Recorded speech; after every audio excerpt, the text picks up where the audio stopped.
GT Wukong dozed off atop the back of the Shenlong, awakening to find himself reborn into a realm of despair.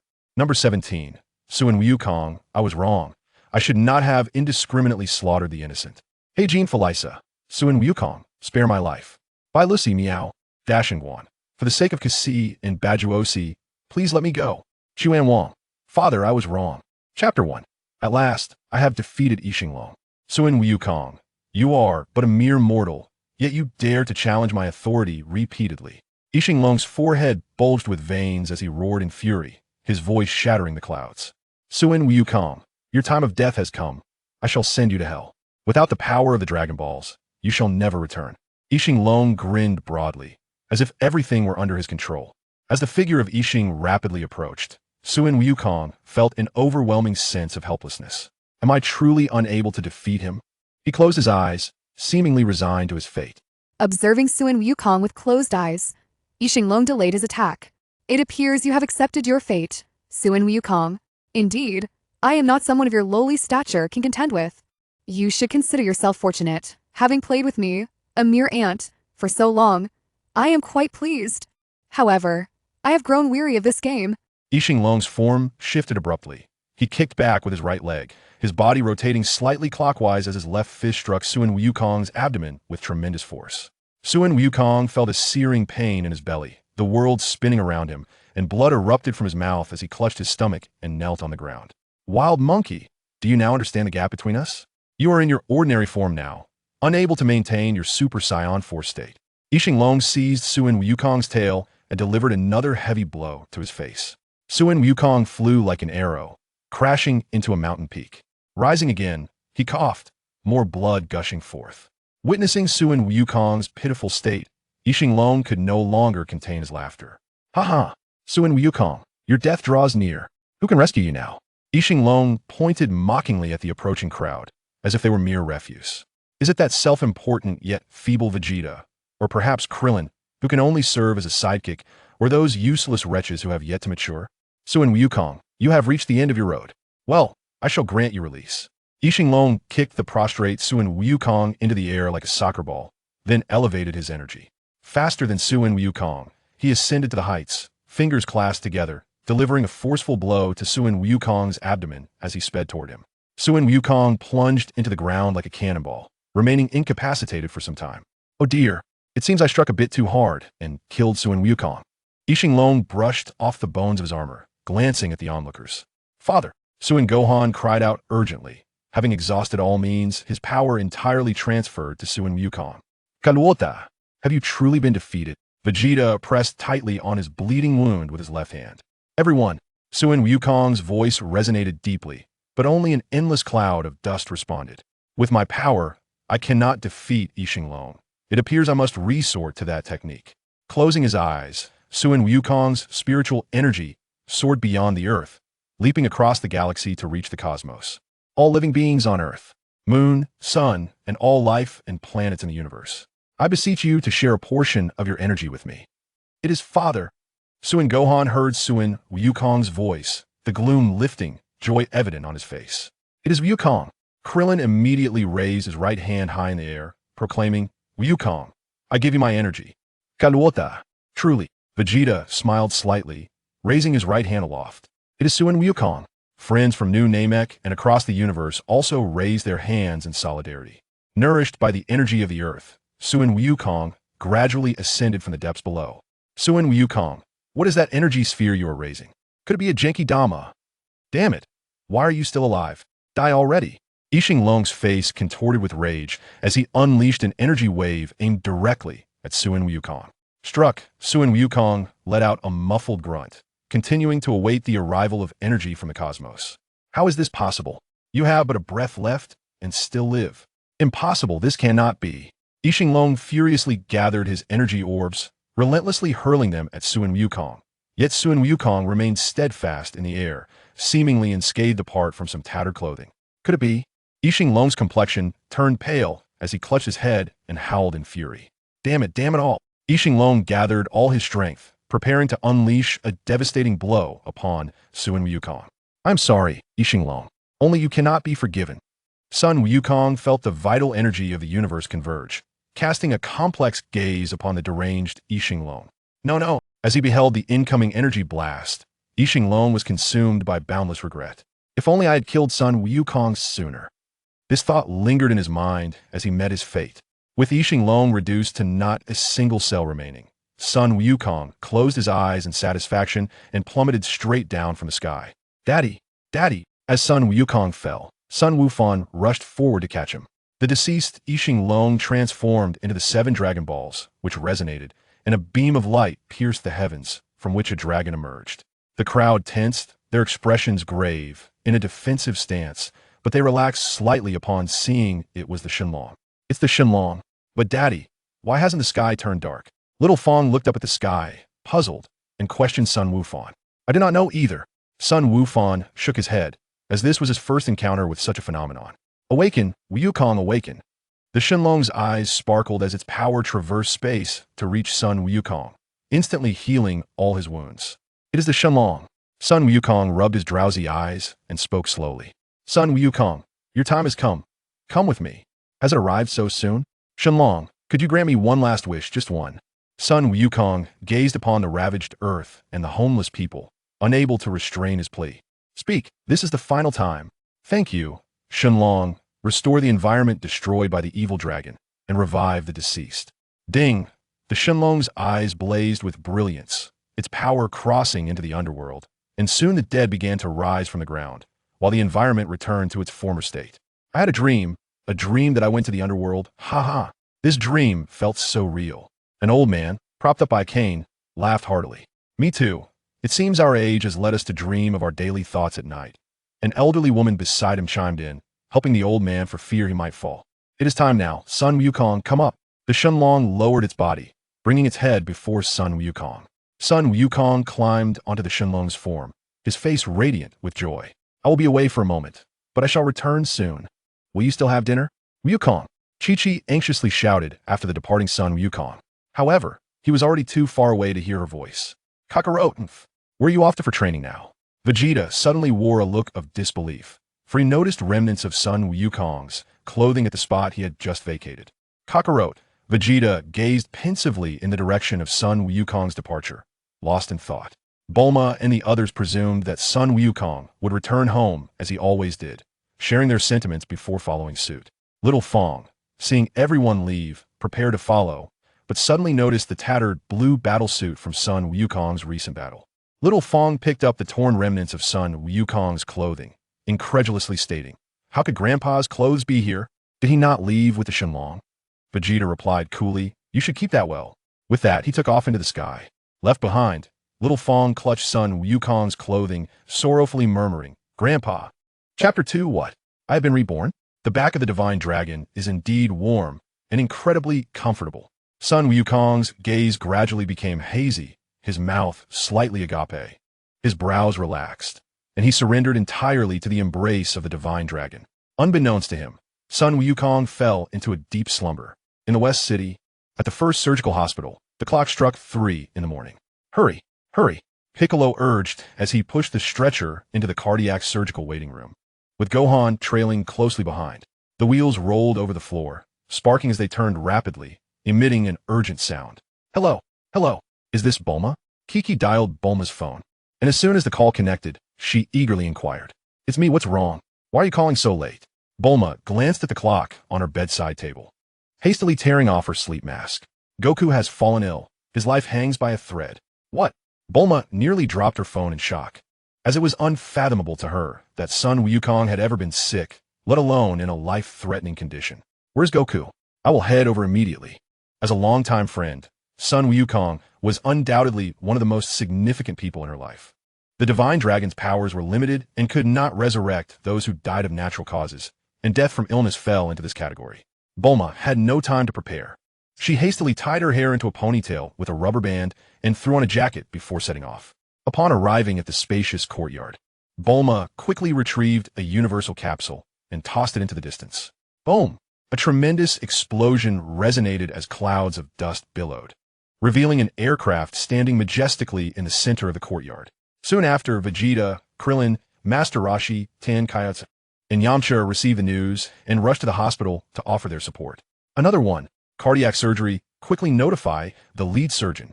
The head nurse observed Piccolo rushing into the operating room without surprise, as such occurrences were not uncommon. Most importantly, the pallor of the stretcher-bearer was concerning, and she wished to avoid any misfortune. "Good day, sir. We will attend to the patient immediately. Your complexion appears quite green. It may indicate a serious illness. Would you mind stepping over for a checkup?" The head nurse smiled at Piccolo, gesturing for another nurse to assist with son Wukong on the stretcher. "No need. My complexion has always been green.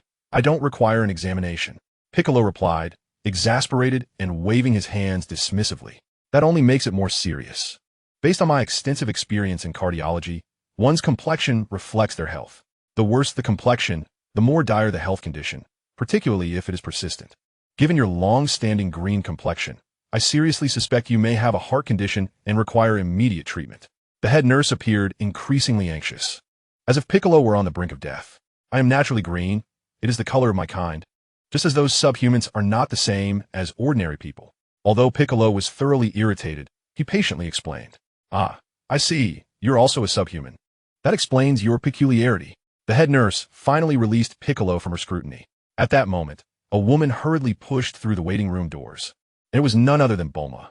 Bulma, with her long aquamarine hair neatly tied into a ponytail, donned a white lab coat, complemented by snug blue trousers and white boots. "Bulma, you've arrived so swiftly," Chi-Chi exclaimed in astonishment, noting that scarcely an hour had passed. The head nurse gazed incredulously at the woman who had entered. "Could it be that you're Dr. Bulma?" The nurse swiftly rose and approached Bulma. "Igriagajis. But may I inquire what brings you here?" Bulma hesitated, contemplating denying her identity, as her affluent background warranted discretion. However, with the mightiest beings on earth present, she felt no need for concern. "I apologize for the intrusion. You are my idol. Much like the heroines in novels, your presence brings me immense joy." Observing Bulma's eager expression, the nurse discerned her purpose. "Dr. Bulma, you must be here to visit the patient named Son Goku, correct?" "Indeed, he is my dearest friend, one of the most significant individuals in my life. Please arrange for your finest cardiac surgeon. Finances are of no concern.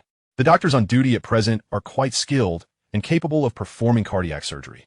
My brother is the premier cardiac surgeon in West City. His name is Broly, and he is currently off duty, enjoying a late-night meal at the hospital's cafe due to insomnia. Would it be possible for him to attend?" "Certainly, nurse.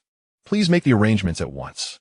"Understood, Dr. Bulma," Alice replied, promptly retrieving her phone to contact Broly. "Dr. Bulma, my brother will arrive in 5 minutes. May I trouble you for an autograph?"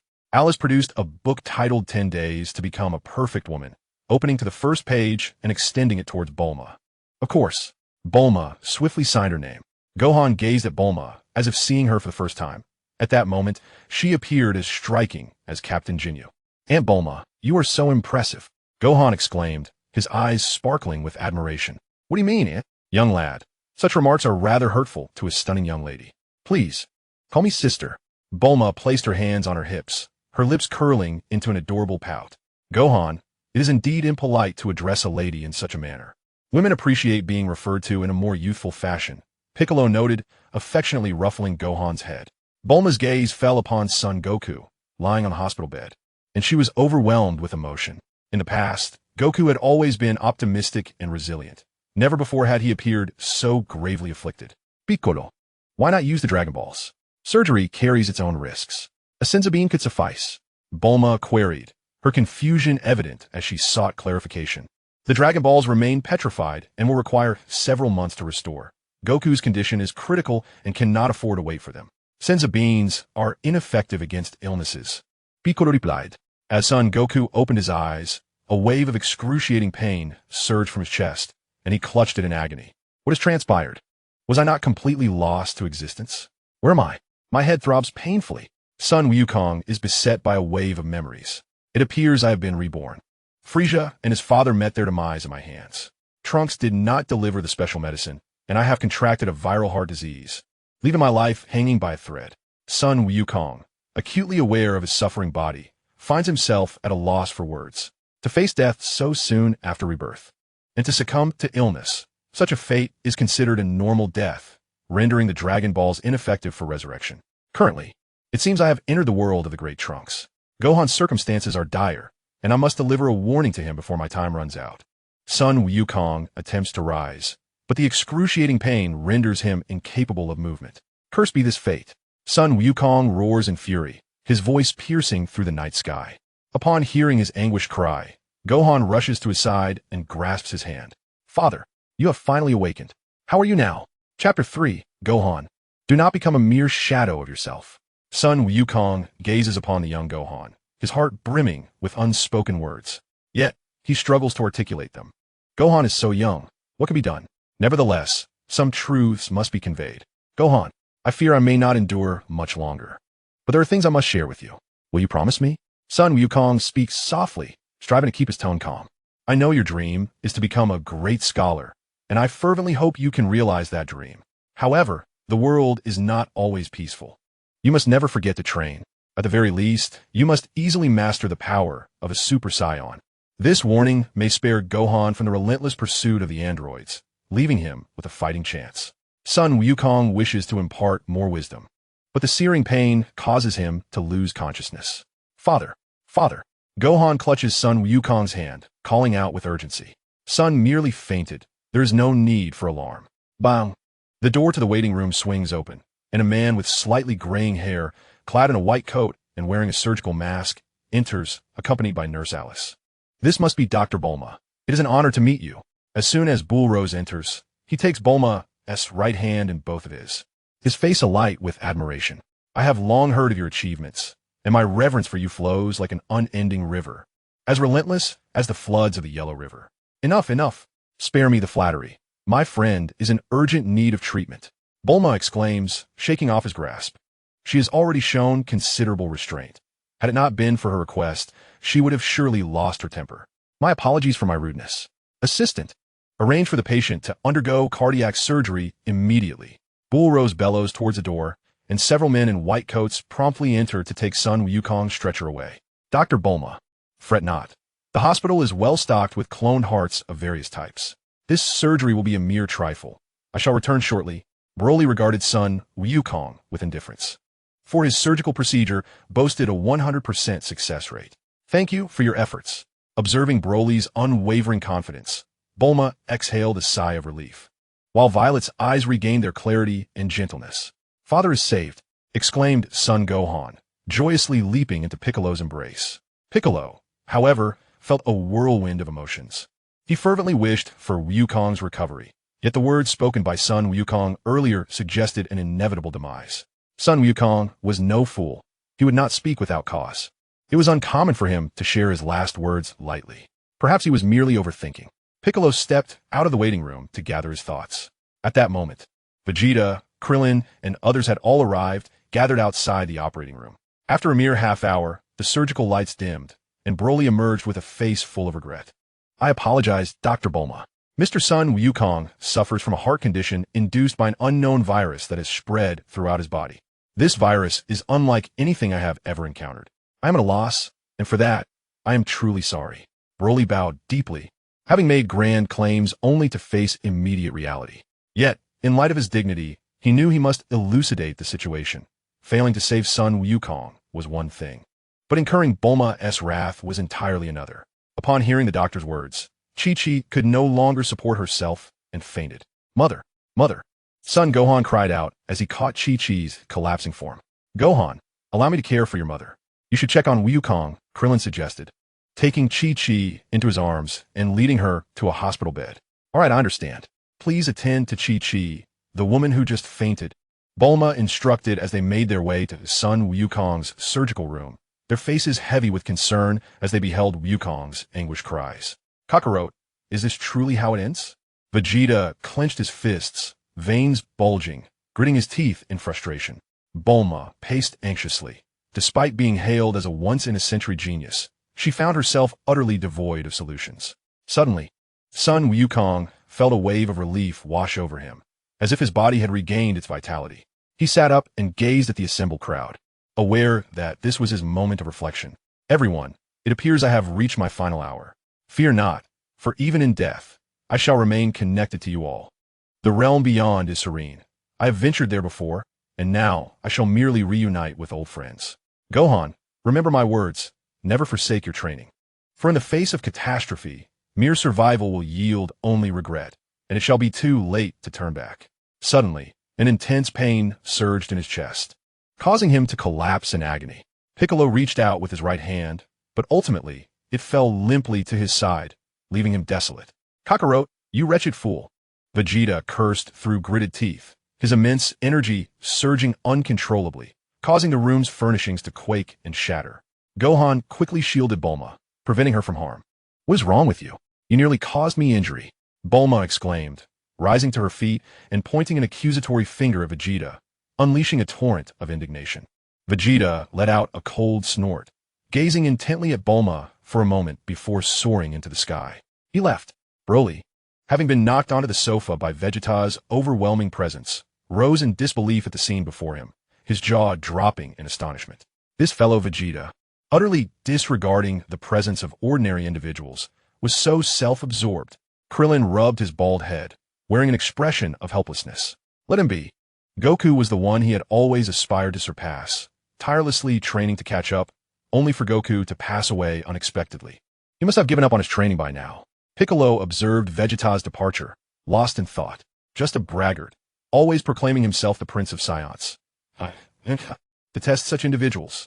Yamcha clenched his right hand before his forehead, eager to prepare for battle. No, why do you all keep discussing Vegeta? Goku has died. We must properly conduct his funeral. 10, seeing the heated debate unfold, quickly intervened. Master Roshi coughed a couple of times, agreeing fervently. Goku's departure saddens me greatly. Both Gohan and he were my disciples. There is no greater sorrow than a parent burying their child. As he spoke, tears glistened in the old turtle hermit's eyes. Master Roshi, please do not be so sorrowful, Bulma urged, noticing his distress. Yet, moments later, her face flushed crimson as she slapped Master Roshi hard across the face.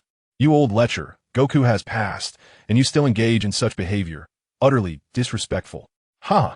Bulma, it is in times like these that I, as an elder, require comfort even more.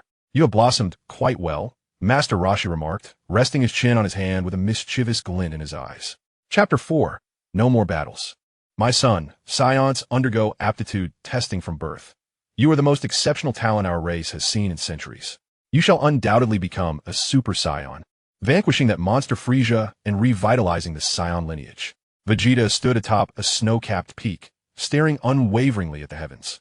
Frieza had been slain by Kakarot. Yet Kakarot was now deceased. I am the strongest in the world, but this is not what I desired. Vegeta roared in fury, the earth trembling beneath him, clouds dispersing from the sky. Kakarot, why did you have to die like this? Who else can fight me? What am I to do now? Vegeta gradually lowered his arms, his back slightly hunched, his expression vacant. Perhaps I truly no longer wish to fight. As he descended to the ground, he walked in a daze. A shadow darted ahead, a gust of wind rushing towards him. Turning around, he faced a towering black bear, its paw lunging at him. Just as hunger struck, delivery has arrived. How amusing. Vegeta waved his hand, and the massive bear's head fell away. Today, I shall feast on roasted bear paw. How foolish to attempt an ambush on me. The great Vegeta, devour, devour, devour. As he savored the freshly roasted meat, he found the flavor rather bland, not comparable to the chefs Bulma employed. Yet he would have to make do for today. Later, he would indulge in a grand feast at Bulma's. Vegeta is not particularly concerned about the taste of food. However, exquisite flavors can soothe the soul, and it is undoubtedly preferable. There is something rather peculiar about Goku's insistence on urging Gohan just before his demise. Could it be that he possesses some foreknowledge?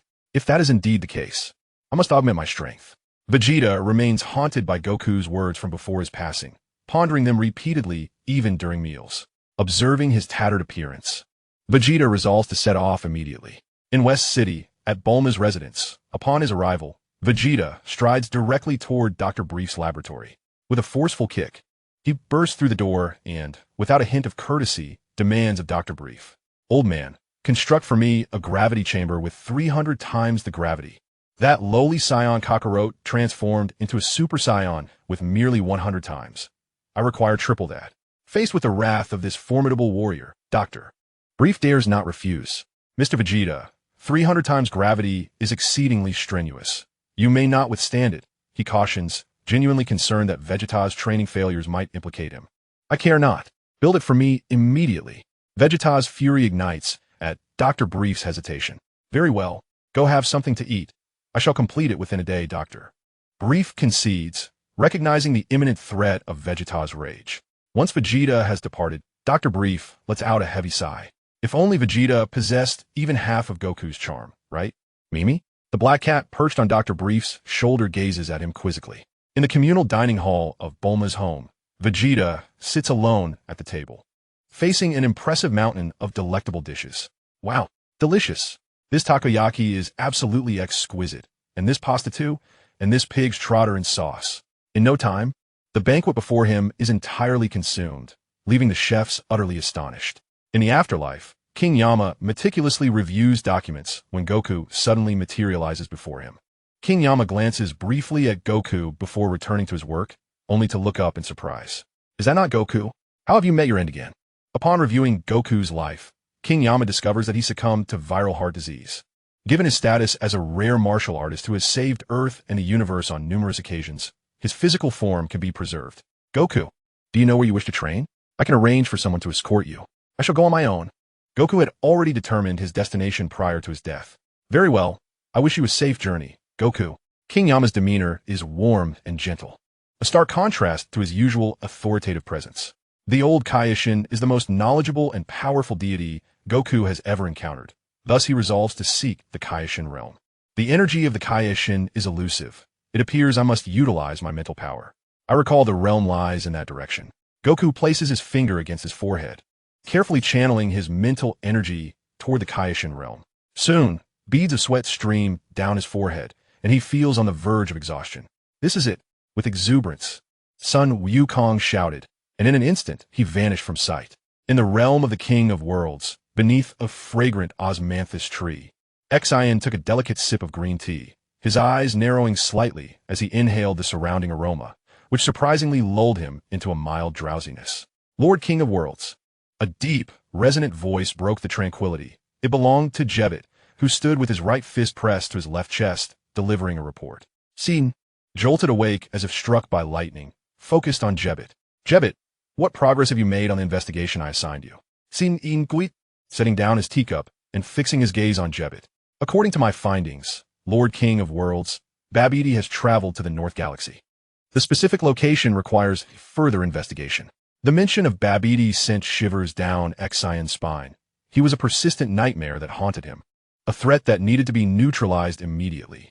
For centuries, he had been tracking Babidi's whereabouts, but it seemed that this cunning old fox had always been one step ahead, making it challenging to keep pace with the investigation.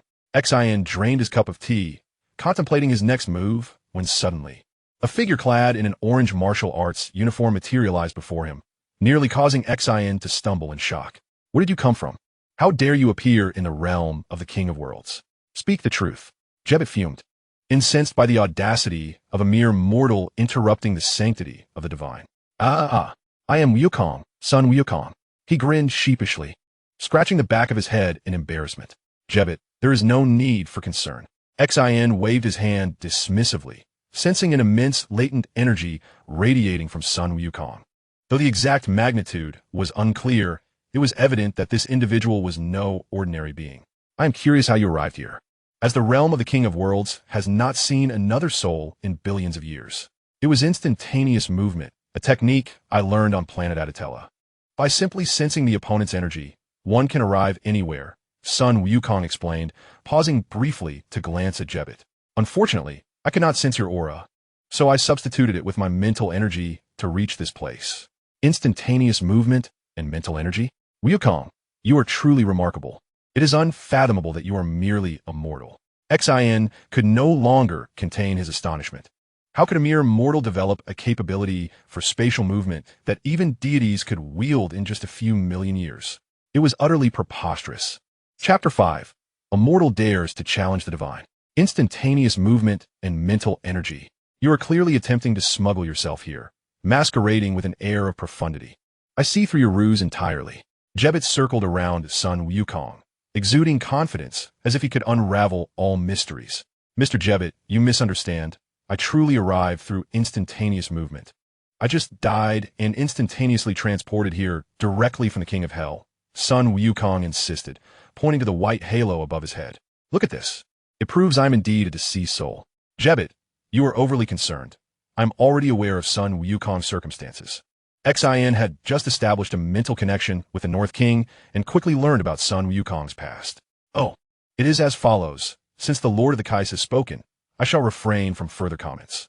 However, the realm of the Kais is not a place for mere mortals such as yourself. It would be wise for you to depart at once. Jibite urged Son Goku with impatience.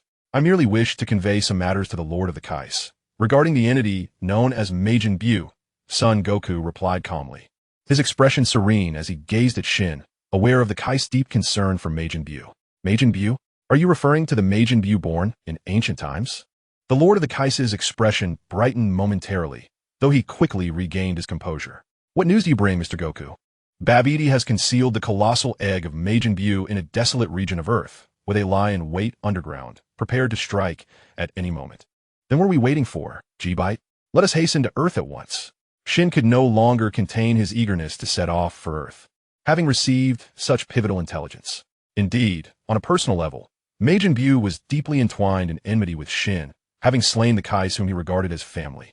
On a broader scale, Majin Buu's formidable power rendered him an unparalleled threat, characterized by his merciless nature and propensity for slaughter, having obliterated countless life-bearing planets. Truly, the gravest menace to the universe. Should Babidi unleash Majin Buu, the Lord of the Kais would bear an immense responsibility for the cosmos' inhabitants. Do not rush, my lord. Babidi and his cohorts are formidable adversaries. It is likely that your intervention would result in your demise, Shin cautioned. Son Goku was well aware of Shin's strength. Recognizing that Babidi was surrounded by a host of powerful allies, any of whom could easily overpower Shin. He recalled how Shin had quailed before the Demon Realm King Beerus, retreating in fright. Indeed, even a mere demon beast would pose a challenge that the Lord of the Kais could hardly contend with. Do you comprehend the gravity of your words? How dare you suggest that the Lord of the Kais lacks strength? He is the most esteemed deity in the universe. Incomparable to the mere wild gods you have encountered, Jibite retorted, his face flushed with indignation as he scolded Son Goku for his apparent disrespect. It is not that I look down upon the Lord of the Kais.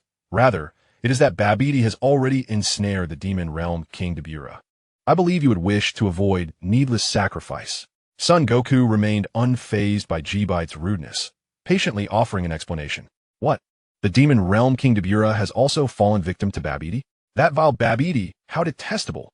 In that moment, Shin abandoned his regal demeanor, collapsing to the ground in despair, clutching his head in anguish. The Lord of the Kais need not fret. Though Beerus is indeed powerful, he is not invincible, and there remains a possibility of victory.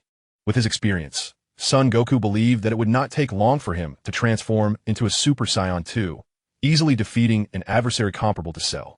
Seeing Son Goku's unwavering confidence, Jibite found the situation amusing. Beerus is the Demon Realm King, the embodiment of power. How audacious for a mere human to claim he can defeat Beerus.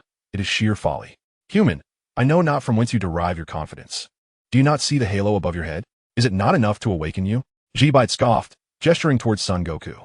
The Demon Realm King is the mightiest in the Demon Realm, not someone a mere mortal can easily confront. Mr. Jebet appears to be skeptical of my words. Perhaps we should engage in a contest. Jebet resembles a stone in a restroom, both foul and resolute, prompting Sun Wukong to resort to his favored method of addressing matters. Jebet seems to have overheard something amusing, clutching his belly as he nearly collapses to the ground. Who is he? He is a servant of the Kaishin, not particularly adept in battle, yet he could be considered the mightiest in the universe. A mere mortal, emerging from the lower realms, and a deceased one at that, dares to claim a challenge against him. Mortal, your audacity is worthy of praise, yet you must comprehend the disparity. The power of the divine is beyond your imagination. With a serious demeanor, Jebet resolves to grant this oblivious mortal an opportunity, for it would be beneath his divine stature to retaliate merely due to a few words from human. Perhaps this mortal possesses some latent talent. Yet in a broader context, he is but an insignificant insect. Moreover, above every talent lies another, and the so-called ultimate genius would not be worthy of even polishing Jebet's shoes. Observing Jebet's arrogance, Sun Wukong decides it is time for him to confront reality. Very well. Jebet, let us see if your fists are as formidable as your words. Mortal, since you insist, I shall teach you a lesson. Jebet summoned all his energy, his figure transforming into a specter, appearing behind Sun Wukong in the blink of an eye. Believing he had succeeded, a smirk crept onto his lips. However, as Jebit launched his fist, he realized he struck nothing but air. Sun Wukong's form blurred and then vanished. What sort of technique is this? Jebit's eyes widened in astonishment, completely unaware that Sun Wukong had already initiated his attack. Hey, Jebit, Sun Wukong teased from behind. Enraged, Jebit clenched his teeth and swung another punch towards Sun Wukong's forehead. But the latter merely tilted his head slightly to evade. At that moment, Sun Wukong retreated slightly and delivered a powerful blow to Jebit's abdomen. Jebit felt a searing pain rip through his belly, his body arching like a shrimp as he uncontrollably spewed a mixture of saliva and blood. It took him a while to recover. How infuriating! I'm a deity. How could this be? A mere mortal possesses such formidable strength? Jebit could hardly believe it. A common human from the lower realms, after decades of training, surpassed the power he had amassed over millions of years. Mr. Jebit, can you now believe my words? Sun Wukong felt a tinge of embarrassment, realizing he had exerted excessive force, nearly incapacitating Jebit with a single blow.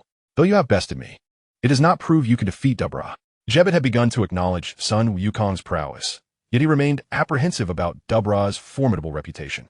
Jebit, Mr. Sun Wukong's strength exceeds imagination. Perhaps he truly stand a chance. Saiyan, observing Sun Wukong's combat, suddenly conceived a plan. Chapter 6, Gaining the Most Powerful Force in the Universe. Mr. Sun Wukong, your strength is formidable, yet I surmise you remain no match for Dapula.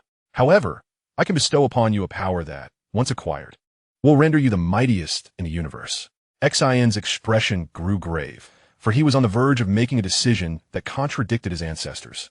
I wonder what Lord Kaioshin intends to do. Sun Wukong felt perplexed, as he was under the impression that Saiyan lacked such capability. The realm of Kaioshin is replete with treasures, yet among them lies a sword known as the Kaioshin sword, which, according to legend, grants unparalleled strength to whosoever draws it. As Saiyan spoke, his gaze brimmed with hope, almost lifting him off the ground. Is that truly the case?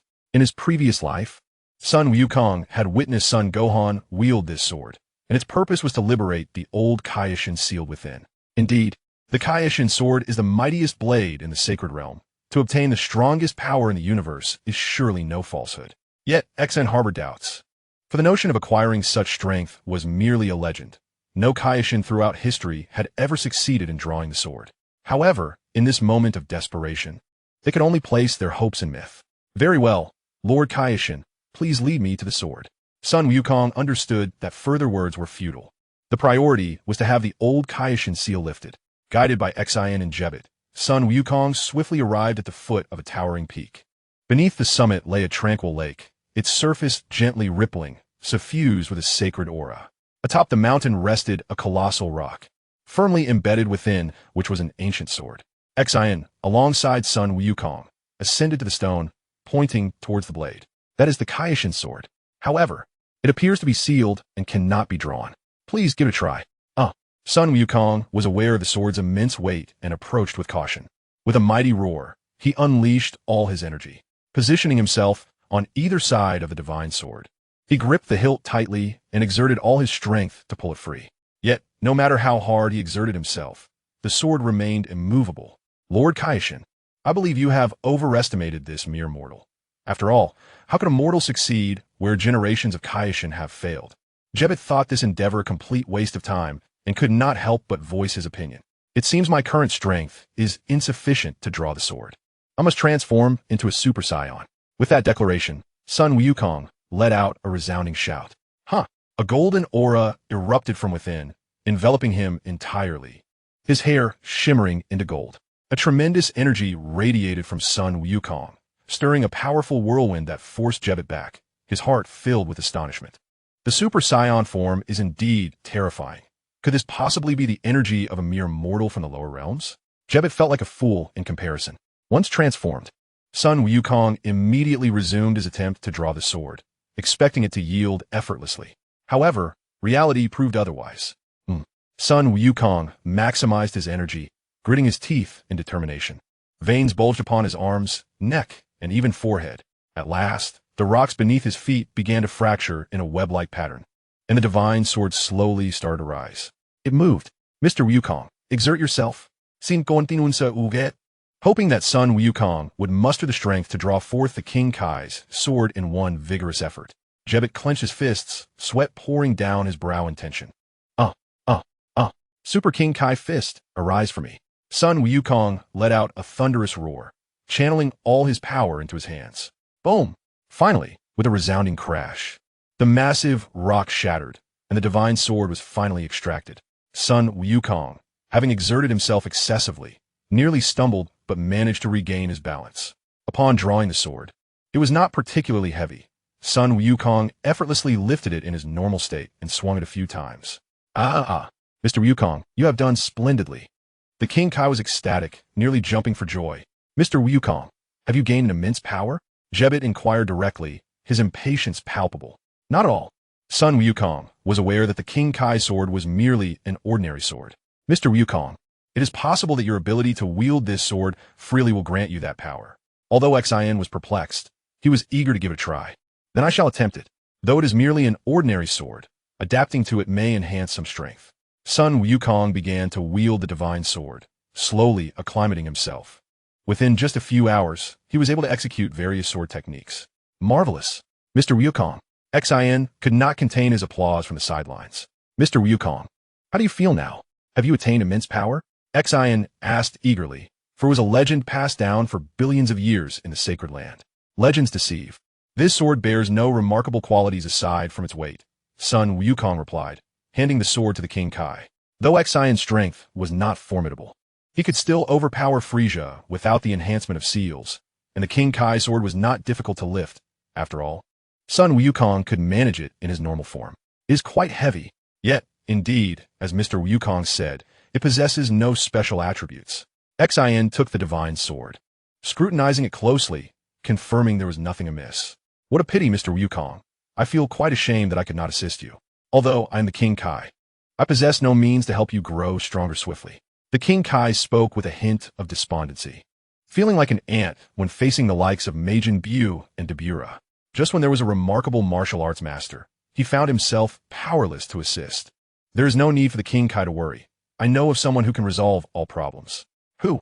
Seeing Sun Wukong's confident demeanor, Xian felt a surge of excitement, pressing for an answer. Your ancestor, King Kai. My ancestor? A dark line crossed Xian's face. He had expected Sun Wukong to utter something astonishing, yet he had merely rambled. Indeed, he is sealed within this sword. Sun Wukong pointed at the King Kai's sword in Xian's hand, his expression grave. Upon observing the grave expression on Sun Wukong's face, Xian sensed that he was not jesting. What must be done? Simply destroy the divine sword, Sun Wukong replied. Grasping the sword with both hands, he exerted force, and the weapon shattered into two pieces.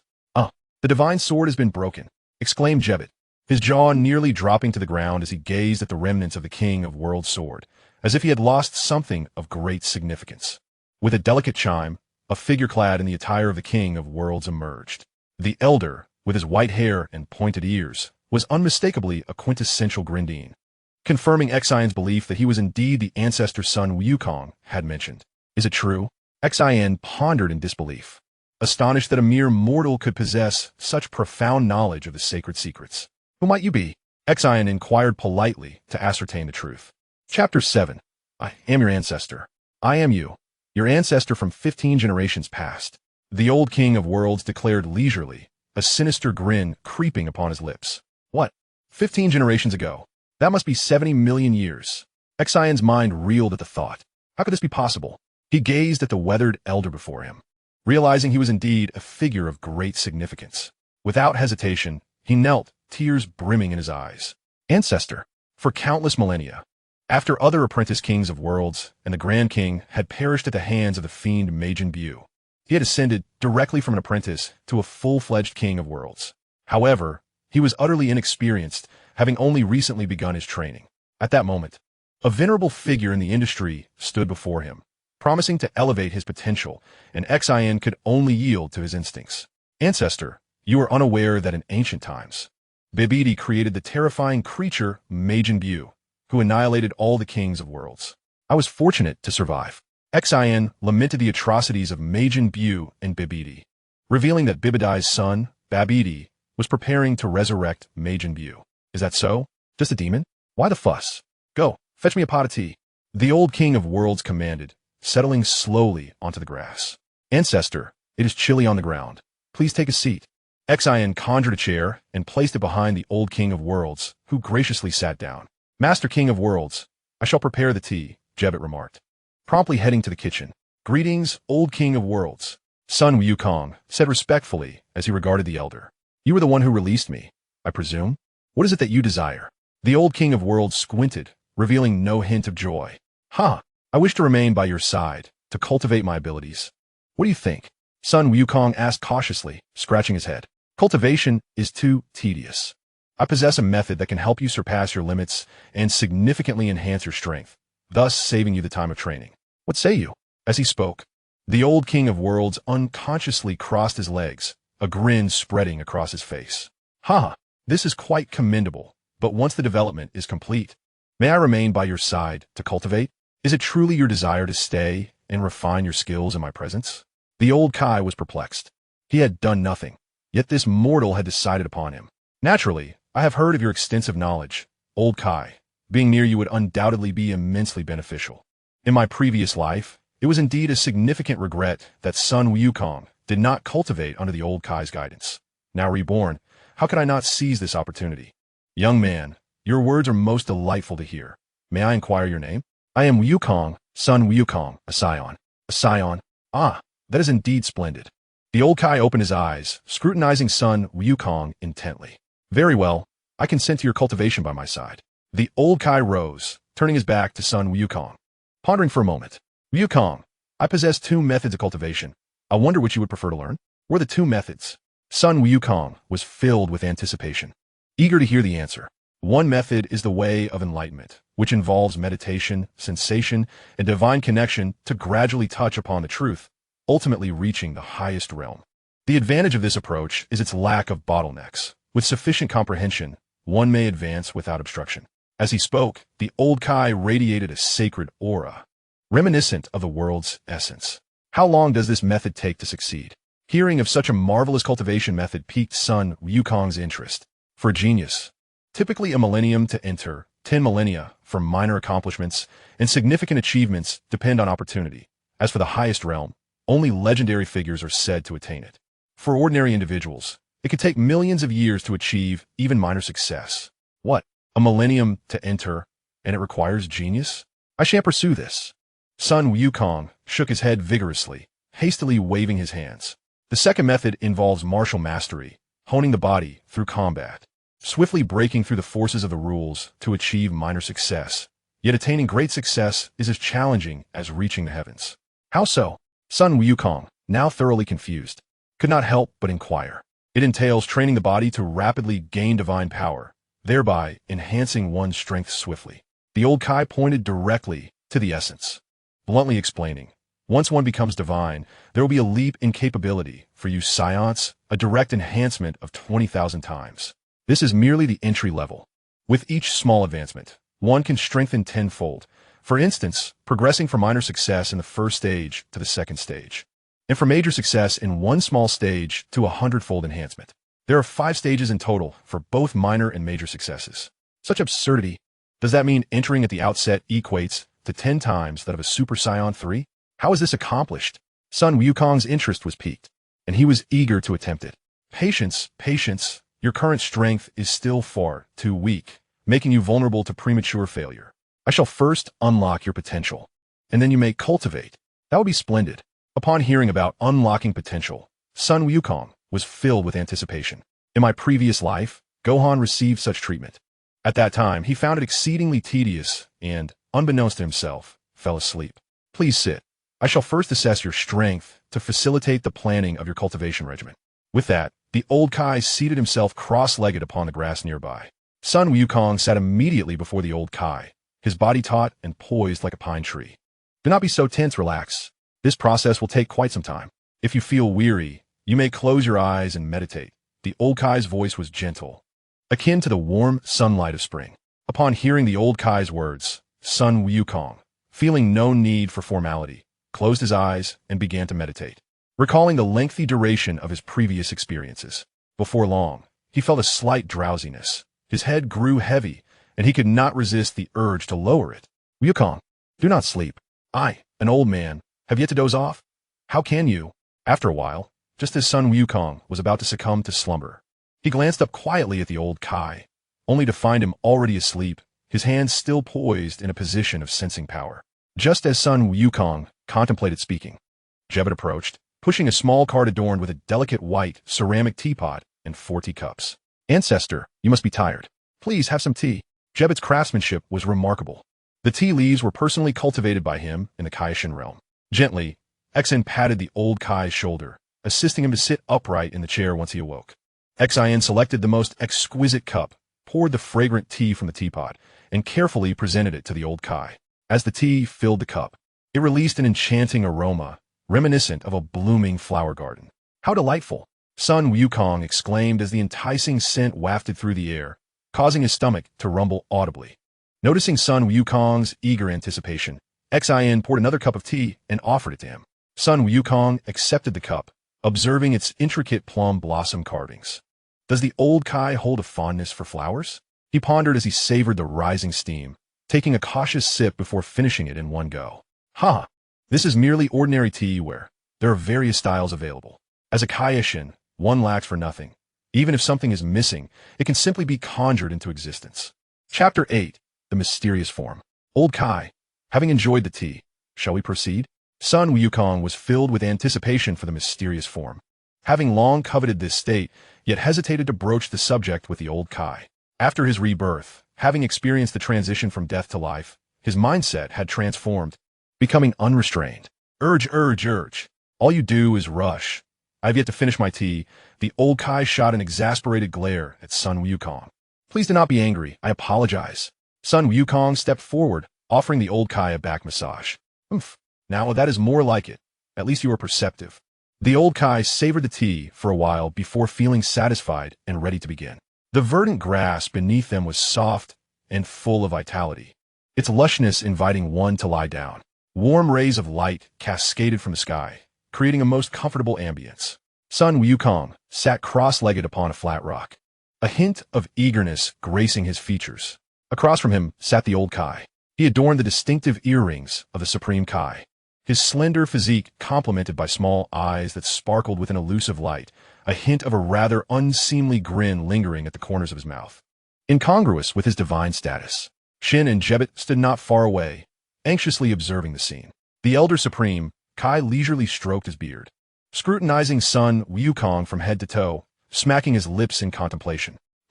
Quite a solid foundation you possess. Within you lies an immense energy that even you cannot fathom. He intentionally elongated his words. But what? Sun Wukong queried, his eagerness palpable. However, awakening this potential is no trivial endeavor. The Elder Supreme, Kai, leaned in closer. Speaking in a conspiratorial tone, it requires a special ritual. Instantly, Sun Wukong sat up straight, his expression grave. I am prepared. I can endure any arduous training. Please commence. Yet, the Elder Supreme, Kai, shook his head, retrieving a magazine featuring a sultry figure from behind him, leisurely flipping through its pages. Training? No, that lacks finesse. My method is a ritual. Little did he know, in this new life, Gohan's fate would mirror his own.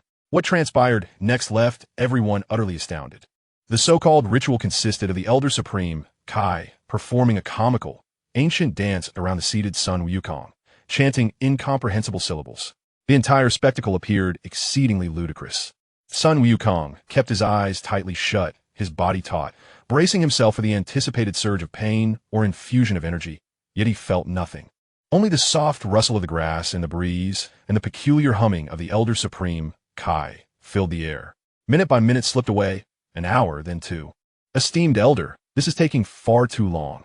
Shin, unable to withstand the tedium, finally spoke up, with Jebbet nodding in agreement. The Elder Supreme, Kai, halted, casting a sharp glance at them. Silence. How can one achieve greatness with such impatience? This is the highest level of potential guidance, requiring a gentle, unobtrusive touch. Continue. With that, he resumed his perusal of the magazine, only occasionally leaping around Sun Wukong in his peculiar dance, as Shin and Jebbet prepared to recline in exasperation. The Elder Supreme, Kai, suddenly closed the magazine, his expression taking on a semblance of seriousness for the first time. At that moment, Sun Wukong felt a potent energy coursing through his body. This energy did not violently assault his meridians. Rather, it permeated his being as gently as sunlight melting snow, seeping into every cell, reaching the very depths of his soul. He sensed the once dormant, scattered, and untamed potential within him awakening, gathering, and surging forth under the guidance of this foreign energy. Sun Wukong involuntarily let out a low roar. A white aura erupted explosively. Yet it was not the Super Saiyan form he was accustomed to. His hair remained black but stood more erect, surrounded by scintillating sparks of electricity. His aura transformed from a wild golden tempest to a more refined, profound presence, imbued with a hint of silvery radiance. A formidable power surged within him like a tsunami, far surpassing any sensation he had previously experienced during transformations. This immense force was remarkably stable, as if it were his rightful form. The strength of a Super Saiyan was often accompanied by a tumultuous and violent sensation, making it exceedingly difficult to harness, with excessive use potentially inflicting harm upon the body. In contrast, this enigmatic power could be wielded effortlessly, with no hint of discomfort, despite having just been acquired. Goku gazed incredulously at his hands, feeling the overwhelming force akin to the cosmos, rendered speechless by exhilaration.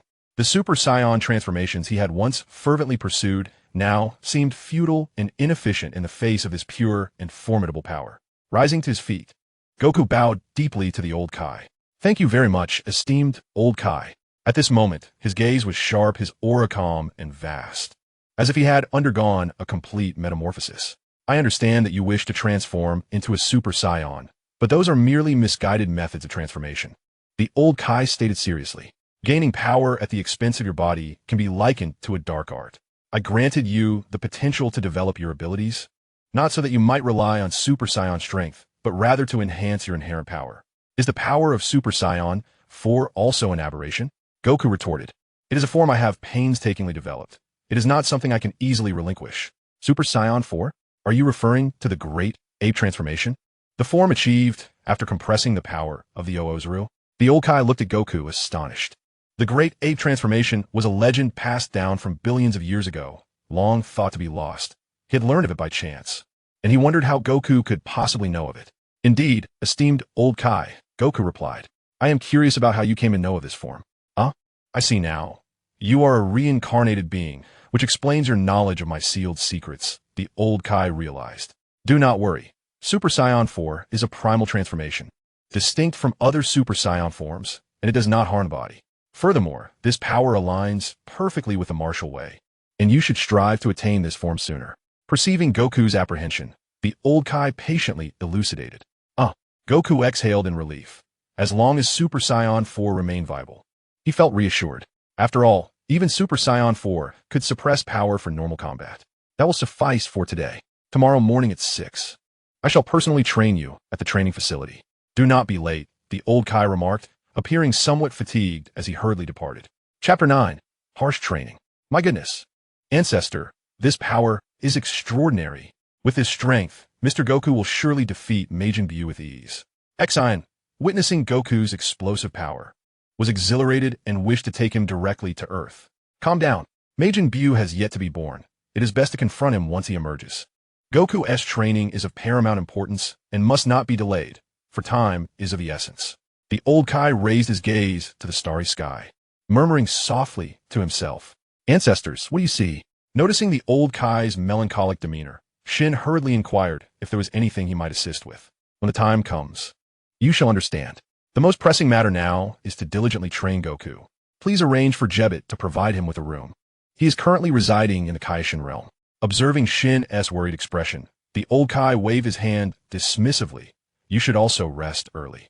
"Understood, Ancestor." The Kaishin realm is vast, several times larger than Earth itself. Here, apart from ordinary flora and fauna, only the Kaishins reside. The old Kai's residence is immensely spacious, with countless chambers, and Goku quickly settled in. The following morning, before dawn had broken, a series of urgent knocks resounded. "Mr. Goku! Mr. Goku!" Jebet's frantic rapping on the door was accompanied by his anxious urging. Goku rubbed his eyes and rose to open the door. "What is it, Jebet?" "It's far too early for me. Mr. Goku, it is already 5:30. You must come eat breakfast. The special training begins shortly." "What? Special training? This is far too early." Goku's face contorted into one of dismay. Do not keep the old Kai waiting. Hurry. Goku couldn't help but lament the arduous path of his renewed life. After a hurried breakfast, Goku rushed to the training grounds, only to find the old Kai had been waiting for quite some time. Goku, how can you be so lethargic? I instructed you to arrive by 6. Yet you only showed up at 5:55. The old Kai reprimanded him upon seeing Goku's frantic state. My apologies. I'm used to waking up naturally and have never risen this early. Goku sheepishly scratched his head. Enough. Let the training commence. There are 2 aspects to your training.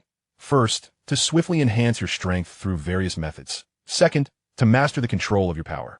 Goku nodded vigorously in understanding. Seeing Goku's affirmation, the old Kai continued. You are likely familiar with the first aspect. As for the second, while you may have had some training, it is undoubtedly rudimentary. Allow me to elaborate. When in your normal form, controlling your strength is relatively simple. However, once you transform into a Super Saiyan, precise control becomes an arduous task, with energy leaking uncontrollably. This is highly detrimental in battle, as a full force may only yield a fraction of its potential. Conversely, mastering your power can unleash strength exceeding 20-fold, and the disparity between these 2 states is astronomical. Goku listened intently, resonating with the old Kai's insights. He had indeed experienced this challenge, albeit with minimal success. The leakage of energy during his Super Saiyan transformations was particularly troublesome, as it seemed to escape recklessly at all times. Although the transformation method I provided for you has proven to be significantly more effective to truly harness its potential, it is imperative to ensure that energy does not leak. The most evident indication of energy containment is the ability to maintain a stable combat aura over extended periods. Therefore, I must impose upon you, Goku, a considerable challenge. With that, the old Kaioshin departed, leaving Jebbit to approach son Goku. Mr. Goku, please follow me. Goku, having traversed a lengthy path and passed numerous rooms, eventually arrived before a rather peculiar chamber. Upon entering, he was greeted by a dazzling display of shimmering light, reminiscent of a realm crafted from shattered glass. Where's this place? Goku inquired, his curiosity piqued, for he had never encountered such a training ground. This is an illusory space created by the earliest Kaioshin, capable of manifesting any reality one desires, albeit fleetingly, as it dissipates once time elapses. However, this has always been a forbidden zone within the Kaioshin realm, and this is my inaugural visit, Jebbit remarked with a hint of nostalgia. Remarkable. I never anticipated that the Kaioshin realm possessed such extraordinary locales, Goku exclaimed, his sense of wonder evident as he explored the surroundings. Observing Goku's naive fascination, Jebbit's pride swelled. Indeed, it is only natural that the abode of the Kaioshin would house treasures. This is merely an ordinary sanctum among many. However, the beings generated here will possess no more than a combat power of 10,000. Thus your own strength will similarly be capped at that threshold. Here, one can never perish. Energy will replenish itself within 10 seconds after depletion. With that, Jebbit concluded his instructions, closing the door behind him while offering a distant remark. Enjoy yourself. As Goku beheld the myriad of humans, demi-humans, and beasts emerging from the depths, his blood surged with excitement. An unending battle, an impervious body, and an unceasing supply of energy. How splendid! This environment was perfectly suited for cultivation. Suddenly, a tiger-headed demi-human charged at him. Without a second thought, Goku threw a punch, only to be surprised when it was deftly evaded. The Tiger Man swiftly seized Goku's arm, executing a powerful shoulder throw. Whoa! Goku was slammed to the ground, blood erupting uncontrollably from his mouth. The Tiger Man grasped Goku by his hair, lifting him with a cruel expression. Human, do you truly believe your feeble fists could defeat me? With that, the Tiger Man delivered a punch that pierced through Goku's abdomen, discarding him carelessly to the side. So weak. Your body is as fragile as tofu, and your reflexes are painfully slow. Goku, gazing up at the disdainful Tiger Man, attempted to respond, but a fragment of his internal organ surged forth instead. Huh, so this is how I meet my end. What a disgrace. With those words, he succumbed to unconsciousness. Suddenly, Goku awoke, witnessing countless entities emerging from the ground, his body intact. The first to rush towards him was a tiger-headed demi-human. So it is when I perish, the world shall reset. What a fascinating realm this is. This time, Sun Wukong dared not underestimate his adversary. From their previous skirmish, he discerned that the power of the Tiger Man surpassed his own. Sun Wukong initially contemplated employing the King of Worlds' fist, yet he reconsidered, recognizing that this was merely a training session. As he beheld the approaching tiger-headed figure, Sun Wukong unleashed a powerful punch, but the Tiger Man crossed his arms in defense. Hiss! How formidable! It felt as though he had struck an impervious boulder. Upon hearing Sun Wukong's exclamation, the Tiger Man surprisingly halted, and the others formed an expansive circle around him. Human, I'm the first war god of the divine Tiger Star from 13 billion years ago, and no human has ever set foot here. I can sense your feeble strength and fragile physique. Have you come to meet your demise? Gazing upon Sun Wukong's diminutive form and the confidence radiating from his demeanor, the war god suddenly revealed a shocking revelation. I am aware of your recent resurrection. Do you think you can simply rely on your memories to navigate through this? No. The individuals here are the most gifted beings since the dawn of the universe, and your combat skills are inferior to any among us. Chapter 10. How can even the weakest among them surpass me? Sun Wukong's expression instantly turned grave, compelling him to ponder deeply. How could any technique be superior to his own? After all, he considered himself the mightiest in the universe, under circumstances where his strength was suppressed. He should indeed be invincible.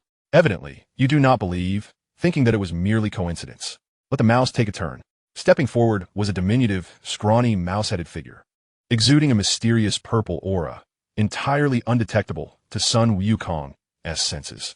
The mouse man chuckled mischievously. It has been nearly 13 billion years since anyone has played with us. How lonely it has been. I hope you can endure a little longer. Divine technique, ultimate speed. No sooner had he uttered these words than a cold flash surged forth, and the mouse man vanished from sight. Where is he?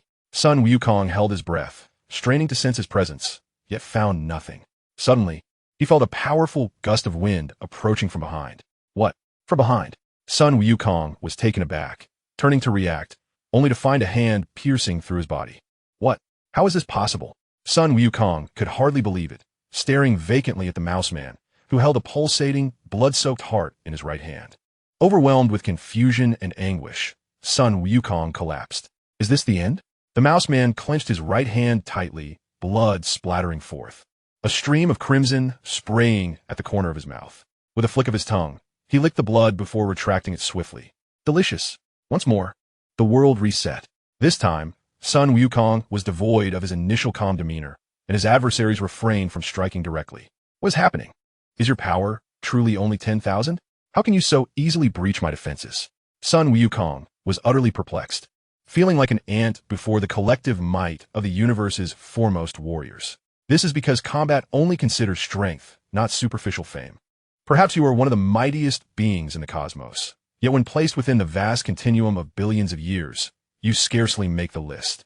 Huba, observing the existential doubts of Sun Wukong, patiently elucidated. Moreover, you cannot even master your own power. It is worth noting that even an ordinary soldier on God Tiger Star possesses control over their strength that surpasses yours. Upon hearing Hu Ba's explanation, Sun Wukong was profoundly astonished. Heroes abound in this world like fish crossing a river. He had believed his cultivation reached its zenith. Yet now it became evident that his perspective was dreadfully narrow. Unbeknownst to him, as Sun Wukong fell into contemplation, the Rat Man pulled Hu Ba aside, his expression fraught with urgency. Hu Ba, what is going on? You are, after all, a rare genius who has emerged in the divine realm for billions of years, subsequently becoming the god of destruction. Although your power is suppressed, your skills naturally far exceed those of a mere mortal. We are merely projections. If he becomes frightened and withdraws, how shall we continue to play? Hu Ba scratched his head in embarrassment. My apologies, Rat Brother.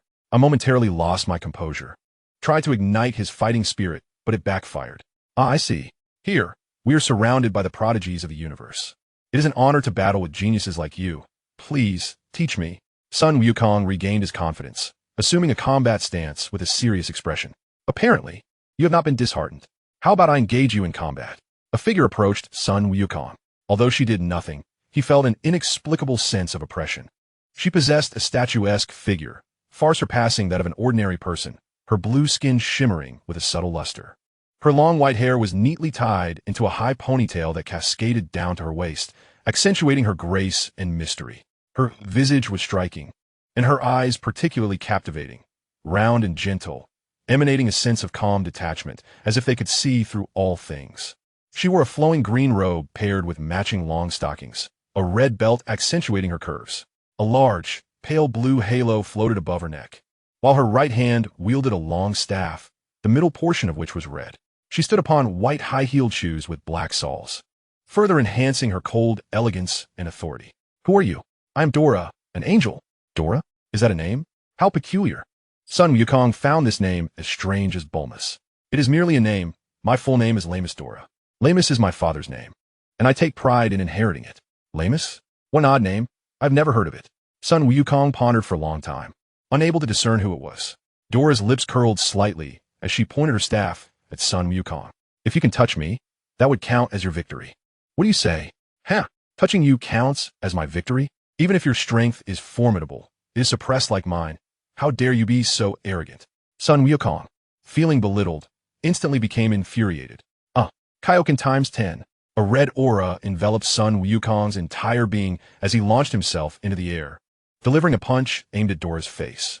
Unexpectedly, Dora evaded with an uncanny grace. What? Sun Wukong could hardly believe that his strength was tenfold that of Dora, and his speed matched as well. How could he possibly evade? With another punch, Dora once again dodged in an extraordinary manner. Mr. Sun Wukong, you are committing a foul. The power suppression at 10,000 should not invite trickery. Dispel. Dora pointed her staff at Sun Wukong, instantly rendering his King Kai fist ineffective. What? My King Kai fist is useless. Gazing upon the formidable Dora, who loomed like a mountain, Sun Wukong could only manage a bitter smile. Even with 10 times the strength, he couldn't graze the hem of her garment. The gap in technique was insurmountable. Dora beckoned with her fingers, indicating for Sun Wukong to continue. Undeterred, Sun Wukong unleashed all his might, charging forward with frenzied punches and kicks. Unfortunately, all his attacks struck only air, and before long, he found himself panting heavily. Mr. Wukong, you must be more precise with your strikes, or it will all be in vain. Dora chortled, her laughter as radiant as a blooming flower. The mouse man, witnessing this one-sided domination, could not help but support his forehead with a sigh. Dora was being excessively cruel. As a renowned deity, it was quite the mockery to toy with a mere mortal. Tiger Bond nodded in agreement, and the others echoed their sentiments. Yielding to Dora's overwhelming power, no one dared to intervene. After all, she was currently unrestrained. And while everyone could be reborn, the pain involved was too excruciating. Observing the hesitant crowd, Sun Wukong suddenly had an epiphany. So, you are the strongest among this assembly of masters.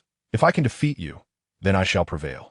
With a newfound focus, Sun Wukong felt rejuvenated. Noticing his eager demeanor, Dora remained silent and merely gestured to the others. As a rare mortal, let's treat him well. Do not kill him, just enjoy the playtime. Having had her fun, Dora withdrew, and the rest lunged at Sun Wukong like ravenous wolves. All that echoed in the arena were Sun Wukong's cries of anguish and the sound of flesh being torn. It was an extreme battle, and amidst the struggle, breakthroughs were occurring. Indeed, some could achieve such feats. Dora stood by, stunned as she sensed Sun Wukong's rapidly ascending potential. It seemed this prey was quite intriguing. Outside, the old Kai watched Sun Wukong's battle through a magical crystal ball. Old ancestor, I never anticipated such a peculiar place within the sacred land, Saiyan remarked. Captivated by the fierce confrontation, Jebbet nodded repeatedly, astonished that a mere mortal like Sun Wukong could engage in a back and forth with the strongest deities of all time. The old Kai observed Sun Wukong falling and rising time and again, a look of satisfaction gracing his face. Chapter 11. The Ascending Vegeta. Kakarot, I must surpass you. Vegeta, his upper body bare and drenched in sweat, found himself aboard the gravity spaceship created by Dr. Brief, where the gravity had reached a staggering 400 G. Why can I not transform into a Super Saiyan? Is it truly the case that a Super Saiyan emerges only once in a millennium as a rare mutation among Saiyans? Vegeta, feeling increasingly fatigued, begins to doubt himself. He sets the gravity to 0 and decisively presses the launch button of a spaceship. Upon arriving on a desolate planet inhospitable to life, Vegeta steps out, transforming his ship into a capsule with great care. This planet frequently endures massive meteorite assaults, serving as a fitting stage for my training to be displayed. The gravitational force here is several times that of Earth, yet I feel absolutely nothing. Could this be the fruit of my gravity training? At that moment, a point appears in the sky, swiftly expanding into a colossal shadow. A meteorite, comparable in size to the moon, traverses the cosmos, ensnared by the planet's gravity. A searing white light bursts through the planet's atmosphere, unleashing an immense wave of heat. The clouds are violently pushed aside as the meteorite hurtles towards Vegeta at a speed of 20 kilometers per second. It is here, it is now, the moment of brilliance. Vegeta unleashes a powerful shockwave, and in an instant, the meteorite disintegrates. Have I truly grown this powerful? Ha ha ha. In this universe, who could possibly stand against me, Vegeta? Vegeta collapses onto the ground, laughing heartily at the sky. What is this sensation? Suddenly, a surge of power rushes through my spine, a feeling of imminent breakthrough. Could it be? Vegeta rises, his expression grave. Channeling his energy towards his spine, he experiences a tingling sensation that compels him to shout.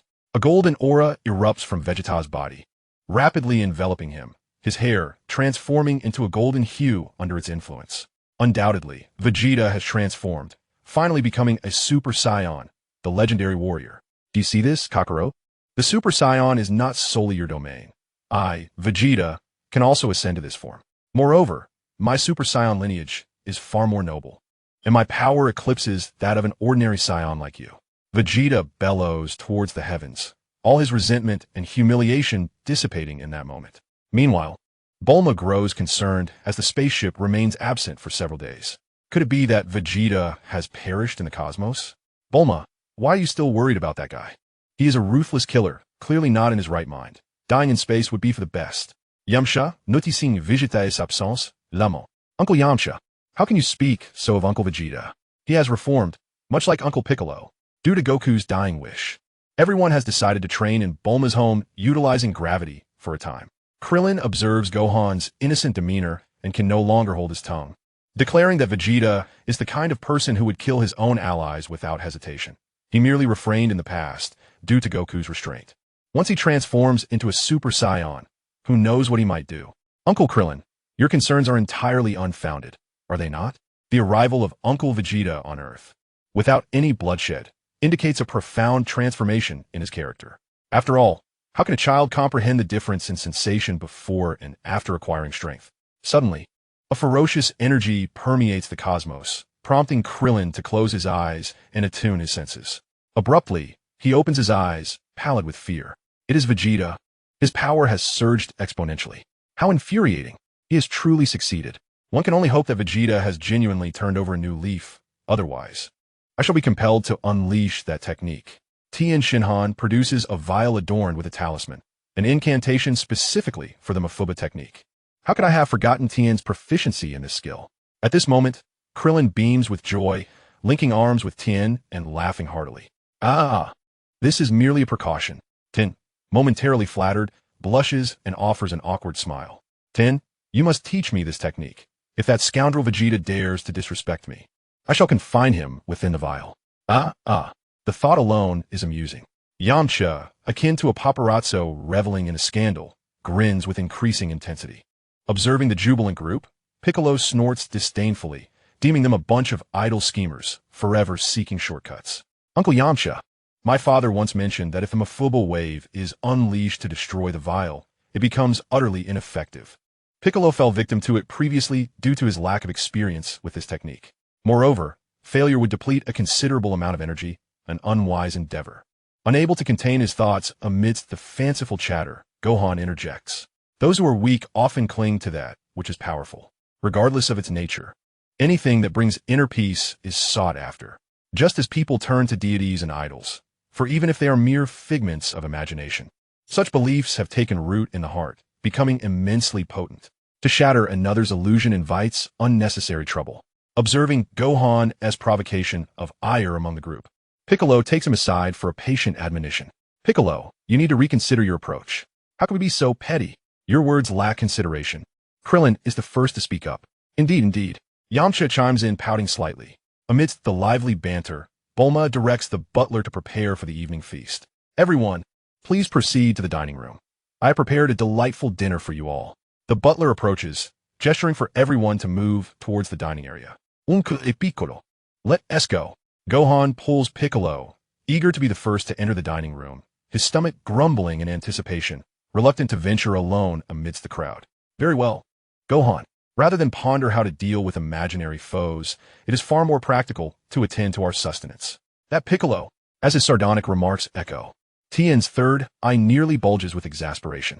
The chef presents a sumptuous banquet, and just as everyone prepares to dine, Vegeta's spaceship reaches the solar system. Vegeta has returned. Piccolo is the first to sense Vegeta's presence. Upon hearing Piccolo's words, the group hastened towards Bulma's private airstrip. They beheld Vegeta's spacecraft tearing through the Earth's atmosphere, resembling a shooting star streaking across the sky. As it ascended to several hundred meters, it began to decelerate, ultimately landing with precision at the center of the airfield. You thieving rogue! You dare return!" Bulma exclaimed, wrinkling her nose in distaste at the sight of Vegeta, his attire tattered and exuding a foul odor. Chapter 12. Tragedy Tower. "I fear not. I am famished." Vegeta attempted to articulate something, but all that emerged was a singular utterance. "How can I dine when you smell so atrocious? You ought to cleanse yourself and change your clothes first." Bulma nearly fainted at the intermittent whiffs of stench that wafted through the air. Very well. Though irritated, Vegeta trudged towards the bathroom. What is happening? That rascal is actually heeding Bulma's words. Tien, puzzled, rubbed his 3 eyes repeatedly to ensure his vision was clear. "Uncle Tien, what troubles you? Is it not customary to shower before dinner?" Gohan inquired, bewildered, as his mother had always insisted on such propriety at home. "Hey, Gohan, do you presume everyone is as obedient as you are to your mother? Vegeta is a ruthless cosmic marauder." Krillin interjected, observing Gohan's naivety. This is indeed an unusual signal. Typically, a villain empowered by strength seeks to conquer the world. It is quite peculiar that Vegeta expresses hunger and complies with Bulma's directives, he mused. "I believe Vegeta must be intimidated by my prowess and is opting to be humble." Yamcha contemplated, suddenly enlightened. "If a conflict arises, I shall execute this move, then this one, and finally unleash the Wolfang Fist. Ha! Truly, I am Yamcha." As he demonstrated his techniques, he could not contain his laughter. Beside them, Piccolo wore an expression of exasperation, pulling Gohan away and feigning unfamiliarity with Yamcha. Dingling, Gohan felt a vibration at his waist. Upon retrieving his phone, he saw it was Chi-Chi calling. As soon as he answered, a flurry of urgent words rushed forth. "Gohan, I have secured an excellent tutor for you. He will arrive tomorrow. You must return home today and cannot delay tomorrow's lessons." "But I still need to train." "Training? That is for adults. What business do you have meddling in such affairs? Your rightful focus as a child should be on your studies. Remember to return home early." "Uncle piccolo, y apologise." "Mother insists I return to my studies," Gohan said, his head bowed and spirits dampened. "Do not fret, Gohan. I will often visit you, and even after your studies, you can still train," Piccolo reassured him, understanding that Gohan's desire for training stemmed more from fulfilling his father's legacy than genuine enthusiasm. Indeed, children should not concern themselves solely with training. Leave that to us adults. Krillin clenched his fist, showcasing his robust muscles. I understand now. Thank you all." After bidding farewell, Gohan soared back home, feeling an immense sense of liberation with each flight towards his dreams. "Everyone, I believe it's time for Dend and me to take our leave. Truth be told, I prefer training alone to training in a group," Tien remarked, glancing at Dend. Ultimately resolute, "My pursuit of training is not to become the world's strongest, but to continuously transcend myself. I cherish life in the mountains, finding joy in the companionship of nature." Observing Tien's decision, Dend felt a surge of happiness, relishing the moments spent training together. "So do I. The renowned baseball team owner has invited me to support them. Thus, I too must depart." Yamcha, fond of baseball, had numerous teams seeking to recruit him as a player. Watching each individual depart, Piccolo silently exited as well, having come solely to train Gohan. Now that Gohan had returned home, he saw no reason to linger at Bulma's residence. Krillin had intended to remain for further training, especially given the excellent gravity training room and the delectable meals, but with everyone leaving, he felt it inappropriate to stay. Vegeta emerged from the shower to find the place deserted. Everyone has gone back to their training, and Gohan has returned home to study, Bulma explained upon seeing Vegeta. "Oh, merely a bunch of insignificant fish. They probably felt uncomfortable remaining here as I transformed into a Super Saiyan," Vegeta dismissed, unfazed by their departure. In the realm of training, solitude is the norm. The strong walk alone, while the weak band together. Considering himself a strong warrior, Vegeta naturally looked down upon mingling with Earthlings. Well then, I shall continue my training. He resolved not to squander a moment, determined to fully master the power of a Super Saiyan. In the Kaishin realm, the Supreme Kai and his companions were observing Goku's training progress. Goku, your strength is rising remarkably. With each battle, I sense your energy stabilizing. You are undoubtedly a prodigy. The formidable Tora caught Goku's punch, nearly unable to withstand its fierce energy. It's truly unimaginable that you are merely a human who has trained for a few decades. Your talent has surpassed that of the divine. Mice-Man Midorei felt similarly moved. Goku's combat skills had indeed surpassed those of certain deities, who had trained for millions or even billions of years. Oh, ha ha ha. Goku, your progress is rapid. It seems it's time for us to spar. Dora was eager. Once a figure of great renown, now confined to existence only as a projection, feeling quite lonely. Oh ancestor, Goku's training results are astonishing, he mused. The secret realm can still sustain us for 2 months, during which he has ample opportunity for growth. Exine, witnessing the praise Goku received from the gods, couldn't help but exclaim, Lord Dor, I never anticipated you would take action. Sun Wukong was overjoyed. The weary nerves from the recent battles now surged with vitality. Time was of the essence, with merely 2 months remaining before this place would succumb to slumber for 1,000,000 years. Yet, one could only wonder how long he could withstand my prowess. Dora, covering her mouth, struggled to contain her laughter, observing Dora's readiness to engage. Sun Wukong wasted no time and launched a punch straight towards her face. Thud, thud, thud. Despite exerting all his strength, Sun Wukong found himself unable to land a blow on Dora. Lady Dora, your continuous evasion without counterattacking fails to showcase your true strength. At least make a move. After several minutes of relentless but fruitless attacks, he felt disheartened and decided to encourage Dora to engage, seeking some semblance of combat enjoyment. Very well. No sooner had he spoken than Dora appeared directly before him. What? Sun Wukong felt as though his vision had blurred.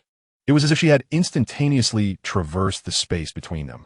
Suddenly, a fist loomed larger before his eyes, and he felt there was no escape. Bang! Sun Wukong was struck squarely in the face, followed by Dora's left foot lifting him slightly, then her right leg delivering a powerful kick to his abdomen. Like a cannonball, Sun Wukong was sent hurtling into a mountain peak. Before he could rise, Dora soared over and seized him, initiating a lesson in humility. Chapter 13. You are the best punching bag I have ever seen. Ugh. With her left hand gripping Sun Wukong's collar, Dora delivered a right hook to his left cheek, the immense force contorting his face. Blood erupted from Sun Wukong's mouth as several teeth were dislodged.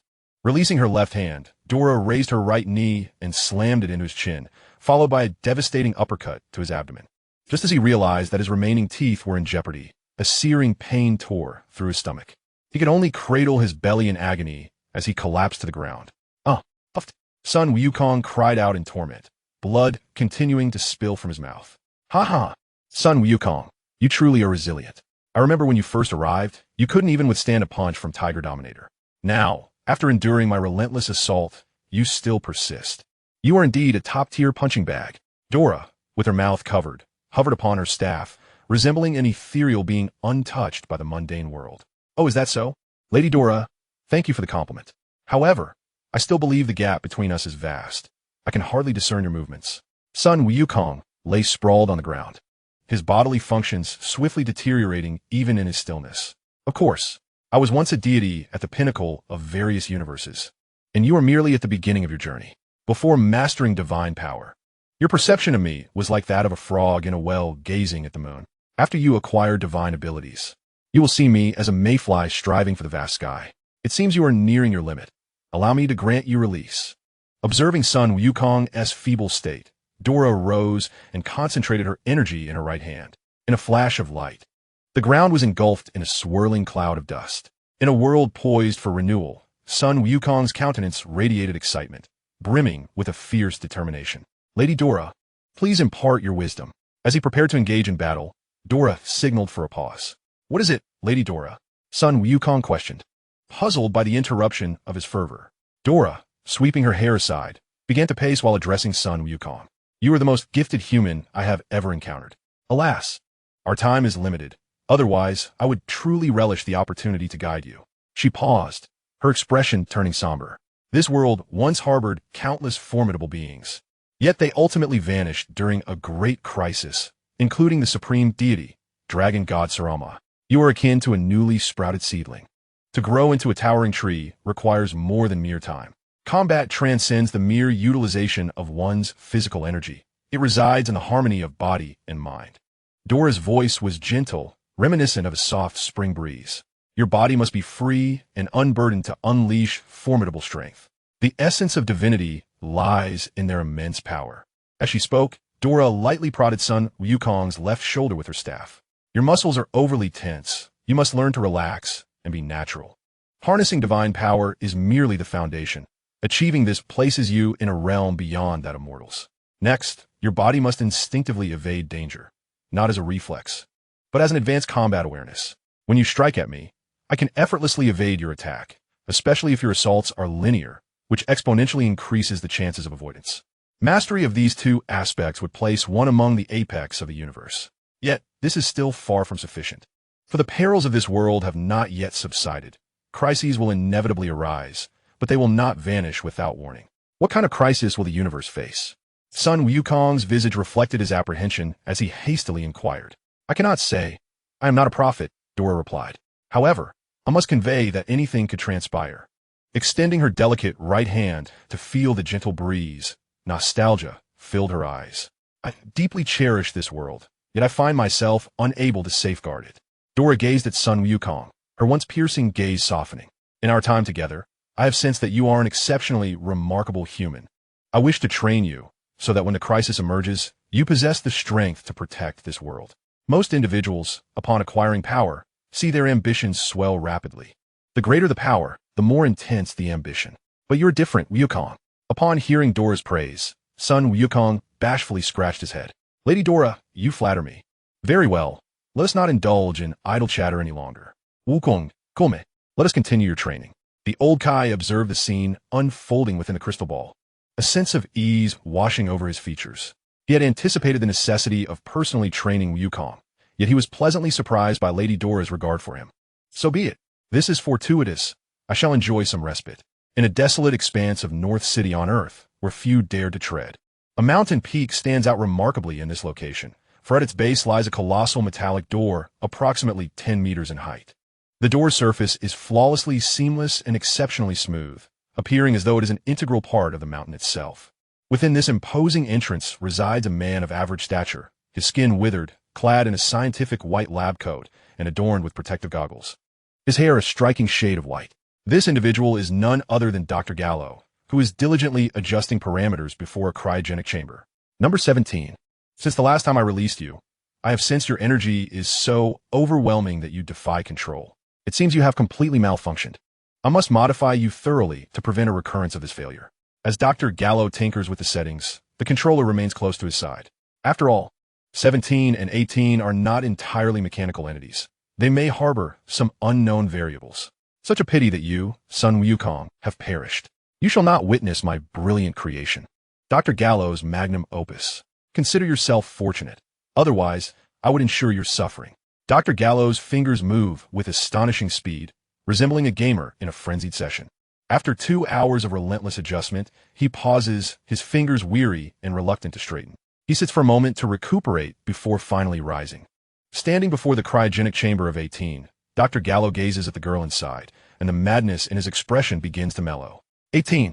Your capture and subsequent transformation were entirely to serve as a control group for 17. It appears you possess abilities akin to those of 17. 18 lies silently within the chamber, her golden hair cascading over her shoulders, maintaining an aura of ethereal serenity even in slumber. Her lips are gently pressed together, exuding an air of indifference. 18. After several modifications, you have become even more enchanting. Indeed, I, Dr. Gallo, am a genius. The seamless fusion of power and beauty is nothing short of the universe's most perfect creation. Ha ha ha.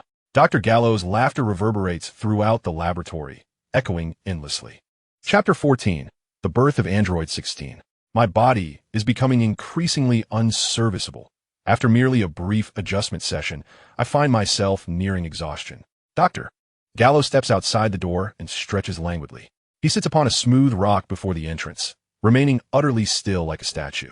The warm sunlight cascades down, causing his white lab coat to adopt a slightly fluffy texture. He tilts his face upward, eyes closed, his eyelids as thin as 2 layers of dried cicada wings, revealing delicate blood vessels beneath. His visage is etched with the deep lines of time, each furrow telling a story. His hands rest feebly upon his legs, projecting a sense of solitude. Occasionally, a breeze stirs, tousling his sparse, graying hair, prompting him to squint slightly. At that moment, 2 sparrows alight before Dr. Gallo, one of them clutching an unknown seed from the rock and offering it to its companion. 2 sparrows chirped and flitted about, at times drawing close to each other and at other times separating, as if engaged in playful antics. Dr. Gallo, observing the free-spirited birds, could not resist reaching into his lab coat to offer a snack to the sparrow before him. Startled by his movement, the 2 sparrows took flight in a flutter. Alas, it seems I have disturbed them, those delightful creatures. Dr. Gallo entered the laboratory and seated himself at a desk. He powered on the computer atop the desk and meticulously pored over the data concerning all types of robots. Models 17 and 18, driven by an eternal energy core, boasted formidable strength, yet lacked sufficient control. I fear they may veer towards self-destruction after my demise. Dr. Gallo picked up a picture frame from his workspace, within which was a photograph of his son, a keepsake he had placed in his frequently used area, allowing him to gaze upon it often. My dear son, you have been gone for so long, and I have missed you dearly. I have resolved to create a fully mechanical robot in your likeness. What do you think? Dr. Gallo raised the frame before him, gripping it tightly with his right hand as if speaking to the spirit of his son. Father, I wholeheartedly agree.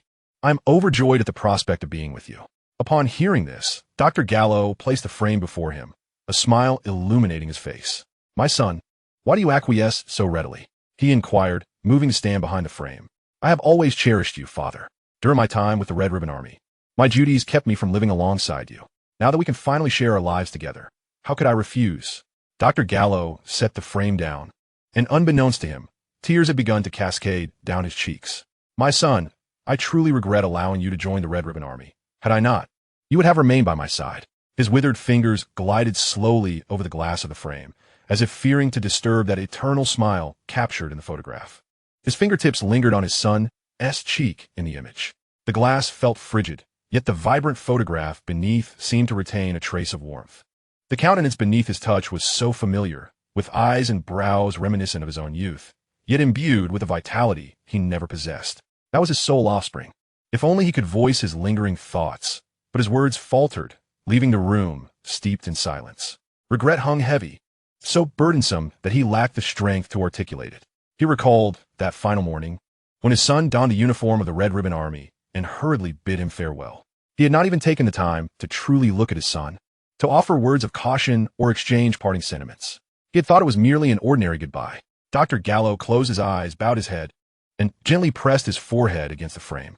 He raised his right hand to grasp the cuff of his lab coat, delicately brushing away the dust from its surface before finally setting the frame down. Weary, he dragged his fatigued body toward his study. The study was illuminated by numerous electric lights. Dr. Gallo favored bright rooms, yet today he only switched on a desk lamp.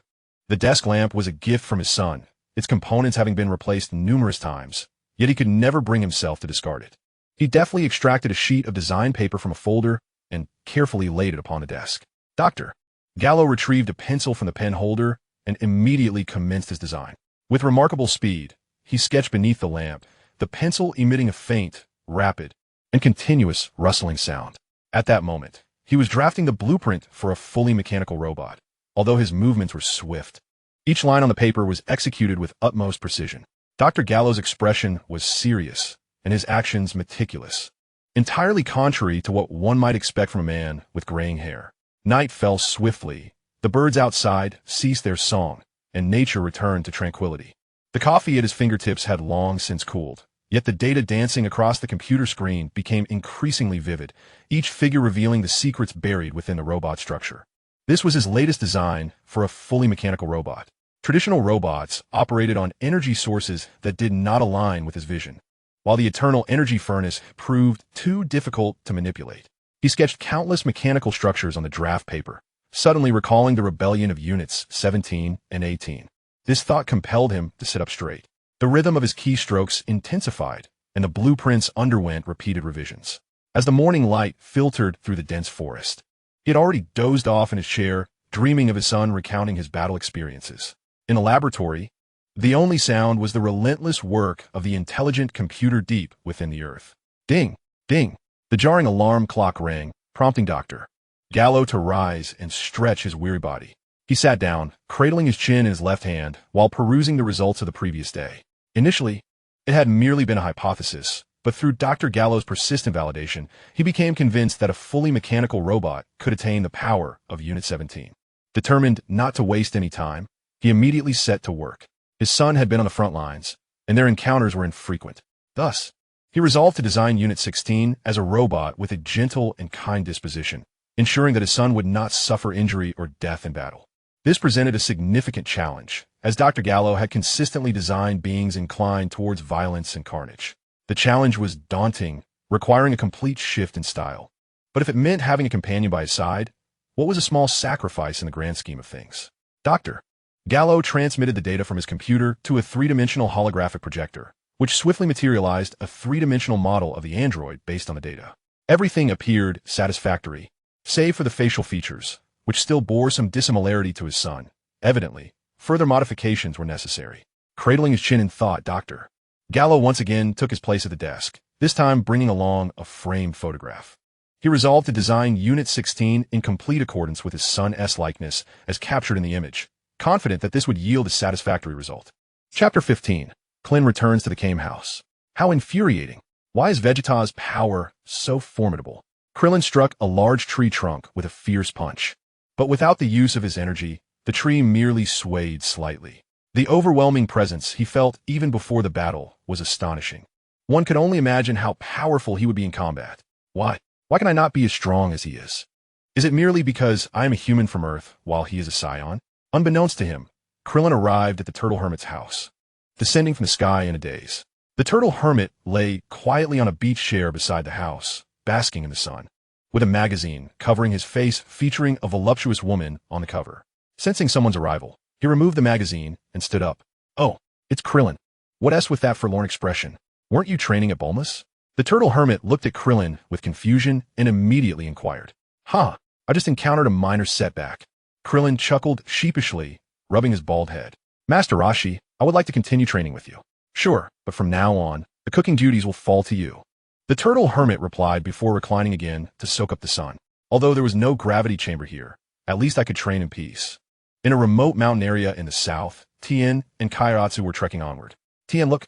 Kairatsu exclaimed excitedly, pointing to the cascading waterfall ahead. The waterfall plunged from a cliff dozens of meters high, resembling the Milky Way bursting forth, creating a mist that enveloped the area, rendering it a delicate rain.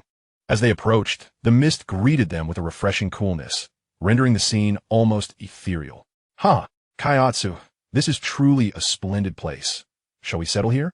Tien suggested, observing Kairatsu's excitement. Yes, Tien.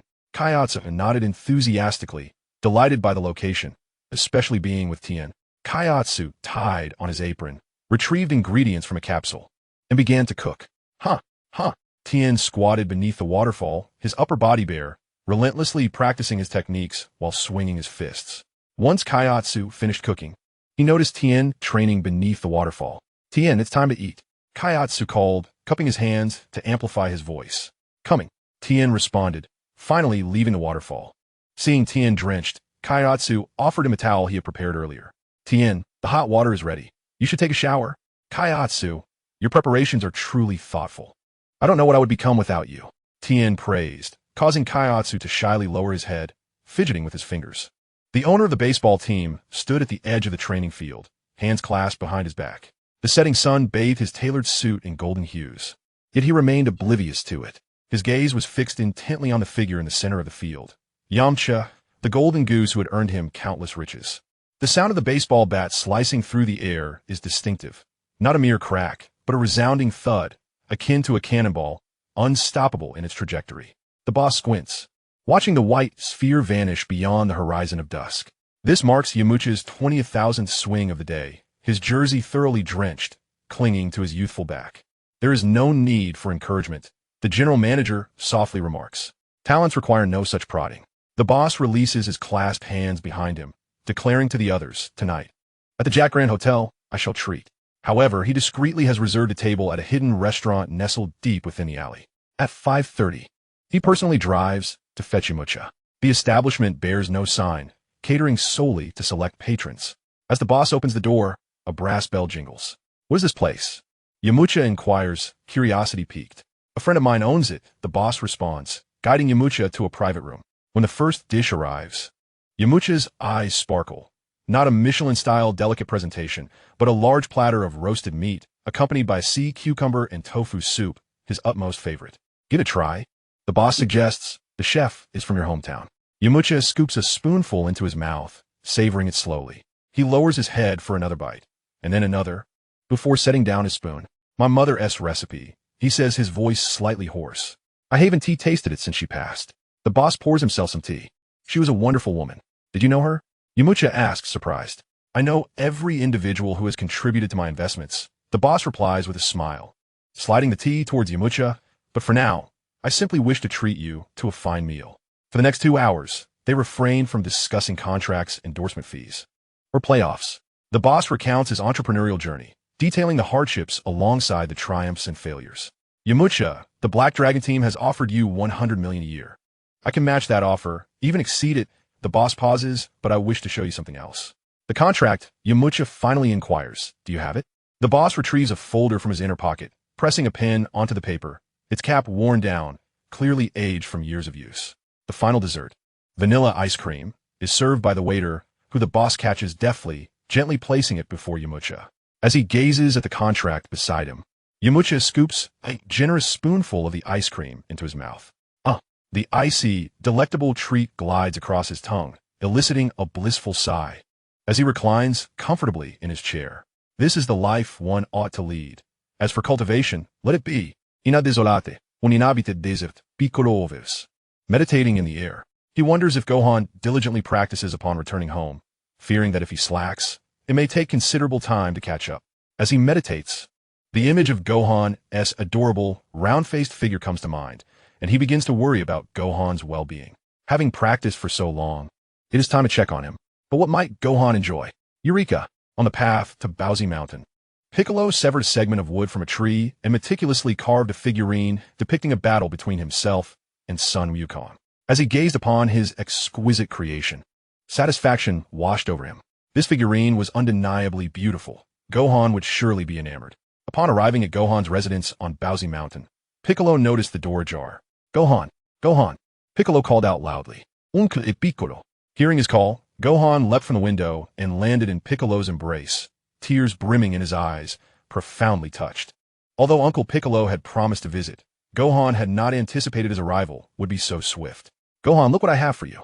Piccolo presented the meticulously crafted figurine to Gohan.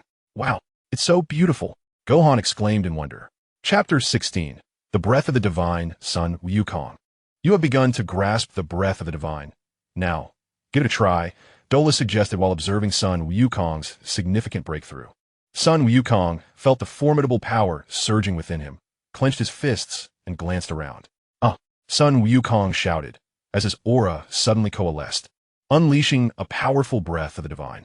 A crimson aura rapidly radiated outward, transforming his hair into a vibrant red and his pupils into a dazzling crimson hue. Good. Very good, Dola remarked, relieved to see Son Wukong successfully transformed. She languidly settled onto her floating staff, crossing her legs with an air of nonchalance. Son Wukong, you have indeed begun to master the breath of the divine. Although your strength is still suppressed here, your power is leagued beyond what it once was, Dola explained patiently. Under equivalent strength, those possessing the breath of the divine far surpass ordinary beings. This is why you were easily defeated by the gods upon your initial arrival. It is not merely a gap in technique, but a chasm in the quality of power. Son Wukong, it appears you have grasped the breath of the divine. Though your strength may not yet be overwhelming, you can now contend with me on an equal footing, Huba remarked, eyeing Son Wukong's Super Saiyan God form. Unable to restrain his eagerness. Seeing Huba poised for action, Son Wukong's lips curled into a subtle smile. What a delight. He recalled how he had been bested by Huba upon his arrival. Now was the time for retribution. Son Wukong shouted, channeling all his strength. He launched himself forward, delivering a powerful straight punch aimed squarely at Huba's face. As Sun Wukong's full-force strike approached, Huba quickly crossed his arms to defend himself. Bang! The tremendous impact sent ripples of energy surging through the surroundings. Sun Wukong. That punch was quite formidable. My arm is tingling from the force, Huba remarked. Is that so?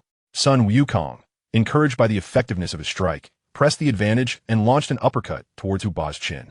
Huba barely managed to evade, returning a punch towards Sun Wukong, who deftly shifted his head to avoid the blow.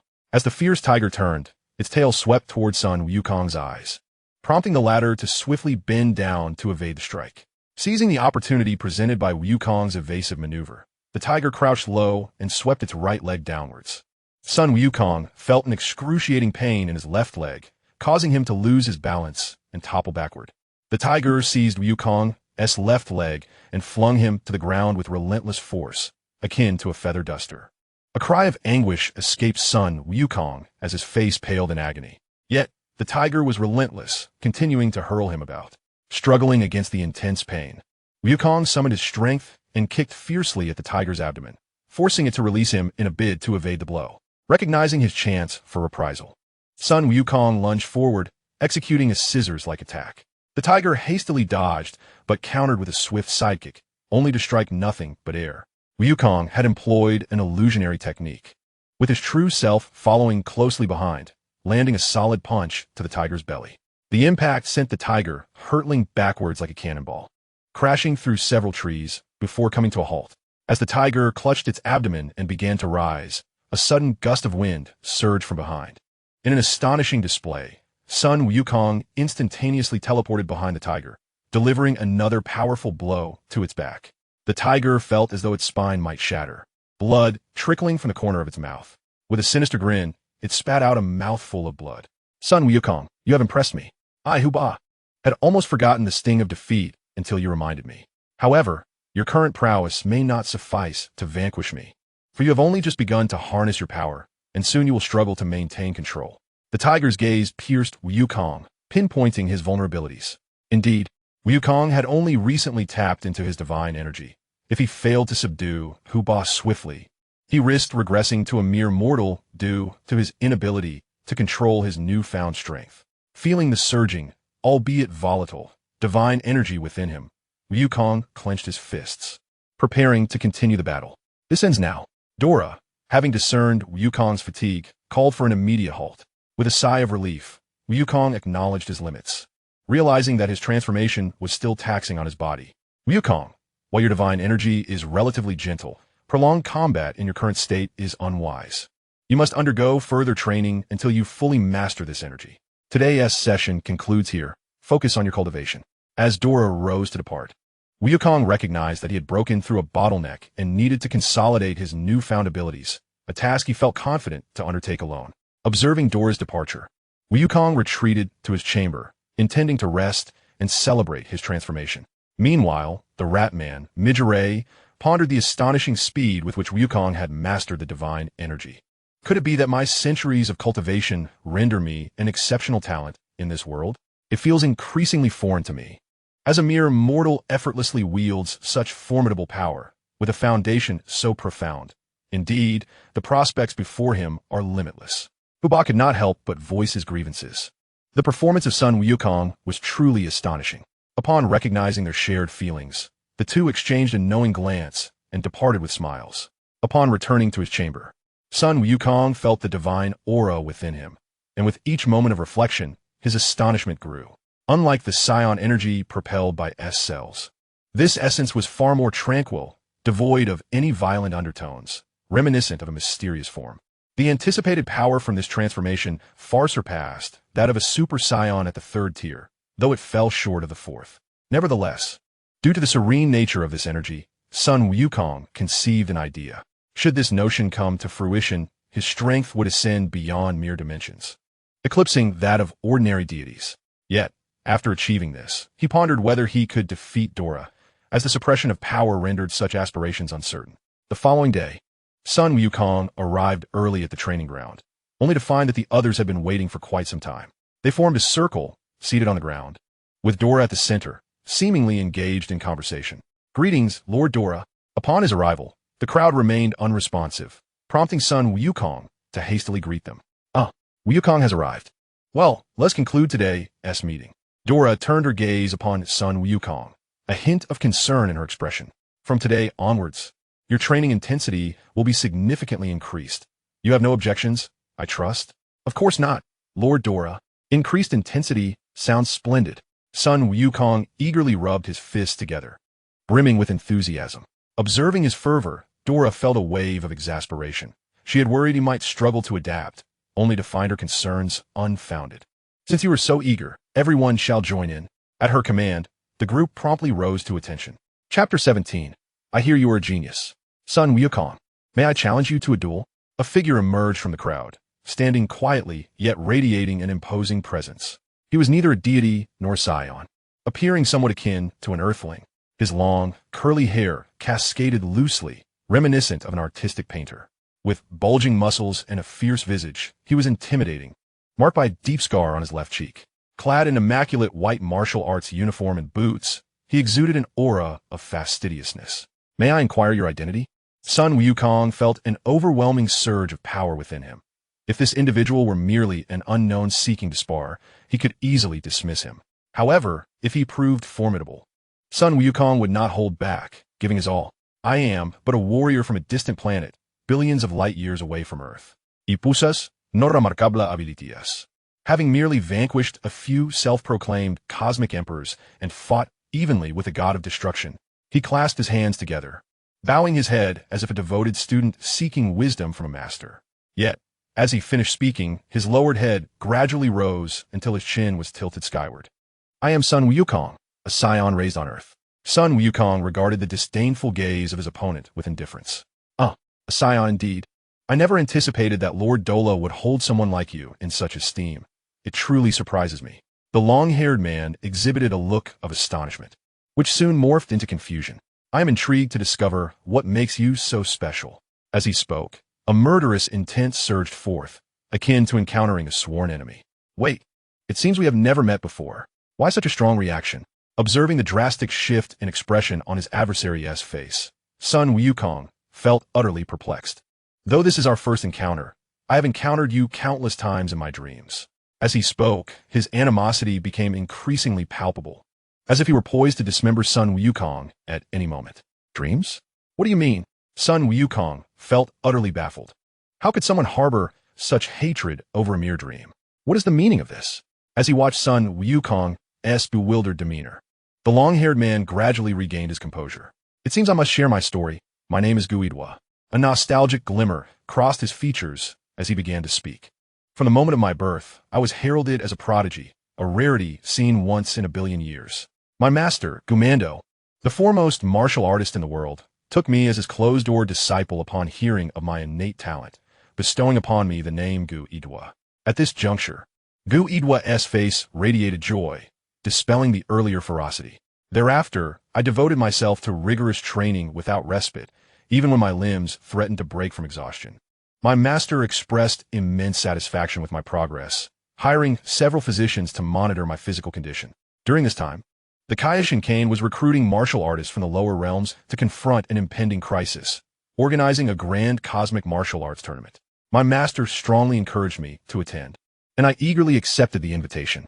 The cosmos teemed with formidable warriors, the ice demons, who proclaimed themselves the rulers of the universe, the ruthless Saiyans, the Namekians who migrated from the demon realm, and the Adetralans, possessing myriad extraordinary abilities. Among these elite warriors, I emerged as the champion, earning the recognition of King. He took me and several other powerful fighters to the palace of the Omni-King, where I encountered the Grand Priest, Lord Dola, for the first time. I distinctly recall hearing Lord Kane declare, "Esteemed Grand Priest, these 10 individuals are the strongest martial artists selected from our 7th universe. Among them, Guidwa stands as the foremost. I wonder if the Grand Priest intends to train them personally." I witnessed Lord Dola rise, pointing at me and stating, "The martial artists of the 7th universe harbor ill intentions and shall not be trained." I initially believed that our 7th universe was unique in this regard, only to discover that the other 17 universes also rejected us for various reasons. I assumed that Lord Dola deemed it beneath him to instruct us mere mortals. Hence his disdain. But why? Why does Lord Dola hold you in such high regard? As he spoke, Gu-Idwa's eyes blazed with fury directed at Sun Wukong. So that is it. I had no idea that Lord Dola was the Grand Priest. But what does that entail? Sun Wukong scratched his head, his expression one of bewilderment. To his astonishment, Gu-Idwa realized that not only was he unaware of Lady Dora's true identity, but he also lacked knowledge regarding the High Priest. He turned to Dora, seeking answers, while she, with an impassive expression, stated, Sun Wukong is one of us. I adhere to the principle of quality over quantity. Even if he is merely a projection at present, I shall guide him. Upon hearing this, Gu-Idwa's face fell, and he stared intently at Sun Wukong, lost in thought. Noticing Gu-Idwa's demeanor, Sun Wukong suddenly felt an ominous premonition. Sure enough, Gu-Idwa abruptly turned to Dora and requested, Lady Dora, please lift the restrictions on our combat abilities. I wish to engage in a fierce battle with Sun Wukong, given that he is someone you value. His strength must be formidable. At Gu-Idwa's impudent demand, the Ratman Midgeray sprang forth with a loud exclamation. Gu-Idwa, you dare to show such disrespect to Lady Dora? Hurry and apologize. Dora, unfazed by Midgeray's outburst, waved her hand dismissively, prompting Midgeray to retreat immediately. Very well, as you wish. Release. Dora raised her staff, emitting a blinding light that compelled everyone to shield their eyes. Once the radiance dissipated, Sun Wukong sensed his physical form. Realizing that the limitations on his power had been lifted, he was astonished. Despite being merely a projection, Dora's capabilities were still remarkable, leaving him to ponder her former strength. Ha! The power has returned. Speak, Sun Wukong. How do you wish to meet your demise? Gu-Idwa twisted his neck, a cruel expression gracing his features. As Sun Wukong felt Gu-Idwa's fierce aura, his blood surged with excitement. Do you truly believe you can defeat me, Gu-Idwa? Gu-Idwa retorted. It seems you remain oblivious to my strength. Allow me to enlighten you. My power rivals that of the god of destruction. Sun Wukong was momentarily speechless, perplexed by the mention of gods. You don't even know what a god of destruction is? Gu-Idwa's jaw nearly dropped in disbelief at Sun Wukong's ignorance. What exactly is a god of destruction? I have indeed never heard of it. The god of destruction is a deity dedicated to annihilation and devastation, contrasting with the Kaioshin, who is responsible for creation and protection. It is the supreme deity of the universe. Oh, Sun Wukong recalled the Kaioshin Shin and sighed in relief. Since Shin was merely adequate, it followed that the god of destruction could not be exceedingly powerful. No wonder Lady Dora appeared unconcerned. Chapter 18. This is the legendary Super Saiyan. Gu-Idwa, I can sense your formidable power. Shall we engage in a spar? Gu-Idwa, incensed by Sun Wukong's words, pointed at him and shouted, Sun Wukong, you think you are worthy of sparring with me? Today, I shall ensure your demise. Gu-Idwa, must your reaction be so extreme? You might find it difficult to maintain your composure if you lose later. What? I will lose? It appears you can only boast with words. Gu-Idwa burst into laughter, incredulous at the assertion that he could be defeated. In that case, Gu-Idwa, do not regret your decision. With a thunderous roar, Sun Wukong unleashed a fierce aura that erupted from his very being, enveloping him in a radiant golden light as he transformed into his full-power Super Saiyan form. At this moment, his strength vastly surpassed that of the Demon Realm King, Depura, for his base state had not only unlocked tremendous potential, but also undergone rigorous training under Dura's guidance. Even in his regular form, he could easily subdue Depura, leaving Sun Wukong perplexed at his previous defeat. The reason he chose to transform into a Super Saiyan was to avoid discouraging Gu-Idwa. He feared that if he displayed overwhelming power, his opponent might surrender without a fight. What form is this? Why are you glowing? Gu-Idwa inquired, his curiosity piqued. He had previously encountered Saiyans, but they were notably feeble, and he had never witnessed such a transformation. This is a Super Saiyan, a warrior of legend among the Saiyans, appearing only once in a millennium. Observing Gu-Idwa's ignorance, Sun Wukong patiently elucidated, It seems you are also a prodigy, but I have slain many who claim to be geniuses. Gu-Idwa responded with a smile that betrayed a hint of coldness in his gaze. Enough with the pleasantries. I'm coming for you, Gu-Idwa, Sun Wukong declared, assuming a battle stance, poised to strike. Gu-Idwa stood with his arms crossed over his chest, completely unguarded. Sun Wukong, despite his reservations, propelled himself forward and delivered a powerful punch aimed squarely at Gu-Idwa's face. Surprisingly, Gu-Idwa did not evade or defend himself. The blow landed solidly. Sun Wukong was astonished by Gu-Idwa's lack of reaction. Why didn't you dodge? Because I am not afraid, Gu-Idwa replied, unflinching. Why are you not afraid? Because I simply am not. With a swift motion, Sun Wukong drove his left leg downward, twisting his waist to transfer power to his right hand, delivering a fierce uppercut to Gu Idua's chin. The impact resonated with a thunderous crack. Yet Gu Idua remained utterly motionless, not even blinking an eye. It was as if his strike bore no effect whatsoever. Frustrated, Sun Wukong circled Gu Idua, launching a barrage of punches and kicks. Throughout this exchange, Gu Idua stood there immobile, revealing an impressive strength that intrigued Sun Wukong. Hey Mei. Sun Wukong focused intently on Gu Idua, shaping his hands into a blossom-like formation before moving them to his right hip, gathering energy as a dazzling light radiated from his palms. Hey Mei, he exclaimed, thrusting his hands forward, unleashing a brilliant blue energy sphere that shot towards Gu Idua like a meteor. With a mere flick of his right index finger, Gu Idua deflected the powerful energy blast effortlessly into the sky. What? My Kamehameha was actually repelled. Sun Wukong gasped in astonishment at Gu Idua's formidable prowess. Clenching his fists, Sun Wukong began to gather his energy once more. Hey Mei. With a thunderous roar, Sun Wukong unleashed a tempestuous and fierce aura that erupted from his being. His hair stood on end, save for a single lock that hung over his forehead, as sparks of lightning crackled around him, resembling a celestial deity descending from the heavens. Clenching his teeth, Sun Wukong delivered a powerful swing of his right fist towards Gu Iduo, who merely extended a finger to block the assault. Not to be outdone, Sun Wukong employed both hands and feet in his attack, yet Gu Iduo effortlessly repelled him with just that single finger. What?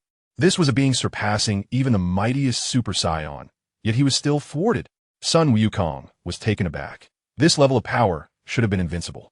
He retracted his aura, returning to his normal state. Sun Wukong's hair bristled once more, with the lock still draping over his forehead, his eyes sharp and emitting a silvery glow. He transitioned into a mysterious form. With a chin lifted towards Gu Iduo, Sun Wukong exuded an air of confidence. As he advanced, Gu Iduo mirrored his movement. Sun Wukong's fist connected with Gu Iduo's face, and Gu Iduo retaliated with a punch to Sun Wukong's abdomen. The two exchanged blows, neither yielding an inch, engaging in fierce combat for several minutes. Sun Wukong, you are impressive. Now unveil the power of your divine transformation. Gu Iduo suddenly surged with energy, delivering a powerful blow to Sun Wukong's chin. The immense force sent Sun Wukong soaring into the sky, piercing through the clouds. At the apex, he burst forth with energy, halting his ascent, and then dove back down. With eyes closed, he attuned to the divine essence within him. Ding! A sacred aura erupted from Sun Wukong, enveloping him in a crimson glow, transforming his hair and pupils to a vibrant red. Super Saiyan God. Sun Wukong sensed his newfound strength, feeling immensely powerful. Gu Iduo, I have transformed. This is my ultimate power. You should unleash your full might as well. Very well.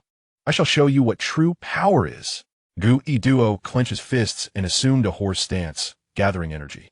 A radiant white aura exploded from his body, nearly toppling Sun Wukong. This power was beyond outrageous. Sun Wukong was astounded. This energy had eclipsed even that of Super Saiyan 4, and he realized he could not hope to match it. In that moment of distraction, Gu Iduo had already appeared before Sun Wukong, landing a punch to his stomach. Wah! Sun Wukong spat out saliva, howling in pain. Before he could react, another punch struck his face, sending him hurtling like a cannonball into a nearby mountain. The tremendous force traversed the mountain range, snapping several trees before crashing into a peak, kicking up a massive cloud of dust before finally coming to a halt. Sun Wukong coughed up a mouthful of blood, struggling to move his arms. Sun Wukong gasped for breath, the pain nearly causing him to close his eyes. To my astonishment, this Gu Iduo is remarkably powerful. To defeat him, one must. Gu Iduo flew before Sun Wukong, and, upon seeing him in such a disheveled state, flicked his hair and chuckled. Sun Wukong, after nearly 4 months of training with Lord Dora, is this all you can muster? You barely suffice to warm me up. Gu Iduo's smile gradually morphed into something maniacal as he gazed skyward. Lord Dora, do you see this? Sun Wukong is merely a jester, utterly unworthy of your immense dedication. Turning back to Sun Wukong, he continued with indignation. You are but a lowly Saiyan. What right do you have to receive such honor and capture Lord Dora's favor? Chapter 19. The Mysterious Saiyan 4. Gu Iduo, might we pause for a moment? Sun Wukong had reached a state of normalization, feeling his body nearing its limits, fully aware that he was no match for Gu E Duo at this moment. Sun Wukong, are you begging for mercy? If so, I might just let you off the hook, Gu E Duo exclaimed, his expression gleeful. No, I still possess a transformation that can allow me to contend with you, though it may be somewhat troublesome. Oh, you still have strength left? Very well. I shall await your transformation. Gu E Duo waved his hand, signaling Sun Wukong to begin. Sun Wukong approached Lord Dora, enduring excruciating pain as he struggled to speak. Lord Dora, could you assist me in creating a full moon? A full moon? Oh, that is possible. Dora, slightly puzzled, suddenly realized Sun Wukong's intention. Transform. She pointed her staff toward the sky, and a full moon appeared instantly. Looking at Sun Wukong, she directed her staff at him as well. Ow! A reddish-brown tail burst forth from Sun Wukong's rear. Thank you, Lord Dora, Sun Wukong exclaimed. What do you need the moon for? To transform into a gigantic ape. Surely, you don't intend to grow large and crush me, haha. Gu E Duo, having witnessed the Saiyan transform into a giant ape before, found their power feeble and easily vanquished. Ignoring Gu E Duo's mockery, Sun Wukong fixed his gaze upon the full moon. As the moon's blood waves were absorbed through his eyes, he became entranced, reminiscent of Master Roshi beholding his stunning beauty. Sun Wukong's tail began to react with the influx of blood waves, and he felt an intense heat coursing through his body. Here it comes. This is the sensation. In his past life, he had transformed into a giant ape several times, and the memory was vivid. As the blood waves surged within him, Sun Wukong experienced a euphoric rush of boiling blood, his fists clenched tightly, brimming with fighting spirit. With the relentless influx of blood waves, his blood boiled as if engulfed in flames. Sun Wukong's body gradually began to change, swelling as his muscles expanded, his form becoming increasingly grotesque. Feeling an overwhelming heat that threatened to melt his bones, Sun Wukong could not help but let out a mighty roar. Is this the sensation of transforming into a giant ape? In an unconscious transformation from a past life, the process proved to be more agonizing than anticipated. Sun Wukong's body began to undergo astonishing changes, visibly swelling at an alarming rate. Dark fur rapidly sprouted from his form, as his physique began to take on a more primate-like appearance. A surge of violent, bloodthirsty intent surged into his heart, fiercely assaulting his consciousness. Ultimately, this thought triumphed in an instant. Sun Wukong's Saiyan energy was fully awakened, and a ferocious aura began to expand. He completely transformed into a colossal gorilla. The intensity of his physical growth obliterated his clothing.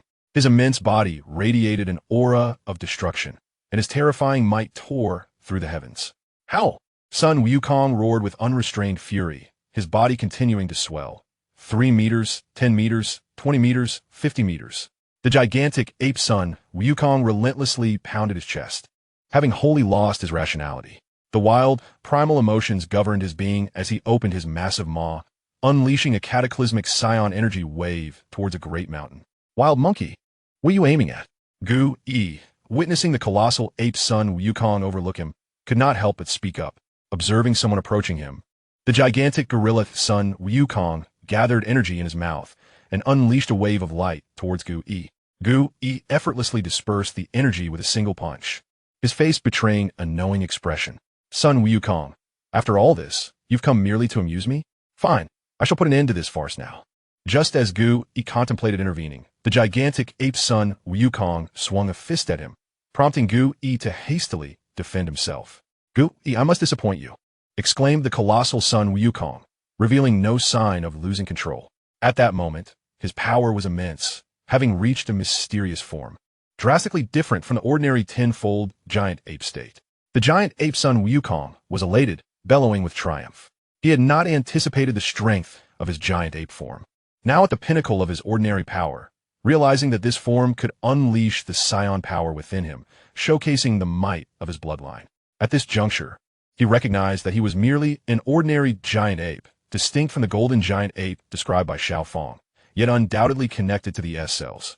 Sun Wukong fell into contemplation, striving to comprehend his situation. Once clarity dawned, he began to awaken the power within. What was this? Was it not the power of my mysterious form? Upon activating his strength, he discovered that the frenzied Saiyan energy was being drawn by a mysterious essence. stimulating the S cells. In an instant, a force capable of obliterating the galaxy surged forth at light speed. With the S cells in a wild frenzy, the giant ape son Wukong unleashed a thunderous roar. In mere moments, an overwhelming pressure erupted, powerful enough to devastate the galaxy, leaving Majir and Tiger Ba, among others, struggling to maintain their balance, as though a colossal weight bore down upon their chests. The colossal ape, son Wukong, has been supplanted by a white aura. Though his form remains largely unchanged, still dark in hue, yet his fur appears more formidable. His size has doubled, soaring from 50 meters to 100. However, the disparity in strength is monumental, reaching 500 times that of Super Saiyan 3. He has triumphed, wielding a power even more potent than that of the Golden Great Ape. This is the enigmatic Great Ape form. The overwhelming force, capable of annihilating all, is ineffably sublime. Under such might, deities are rendered as mere insects. This power eclipses that of a Super Saiyan 4 by 50-fold. Son Wukong, sensing this immense energy, feels as though he is the sovereign of existence, yet he quickly steadies his mind. What is this power? Is it truly attainable by mere mortals? Gu Iduo stands there, as though struck by lightning, a numbing sensation spreading from his crown to his toes, immobilizing him. Witnessing Gu Iduo's astonishment, Son Wukong feels an instantaneous sense of elation. Next comes the Super Saiyan 4th stage, or rather, the mysterious Super Saiyan 4. The great ape son Wukong strokes his chin, pondering the name for a while. Having transformed into Super Saiyan 4 once before, he now navigates this transformation with ease. Son Wukong closes his eyes, holds his breath, and unleashes all his energy. The mysterious white aura flows around him, shifting from tangible to intangible, enveloping the great ape son Wukong in a tempest. The form of the mysterious great ape compresses continuously, as his physical body transcends to a higher realm. The compression of the body elevates his power. Potential breaks through, and the shackles of his bloodline are entirely unbound. With a thunderous roar, the great ape son Wukong's strength traverses the cosmos. The sheer terror of this power, even a mere hint of it, is sufficient to pierce the heavens and resonate throughout the universe. Chapter 20. Reality surpasses expectations. Within this enigmatic storm, the body of the mysterious great ape son Wukong continues to diminish. The surrounding tempest of mysterious power also rapidly contracts, absorbed by son Wukong. The apocalyptic force he unleashed vanishes completely, as if it had never existed. Son Wukong's aura reveals not a trace. His mastery of power control has reached unparalleled heights, far beyond his previous incarnation. The figure of the mysterious great ape has vanished, replaced by one that stands as imposing as a mountain. His long black hair cascades to his waist, interspersed with fiery red fur, and his black pupils radiate a confident gleam. His robust physique exudes an alluring primal beauty. Unlike the ferocious aura of his past Super Saiyan 4 form, the aura of the mysterious Super Saiyan 4 is remarkably composed, with sharper features and an enigmatic presence. Feeling the cataclysmic might in his every movement, son Wukong can't help but smile, revealing the uniquely captivating grin of the mysterious Super Saiyan 4. He perceives his aura as remarkably tranquil, yet his strength, speed, defense, and reflexes have transcended all limits. Demon, you must be the legendary Dark Demon. Gu Duo was utterly consumed by madness, trembling at the sight of son Wukong's terrifying grin. Gu Duo, what troubles you? It is I, son Wukong. Do you not recognize me? Son Wukong advanced slowly, and Gu Duo seemed to perceive an evil deity crawling forth from the abyss of hell, his legs weakening beneath him as he fell to the ground. And no more fighting. I concede, I concede. Gu Duo stammered in fear, his speech incoherent. Indeed, under such overwhelming power, even the most destructive deities appeared as mere ants, and Gu Duo, possessing at best the strength of the lowest-tier destroyer, dared not provoke further. Should he even consider a challenge, son Wukong would show no mercy, especially in this realm of infinite resurrection. Suddenly, a series of rapid claps echoed, and son Wukong turned to see Dora applauding from a distance. Congratulations on achieving a new form. Thank you, Lady Dora, but I am undeserving of such praise. Through the cultivation of mysterious powers and training in the secret realm, son Wukong's ordinary form had surpassed that of his previous life. Even in this basic state, he could effortlessly defeat Majin Buu. Lady Dora, may we engage in combat? I wish to test my limits. Sun Wukong assumed a fighting stance, seeking guidance from Dora. Come forth. Dora beckoned with a flick of her finger. As the battle commenced, Sun Wukong took a deep breath, instantly elevating the aura of his mysterious Saiyan form to its zenith. He fixed his gaze intently on Dora, awaiting a moment of vulnerability. Dora, however, withdrew her staff into another dimension. Placing her hands behind her back, her body relaxed as if taking a leisurely morning stroll. Observing her lack of movement, Sun Wukong resolved to strike first. In a flash, he teleported behind Dora, delivering a lightning-fast uppercut aimed at her waist. Dora simply closed her eyes, and as Sun Wukong's fist was about to make contact, it was as if a gust of wind propelled her away from the impending strike. Impossible! Sun Wukong exclaimed, disbelief evident in his eyes as he examined his fist. Undeterred, he unleashed a flurry of punches, each strike so swift that they left afterimages, combining fists and feet in a relentless assault. Yet, Dora's upper body swayed like a willow in the wind, skillfully evading each attack by mere millimeters, shifting sideways or leaning back, instinctively reacting as if she were foreseeing his movements. Though Sun Wukong's fists possessed the power to obliterate the universe, he found himself unable to harm the figure before him. Even at speed surpassing light, he could not graze the hem of her garments. For the first time, Sun Wukong began to doubt his own strength. Why? Why could I not land a blow? Realizing that hand-to-hand combat was futile, he decided to employ another tactic. Sun Wukong performed several backflips, creating distance between them. He positioned his hands at his waist in a flower-like formation. Tenfold Kamehameha. A scorching wave of energy surged forth like a meteor, hurtling toward Dora, who merely smiled gently. She opened her mouth and lightly blew toward the Kamehameha wave. Who? The tenfold Kamehameha unexpectedly dissipated, as if it had never existed. What? That was my tenfold Kamehameha. Sun Wukong felt a sudden loss of 1/3 of his power. Disbelief coursing through him. Even a super one-star dragon would be instantly reduced to ashes by such a strike. He was astonishingly blown away by Dora in a single breath. How absurd, gazing at the ethereal and elusive Dora, who seemed to float like a dream.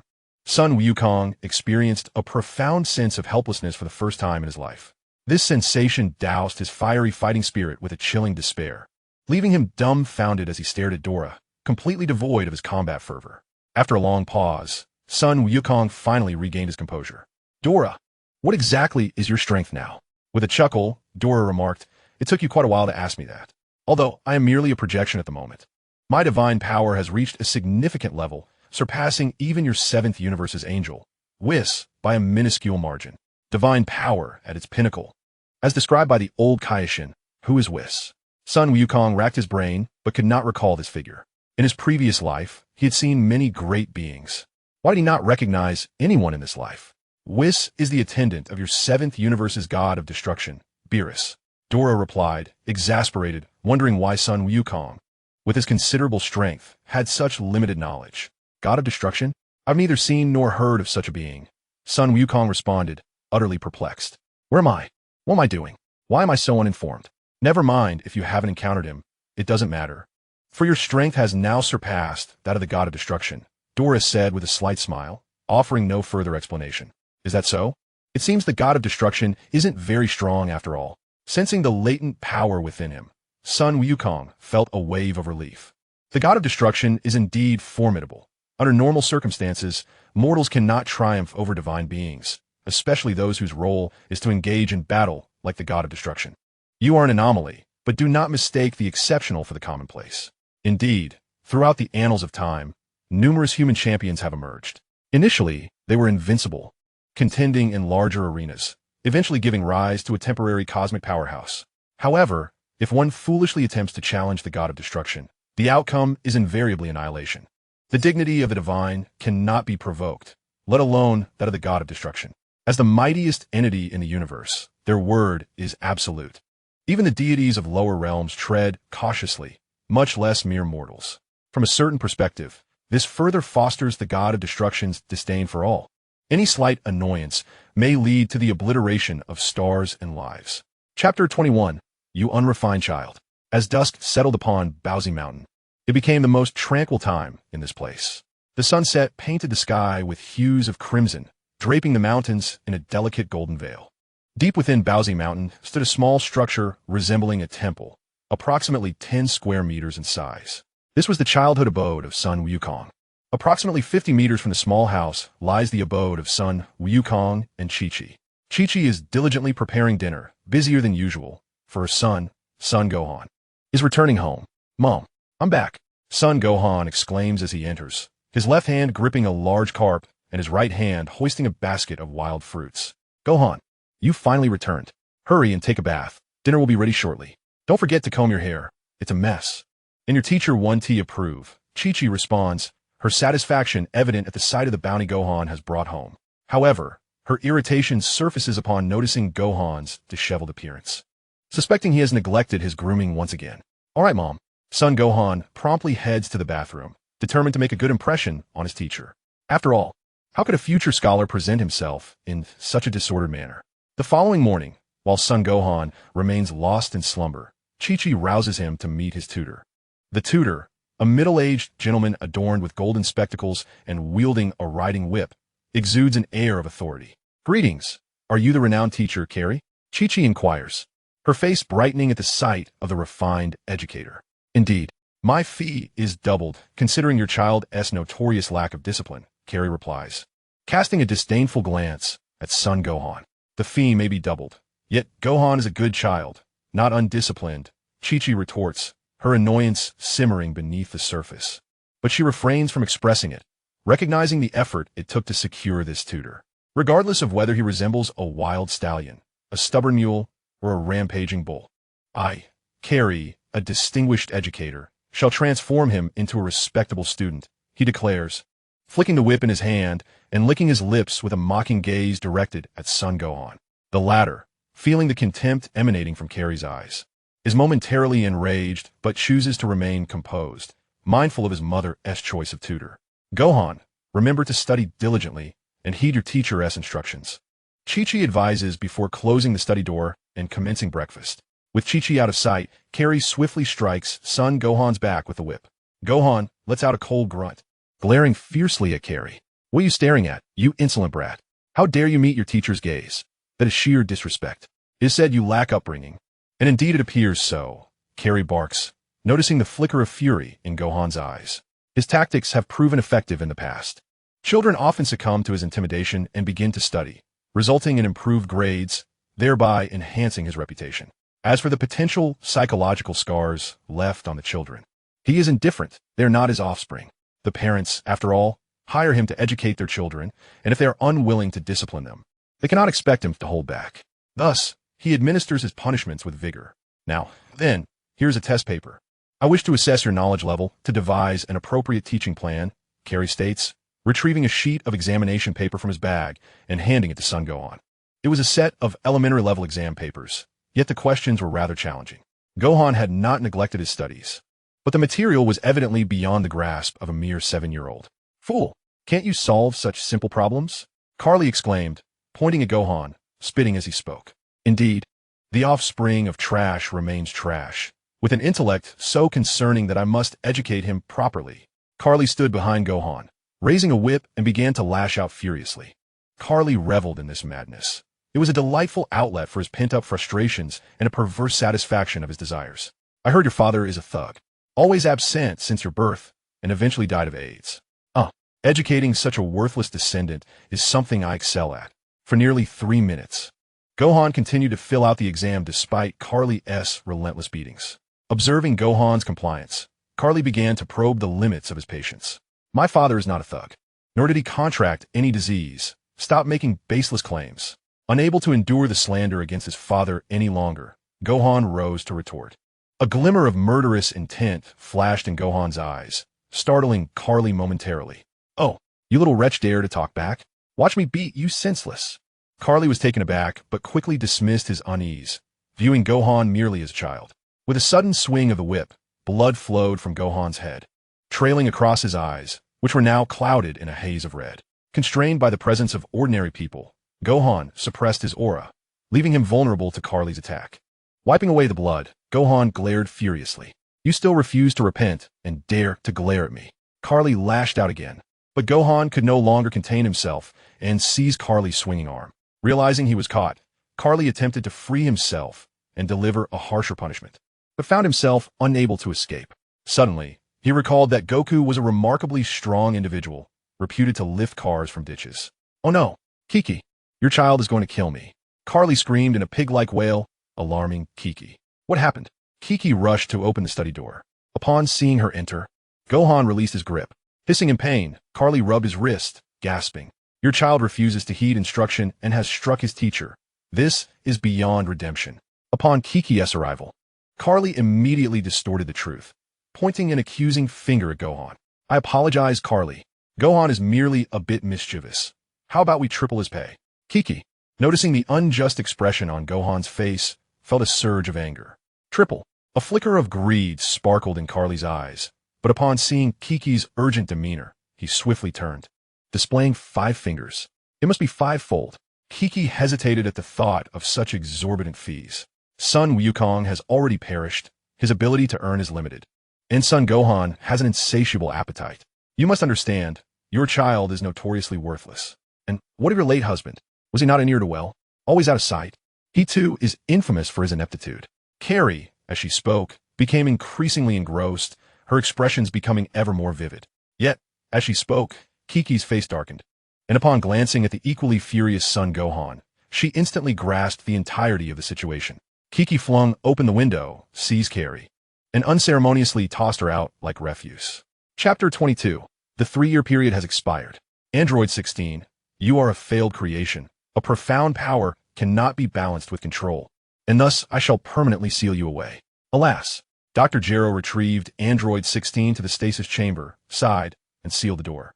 It is time to check if Android 17 has been repaired. Dr. Gero held the controller in his right hand, his thumb poised over the emergency switch, while his left hand carefully pressed the awakening button of Android 17's stasis pod. The hatch opened, and Android 17's eyes sprang open, his cold gaze dismissing all.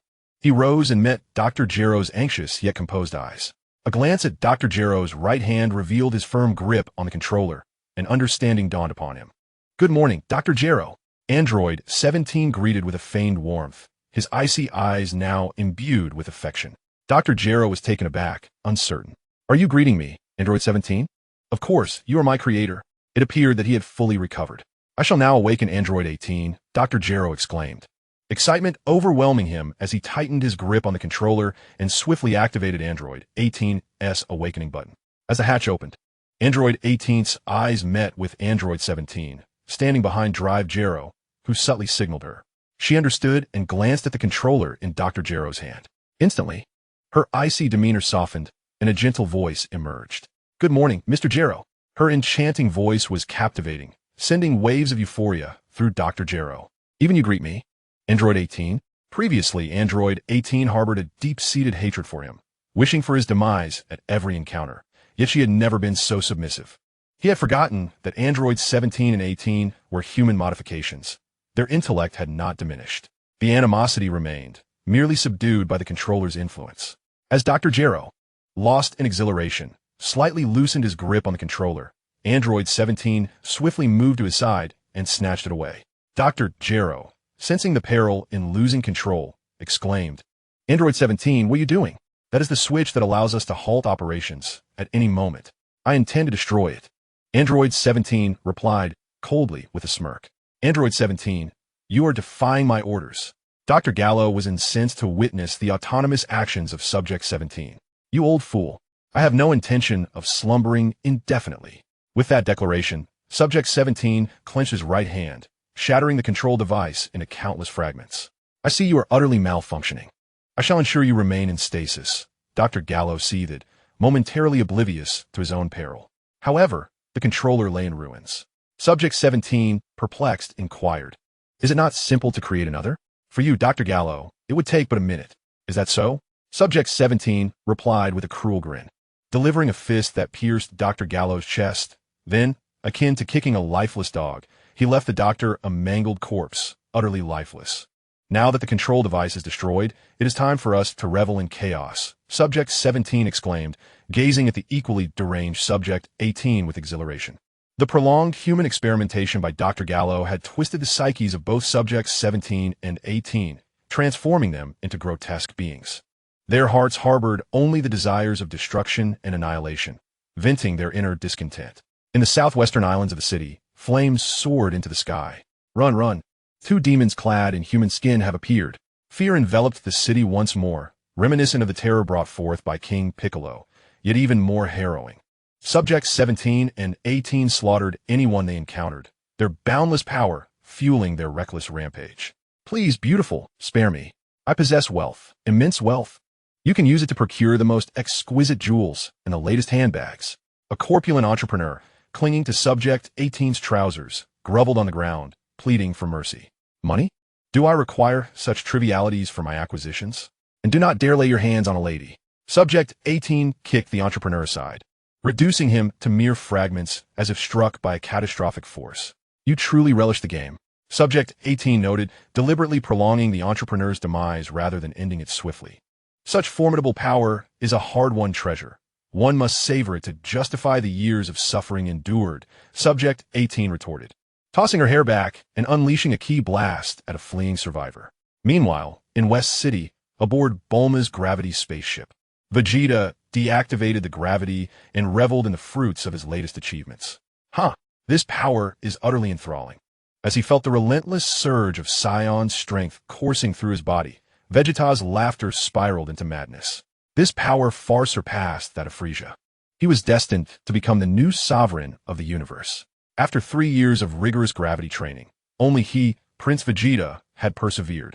I shall first enjoy a sumptuous lunch, and then I will usurp the title of Earth's King. This planet shall henceforth be known as Planet Vegeta. Vegeta glanced at the television, sipping milk while awaiting the chef to prepare his meal. Breaking news is now being reported. The island city to the southwest of the southern capital has suffered devastating strikes from 2 malevolent entities. Troops have been dispatched to suppress the situation, so there is no need for alarm. The television flickers with images captured by aircraft, revealing a dashing young man and a beautiful young woman gathering energy waves to obliterate their perceived prey. I find myself unable to sense their formidable power. Could they be extraterrestrial beings? Vegeta concentrates toward the southern capital, yet detects no corresponding energy. These two possess considerable strength and a penchant for destruction, making them suitable candidates for subordinates. Vegeta observes the duo on the screen with a hint of admiration, considering them fit for a real estate development project. Neglecting his meal, he resolves to confront the androids. The Z fighters have also received the news and are hastening to the scene. After 3 years of arduous training, the time has finally come to put their skills to use. Tien, listening intently to the radio broadcast, clenches his fists. Tien, are you going? Kaiatsu notices the righteous determination on Tien's face and feels a twinge of concern. The memories of Tien's suffering during the era of King Piccolo and the Saiyan invasion of Earth haunt him. Kaiatsu, as martial artists, if we stand by and do nothing while the world is in peril, what good is our training? What does it mean to be a martial artist? Though Tien cherishes nature and the beauty of landscapes, his sense of justice compels him to act against the suffering of humanity. Very well, I shall join you. Kaiatsu respects Tien's decision and vows to follow him, even into the fiercest of battles. Chapter 23. The androids mobilize. With Kakarot gone, I am the sole Super Saiyan. My power is unparalleled. The world should be under my dominion. Vegeta steps into the bathroom, feeling the surge of his own energy, and begins to plan for the future. Once I am clean, I shall deal with those 2 nuisances. Krillin and the others should be on their way now. As the protagonist, I must make my entrance last. The shower gel and shampoo emit a delightful jasmine fragrance, which Vegeta finds immensely pleasing, prompting him to increase his bathing frequency. This was specially prepared by Bulma. Stinky Vegeta, wash away your grime. She had once tossed the shower gel and shampoo at him, not holding back in her words. Now I am fragrant Vegeta, not Super Vegeta. Dressed in the battle attire he had long prepared, Vegeta stands before the mirror to make final adjustments before heading out. Krillin arrives at the scene of devastation, where ruins abound and flames soar into the sky. The cries of survivors merge into a symphony of despair and lamentation. Mommy, why did those 2 older brothers and sisters attack our city? A small girl clings tightly to her mother's clothing. The mother, unsure of the answer, replies, "We need to leave here immediately. Those 2 demons might come back at any moment. Hold on to me tightly, and don't get lost." The mother and daughter are survivors who have narrowly escaped, fleeing for quite some time. In the beginning, the mother fled with her daughter cradled in her arms. After a while, she had to hold her hand, and now she urged the girl to grasp her clothing. "You 2 pray have been here all along. We have searched for you for quite some time. Number 18 suddenly descended from the sky, a fleeting thrill of satisfaction coursing through her. The prey attempted to escape, but after meticulous analysis, she finally caught them. Who could possibly understand such joy? No, please. Let's go. I bow to you, the mother pleaded, kneeling before number 18, her head knocking against the ground like a pestle against garlic, soon rendering her forehead a bloody mess. If begging were effective, why would I even need to do this? Number 18 remained unmoved. She had once pleaded similarly before Dr. Gero, yet he disregarded her feelings entirely, subjecting her to endless human experiments. She was a person, not an object. Thus, she resolved to inflict pain upon others, to spread despair across the land. After all, when she suffered, these people merely stood by, enjoying their peaceful lives. Number 18 aimed her right hand at the mother and daughter, gathering energy. The mother clutched her daughter tightly, kneeling on the ground, trembling, continually praying for a savior to appear. Number 18's exquisite face flickered with madness as her energy wave was poised to engulf two innocent lives. Stop. Finally, Krillin arrived, unleashing an energy wave to intercept the harbinger of death. Oh, you little bald one, have you come to ruin my fun? You possess quite the audacity. In an instant, number 18 appeared before Krillin. With her right leg slightly bent, she delivered a knee strike to his abdomen. Krillin quickly crossed his arms in defense, but his energy felt as fragile as paper, shattering instantaneously. He was sent flying several meters, crashing to the ground, unconscious. With the nuisance dealt with, who else could possibly save you? Number 18's energy blast surged toward the mother and daughter. Moments later, only a single leaf fell to the ground, dancing in the breeze. Hee. 2 more rats dispatched. After such a lengthy game, it's time to relax. Number 18 stretched languidly and entered a high-end fashion boutique she had specifically chosen. After all, she did not wish to remain in her current attire. Having completed her destructive task, she desired to indulge in a bit of glamour. Hey, you, come here and choose a dress that fits my figure. If I am not satisfied, you know the consequences. Number 18 pointed imperiously at the quivering saleswoman huddled in the corner. The saleswoman stood up, trembling, ready to present the clothing. Number 17 had already located number 18, his expression fraught with urgency. Number 18, Sun Wukong's companions have arrived. You must not be isolated. On Earth, the most formidable force comprised Sun Wukong's friends, each possessing an array of peculiar techniques. Number 18 could easily fall into a trap if she fought alone. I just encountered a bald one named Krillin. With a single strike, he was rendered unable to fight. So what is there to worry about? Number 18 found herself inexplicably amused by number 17's cautious demeanor. 2 demons, surprisingly engaged in laughter. Yamcha shouted, drawing the attention of the androids. All the Z fighters, except for Vegeta, had assembled, and Krillin had also been rescued. Be cautious. Do not be deceived by their charming appearances. These 2 possess immense power. That woman, despite her seemingly frail demeanor, rendered me unconscious with a single blow, Krillin warned, concerned that others might fall into the same trap. I, Yamcha, shall test the waters first. Everyone protect me. Yamcha positioned himself and charged at Android 17. Observing this, Android 18 flew to a nearby rooftop, resting her chin on her hand, watching the battle unfold. Yamcha gathered his energy, and, astonishingly, his arms swelled instantly. Wolfang Fist. Yamcha's fists moved with the swiftness of lightning, launching a relentless barrage towards Android 17's face. In an instant, he unleashed hundreds of punches, all of which were effortlessly caught by 17. Android 17 displayed a troubled expression, seemingly struggling to maintain his stance. Yamcha, you're doing great. Keep going and defeat him, Gohan urged, seeing Yamcha gain the upper hand. The Z fighters were equally exhilarated. The crisis appeared manageable. However, Piccolo observed Android 17's fluid movements and his discordant expression, sinking into contemplation. After several minutes of fierce combat, Yamcha exhausted all his techniques, yet Android 17, despite his lackluster performance, showed no signs of defeat. Unfortunately, Yamcha began to falter, his movements slowed, and his defenses weakened. Yamcha has lost, Piccolo remarked, watching Android 17 toy with him. Yamcha, reveal your remaining abilities. Android 17, arms crossed and expressionless, regarded the panting Yamcha. How infuriating. Do you take me for a fool? Yamcha spat, gritting his teeth. Who are you? And how do you possess such formidable strength? Me? I am Android 17, a creation of Dr. Gero from the Red Ribbon Army, he replied, gesturing to Android 18 on the rooftop. We are both androids, endowed with limitless energy. Your hopes for a war of attrition are futile. Androids? Limitless energy? How can this be? Krillin gasped, nearly collapsing at the sight of the seemingly delicate Android 18. Chapter 24. Oh, what a scene with Vegeta. Krillin wasn't the only one in shock. The others stood as if struck by lightning, frozen in place. Ten, concerned, glanced at Kairatsu, who appeared to foresee their doom. Do not worry, Kairatsu. Vegeta has yet to arrive. He is a Super Saiyan, Tien reassured, noticing the pallor on Kairatsu's face. Yet, he did not sense Vegeta's presence. Could it be that he was unaware of the events unfolding today? Amidst the astonishment of the crowd, Piccolo had already begun to stealthily gather his energy, preparing to act at the opportune moment. Just as everyone was at a loss, Vegeta suddenly materialized before them. To the two androids, I present you with a choice. Submit to me or face death. Vegeta declared imperiously, arms crossed over his chest, a slight smirk gracing his lips. It is Vegeta, Krillin exclaimed, clutching onto this revelation as if it were a lifeline. The others gazed at Vegeta as though he were a celestial being descending from the heavens.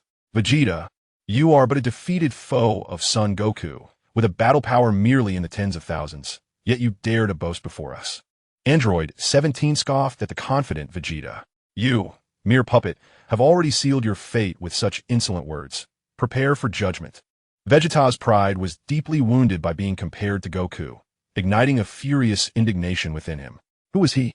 He was the prince of the Saiyans, a rare genius among his kind, and to be labeled as a subordinate of that lowly warrior Kakarot was an affront he could not abide.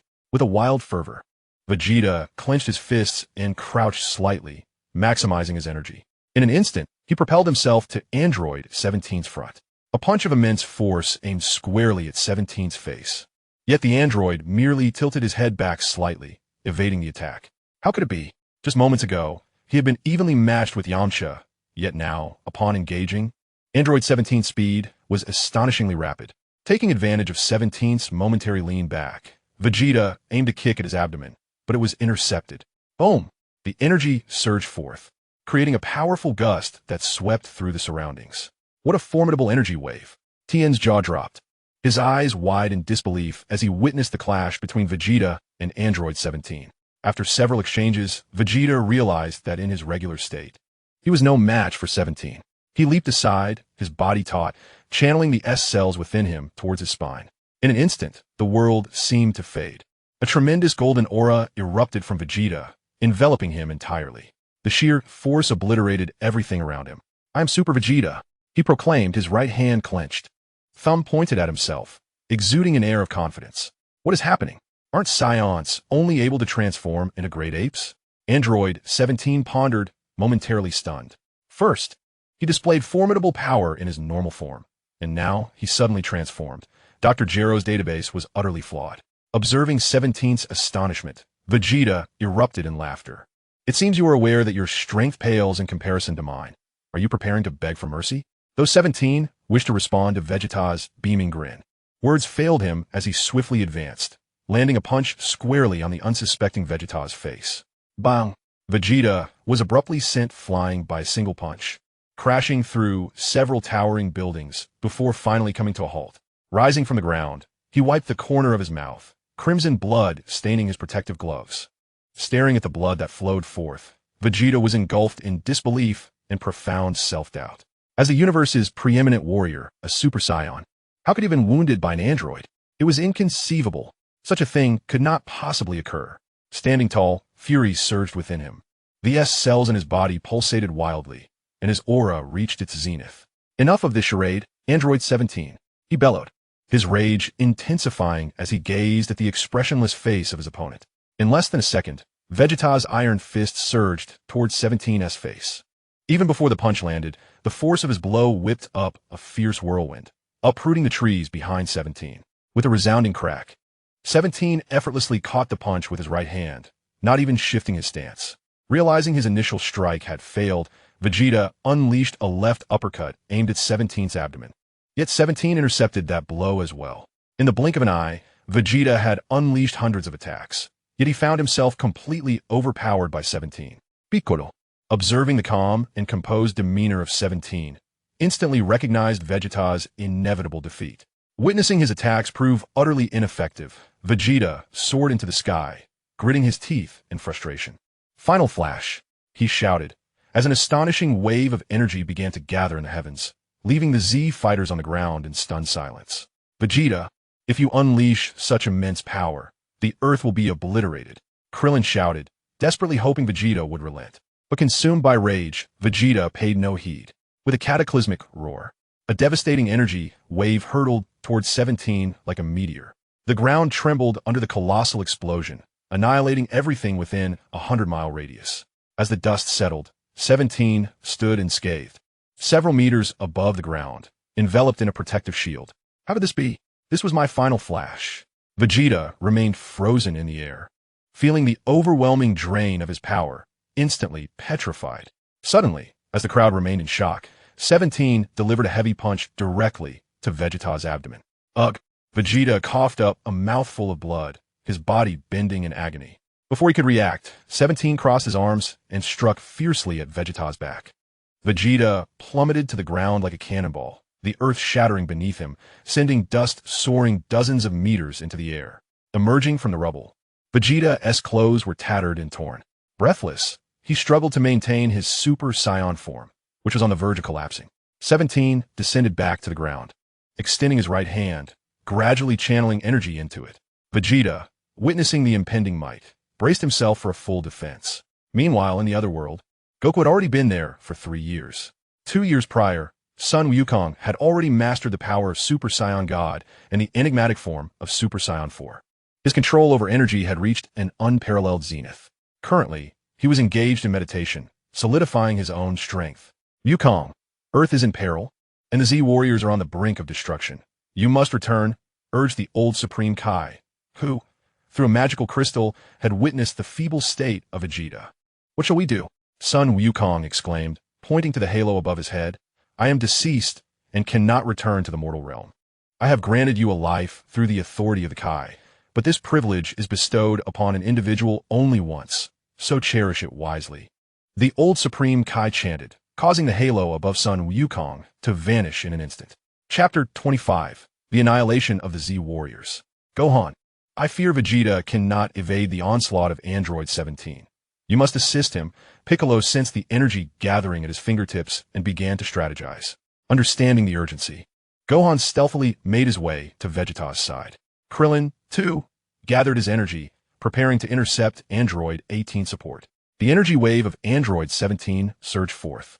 "Now," Piccolo shouted, prompting Gohan to leap towards Vegeta, narrowly avoiding a fatal strike.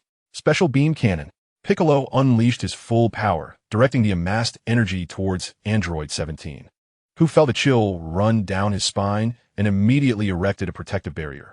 Witnessing Android 17 being besieged, Android 18 prepared to intervene.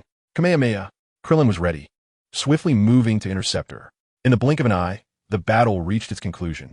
Android 17 stood unscathed. "What a pity, Demon King Piccolo. Your power is too feeble. Even if you had struck me, it would have failed to inflict harm," he remarked, eyeing the barrier with trepidation. Had Piccolo possessed greater strength, death would have been certain for him. "Insects, you have truly provoked my ire," Android 17 declared. "Android 18, unleash your power." The two androids merged, causing a wave of cold sweat among the Z warriors. They charged towards the Z warriors, who fell like lambs to the slaughter with a single blow, rendered incapacitated. Witnessing their collapse, Android 17's murderous intent ignited. Initially, he had intended to toy with them, given their status as Earth's martial arts masters. However, Piccolo's previous actions had revealed that the Z warriors were not mere insects, capable of inflicting serious harm at any moment. Thus, the game of cat and mouse concluded. He was ready to savor the sweetness of ultimate victory. Android 17 licked his lips, intoxicated by the thrill of the impending finale. Observing this, Android 18 decided to let him relish the hunt, taking to a nearby rooftop and gazing blankly at the impending slaughter he was about to unleash. "Demon King Piccolo, given your penchant for trickery, you shall be the first to face my wrath." Android 17 concentrated the energy of his blast, while Piccolo, clutching his chest in despair, gazed helplessly at the impending strike. He understood that there was no escaping his fate. A flash of white light illuminated the scene as an energy wave surged forth like a bolt of lightning, prompting Piccolo to gently close his eyes. Suddenly, a vibrant orange figure materialized before him, delivering a punch that sent the energy wave of Android 17 soaring into the sky. The energy wave ascended at a breathtaking speed, colliding with the atmosphere and producing a deafening explosion. Son Goku, you have returned? According to the data transmitted by Dr. Gero's B-Robot, Son Goku had perished 3 years prior. Indeed, I have risen again. Son Goku's expression remained stoic, betraying no joy or sorrow. What was going on with Kakarot? There was no trace of his energy, nor could one discern the depth of his power. He appeared as an ordinary man. Yet, how could Kakarot possibly be an ordinary individual? What kind of rigorous training had he undergone? Vegeta, struck by disbelief, as if by a bolt from the blue, gazed at Son Goku, trembling all over. Android 17, I had hoped you would repent, as in another world, but it appears you have not. You have taken many innocent lives. Do you have anything to say for yourself? Son Goku's voice was not loud. It pierced through to Android 17's ears. Are you lecturing me? Android 17 could hardly believe that Son Goku dared to speak to him in such a manner. I am not here to lecture you. I am here to end you. Son Goku could no longer contain his fury. Indeed, as the future Trunks had warned, Android 17 was wicked to the core, burdened with countless sins. Is this all you have, relying on your Super Saiyan strength? From Dr. Gero's data, I have discerned that your power is comparable to Vegeta's. Is this your source of confidence? Android 17 regarded him as a mere jester, an arrogant frog in a well, unaware of the vastness beyond. However, witnessing Son Goku's unwavering confidence ignited a blaze of rage within him. I am Android 17, the ultimate android. Do not underestimate me.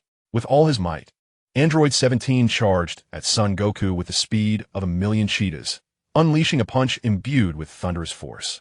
Yet, Son Goku appeared unmoved. The punch seemed to pass directly through him without contact. Android 17 could scarcely believe his eyes and launched another earth-shattering blow, which also passed through Son Goku's form. Could it be that Goku is employing a technique of afterimages? Krillin pondered, puzzled. If it were indeed the afterimage technique, the illusion would dissipate upon being struck. But if it were not an afterimage, why did Android 17's fist continue to pass through Son Goku's body? The Z warriors were equally baffled. Even TN's 3 eyes could not discern the truth. Vegeta, recalling a similar scene, began to scrutinize Son Goku's feet, noticing that there was not even the slightest movement. What could be happening? Even my Super Saiyan abilities cannot reveal the cause. Vegeta clenched his fists, perplexed and confounded. On the 17th, despite employing every possible means, nothing could be struck, much like Sun Wukong merely existing as a shadow. Sun Wukong, what trickery are you up to? Why can I not grasp your presence? The 17th felt utterly deceived, wondering if Sun Wukong had devised an incorporeal illusionary technique. 17th, I shall deliver a decisive blow to you. Regret your actions in the depths of hell. With that, Sun Wukong transitioned into a combat stance, his figure vanishing. When he reappeared before the astonished crowd, he stood right in front of the 17th. Had Wukong employed instantaneous movement? Krillin, witnessing the sudden appearance of Sun Wukong, felt he finally understood the nature of Wukong's movements. No, that is not it. Vegeta was left speechless, unable to believe his eyes. This was merely a visual distortion caused by extraordinary speed, appearing as if he had teleported. Why? How could Sun Wukong, in his normal state, achieve such swiftness? Moreover, due to the fleeting nature of the moment, one could not discern the magnitude of Wukong's strength. How can this be? The 17th, confronted with Sun Wukong suddenly before him, began to malfunction like a frozen computer. Suddenly, Wukong thrust his right fist through the 17th's body, withdrawing his hand with an expressionless demeanor. Impossible.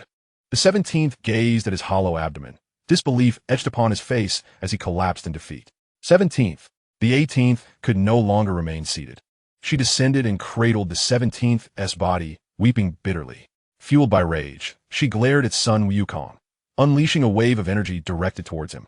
Wukong did not even attempt to evade. He absorbed the strike head-on. With his hands resting on his hips in a flourish, a blue energy beam surged forth like lightning, hurtling towards the 2 androids.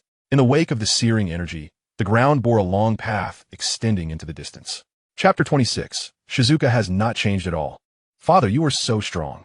Gohan exclaimed, witnessing Sun Wukong effortlessly subdue the 17th and 18th, his joy immeasurable. So, Piccolo found himself at a loss for words, acutely aware of the widening chasm between himself and son Wukong. Wukong! Krillin leaped with uncontainable joy. Seeing his dear friend so powerful filled his heart with genuine happiness. Kakarot! Vegeta, finally regaining his composure, gazed upon Wukong's imposing figure, overwhelmed by an indescribable sensation. Gohan, can you transform into a Super Saiyan now? Observing Gohan's frail form, son Wukong felt a pang of disappointment. I'm sorry, father. I cannot become a Super Saiyan. Gohan confessed, feeling embarrassed, despite his father's countless admonitions before his demise. He had not strived earnestly enough. Gohan, this is simply unacceptable. One must not forsake the growth of one's strength in pursuit of knowledge. For such a path merely squanders your potential. Kakarot, how is it that you possess such formidable power in your ordinary form? What did you experience after your demise? Vegeta, gazing at Goku, whose power had undergone a seismic transformation, could not help but inquire. I ventured to the Kaioshin realm, where I paid a visit to the Kaioshin and received the guidance of the esteemed Lord Kaioshin. Though not exceptionally powerful, the Kaioshin is the most revered deity in the universe, possessing vast knowledge and countless treasures. Goku spoke with fervor, and, as Vegeta listened, his eyes sparkled with intrigue. The Kaioshin, Goku had formed a connection with this illustrious figure. How infuriating it is that Goku could grow even in death, and at such an astonishing pace. Dr. Gero possesses many remarkable inventions. I shall first visit Bulma, and I invite everyone to join me. Indeed, Dr. Gero's base is replete with groundbreaking technology, and should we harness it, Bulma's intellect will ascend to new heights. As for me, I shall not accompany you. I came here solely for the pure spirit of martial arts, and now that the crisis has been averted, Kairatsu and I must take our leave. Tien Jinhan, observing the immense strength of Goku, felt as though his era had passed, ready to withdraw like the tide. Kairatsu gazed at Tien Jinhan's silhouette, perceiving him as ever more imposing. Indeed, Tien Jinhan had always been so, stepping forth during the reign of Demon King Piccolo and the Saiyan invasion. He acted in defiance of the impossible, embodying the saying, once one departs, there is no return. As he watched Tien Jinhan's figure gradually fade, Goku recalled how, in a previous life, Tien Jinhan had drained his final breath to stall Cell. Tien Jinhan, you should not retreat into seclusion. Goku resolved to approach the now distant Tien Jinhan. Tien Jinhan, I know of a place where one can retreat into nature while also engaging in profound training. Would you be willing to join me? Goku beamed with hope, wishing for Tien Jinhan to grow alongside him. What a wondrous location this must be. I wonder where it is. Goku, unable to contain his enthusiasm, left Tien Jinhan little choice but to acquiesce. The Kaioshin realm. The Kaioshin is currently seeking warriors to defeat Majin Buu, and I believe he would not object to sending you for training. The Kaioshin is quite amiable, and the elder Kaioshin appears to place significant emphasis on the growth of his strength. With more people, strength multiplies. Thus, one more individual naturally adds to the collective power. Very well. Yet, given the Kaioshin's esteemed status, we fear we may set forth with high hopes only to return disappointed. Although Goku spoke with unwavering conviction, Tien Jinhan remained somewhat apprehensive. After all, the universe is teeming with powerful beings. How could such supreme deities deign to notice mere mortals like us? Do not fret. I am well prepared. Goku thought of the countless legitimate magazines within his multifunctional capsule, brimming with confidence. Observing Goku's assured demeanor, Tien Jinhan fell silent. All right, everyone, holding hands. I'll let everyone to Bulma's place first. Soon, we were all linked together. Son Wukong pointed his finger to his forehead, and in an instant, he caught the scent of Bulma, guiding us to visit her. Bulma. Son Wukong greeted her as he approached. Sun Quan, Bulma, recognizing the familiar Son Wukong, broke into a smile, tears streaming down her face uncontrollably. Son Wukong elaborated on the defeat of the androids and the achievements against Dr. Gero. Bulma, could you prepare a meal for me? My stomach is growling. Son Wukong shyly made his request while rubbing his belly. Wukong, I must have overlooked it. Everyone will be taken care of. It will be ready shortly. Knowing the appetite of Son Wukong and his companions, she immediately summoned all the chefs to assist. Wukong, can I really train with the Supreme Kai? Krillin, observing the heaping plates before Son Wukong, couldn't help but confirm again, feeling his own power. As faint as a flickering firefly, he compared it to the brilliance of Son Wukong, especially since Son Wukong could transform into a Super Saiyan. The Supreme Kai appreciated Son Wukong for his formidable strength, He felt he couldn't even match a toe of Sun Wukong. Would the Supreme Kai truly take an interest in him? Krillin fell into deep self-doubt. His questions mirrored those of the group. The Supreme Kai was of such high esteem. Why would he lower himself to teach them? What qualifications did they possess? If they were to be humiliated, they might as well sink into the earth. It seemed the group still harbored some concerns, but they were unnecessary. Before everyone set out, I would communicate with the Supreme Kai, and if he agreed, we would proceed. Noticing everyone was too anxious to eat, Sun Wukong proposed a constructive idea. I never expected you to be so thoughtful, Wukong. I feel bad for all the trouble you're going through for us. Is there anything I can do to help? Krillin, now feeling restless, found himself at a loss. As Sun Wukong had paved the way for him so thoroughly. Indeed, there is. Sun Wukong recalled how the old Supreme Kai had once asked for a photo, and an idea formed as he looked at Krillin. He felt a pang of guilt for the other Krillin in another world. Leaning close to Krillin, Sun Wukong whispered his plan, covering his mouth with his hand. Piccolo, sipping green tea, nearly spit it out upon hearing Sun Wukong's scheme. Piccolo, what's wrong? Goten quickly patted Piccolo on the back. Nothing. How could Piccolo discuss such matters with a child? Wukong, you actually devised such a brilliant plan. Leave it to me. Piccolo responded, his tone shifting. As long as Krillin doesn't mind. Sun Wukong grinned mischievously, leaving Krillin feeling somewhat perplexed. Such a trivial matter. How could Krillin possibly mind? Chapter 27, Vegeta's Challenge. Krillin, this matter concerns everyone's path to successful training. I'm counting on you. Sun Wukong grasped Krillin's hand, his expression solemn. Rest assured, Wukong. This matter is indeed my forte.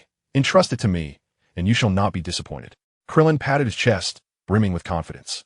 If that is the case, you may proceed, Sun Wukong remarked with a mischievous grin.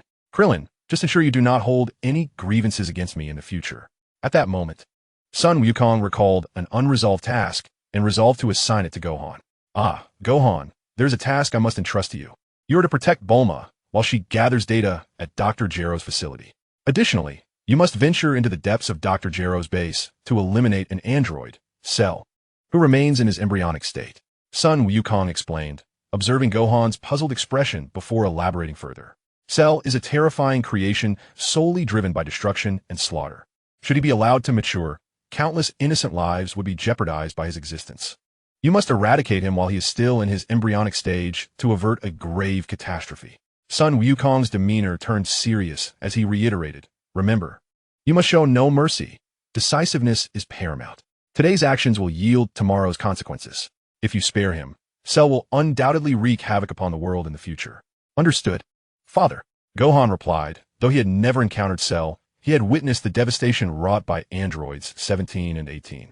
Since Cell was also a creation of Dr. Gero, it stood to reason he would be equally malevolent.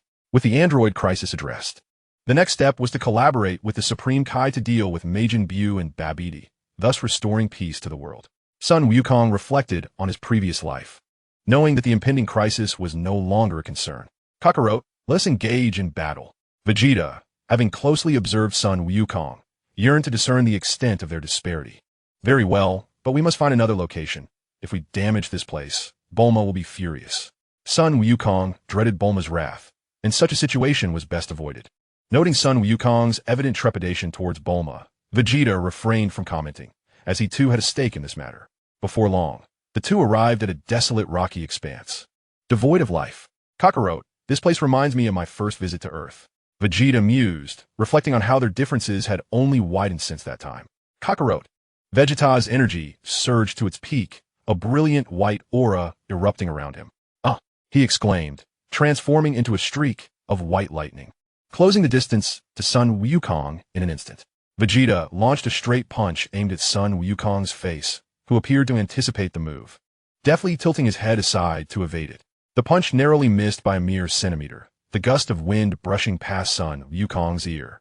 Vegeta swiftly followed with a sweeping kick aimed at Sun Wukong's head, who leaned back slightly, once again escaping by a subtle margin of approximately 1 centimeter.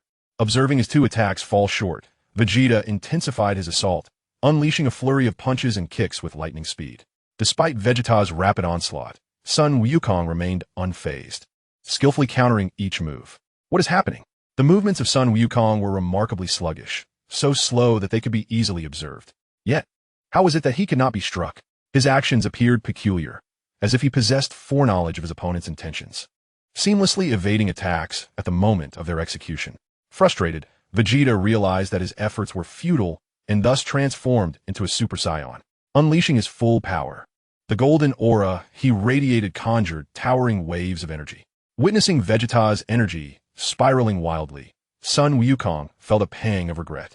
At that moment, Vegeta's strength surged dramatically, while Sun Wukong found himself suppressed to a mere tenth of Vegeta's might. Kakarot, do you dare to underestimate me? Vegeta seethed at the sight of Sun Wukong's diminished aura. Apologies, Vegeta. This is a form of training. I'm honing a martial art known as the Ultra Instinct. So you intend to use me as a sharpening stone? Vegeta's brows furrowed slightly before quickly relaxing. Ultra Instinct, what kind of technique is this? Could it be the reason he dodged my strikes? Vegeta, unwilling to be complacent, launched himself forward with the ferocity of a thunderbolt. He aimed a punch at Sun Wukong's face, which he narrowly avoided with an exaggerated movement. Vegeta unleashed a flurry of attacks. Although Sun Wukong evaded them, he found it increasingly difficult. Seeing this, Vegeta intensified his assault, growing fiercer and faster with each strike.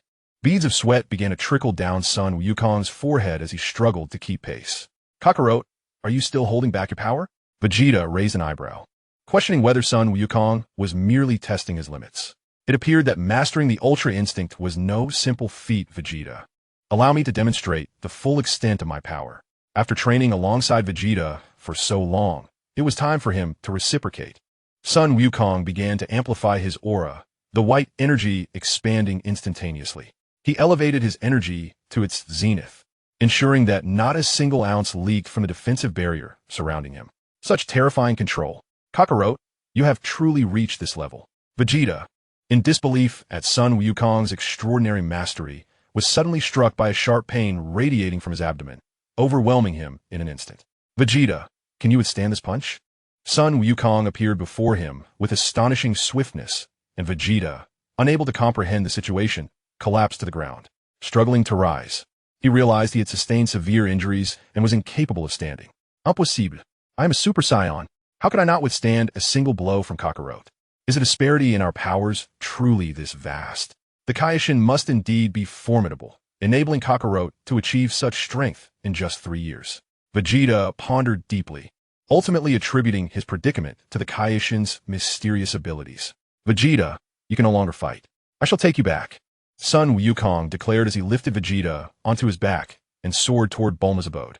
As Bulma has already departed, Sun Wukong entrusted Vegeta to Dr. Brief.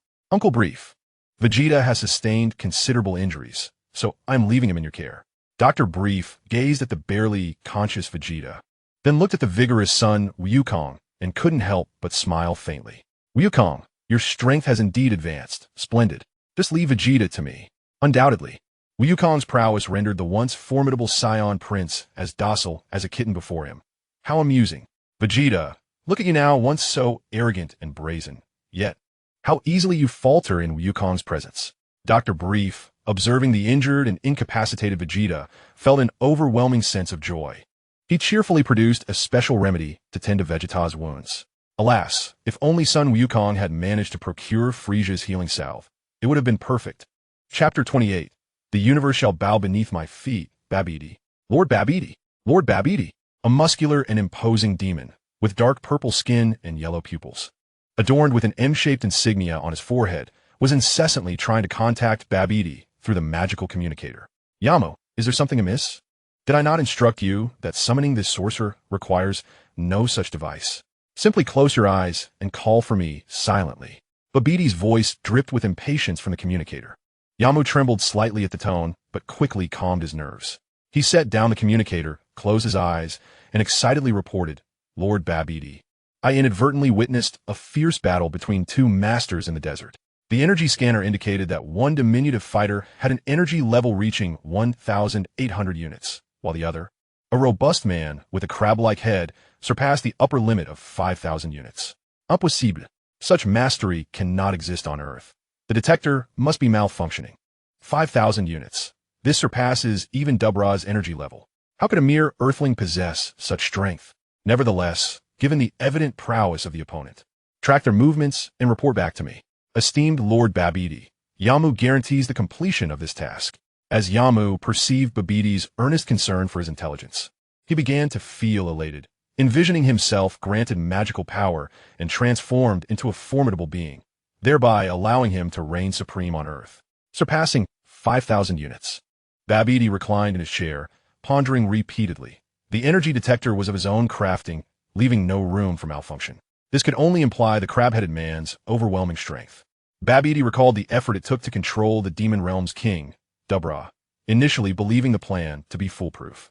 Yet, suddenly, a human with strength exceeding Dubra's emerged, indicating that adjustments to the plan were necessary. As a renowned sorcerer of the demon realm, Babidi was no stranger to unforeseen events. After all, in the vast cosmos, anything was possible. He had long prepared various contingencies to address such occurrences. Spopovich, are you present? In the depths of Babidi's mind, he silently contemplated, and immediately, the clear voice of Spopovich resonated in his brain. Lord Babidi, I am here. How may I serve you? Spopovich ceased his training, responding with utmost caution. I recall when I controlled you, you mentioned having something of great importance to share with me. At that time, I was too occupied, but now, I demand you reveal this matter. The unexpected revelations from Spopovich and Yamu had filled Babidi with an exhilarating anticipation, as he sensed a monumental secret lay ahead. Moved by Babidi's recollection of their past interactions, Spopovich promptly divulged his previous insights. On Earth, there exists a wondrous artifact known as the Dragon Ball. Before Spopovich could finish his explanation, an eager voice from Babidi interrupted. Dragon Ball? Are you referring to the Dragon Ball? Babidi, in disbelief, absorbed the news. Indeed, my lord. It is said that the Dragon Ball can grant any wish created by the Namekians, the celestial beings of Earth. Realizing Babidi's immense excitement, Spopovich immediately shared everything he knew. Ha! The Namekians and the Dragon Ball. Babidi sprang from his seat, pacing back and forth in exhilaration. This was news beyond his wildest imagination, necessitating careful strategizing. Pui. Please inform Dubra that I have urgent matters for him. A brilliant idea struck Babidi, one that required Dubra's assistance. Soon, a towering figure appeared. His skin was a deep brown, adorned with prominent goat-like horns, thick black hair framing a square jaw, and a furrowed brow that conveyed an ominous expression. With uniquely elongated pointed ears and yellow eyes that held a sinister glint, he donned a blue battlesuit complemented by a flowing white cape, epitomizing a rebellious and formidable presence. Lord Babidi, what do you require of me? Dubra inquired, standing before Babidi with a demeanor of respectful authority. Dubra, I have received remarkable news from Spopovich. Earth possesses Dragon Balls. Although their mystical properties remain unknown, this could significantly aid our quest for universal domination. Babidi could not contain his exuberance, his fists clenched tightly, as if the cosmos rested within his grasp. Dragon Ball, Dubra, momentarily at a loss for words, was astonished that such a rare entity existed on a remote planet within the vast cosmic void. Dubra, on this Earth, there are humans with energy levels exceeding 5,000. It is highly likely that the Dragon Balls are within their control, which is why I summoned you. Babidi's gaze was serene yet confident, as if he comprehended the situation entirely. My lord, what course of action should I take? Observing Babidi's unwavering confidence, Dubra realized that Babidi had already devised a plan. Dubura, I shall cast a spell to obscure your presence, rendering even the Supreme Kai incapable of detecting your aura. Babidi lifted his teacup, taking a sip to soothe his throat, and continued to elaborate on his scheme. First, you must acquire a Dragon Ball and present it to me for analysis. I shall create a Dragon Ball radar, enabling you to effortlessly obtain all the Dragon Balls. Truly, Lord Babidi, such a plan is infallible. Dubura's mouth slightly agape. He resembled a devoted supplicant finally witnessing the descent of divine light. There is no need for excitement, Dubura. This is merely a temporary strategy, lacking in comprehensive planning. But it is a constructive notion nonetheless. Babidi regarded Dubura with a solemn gaze, his voice lowered to a mere whisper audible only to the two of them. Dubura, you must proceed with caution. Decisive action is imperative when necessary to eliminate unforeseen threats before they can manifest. Lord Babidi, I shall not fail in my mission. Dubura knelt on one knee, his right fist pressed to his left breast. With your assurance, Dubura, I feel at ease. Babidi produced a magical crystal and uttered an incantation in an ancient tongue. The image of a Dragon Ball materialized within the crystal, prompting a faint smile from Babidi. Dubura, the universal technique consumes an excessive amount of magical energy. I can only ascertain the precise location of one Dragon Ball for now. The rest shall be entrusted to you. The Dragon Balls are in the hands of 3 foolish Earthlings, who seem to be searching for them as well. You must seize the opportunity. Those 3 are undoubtedly the Pilaf gang, whose ambition to dominate the world has persisted despite the passage of years. Lord Babidi, I have a foreboding feeling that these 3 fools will surprise us greatly. Chapter 29. I, King Pilaf, shall eventually rule the world. Shall look. Acquiring the Dragon Ball turned out to be remarkably easy. Pilaf, reflecting on the recent events, could not contain his joy and erupted into laughter. An elderly woman adorned with a Dragon Ball as an ornament crossed his path. He merely intended to assist her across the street to ingratiate himself and stealthily claim her Dragon Ball. To his astonishment, his persistent gaze led the old woman to believe he admired the Dragon Ball she wore, prompting her to gift it to him. Young man, you must really like this orb. I found it by chance, so I shall give it to you. The old woman smiled warmly, her voice gentle. Thank you so much. Thus, Pilaf obtained the Dragon Ball, the 4-star ball. Xiaowu, this must be a sign from the heavens. My unwavering spirit has surely moved the divine, and fortune has finally smiled upon me. As Pilaf spoke, he became so emotionally overcome that he wept. King Pilaf, I believe the time has come for you to rule the world. Ashu knelt reverently, speaking earnestly. You are right, the world shall belong to me, King Pilaf. King Pilaf, you are truly magnificent, Xiaowu exclaimed, captivated by Pilaf's confidence. Ha, ha, ha. Pilaf could no longer contain himself, laughing until tears streamed down his face. All right, Xiaowu, take a look at the Dragon Radar. Where is the next Dragon Ball? King Pilaf inquired. The nearest Dragon Ball is located in the recently notorious haunted house. Came the response. Very well, we shall set forth immediately. Without hesitation, Pilaf issued the command and advanced forward. But King Pilaf, the haunted house is quite terrifying, Ashu expressed, fear gripping him as he worried that malevolent spirits might turn him into a feast. Nonsense. The tales of ghosts are merely tricks to deceive the ordinary. How could I, King Pilaf, be swayed by such rumors? If anything is to be feared, it is none other than Sun Wukong, Pilaf declared, unwavering in his stride. Indeed, what specter could possibly be more fearsome than that monster, Sun Wukong? Xiaowu and Ashu quickly realized, hastening to follow. The trio of Pilaf vanished into the depths of the forest, while a towering figure suddenly emerged from the spot where they had just exchanged banter. The Dragon Radar. Humans indeed possess remarkable tools. However, like a mantis stalking a cicada, I await patiently. Once you gather the Dragon Balls, I shall reap the benefits effortlessly. What a splendid scheme. The speaker was none other than Dubra. Taking action personally might risk revealing the plan, but if those 3 fools were to gather the Dragon Balls, there would be no danger at all. Master Babidi, those 3 fools possess a remarkably intricate Dragon Radar. I propose we allow them to collect the Dragon Balls before seizing them for ourselves. What do you think? Dubra laid bare his observations and thoughts. You have done well. Dubra, exercise caution and do not alarm the unsuspecting. Those with energy levels exceeding 5,000 are perilous. A single encounter could lead to our demise. So we must proceed with care. King Pilaf, everything is as you predicted. The haunted house is merely a ruse fabricated by someone hoping to acquire the villa at a lower price. Witnessing the second Dragon Ball obtained with such ease, Ashu felt a profound admiration for Pilaf. Ashu, pay attention and learn well. The tales of the haunted house are mere trifles. They cannot deceive me. Pilaf grinned broadly, his face contorting with delight. King Pilaf, Xiaowu shall forever follow you. Xiaowu, entirely captivated by Pilaf's charisma, became his ardent admirer. Xiaowu, this is but our second Dragon Ball. Our goal remains distant. We must not let our guard down. Pilaf noted the admiration of his companions and felt a surge of pride. Indeed, King Pilaf, we shall continue to strive, ensuring our efforts do not go to waste. Xiaowu and Ashu clenched their fists, vowing to find all the Dragon Balls and fulfill their wishes. Boss, how much for this glass bead? Pilaf inquired, pointing at a transparent orb with a perfect star at its center displayed at an ordinary stall in the West City Marketplace. This one costs 100,000 berries. The vendor tentatively replied, sensing Pilaf's fleeting interest. What, 100,000 berries for a mere glass bead? How dare you charge such an exorbitant price? I shall report you to the Price Regulation Bureau for your deceit. Upon hearing the price, Pilaf leapt up, indignant. Wait, please, let us discuss this calmly, the vendor pleaded. The boss, witnessing Pilaf's exaggerated reaction, promptly intervened. How should I properly say this? He pondered. This orb is a gift for you. Please don't report me. The boss surrendered, presenting the orb with both hands to Pilaf. Accepting the orb, Pilaf casually tossed it into the bag that I had already prepared. "Since you are so perceptive, I shall let you off this time," he declared. "But do take heed. After all, individuals as kind-hearted as I are exceedingly rare. Brother." Pilaf patted the boss on the shoulder, imparting this sage advice.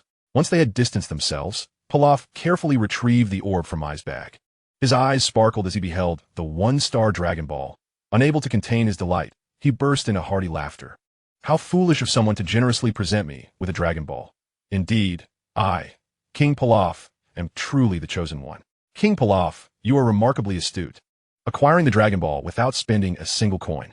Su admired Pilaf's flawless maneuver, his admiration evident. "Well done, King Pilaf, effortlessly securing the one-star Dragon Ball."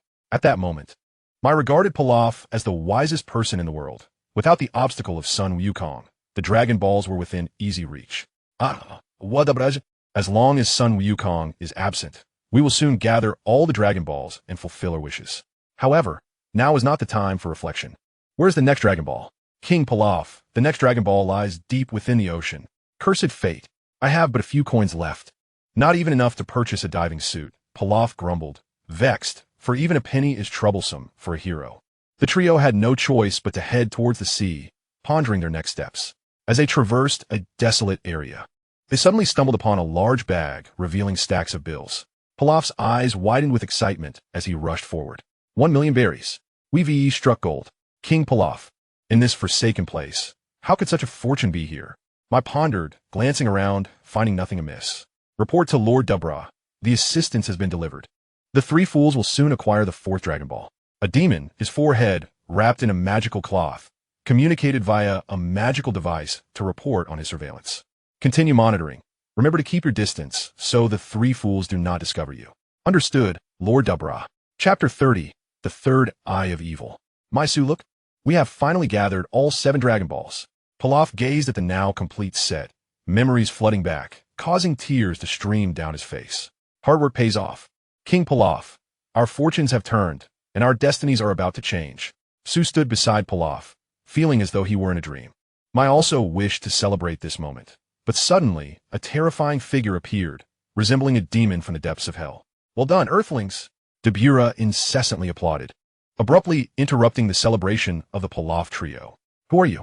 Pilaf clutched the Dragon Ball tightly, sensing that this individual had come to seize it from him. "Are you not inclined to surrender the Dragon Ball willingly, Earthling?" With a fierce gaze, Debura directed a powerful energy blast at a nearby mountain, instantly obliterating it. Witnessing this, the Pilaf trio immediately knelt in submission, bowing their heads in fear. "Please spare my life. The Dragon Ball is yours." Reluctantly, Pilaf presented the Dragon Ball with both hands, while Shu and I looked on with anxious anticipation. "That's the spirit, Earthling." Having acquired the Dragon Ball, Debura did not annihilate them, but instead took it with him. "Master Babidi, the Dragon Ball is secured. Would you like me to interrogate the Earthling for the incantation required to make a wish?" Debura closed his eyes, silently seeking Babidi's counsel. "No need for that, Debura. I am a great sorcerer. I can simply use my magic to recall past events," Babidi replied, casting a spell upon his crystal ball. Soon, all the moments of past wishes made with the Dragon Balls on Earth were vividly displayed. In one instance, a canine creature made a wish upon the Dragon Balls. After numerous trials, it finally discovered the correct procedure. When the 7 Dragon Balls were gathered, they resonated and began to emit a radiant glow. The canine then uttered the proper incantation, "Arise, Shenron, grant my wish." Responding to the correct command, Shenron emerged from the Dragon Balls, darkening the sky. He then delivered his unchanging opening statement. "The one who summoned me, state your wish, and I shall fulfill it." The canine proceeded to declare, "My wish is to become the king of Earth." Shenron granted the wish, responding, "Very well. Your wish is granted. Farewell." After bidding goodbye, Shenron vanished, and the Dragon Balls transformed into stone, scattering randomly across Earth. A year later, the Dragon Balls would regain their magical potency and return to their normal state. Excellent. Now, we simply await Debura's return. Babidi reflected on the various wishes he had observed, realizing that the power of the Earth-S Shenron was limited. Yet his own desires seemed quite mundane in comparison. Babidi pondered how he might extract the maximum value from this opportunity with the Dragon Balls. "Master Babidi, I have arrived." Debura presented all the Dragon Balls to Babidi. "Debura, I have a question for you." Babidi, still uncertain, decided to consult the well-versed king of the demon realm, Master Babidi. Which is better, to use the Dragon Balls for eternal life or to gain immense power? Babidi gazed intently at Dabura, hoping for the most favorable answer. Master Babidi, without a doubt, power is of greater importance. As long as one possesses power, be it the Dragon Balls of Earth or those of the demon realm, they are not but a plaything in your grasp, allowing you to make wishes as you desire. Dabura pondered briefly before articulating his thoughts. Very well, I understand. Babidi placed the Dragon Balls upon the ground, observing them glow in resonance. Come fort, Shenron. Grant my wish. The sky over West City, which had been clear moments ago, was suddenly shrouded in darkness. There was no solar eclipse. This was dire. The Dragon Balls had been used. Bulma investigated astronomical phenomena and quickly deduced the situation. Whoever summoned me, speak your wish. I can fulfill any desire. The dragon's presence exuded grandeur. Revive Majin Buu. I'm afraid that wish exceeds my capabilities. Sweat beaded on Shenron's brow as he fervently wiped it with a cloth. I knew it. Then grant me the lost third eye of the demon. Apologies, but there are many lost third eyes. Which one do you seek? The one that Dabura lost. By the way, what did you just say? Your wish has been granted. Farewell. Babidi gazed at the third eye of the demon in his hand, pondering the dragon's words, momentarily lost in thought. Goku, do you know who used the Dragon Balls? As soon as Bulma reached out to Son Goku, she eagerly began her inquiry. Bulma, I'm quite perplexed as well. Goku looked up at the sky, seemingly indifferent. Just as he was about to relax, Goku, Goku. The old Kai's voice echoed with urgency. What is it, old Kai? Why the haste? Babidi has made a wish using the Dragon Balls and acquired the third eye of the demon. The third eye of the demon. What is that? Goku racked his brain, realizing he had no knowledge of this item. It is a powerful magical artifact from the demon realm. When affixed to the forehead, it grants immense strength, magical prowess, and healing abilities truly fearsome. The old Kai's serious tone revealed his concern. Is there such a formidable item in the demon realm? Goku questioned, puzzled by the disparity between the Demon King's lackluster strength and the existence of such power. You fool. The old Kai scolded without reservation. Originally, there were no separate universes, only the Great Demon Realm. Later, the Great Demon Realm developed 18 universes, of which only 12 remain. Do you now grasp the profound depth of the Great Demon Realm's legacy, which is beyond your imagination? The old Kai reminisced, sharing legends with Goku. I see now. I never anticipated the Great Demon Realm to be so mysterious. I have been woefully ignorant. Babidi, Babidi. Observing Babidi lost in thought, Dabura continued to call out to him. Dabura, I was just contemplating something. He then extended his right hand towards Dabura. Look, what is this? The third eye of a demon. Dabura doubted the integrity of his own vision, rubbing his eyes repeatedly. This was the genuine third eye of the demon, discovered through the Dragon Balls. Despite acquiring the most formidable artifact of the Dark Lords, Babidi felt no joy in this moment. He could not shake the words of the eternal dragon that echoed in his mind, completely convinced he had not misheard. Chapter 31. The Rescue of Bun Mountain. Dabura gazed at the third eye of the demon, holding in his hands for a considerable time before finally affixing it to his forehead. The moment the third eye made contact, it fused entirely with Dabura. His physique began to transform, expanding rapidly into that of a muscular warrior. The demonic horns upon his head grew larger, striking terror into the hearts of onlookers. His battle attire and cloak underwent a magical enhancement, adjusting in proportion to his newfound form. A torrent of power surged through Dabura, significantly amplifying his magical abilities and bestowing upon him several superhuman traits. Dabura, how do you feel? Babidi inquired, a grin spreading across his face as he observed Dabura's profound transformation. Master Babidi, I feel extraordinary, Dabura proclaimed with unwavering confidence as he assessed his strength. With the third eye of the demon, no one can stand against me. What do you require of me? Master Babidi? With the third eye, there is no need for trepidation. Let us release Majin Buu to augment our might, Babidi declared, reminiscing about the creation of Majin Buu, a masterpiece of his father that he could not forget. Master Babidi, with all due respect, we no longer require Majin Buu now that we possess the third eye of the demon, Dabura responded, his skepticism towards Majin Buu evident. With the power of the third eye, he was now indifferent to the threat posed by Buu, who was sealed away due to his uncontrollable nature. I believe it is best not to unleash him. Babidi regarded Dabura thoughtfully before turning away, contemplating the situation. You're correct, Dabura. Majin Buu represents an uncontrollable variable. Let us first surprise the Earthlings. A cruel smile spread across Babiti's face as he envisioned the cries of the inhabitants of Earth.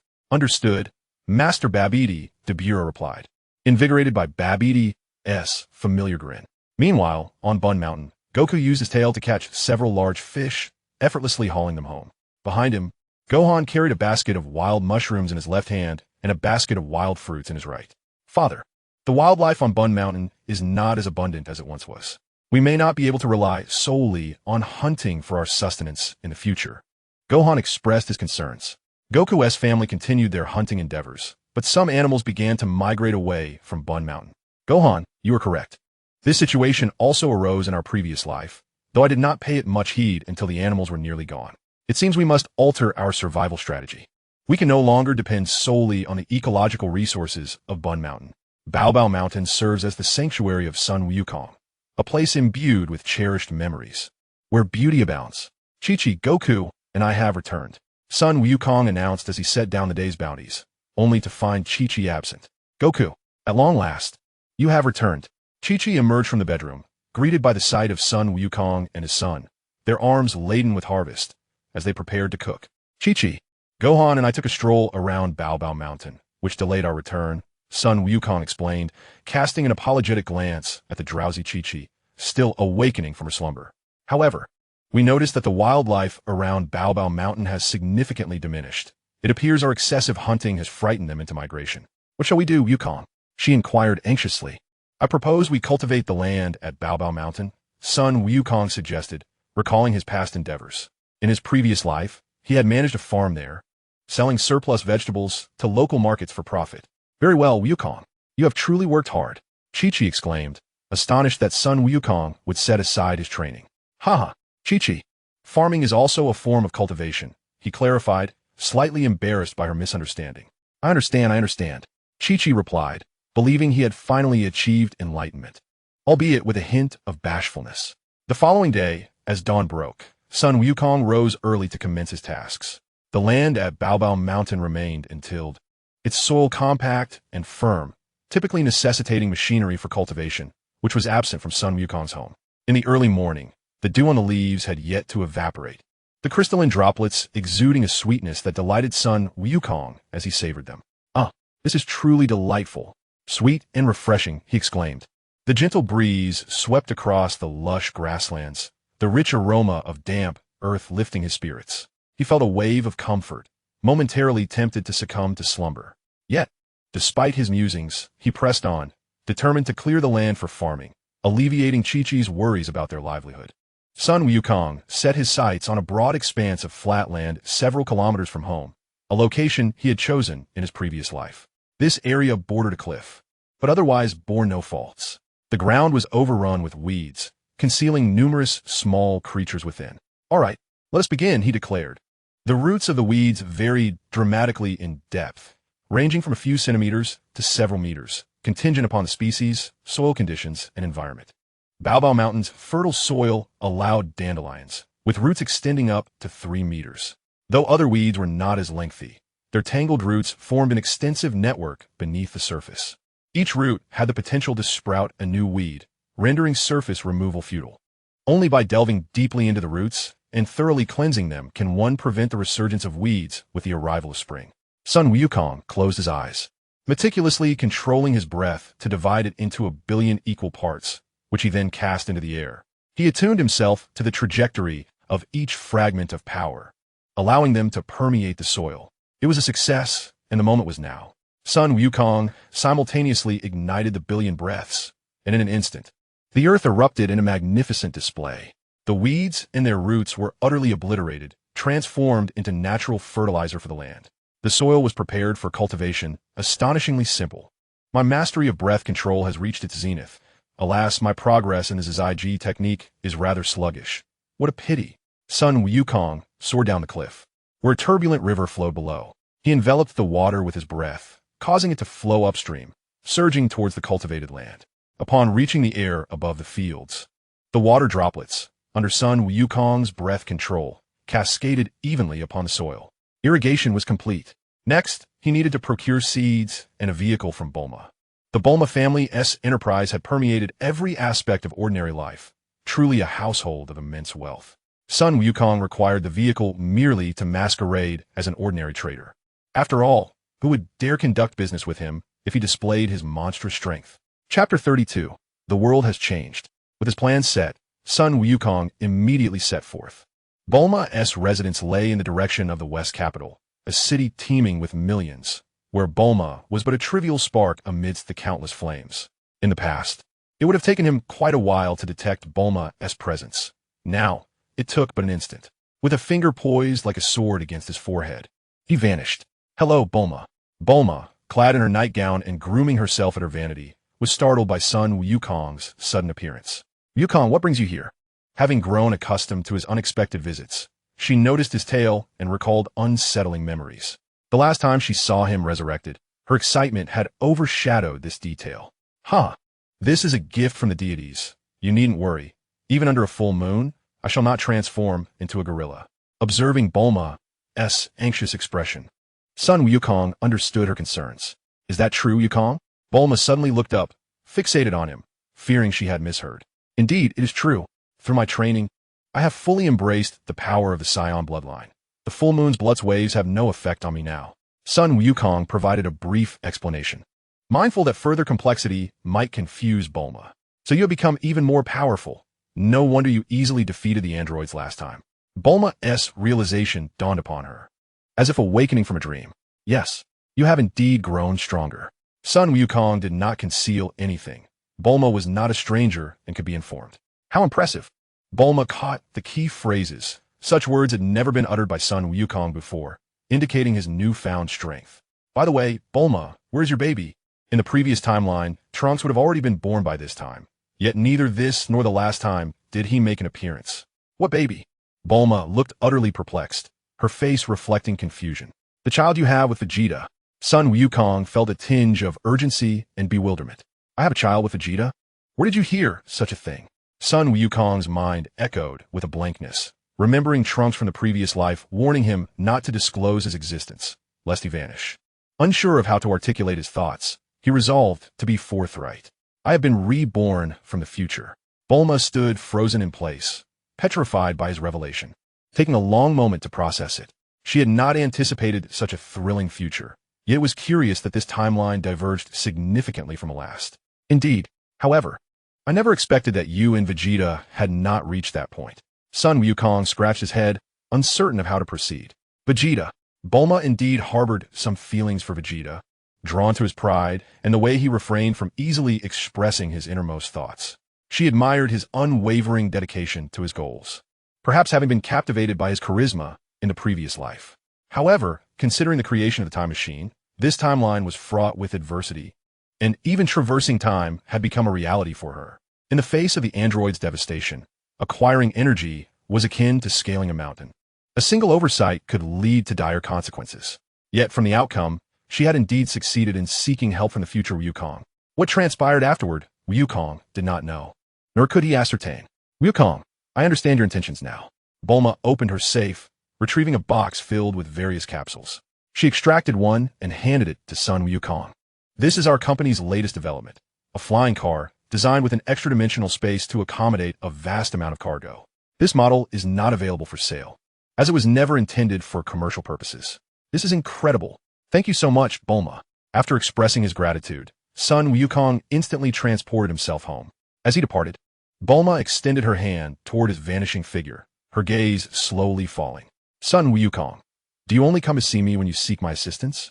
Bulma reminisced about her past adventures with Son Goku in search of the Dragon Balls, filled with nostalgia. However, now that Goku has settled down, she finds it impossible to return to those carefree days. Bulma. Dr. Brief knocked on Bulma's door, calling from outside. "Dad, what is going on?" Bulma replied, returning to her vanity to continue her grooming. "The company is facing some issues. As the chairperson, you ought to pay attention." "Understood, Dad." Bulma extracted her phone, discovering thousands of unread emails. A notification revealed troubling news. The legendary Capsule Corporation was embroiled in a serious infringement case, having lost the first trial, and was now set for a second hearing. This marked the 1,000th lawsuit the company faced this year. Fame often brings controversy, and business is no different. Bulma dialed her assistant's number. As soon as the call connected, she issued her commands. The legal department is utterly incompetent, having suffered defeat after defeat. Replace them immediately. But chairperson, the legal counsel was appointed by your relative. I lack the authority to dismiss him. The assistant's voice trembled. I will contact human resources, and you must identify all internal parasites. I want them all terminated. Bulma's gaze was icy. Her mood was decidedly foul. Understood, chairperson. The assistant nearly leaped for joy. She had long disdained those who abused their power within the company. Yet, constrained by their connections, she had turned a blind eye. Now, with Bulma's authorization, she would undoubtedly cleanse the upper echelons of the company. However, she found it perplexing. Bulma had taken over the company at 16, and now, at 33 after 17 years. She had never acted so decisively. In fact, she seemed indifferent to the company's operations, spending her days in the laboratory. Bulma herself had always been more interested in research and adventure, rarely visiting the office. The sudden change puzzled her. Vegeta, were you truly the one I adored in my past life? If so, perhaps I should reach out to you properly. Bulma's mind wandered to Vegeta's proud figure, leaving her somewhat flustered. Chapter 33. Earthlings, call me Lord Babidi. Son Goku returned to his farm on the Chaos Mountain, scattering the seeds he had purchased. Just as he prepared to head home to inform Chi-Chi that he had completed his task and could indulge in a hearty meal, a voice echoed in his mind. This phenomenon was not exclusive to Goku. Every person on Earth experienced it. Earthlings, I am the sorcerer Babidi. Do not search for me, for no matter how hard you try, you will not find me. I am speaking to you through magic via your thoughts. After delivering his opening statement, Babidi paused to allow the Earthlings to digest this revelation. After all, the main event was yet to unfold. This is Beerus, the king of the demon realm, and his power is immense. No one among you Earthlings stands a chance against him. Today, my actions are solely to summon the Supreme Kai, and now I shall toy with you Earthlings. Babidi cast a spell, and the image of the giant Dubra materialized in the minds of every human. Dubra, extend your greetings to the Earthlings. Let them witness your might. Babidi cackled with delight, savoring the terror etched on the faces of humanity. As you command, Lord Babidi. With a flick of his wrist, Dubra unleashed a ki blast, obliterating a city with a population of millions, leaving only a colossal mushroom cloud rising from the ground. That was Kyoto, was it not? At least 30 million souls have perished. Do you see, Earthlings? This is the fate that awaits each of you. As long as the Supreme Kai remains hidden, I shall command Dubra to annihilate a city every day at noon. Of course, you may attempt to resist me. Should you find the courage? Babidi laughed maniacally, with Dubra joining in the raucous laughter. Chaos erupted on Earth. No one ventured out to work. The surge of nefarious incidents escalated rapidly. The apocalypse had arrived. Brothers, we've just been released, and already the end of the world has come. Why not seize the opportunity? A scarred man looked at his fellow societal miscreants, inciting them. I agree. That monster might attack our city tomorrow. If we don't indulge now, shall we wait for death? A slender youth with dyed blonde hair, his face alight with fervor, also endorsed the crime. The others quickly concurred. Bang, bang, bang.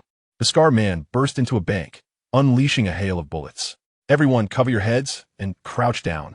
If you don't want to die, do it quickly. The bank staff, witnessing the horror, had no choice but to comply, all huddling down. However, one teller, as she crouched, pressed the alarm button beneath her desk. This scene unfolded across the globe today. People, like beasts released from captivity, began to reveal their primal instincts. The celestial guardians of Earth were taken aback by the turmoil, their mouths agape in shock. Such chaos had not been witnessed since the era of Demon King Piccolo. In the realm of the Supreme Kai, he slammed his fist onto the table in frustration. That despicable Babidi. To compel my appearance, he resorts to such cruelty, it is utterly abhorrent. Jabber, witnessing Babidi's transgressions, gritted his teeth in anger. Now Goku is aware, and there is no need for concern. Indeed, the recent explosion has fully revealed Dubra's presence. Vegeta and his companions sensed this overwhelming power and began to fly toward Babidi's location. Babidi remained still, awaiting the arrival of the formidable Crabhead and the audacious Konghead, along with the imperious Supreme Kai. Goku, aware that his allies were en route, chose not to teleport directly. After all, the Earth does not belong solely to oneself. Engaging with the minions of Babidi serves as a valuable experience. Chi-Chi, I am famished. Please prepare the meal promptly. Upon returning home, son Wukong found that Gohan was absent, evidently having gone to Babidi's lair. Wukong, I just checked the study. Gohan is missing. Do you know where he's gone? Chi-Chi anxiously inquired upon finally seeing son Wukong return. Gohan has gone to Babiti's. Son Wukong replied nonchalantly as he settled at the dining table. His casual demeanor instantly ignited Chi-Chi's fury. Wukong, Gohan has ventured in such a perilous place, and you remain indifferent? Do you wish to drive me to despair? Chi-Chi glared fiercely at him, slamming her palm on the table. Chi-Chi, must you react so dramatically? Babidi isn't particularly formidable, and Beerus is merely average. Should any trouble arise, I shall rescue Gohan immediately. After all, I possess the ability to teleport. Son Wukong hastily explained, noticing Chi-Chi's heightened agitation. Chi-Chi turned away, crossing her arms defiantly. If Gohan sustains even the slightest injury, you shall forfeit your dinner tonight. What? Chi-Chi, in battle, injuries are inevitable. Do not be this way, Son Wukong pleaded, grasping her arm in hopes of softening her stance. If that is the case, you must retrieve Gohan this instant. Chi-Chi issued an ultimatum, shaking off Son Wukong's grip as she headed towards the kitchen. Watching her retreating figure, he scratched his head, feeling somewhat helpless. Gohan, do not blame your father. If you do not return, I shall have no dinner, and thus, you must be sacrificed, he mused, placing a finger to his forehead and teleporting directly into Gohan's flight path. Father, Gohan exclaimed, beaming with joy as he leapt into Son Wukong's embrace. Son Wukong affectionately ruffled Gohan's hair. Gohan, your mother has summoned you home for dinner. But that sorcerer Babidi and his minions are wreaking havoc across the globe. I must stop them, Gohan replied, looking puzzled as he met his father-esque gaze. Beerus possesses immense power. Your intervention would be futile. Allow your father to handle this. Son Wukong reassured him. All right, if father is stepping in, success is assured. In Gohan's eyes, there was nothing too daunting for Son Wukong. Even the most perilous situations ultimately resolved favorably. Well then, Gohan, let us return home. Son Wukong took Gohan's small hand in his left and instantly teleported back home. Wukong, Gohan, you have returned, Chi-Chi exclaimed, casting a look of admiration at Son Wukong for his swift actions. Chi-Chi, can we commence lunch now? Son Wukong inquired, a spark of eagerness in his voice. Chi-Chi glanced at him, appearing somewhat resigned. All right, the meal shall be ready shortly. Upon hearing this, Son Wukong, filled with excitement, lifted Chi-Chi and spun her around in delight. Wukong, please don't act this way. Gohan is still here. Kiki, blushing and somewhat embarrassed, was lifted by Son Wukong. Chapter 34. The Demon, Merely an Ant. Wukong, do you think you could defeat the creature named Dapra? Kiki gazed at Son Wukong, her uncertainty evident. Although she was aware that after his demise, Son Wukong had undergone extensive training and had become immensely powerful, a sense of unease lingered. I'm not entirely certain either. After all, the emergence of a third eye of demonic origin is something Son Wukong has never encountered, so I cannot make any guarantees. Kiki, there is no need for concern. Even if I am unable to prevail, there is still the Kaioshin, who is the supreme deity of the universe. Observing Kiki's worried expression, Son Wukong sought to comfort her. Contemplating the demonic third eye on Dapra's forehead, Son Wukong felt a twinge of agitation. He had initially intended for everyone to train in the Kaioshin realm, but the situation had changed so abruptly that it seemed that plan would have to be shelved for the time being. Just as Son Wukong was preparing to leave, two figures suddenly appeared. It was the Kaioshin Shin and Kibito, who had instantaneously transported themselves to Son Wukong's location. Wukong, I apologize. Dapra has acquired a formidable magical artifact, and Kibito, and I are no match for him. We must rely on you. Shin's expression was one of sincere regret, devoid of the demeanor typically associated with someone of high status. Your words are too humble, Lord Kaioshin. Protecting Earth is my duty, and given that Dapra and Babidi are so malevolent, I shall not let them escape unpunished. Shin handed over the Patera earrings to Son Wukong before departing. Son Wukong had previously used the Patera earrings, and they understood that he was a being reborn, requiring no further explanation. The Kaioshin is exceedingly cautious, even entrusting me with such items. Dapra is merely a contemptible creature. How powerful can he possibly be, even with a third eye of demonic origin? Though Son Wukong expressed this sentiment, he nonetheless secured the Patera earrings to his belt. At the very moment Son Wukong received the Patera earrings, the Z warriors had already arrived at the battlefield. Babidi and Dapra were seated on the ground, eating, and showed no concern as Piccolo and the others approached. A few insignificant fish, what brings you here? Dapra remarked, taking a bite of an apple, his words slurred. Insignificant fish. Vegeta's rage flared instantly. He was the universe's premier warrior, a Super Saiyan. In the past, Frieza had wielded a mere fraction of his power to dominate the cosmos. To be insulted by an unknown individual was intolerable. You're Dapra, correct? I am a Super Saiyan, the greatest warrior in the universe, Vegeta. Vegeta pointed at Dapra, his expression one of disdain. Indeed. Just a pathetic sorcerer who dares to act so brazenly, Yamcha remarked, unfazed by Dapra's fearsome presence. After all, he had encountered many individuals who appeared formidable yet were weak at heart. Destroying a city is trivial. Even I, Yamcha, could accomplish that with ease. Even Earth itself could be obliterated with a mere gesture from me. Dapura, witnessing his status as a king of the demon realm being scorned by mere humans, was instantly filled with rage and rose to his feet.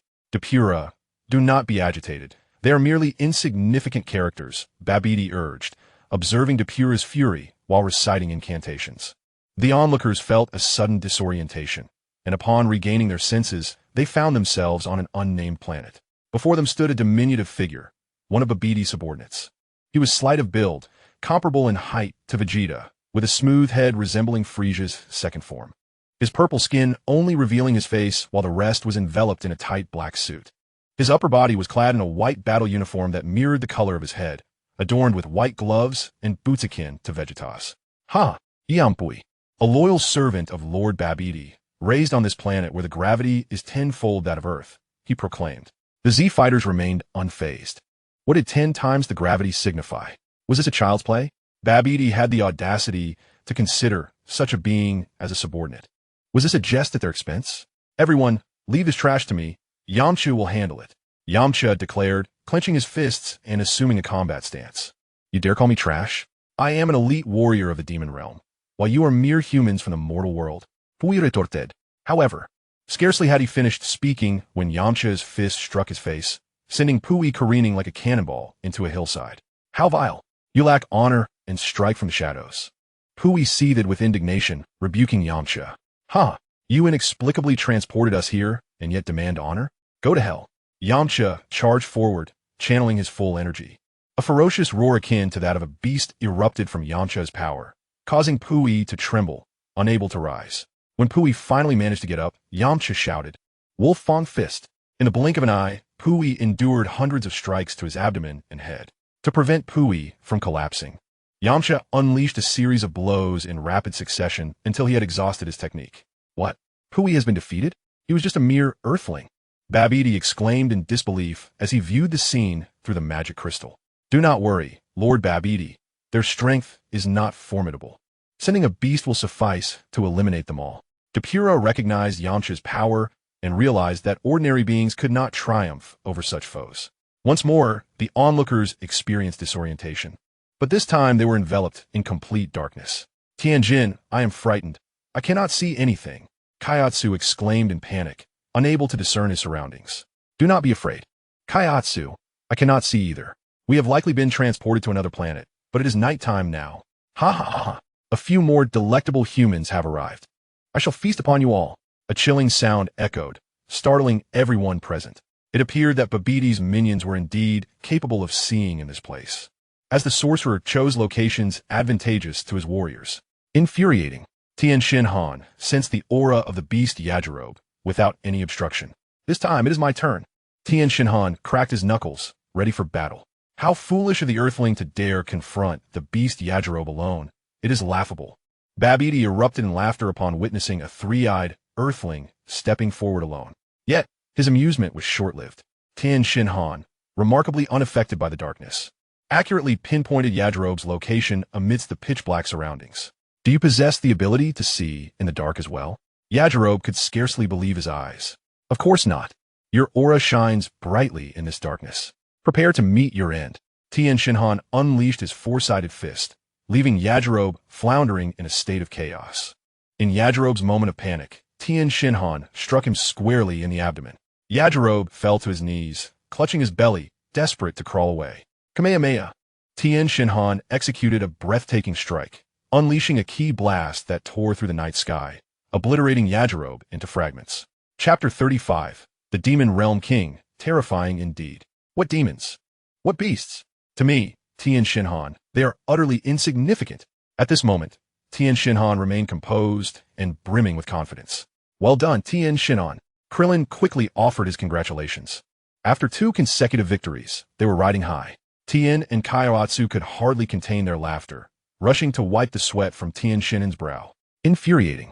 It seems I must take matters into my own hands. Dabura observed Babidi, whose face bore a hint of darkness, feeling somewhat embarrassed. Dabura, eliminate them all. These earthlings are unexpectedly formidable, able to contend with the elite of the demon realm. Very well, my lord Babidi, I shall return shortly. With that, Dabura took to the battlefield, and everyone was transported to an unnamed planet. The landscape was strewn with rocky mountains and towering peaks, devoid of any animal life. As Dabura prepared to engage, a palpable tension enveloped the crowd. Although Dabura had yet to reveal his power, the oppressive aura he exuded was suffocating. I can sense an incredibly terrifying presence emanating from him. Sweat beaded on Krillin's forehead as he felt a sense of helplessness. Piccolo, too, furrowed his brow, fixated on Dabura. It seemed a true expert had finally arrived. Vegeta, noticing the trepidation in his companions, stepped forward boldly. Ha! A mere human dares to challenge me. The king of the demon realm. Dabura found the sight of Vegeta facing him alone utterly foolish. What do you see? I am Vegeta, the prince of the Saiyan warrior race. Upon witnessing Dabura's disdainful demeanor, Vegeta's fury ignited instantly. First came Kakarot, then the androids, and now an unknown individual dares to look down upon him. Vegeta. With a visage contorted in rage, Vegeta roared in fury, consumed by the desire to obliterate the one before him. Every muscle in Vegeta's body tensed as the S cells within him surged violently in response to his wrath, his aura rapidly expanding. Boom! A formidable golden energy erupted from Vegeta's form, enveloping him and cascading outward. Vegeta had grown stronger. Piccolo gasped, disbelief etched across his face. He had reached an astonishing energy level of 2,100. This spiky-haired warrior was indeed powerful. Babidi watched the energy meter in astonishment, unable to fathom the readings. Dabura, witnessing the overwhelming aura emanating from Vegeta, instantly recognized the source of his confidence. Your strength is remarkable, rare even in the demon realm. Yet, to me, you are merely a robust ant, fundamentally no different from the rest, Dabura stated, his expression devoid of emotion as he gestured towards the others. What did you say? Vegeta's eyes widened with fury, his facial muscles contorting in a grotesque manner. With a thunderous roar, Vegeta unleashed his power, piercing through the heavens. Bang! In the blink of an eye, Vegeta's titanic punch struck Dabura squarely in the face. Yet Dabura's countenance remained utterly unmoved. What? Vegeta stared blankly at Dabura, his mind clouded with disbelief. Observing Vegeta's shock, a faint smirk played at the corners of Dabura's mouth. What has transpired? Did you strike me? Why do I feel nothing? Dabura's gaze was perplexed as he looked toward Vegeta. Vegeta was momentarily petrified. Hiss! Piccolo gasped in astonishment, unable to comprehend the unfolding events. The others, too, stood frozen, as if struck by a bolt from the blue. How could this be? That was a Super Saiyan. Krillin's face paled, deeply regretting his decision to be present. It's over. I haven't even married yet. Vegeta knelt on the ground, pounding it furiously with his fists. Why? Why is the universe's greatest Super Saiyan so utterly powerless? Unable to defeat anyone? After enduring countless trials, I finally transformed into the legendary Super Saiyan, only to face failure time and time again. Now you understand that challenging me, King Dabura, was a monumental mistake. A blood moon rose, staining the sky crimson. Dabura released a fraction of his power, and in an instant, the very mountains trembled, the earth shook beneath their feet. The force surged forth like the relentless waves of an ocean. What kind of power is this? So terrifying. Tien Shinhan staggered back a step, barely maintaining his balance. Krillin struggled to steady himself against the overwhelming force, feeling as though he would be swept away at any moment. Under the immense pressure, Piccolo broke into a cold sweat. Dumplings utilize their extraordinary abilities to alleviate the pressures they endure. Dabura begins to move slowly, appearing to the onlookers as though the grim Reaper himself is approaching. Each step resonating like the ominous tolling of a death knell. How infuriating! In despair, Krillin unleashes a chi slash, but it shatters upon merely grazing the energy barrier surrounding Dabura. Sparks fly amidst the collision, falling silently like stars. You insignificant ants. No matter how you struggle, it is futile. Depura regards Krillin's feeble attack with utter indifference. I refuse to believe this is reality. It must be a nightmare. How detestable. Vegeta's forehead bulges with veins as he clenches his fists. A torrent of energy waves erupts chaotically, marking the beginning of the famed prince's combat strategy. Depura is instantly enveloped by an overwhelming multitude of energy waves, a terrifying cacophony of power stirring a cloud of dust that lingers in the air. Ha! Ha! Ha! No matter how formidable you are, you cannot emerge unscathed from my relentless onslaught, Vegeta taunts, brimming with confidence. Magic Bind Death Ray. Piccolo seizes the moment, launching a spiraling energy wave at Depura with fervor. Boom! A colossal explosion reverberates, sending dust spiraling into the heavens. Continuous chi slashes. Krillin finally showcases his newly developed technique, executing 3 successive chi slashes. Tien Shinhan positions his fingers into a triangular formation, directing his energy at Depura. Energy Cannon. Tien Shinhan is not to be outdone, demonstrating the fruits of his training. Boom! Boom! Boom! A relentless barrage of destructive energy surges forth, obliterating the trees and hills around Depura. The ferocious and chaotic energy saturates the air with fine dust, obscuring all visibility. Depura, Babidi, gripped with fear from the relentless assault, clenches his fists, fervently praying for Depura's safety. As the dust settles, the air returns to a fresh and pleasant state. There stands Depura, motionless, eyes closed, breathing evenly, with bubbles of sleep forming at the corners of his mouth. The onlookers are momentarily petrified. What? He has fallen asleep. Suddenly, Depura awakens with a start, shielding his eyes from the blinding sunlight.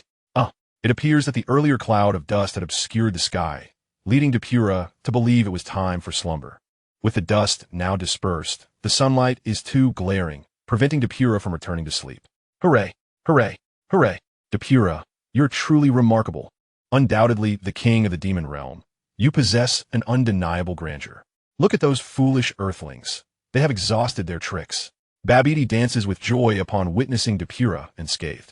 Chapter 36. The ever-reviving Depura. At home, Son Goku senses the intensity of the battle and feels his blood surging, yearning to join the fray immediately. Yet, he wishes to observe the limits of his comrades, to see how far they can push themselves in this confrontation. He is astounded by the magnitude of their surprise. Their teamwork is seamless, methodical, and wholly committed. Moreover, everyone has remarkably developed numerous new skills, which he could only aspire to. However, they too have reached their limits. It is time for me to rescue them. With his fingers poised like a sword upon his forehead, Son Wukong vanished in an instant. Wukong, upon witnessing his sudden disappearance, Chi-Chi gasped in surprise. Mom, do not worry. Dad has merely gone to join the battle. Gohan reassured her, having observed his father utilize instant transmission. Yet, the creature named Dabura appeared to be exceedingly formidable. One could only wonder if Wukong would return safely.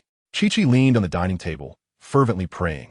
After all, Son Wukong had perished 3 years ago, and those years had been unbearably painful. Now, having finally returned to life, he was thrust immediately back into the fray. As a wife, she could only place her hopes in this ethereal notion. Just as despair enveloped the crowd, a robust figure clad in orange materialized before them. His imposing silhouette stood tall, a divine savior, the brightest star in the dark night sky. Wukong, Krillin, recognizing the familiar crab-like head, was unable to hold back his tears of joy. Even Piccolo could not suppress a smile, feeling as if the cornerstone of their hope had finally arrived. Curse that Kakarot. How infuriating that he arrives only now. Vegeta clenched his fists, grinding his teeth. Apologies, everyone. I was rather famished and took a moment to eat. I hope you don't mind, Son Wukong said, feeling somewhat embarrassed at the sight of everyone in disarray. Huh, another insignificant insect. Dabura sneered at Son Wukong, as if he were mere air. Dabura, you possess the third eye of darkness and are quite arrogant. What? How do you know about the third eye of darkness? Dabura's expression shifted dramatically, unable to fathom the revelation. His eyes gleamed with urgency as he spoke, eager to uncover the truth. It was the Supreme Kai who informed me. Son Wukong replied without reservation, as was his nature. For him, combat was paramount. He had no time for frivolous distractions. The Supreme Kai? Those beings from the other world. Dabura realized instantly, understanding that the Supreme Kai having emerged from the demon realm, would indeed be familiar with the third eye of darkness. You must possess considerable strength to be associated with the supreme Kai. Otherwise, you would not dare to confront me knowing I wield the third eye of darkness. In a heartbeat, Dabura recognized that Sun Wukong was no ordinary foe. You flatter me. Sun Wukong assumed a battle stance, his brown tail arching upwards, radiating fighting spirit. Dabura, let me witness the true extent of your power with the third eye of darkness. As you wish. Dabura remained motionless, arms crossed, unyielding. Are you not going to defend yourself? Sun Wukong inquired, puzzled. You are not worthy of my defense at this moment. Dabura replied with a smirk, nonchalant in demeanor. What?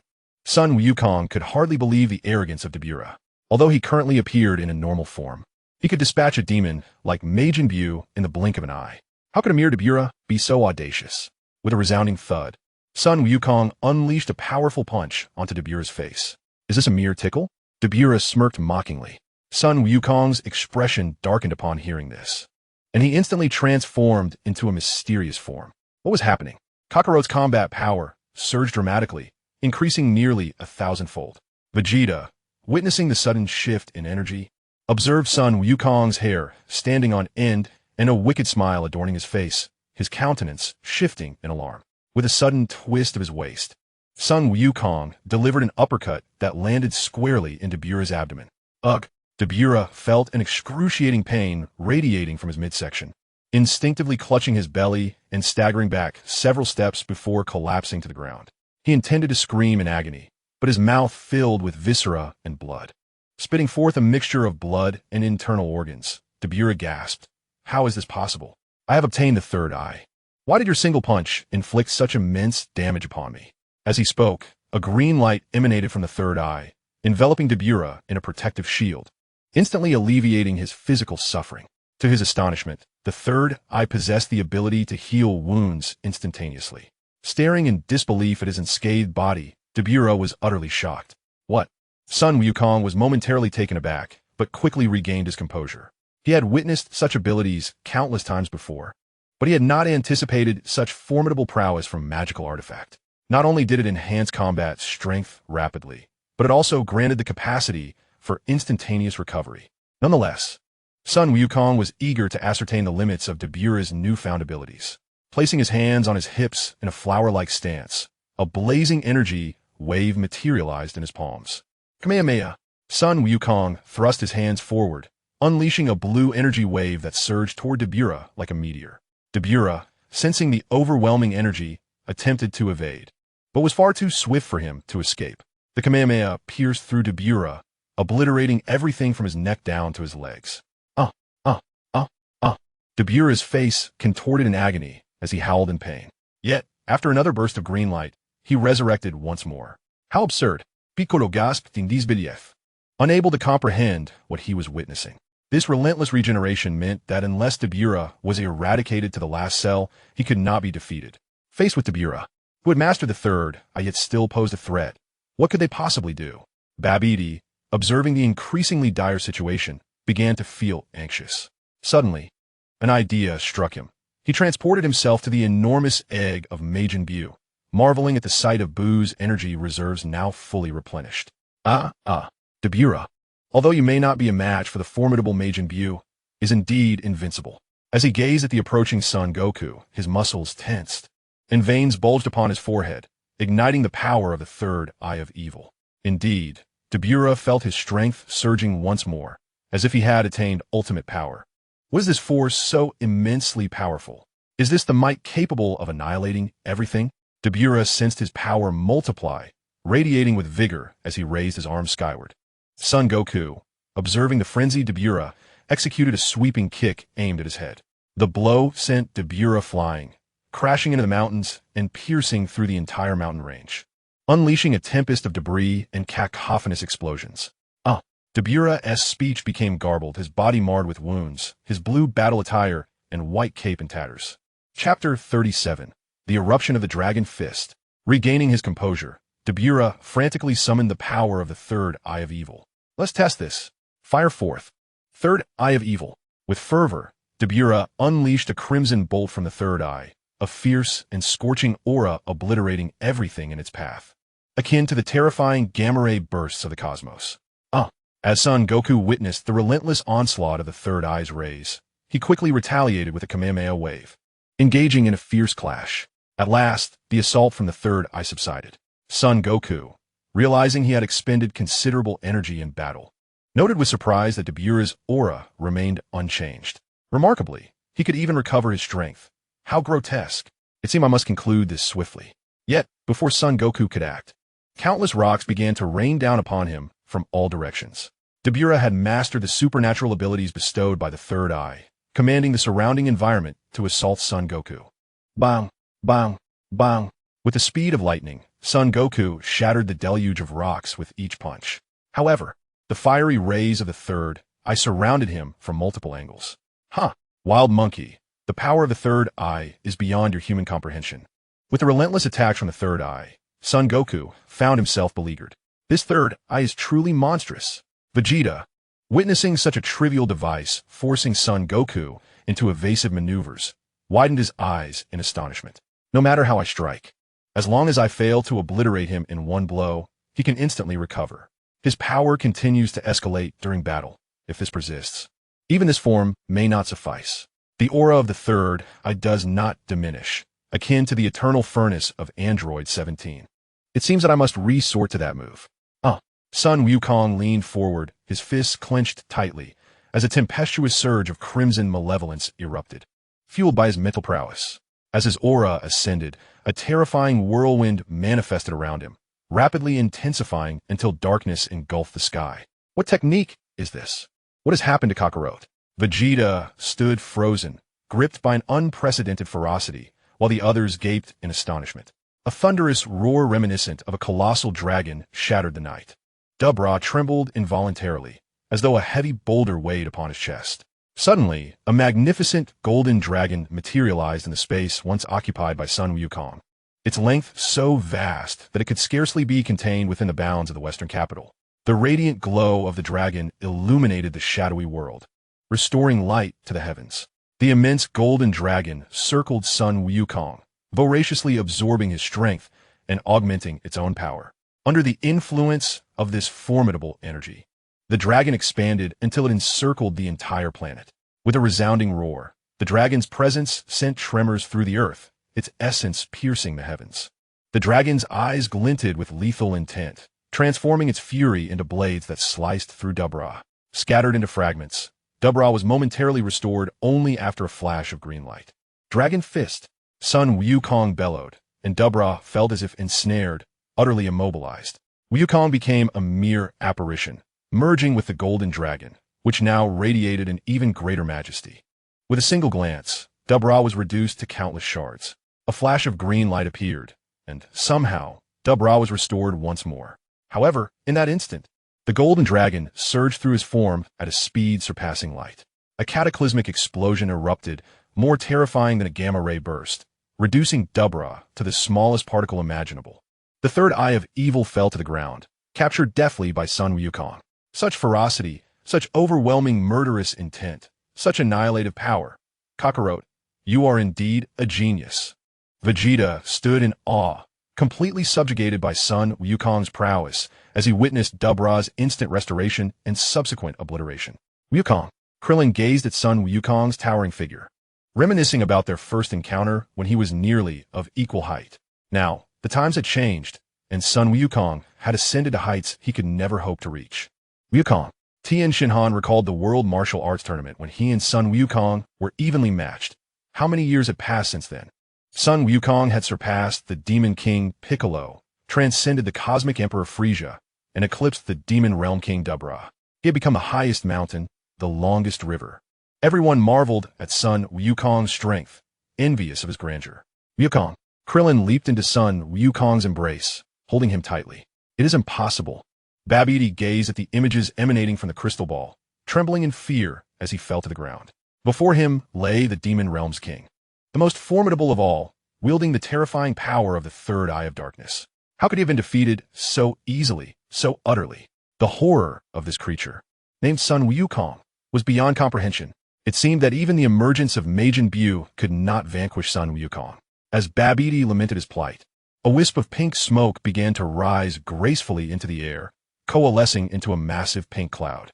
With a resounding crack, the enormous brown eggshell split in two, toppling to either side and quaking. Babidi, jolted back to reality by the sound, stared blankly at the empty eggshell, bewildered. Where was everything? Could it be that Majin Buu, having slumbered for so long, had completely vanished? How could such a misfortune befall him? After meticulously planning for thousands of years, exercising utmost caution, and finally managing to control the Beerus with the assistance of the Dragon Balls, he had met his demise on Earth. Babidi murmured to himself in despair as he sat despondently on the ground. The pink cloud above began to morph, gradually condensing into a rotund figure. With a thunderous crash, a colossal shape, reminiscent of a mountain, descended to the earth, stirring a cloud of dust. Coughing, Babidi hastily covered his mouth and nose with a cloth. To his astonishment, Majin Buu, seemingly amused by his own trickery, clutched his belly in laughter, bouncing joyfully from side to side. Recognizing the iconic emblem upon Buu's form, Babidi immediately understood that this was indeed Majin Buu. Doll, doll, Babidi called out, attempting to engage Majin Buu, who feigned ignorance by digging into his ears. Suddenly, a mischievous grin appeared before Babidi, causing him to fall back in fright. Ha ha ha! Majin Buu laughed heartily, clearly delighted by Babidi's reaction. Buu, don't scare me so suddenly, Babidi exclaimed, a hint of annoyance in his voice. Yet, upon witnessing the childlike innocence of Majin Buu, an idea sparked within him. He produced a rainbow-colored candy, presenting it to Majin Buu. Buu, here, candy. Instantly, Buu's eyes lit up and he snatched the candy, not even bothering to unwrap it before shoving it into his cavernous mouth. It was evident that he had a penchant for sweets, much like a child. Babidi's heart swelled with delight as he realized this simple truth. Buu, it's dangerous outside. There's a man named Sun Wukong with extraordinary power. Come back with me to the demon realm. Babidi coaxed softly, grasping Majin Buu's arm. But is there candy in the demon realm? If not, I won't go. Majin Buu pouted, his cheeks adorably puffed out. Of course there is, Babidi reassured him. In the realm of the demon world, an abundance of confections awaits, promising a feast for the senses. Babidi, akin to a child-esque caretaker, managed to soothe the rambunctious Majin Buu. Suddenly, a familiar aura permeated the air. Stirring son Goku est censé. Majin Buu has emerged. But how could this be? How was he resurrected? Goku scratched his head in confusion, unable to unravel the mystery. Babidi, fully aware of Goku's potential arrival, showed no sign of hesitation. He promptly activated the spaceship, which traversed a wormhole and vanished into the unknown. What? The aura of Majin Buu has dissipated. What is happening? Goku found the situation increasingly perplexing. When did Majin Buu learn to conceal his presence? Goku, Goku. A voice filled with urgency reached out to him. King Kai, what is it? Majin Buu and Babidi have fled to the demon realm. The demon realm? What is that? In any case, without a specialized spacecraft, it is inaccessible. You must exercise caution. Upon Babidi's return, Majin Buu may be exceedingly formidable. Exceedingly formidable? Just as I wish. Goku thought, recalling his recent encounter with the Beerus, which left him wanting for a more exhilarating challenge. Goku, you truly are something. King Kai sighed, shaking his head in resignation. Observing the weakened state of his companions, Goku remembered his promise to take them to train with King Kai. He strode directly towards Krillin. Krillin, have you prepared what I asked for? Upon hearing Goku's request for the item, Krillin promptly retrieved a rectangular box from his pocket. Inside were several universal capsules. He extracted one and tossed it to the ground. With a resounding bang, a towering stack of art albums emerged. Goku, I had this ready long ago. By utilizing Dr. Jero's data and my own recollections, I commissioned an artist to create thousands of exquisite pieces. Goku eagerly grabbed the albums to inspect them. A treasure, a true treasure. His delight was palpable. With such items, he was confident the old Kai would welcome everyone. All right, everyone, hold my hand and form a line, and do not let go. Noticing that his companions were still captivated and uncertain about the albums, he added, I'm taking you all to train with King Kai. Seizing the moment, Vegeta was the first to grasp Goku's hand, prompting the others to quickly follow suit. Kakarot, this time I shall catch up to you. Vegeta's enthusiasm brought a knowing smile to Goku's face. Vegeta, I hope you train diligently. Then we shall engage in a battle of equal prowess. As you wish. Kakarot, I will undoubtedly catch up to you. Their gazes locked in a fierce exchange. Sparks seemed to fly between them. Old Kai, these are my companions from Earth. I brought them here in hopes of receiving your guidance. Goku beamed, grasping the old Kai's arm to begin the introductions. With so many, you wish to wear me out? I refuse to teach, the old Kai retorted. The old Kaioshin shook off Goku's hand and turned away. Old Kaioshin, what do you see here? Goku presented the treasure prepared by Krillin. The old Kaioshin's eyes sparkled with excitement, and he drooled at the sight. Goku, you truly understand me. I shall reluctantly accept 2 of these. Wiping his mouth, the old Kaioshin feigned seriousness. I have more, Goku added. What? The old Kaioshin's demeanor shifted as he beheld the stack of respectable magazines in Goku's hands, shattering his previous lofty image. Take them. I must have them. Very well, esteemed old Kaioshin. I shall take my leave and not disturb you further. With that, Goku instantaneously teleported home, eager to tend to his farm and earn a living.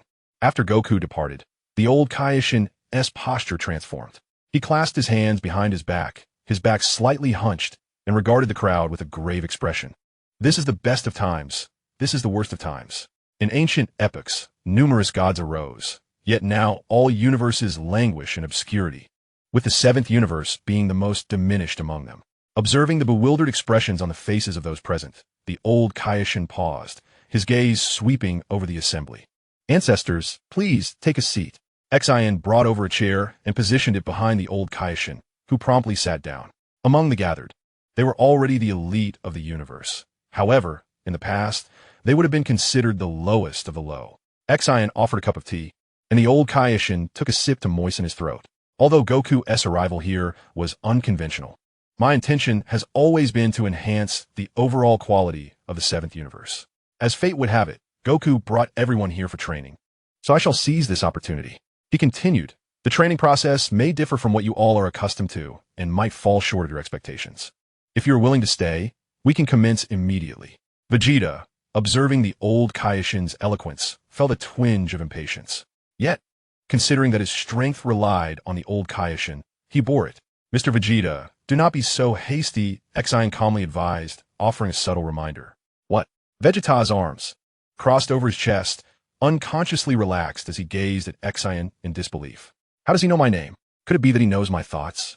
Sin smai na win li, an unspoken understanding passing between them.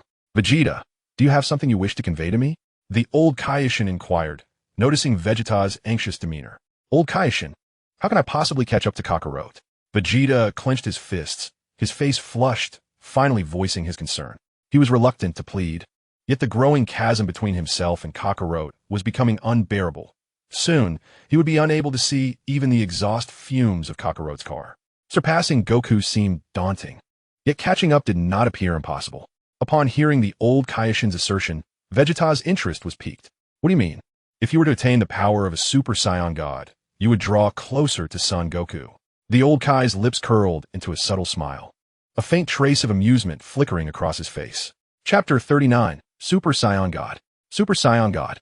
Vegeta stood frozen, as though struck by lightning, utterly bewildered. What is that? Why have I never heard of it? Is it related to the Saiyans? Vegeta, disregarding his pride, grasped the old Kai's hand, fervently inquiring. In ancient times, when deities flourished, many cultures possessed their own mythical tales, and the Saiyans were no exception. The essence of the Super Saiyan God is simply the Saiyans acquiring divine power. As he spoke, the old Kai gestured towards the others. Even earthlings can attain such power. It is in essence merely a method of cultivation. A method of cultivation? Super Saiyan God? Suddenly, Vegeta felt like a frog at the bottom of a well, gazing up at the sky. The world is vast and unfathomable. There exists such a marvelous technique of training, of which he had been completely unaware. How tragic! How lamentable! I implore you, dear old Kai, please accept me. Vegeta bowed deeply before the old Kai, bending at a 90-degree angle. Ah, very well. The old Kai helped Vegeta to his feet, a gentle smile gracing his features. Does anyone else have questions?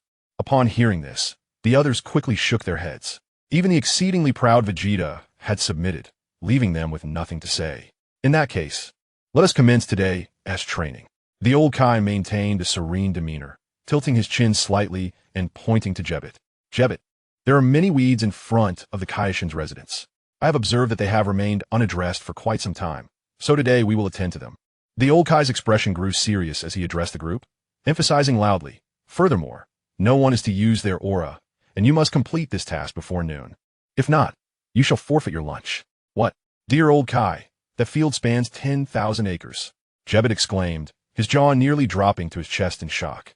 10,000 acres? The others gasped in astonishment, staring at the old Kai in disbelief. The old Kai, somewhat embarrassed, coughed into his fist. Let's reduce it to half. 5,000 acres then. With that, the old Kai swiftly departed, as if eager to avoid being detained. Jebbet distributed a scythe to each person, leading them to the field to clear the weeds. We're using this? Krillin gazed at the fragile scythe, ready to crumble at the slightest touch, questioning the very essence of his existence. My back is nearly giving out. Den lay sprawled on the ground, drenched in sweat, panting like a dog. Den, I feel the same. I've nearly broken 15 of these scythes. With such fragile tools, one misstep could lead to their destruction. Only Vegeta and Piccolo remained buried in the grass, their heads not lifted even once. It was unexpected that Piccolo and Vegeta could endure so much. Dumpling, it's time for us to put in the effort as well. Tianjin Fan had initially wanted to take a break, but upon seeing Vegeta and Piccolo growing increasingly spirited, he felt a sense of rivalry. At Bowsy Mountain, Chi-Chi had already prepared lunch at home. Goku, I didn't expect you to return so soon. Upon seeing son Wukong back at home, Chi-Chi was momentarily taken aback. Chi-Chi, I need to cultivate more land to earn some money, and I must train Gohan as well. With little money left at home, it was truly arduous for Chi-Chi to support the family alone after his passing. Goku, you've finally come to your senses. You've learned how to be a good husband at last. Reflecting on how the neighboring couple at Bowsy Mountain drove around leisurely while she remained at home as a housewife, Chi-Chi felt the weight of responsibility. After Goku's death, she would need to work even harder to provide for the family, making life all the more challenging. Chi-Chi, observing her joyful demeanor, son Wukong was filled with deep emotion. His original intention had been to primarily teach Gohan, with farming as a secondary task. However, seeing Chi-Chi's current state pained him greatly. Having known each other since childhood, they were childhood sweethearts. After marrying him at the World Martial Arts Tournament, she had tirelessly supported their family while he devoted himself to training without earning much to contribute. This thought weighed heavily on his conscience. Son Wukong embraced Chi-Chi, gently stroking her hair. Goku, you're at it again. Gohan is still here. Ha! My apologies, Chi-Chi. Son Wukong's face flushed red, feeling embarrassed and amused. He hadn't anticipated his uncontrollable affection would lead to a misunderstanding. Glancing at the bountiful meal on the table, son Wukong's mouth watered, and he hurried to the table, eager to eat. Huh, grilled centipede today? Gohan, you did wonderfully. Son Wukong took a bite of the half-meter-long centipede, letting out a gasp. So spicy, absolutely delicious. He savored the dragon meat buns, which were soft and delectable. Son Wukong and Gohan quickly devoured their meal, competing with one another, creating a lively atmosphere. Gohan, today's dishes are a bit scant. Your father won tea relent. Son Wukong held a colorful short-tailed frog in his left hand and a chicken leg in his right, while stuffing his mouth with steak. Father, I won tea concede. Gohan raised a bowl of lizard soup and drank it in one go. Burp. Gohan let out a hearty belch. Gohan, you're being quite unfair. Without soup, I'll have to settle for water, son Wukong remarked, feeling a slight burn in his throat as he glanced at Gohan. Sorry, Dad. Gohan chuckled sheepishly. You too. Chi-Chi surveyed the messy table and began to clean up helplessly. After satisfying their hunger, it was time for her to continue cultivating the land. Although vegetables had already been planted, it was insufficient. Son Wukong resolved to establish an orchard as well. The growth cycle of fruit trees is rather protracted, compelling son Wukong to initially transplant wild fruit trees from other regions into his orchard. I recall a copious number of apple trees not far from the vegetable plot I selected. Thus, I decided to establish my orchard based on that. Without further ado, son Wukong commenced by relocating all the fruit trees from Bowsy Mountain, categorizing them by variety. He paid no heed to the less common fruit trees available in the market, for some of the creatures on Bowsy Mountain also relied on these trees for sustenance. Son Wukong chose 3 nearby hilltops and transplanted apple, orange, and peach trees respectively. Splendid.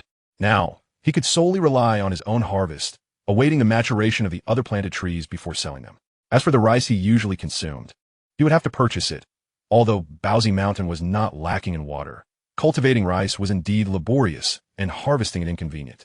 Thus, a phase of work had come to a close, and it was time for me to train Gohan.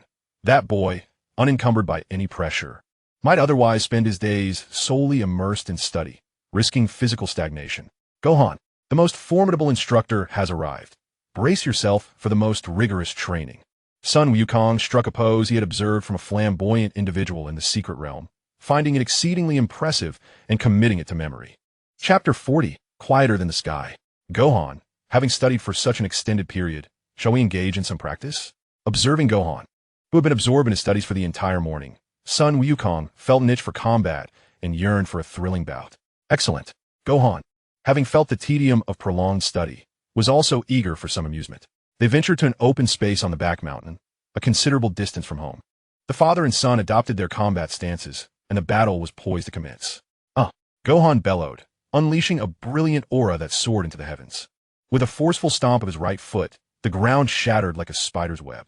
He launched himself upward, reminiscent of a comet streaking across the sky. A swift jab from his left hand aimed directly at Sun Wukong's face, but Sun Wukong effortlessly intercepted it with his left palm. Realizing his initial strike had failed, Gohan retracted his left hand and followed up with a powerful rear fist, which Sun Wukong again caught with his right palm. The impact of their physical clash sent forth a tempestuous gust of wind, stirring the surrounding dust. Observing this, Gohan leaped slightly and executed a right roundhouse kick targeting Sun Wukong's left cheek, which was blocked by his Sun Wukong's left hand. As Gohan landed, he swiftly crouched and unleashed a sweeping kick aimed at Sun Wukong's feet. Gohan, your movements are exceedingly precise, and your power is commendable. Well done. While Gohan's technique was sound, his strength fell significantly short. In combat, sheer force often outweighs skill. Insufficient power renders technique inadequate. Father, after the rigorous training from Uncle Piccolo, I assure you, my combat skills are not lacking. Is that so? Then prepare to experience this. Sun Wukong immediately utilized his ability to create shadow clones, multiplying into 20 figures that charged toward Gohan. Gohan found himself besieged by 20 imposing figures, flustered and uncertain of how to respond. Bang! Sun Wukong showed no mercy, delivering a powerful left hook to Son Gohan's right cheek. His fist sank deeply into Gohan's face, causing the boy to see stars and feel a dizzying haze envelop his mind. Stumbling for several steps, he finally steadied himself. Father, why did you hit me so hard? It hurts, Gohan cried, clutching his right cheek as tears streamed down his face. Soda, I'm so sorry. Gohan, please stop crying, Sun Wukong exclaimed, panicking as he rushed to embrace Gohan in a comforting gesture. Sighing, he reflected on how young Gohan still was, merely 10 years old, with a lingering, childlike innocence. Perhaps their training could wait a little longer. Gohan, how about we go fishing? Sun Wukong suggested, noticing Gohan's despondence, and a brilliant idea sparked in his mind. Really? Gohan's face brightened at the mention of fishing, and his pain seemed to vanish as he eagerly grasped his father's hand, leading him towards the longest river at Bowsy Mountain. This place was teeming with various fish species, a favored spot for Gohan to catch them. Moreover, several unknown fruit trees stood along the riverbank, where numerous fish gathered beneath their boughs. Father, let us fish right here. Gohan pointed at a towering mulberry tree, and Sun Wukong readily agreed. He retrieved a versatile capsule, producing 2 fishing rods and a bamboo basket. The rods were crafted by Sun Wukong himself, and the shade beneath the mulberry tree offered a refreshing respite from the afternoon sun. Seated under the tree's canopy, Sun Wukong held his old bamboo rod, resembling a serene statue. Gohan mirrored his father-esque posture, casting his hook into the water filtered by the tree's shadow. This natural spot was abundant with fish, and as sunlight danced through the mulberry leaves, patterns of light played upon Sun Wukong's face, evoking a warm smile. In truth, this was quite pleasant. The bobber remained still. Sun Wukong was not merely waiting for a fish to bite. He was engaging in a form of meditation. It was quieter than the vast sky, a tranquil practice he had learned long ago from the celestial beings. Gohan, did you think that even fishing would allow you to forego your training? Sun Wukong mused. Their hooks devoid of bait. Father, why aren't we using bait? Gohan inquired, realizing after a while that they had forgotten to add any. Using bait is the method of ordinary fishermen. As martial artists, we have our own way. What is that way? To achieve harmony between man and rod. To be even quieter than the sky. To accomplish this, one must first unify body and mind. Just like me. Sun Wukong sat upright as a pine tree, perfectly still, akin to a stone statue. His breath harmonized with nature, his spirit transcending his own being, becoming one with everything around him. The fishing rod, the flowing water, the breeze, the fragrance of flowers, and the songs of birds. At that moment, Sun Wukong was no longer himself. He had completely merged with nature. Son Gohan stared blankly at Son Goku, momentarily lost in thought, only to discover that Son Goku had vanished. All that remained was a solitary fishing rod standing in place. Rubbing his eyes in disbelief, Son Gohan was relieved to find Son Goku still there. Suddenly, Son Goku felt a tug on the line. His arm taut as he swung the rod, reeling in a 2-pound grass carp. He removed the plump fish and tossed it casually into the bamboo basket. Son Gohan was initially taken aback, but soon his eyes sparkled with brilliance, his excitement unmistakable. He had truly caught a fish. Observing his own still fishing rod, he began to relax, much like Son Goku, sitting comfortably on the lush green grass. He savored the gentle breeze brushing against his face, inhaling the faint floral scent, and sensed the fish swimming beneath the surface. It was about feeling, not merely seeing. Seeing that Son Gohan had entered a state of calm, Son Goku decided to share his insights. The dappled shadows of the trees danced as the river flowed slowly, with fish gathering in greedy schools, feasting on the food below. The fish, curious about the hook in the water, approached it cautiously, nudging it with their tails and swirling around it, even blowing bubbles to envelop it. Each time Son Gohan felt the hook tremble, he would pull up the rod, only to find it empty. A wave of frustration washed over him, and he no longer wished to fish. Son Gohan, one must never easily concede defeat in any endeavor. This applies to both learning and cultivation. Noticing Son Gohan's low spirits, Son Goku resolved to demonstrate the proper technique. First, one must execute the correct fishing action. Son Goku gently tugged the fishing line, lifting his arm as the rod traced an elegant arc whoosh. The hook, slicing through the air, soared toward the heart of the fish school, gracefully landing in the water, leaving only ripples behind. Next, one must attune to the moment when the fish bites. That instant must be seized with precision. Within mere seconds, Son Goku had caught another fish. Wow! Son Gohan marveled at Son Goku's remarkable skill, utterly awestruck. Remember, you must completely relax. Feel. Forget your eyes. Only by forgetting them can you truly experience. Son Goku imparted his wisdom with heartfelt sincerity and ample patience. Son Gohan raised the fishing rod, tightening the line, and cast it out. As the hook broke the surface of the water, he finally embarked on his journey of cultivation for the day. He cleared his mind, striving for a tranquility deeper than the sky. Chapter 41. The Succession of the Demon Realm's Sovereign. Babidi, what brings you here? As Degas heard footsteps approaching, his face paled instantly. He turned abruptly, his eyes wide with terror, breath catching in his throat. He stood frozen in place, his lips devoid of color, resembling a statue momentarily encased in ice. Isn't that Majin Buu? Babidi, that vile creature, had not only ensnared the Demon Realm's king, Beerus, but had also claimed Majin Buu as his subordinate. Huh, Degas, this is Majin Buu. Do you have nothing to say? Babidi gazed coldly at Degas, who bore an uncanny resemblance to the Supreme Kai, a fact that irked him immensely. At that moment, he felt a fleeting impulse to have Majin Buu eliminate him, as a means of appeasing his father's spirit in the afterlife. My lord Babidi, you have misunderstood. I hold you in the highest regard, Degas stammered, beads of sweat forming on his brow as he trembled slightly. You're like the tallest mountain and the longest river of the demon realm, an entity that mere mortals can only look up to. You shine like the stars in the dark night sky, guiding the denizens of the demon realm. You are akin to the sun hanging high during the day, warming my very soul. Enough, enough. Degas, you are perceptive. Babidi, flattered by Degas's flattery, felt an overwhelming sense of satisfaction. Gazing once more at the face so reminiscent of the Supreme Kai, yet so sycophantic, he relished the moment. His attention then shifted to Gamma, seated upon the throne of the Demon King, his expression turning icy. The temperature in the Demon Palace seemed to plummet, causing Gamma to shiver involuntarily. My lord Babidi, you have misunderstood, Gamma declared, descending from the throne and kneeling respectfully before Babidi. Since King Depura's departure from the demon realm, chaos has ensued. I, Gamma, could not bear to see the people in distress, and thus have taken it upon myself to assume the role of temporary Demon King, all in hopes of ensuring a smooth transition when you, my lord Babidi, return to the demon realm. Babidi fixed a penetrating gaze upon Gamma, before striding directly to the throne. The seat was vast, and, as Babidi settled into it, the armrests were out of reach. He had no choice but to employ magic to adjust the chair to his preference. Meanwhile, Majin Buu, having spent several hours aboard the spaceship, disembarked only to find no food in sight. He simply lay down in the Great Hall, motionless. Very well, Digos. Majin Buu has a penchant for sweets. Ensure that ample provisions are prepared without delay. Observing the melancholic demeanor of Majin Buu, Babidi recognized the urgency of the situation. Majin Buu was his bulwark. Without him, Digos and Gamma could rebel at any moment. Although Babidi wielded magic, his combat prowess was lacking. As Digos went to prepare the food, Gamma discreetly withdrew. Upon reaching a corner, he abruptly seized Digos by the arm.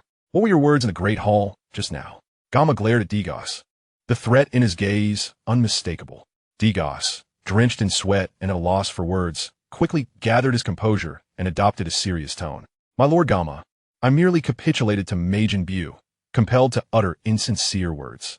Stealing a glance at Gamma and seeing his expression soften, Digos continued. Majin Buu, a terrifying creature conjured by Babidi, has mercilessly slain countless adversaries of his creator, many of whom possess formidable strength. Lord Goma, I am merely acting in accordance with the circumstances. I cannot bear to see you ensnared in peril, said Digos, his demeanor cool and collected. Though Goma regarded him with skepticism, I shall poison the food intended for Majin Buu with an array of deadly toxins. Should he consume even a morsel, he will immediately succumb to his demise, Digos declared with a sinister grin, reminiscent of a devil reveling in his cunning scheme. Goma, sharing a knowing smile, patted Digos on the shoulder and departed. Alas, being caught between Babidi and Lord Goma is perilously treacherous, Digos sighed, feeling a wave of exhaustion as he set about preparing the food. Upon entering the kitchen, he was greeted by the flurry of bustling demons. Greetings, Lord Digos. How may I assist you? The head chef approached him eagerly. Prepare an assortment of confections, as plentiful as possible. Though I am uncertain of Majin Buu's appetite, I am aware that the demon realm is home to many with insatiable appetites. Thus prudence is advisable. As for the choice of poisons, the venom of the black serpent from the dark forest, hell mushrooms, and liver-cutting grass came to mind. So many options left him indecisive. Never mind. Better to err on the side of caution. I shall use them all. He cackled. Ha, ha, ha. Majin Buu, no matter how formidable your strength, it will avail you nothing once you ingest the poison, leaving you without a grave. Digos envisioned the moment Majin Buu would consume the tainted sweets and collapse lifelessly. Lord Digos, we have prepared strawberry ice cream, Cupid's chocolate, and rose cake, the head chef announced, gesturing to the cart laden with delicacies, his thick neck quivering in an unsettling manner. Enough, enough, Digos interrupted, his impatience palpable. He merely intended to prepare a meal for Majin Buu and found the detail excessive. Understood, Lord Digos. The head chef, sensing his irritation, refrained from further discussion. Wait, allow me to deliver this food myself. Such esteemed guests as Lord Goma are not to be trifled with, he insisted. Very well, Lord Digos. The head chef promptly relinquished the cart to him. Once the chef had distanced himself, Digos swiftly retrieved the array of prepared toxins and meticulously blended them into the food. Pushing the cart forward, Digos cautiously entered the Demon King's palace, a once solemn and imposing edifice now transformed into Majin Buu's playground. There he sat, frolicking and exploring, resembling an inquisitive child discovering the wonders of the world. Majin Buu, though you feign innocence, I am acutely aware of your deeds. Do you truly believe this will lull my vigilance? You are gravely mistaken. Digos's gaze pierced through Buu, a fleeting glimmer of lethal intent flashing in his eyes. Esteemed Lord Majin Buu, your meal is ready. Digos wheeled the dining cart before Majin Buu and lifted the dome covering the delectable array of dishes. He began to introduce the offerings one by one. This is a rose cake, imbued with the fragrant essence of roses intertwined with the sweetness of cake, an exquisite delight. Majin Buu gazed at the cart brimming with desserts, drool cascading onto the floor. Chapter 42, A Tremendous Goldfish. Eat, eat. Soon you will be silenced in your enjoyment. Observing Majin Buu unabashedly grasp a strawberry ice cream cone and toss it into his cavernous mouth, Digos smiled, though turmoil brewed within him. Goma silently watched, awaiting Majin Buu's demise from the poison. Delicious. So delectable. Majin Buu devoured the strawberry cake in a single bite, savoring the flavors. Digos was rendered speechless, not solely by Majin Buu's astonishing appetite, but by the realization that, despite his numerous toxins, there were no signs of poisoning in the creature. One must understand that quantity would incapacitate even the sirens of the Dark Sea. At this moment, Majin Buu appeared unfazed, devouring even more rapidly. The meticulously arranged banquet had transformed into a celebratory feast, a turn of events that Digos had never anticipated. Digos? Goma observed Digos' darkened expression, curious about the situation. I am as bewildered as you, Goma. I added countless lethal toxins. Even the sea monsters would succumb instantly. Goma scrutinized Digos, sensing no deceit in his demeanor. Curse be it. It seems Majin Buu's physiology differs from ours. That infernal creature. As Majin Buu fixed his gaze upon them, he extended 2 strawberry ice cream cones towards the duo. Eat. They are truly delightful. Majin Buu beamed with a broad smile, yet to Digos and Goma, he appeared as a terrifying specter. No, I do not favor sweets. Digos quickly waved his hands, fearing Majin Buu would force the ice cream upon him. Is that so? Then I shall enjoy them alone. Majin Buu expressed disappointment, wishing for a companion to share the meal. With a wide mouth, he slurped up both ice creams in a single motion. Phew! Goma exhaled, having felt the overwhelming presence of Majin Buu moments before. At that instant, Babidi entered, witnessing Majin Buu devour the entirety of the cart's offerings. All right, Buu. It is time to attend to more pressing matters. During the brief period Majin Buu indulged, Babidi had gained a substantial understanding of the Dragon Balls of the Demon Realm. In the past, his own lack of power had deterred him from coveting the Dragon Balls. Now, with Majin Buu at his side, they were within his grasp. Babidi, where shall we go? Majin Buu harbors a fondness for Babidi. This individual, from the very beginning, bestowed upon him a confectionery treat, and now continues to indulge him with delectable delights. Truly a benevolent soul. Buu, we shall embark on a quest to gather the Dragon Balls, and once we have collected them, I shall ensure that you are treated to exquisite dishes. Through their interactions, Babidi has discerned that Majin Buu possesses a remarkably naive intellect, akin to that of a child. With the promise of culinary delights as bait, Majin Buu obediently complies. Unbeknownst to him, Babidi's ambitions have silently swelled, and he is now fervently yearning to acquire the Dragon Balls and make a wish. Master Babidi, you mentioned the Dragon Balls. Degas's expression shifted dramatically, his eyes alight with longing, akin to a traveler lost in a desert finally discovering an oasis. The Dragon Balls have existed since their creation. However, none have successfully gathered them to make a wish. Although the legendary Namekian Namek crafted the Dragon Balls, he simultaneously conjured the Dragon Guardians to protect them. These guardians, though seemingly ordinary in appearance, possess immense power, formidable enough to rival even the Demon Realm's king, Beerus. Similarly, Goma's eyes sparkled with fervor. He dreams of witnessing the moment a wish is granted upon the Dragon Balls, envisioning it as a truly sublime experience. Master Babidi, the Dragon Guardians are exceedingly powerful, especially the one from the first Demon Realm. Perhaps we should first challenge the Dragon Guardian of the third Demon Realm? Degas proposed, his expression filled with anticipation as he gazed at Babidi. Babidi contemplated the childish Majin Buu for a moment. You are correct. If we confront the most formidable Dragon Guardian at the outset and fail, given Buu's current disposition, he might refuse to cooperate. Regardless, I must ultimately obtain the Dragon Balls. All right, Buu. Babidi called out repeatedly, until Majin Buu finally boarded the spaceship. Buu, refrain from speaking recklessly. We must navigate through the warp zone, understood? Babidi retrieved a rainbow candy and offered it to Majin Buu, who eagerly nodded in response. With a wide-open mouth, Majin Buu devoured the candy in one swift motion. The spaceship, powered by magic, soared at incredible speed, swiftly arriving at the entrance of the warp zone. Babidi, what is that creature that resembles a giant goldfish? As Majin Buu entered the Demon Realm, he had initially overlooked the peculiarities of the warp zone, but now, upon crossing through it once more, he took note of its uniqueness. Who are you calling a goldfish? Warp questioned incredulously, doubting his own ears. You, of course. Ha, ha, ha. Majin Buu leaped with glee, pointing at Warp and joyfully bouncing.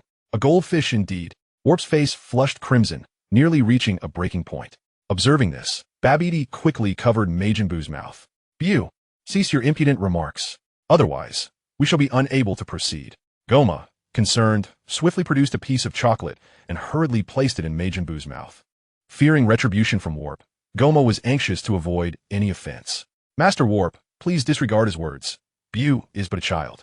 Babidi wore a broad smile as he earnestly explained. Very well. This time, I shall allow you to pass. A sigh of relief escaped the group as they finally relaxed. The spacecraft traversed the entrance of the warp speed, passing through an object resembling a bell, and thus entered the realm of warp speed. A small warp creature glided through the air and came to a halt. Where are we headed? To the third demon realm. Subsequently, the entrance to the third demon realm opened, and the spacecraft entered directly. A whirlwind swept through, causing the vessel to spin rapidly like a top. Majin Buu clutched the chair, feeling as though the world was spinning, his head spinning with dizziness. Wow! Majin Buu nearly expelled the undigested food from his stomach. At that moment, Babidi felt as though he had consumed a toxic mushroom, on the verge of hallucination. Each passage through this place felt like a nightmare. Babidi held his head, feeling utterly miserable. Were it not for the Dragon Balls, he would not wish to traverse the warp speed back and forth. Wow, what is that? Majin Buu, filled with curiosity, pointed at something that resembled a magical array, leaning against the window to see more clearly. Originally, the great demon realm was interconnected, but after the emergence of that light shield, free passage was no longer possible. One could only traverse through warp speed to other demon realms. It is said that it was created by the Namekian Neba, though the truth of this is uncertain. Babidi patiently explained to the curious Majin Buu. Chapter 43. What? A person is turned into candy. Babidi, it's too stuffy in this spaceship. I want to go out and play. Unable to refuse, Babidi allowed everyone to exit and stretch their legs. The third demon realm is vastly different from Earth's ecology. The continents float in the air, as if they were two magnets with opposing poles. Some of the floating land masses continuously erupted with lava, and the air was tainted with a foul odor, filled with the scent of volcanic ash. The atmosphere was thick and viscous, creating considerable resistance during movement, rapidly exhausting one's stamina, akin to stirring molten iron. Even a spacecraft could not travel quickly, lest it sustain damage. Majin Buu, captivated by this novel environment, explored every corner, touching and examining everything. Buu, be careful not to fall into the dark sea. There are terrifying sea monsters within that will devour you, Babidi warned, noticing Majin Buu's reckless wandering. Just as Majin Buu was enjoying himself, a group of goblin-like demons appeared atop a hill. Without a word, they drew their bows and began to attack Majin Buu. Buu effortlessly evaded their arrows with a series of backflips, gazing at the demons preparing to shoot once more. Transform into candy. The antenna of Buu's biological radar pointed at the goblin-like demons, emitting a wave of pink magical energy. The magical wave enveloped the demons, transforming the grotesque and terrifying creatures into colorful candies that floated in the air. Slurp. Majin Buu, with a demeanor reminiscent of sipping a beverage through a straw, drew in the candies with a gentle yet deliberate suck, causing them to line up in perfect formation as if standing at attention. One by one, they were consumed by the gaping abyss of his mouth. Crunch, crunch. Majin Buu chewed a few times, sending candy fragments scattering, before swallowing them whole with a satisfying gulp. What? Degas and Goma, witnessing the spectacle, felt their souls nearly escape in terror. Majin Buu, so fearsome, could indeed transform beings into candy and devour them whole. Babidi, equally astonished, stood frozen, as if he had seen a ghost. It seemed imperative to ensure Majin Buu was never left hungry, for one could only imagine the consequences of such neglect. Babidi regarded the seemingly innocuous Majin Buu, his inner turmoil a tempest of anxiety. Buu, you are remarkable. I never anticipated you possessed such an ability. After a moment of contemplation, Babidi chose to commend Majin Buu. After all, a more powerful subordinate was always preferable. Babidi, I am hungry. The utterance sent the three crashing to the ground in fright. Buu, did you not just consume an abundance of candy? Babidi's face contorted in confusion. Utterly perplexed, that was hardly sufficient. Majin Buu's gaze shifted toward Degas and Goma, a mischievous grin spreading across his face. Degas and Goma felt their spirits plummet, trembling in fear. Do not do that, Buu. They are my subordinates. There's a tavern ahead where I can take you for a grand feast. Very well. Upon hearing Majin Buu's words, the two breathed a sigh of relief. Soon, their vessel docked before a tavern bustling with numerous Majins, all sporting pointed ears. Upon noticing the arrival of Babidi and his companions, the patrons immediately feigned engagement in their meals, avoiding any direct glance for fear of attracting unwanted attention. How much for a room per night? 30,000 skull coins per person. The proprietor, not bothering to look up, answered nonchalantly. Degas seized the owner, his rage igniting. How dare you extort me, Degas? You seek death. 5,000. The owner quickly realized his grave miscalculation and hastily adjusted his response. Now, that is more reasonable. The gas handed over 20,000 skull coins and received the keys to 4 rooms. My lord Babidi, there's a bar across the street. We can dine there. Excellent.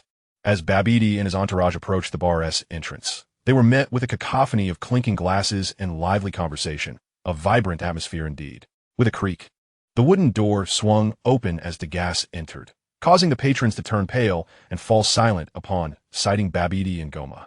Unfazed by such reactions, Babidi merely shrugged it off. Owner, we shall have 50 hamburgers and 4 drinks. The gas strode toward the bar owner, placing their order with confidence. After indulging in a hearty meal, Babidi chose to share a room with Majin Buu, particularly mindful of his safety following Dubra's demise.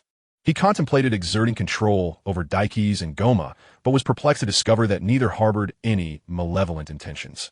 The next day, Babidi and his companions boarded their spaceship and resumed their journey.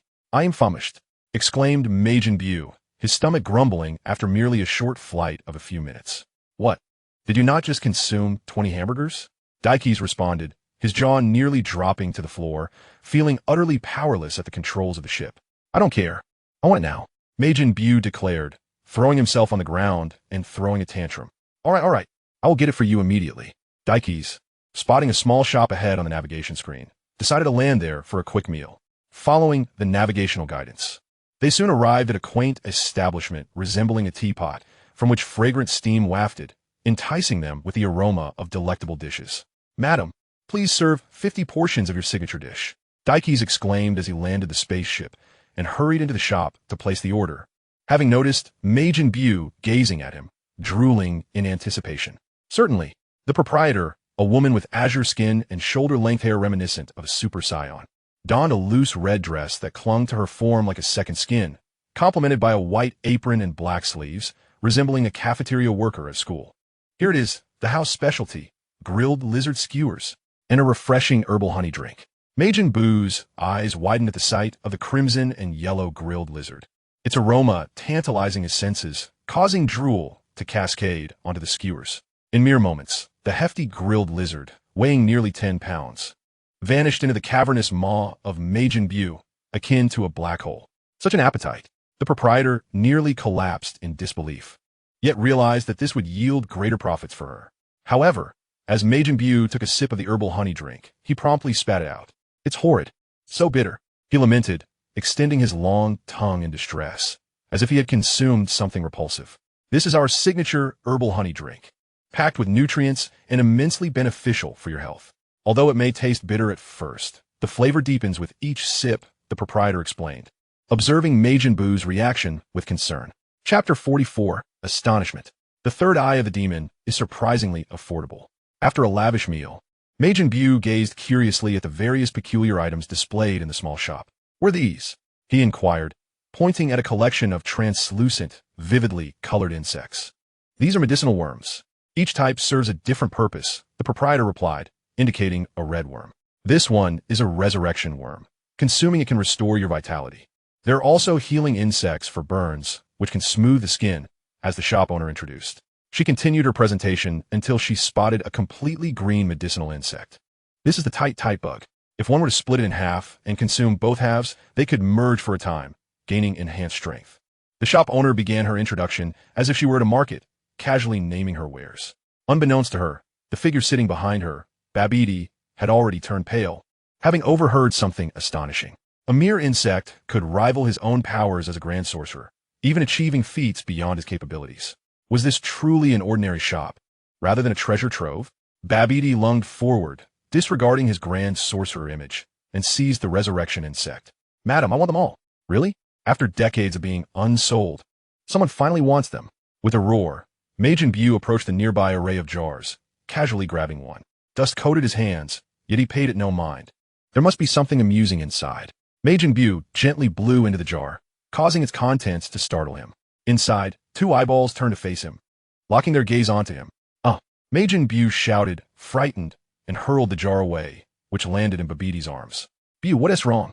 Why are you so scared? Babidi chuckled at the sight of such a powerful being intimidated by a mere item.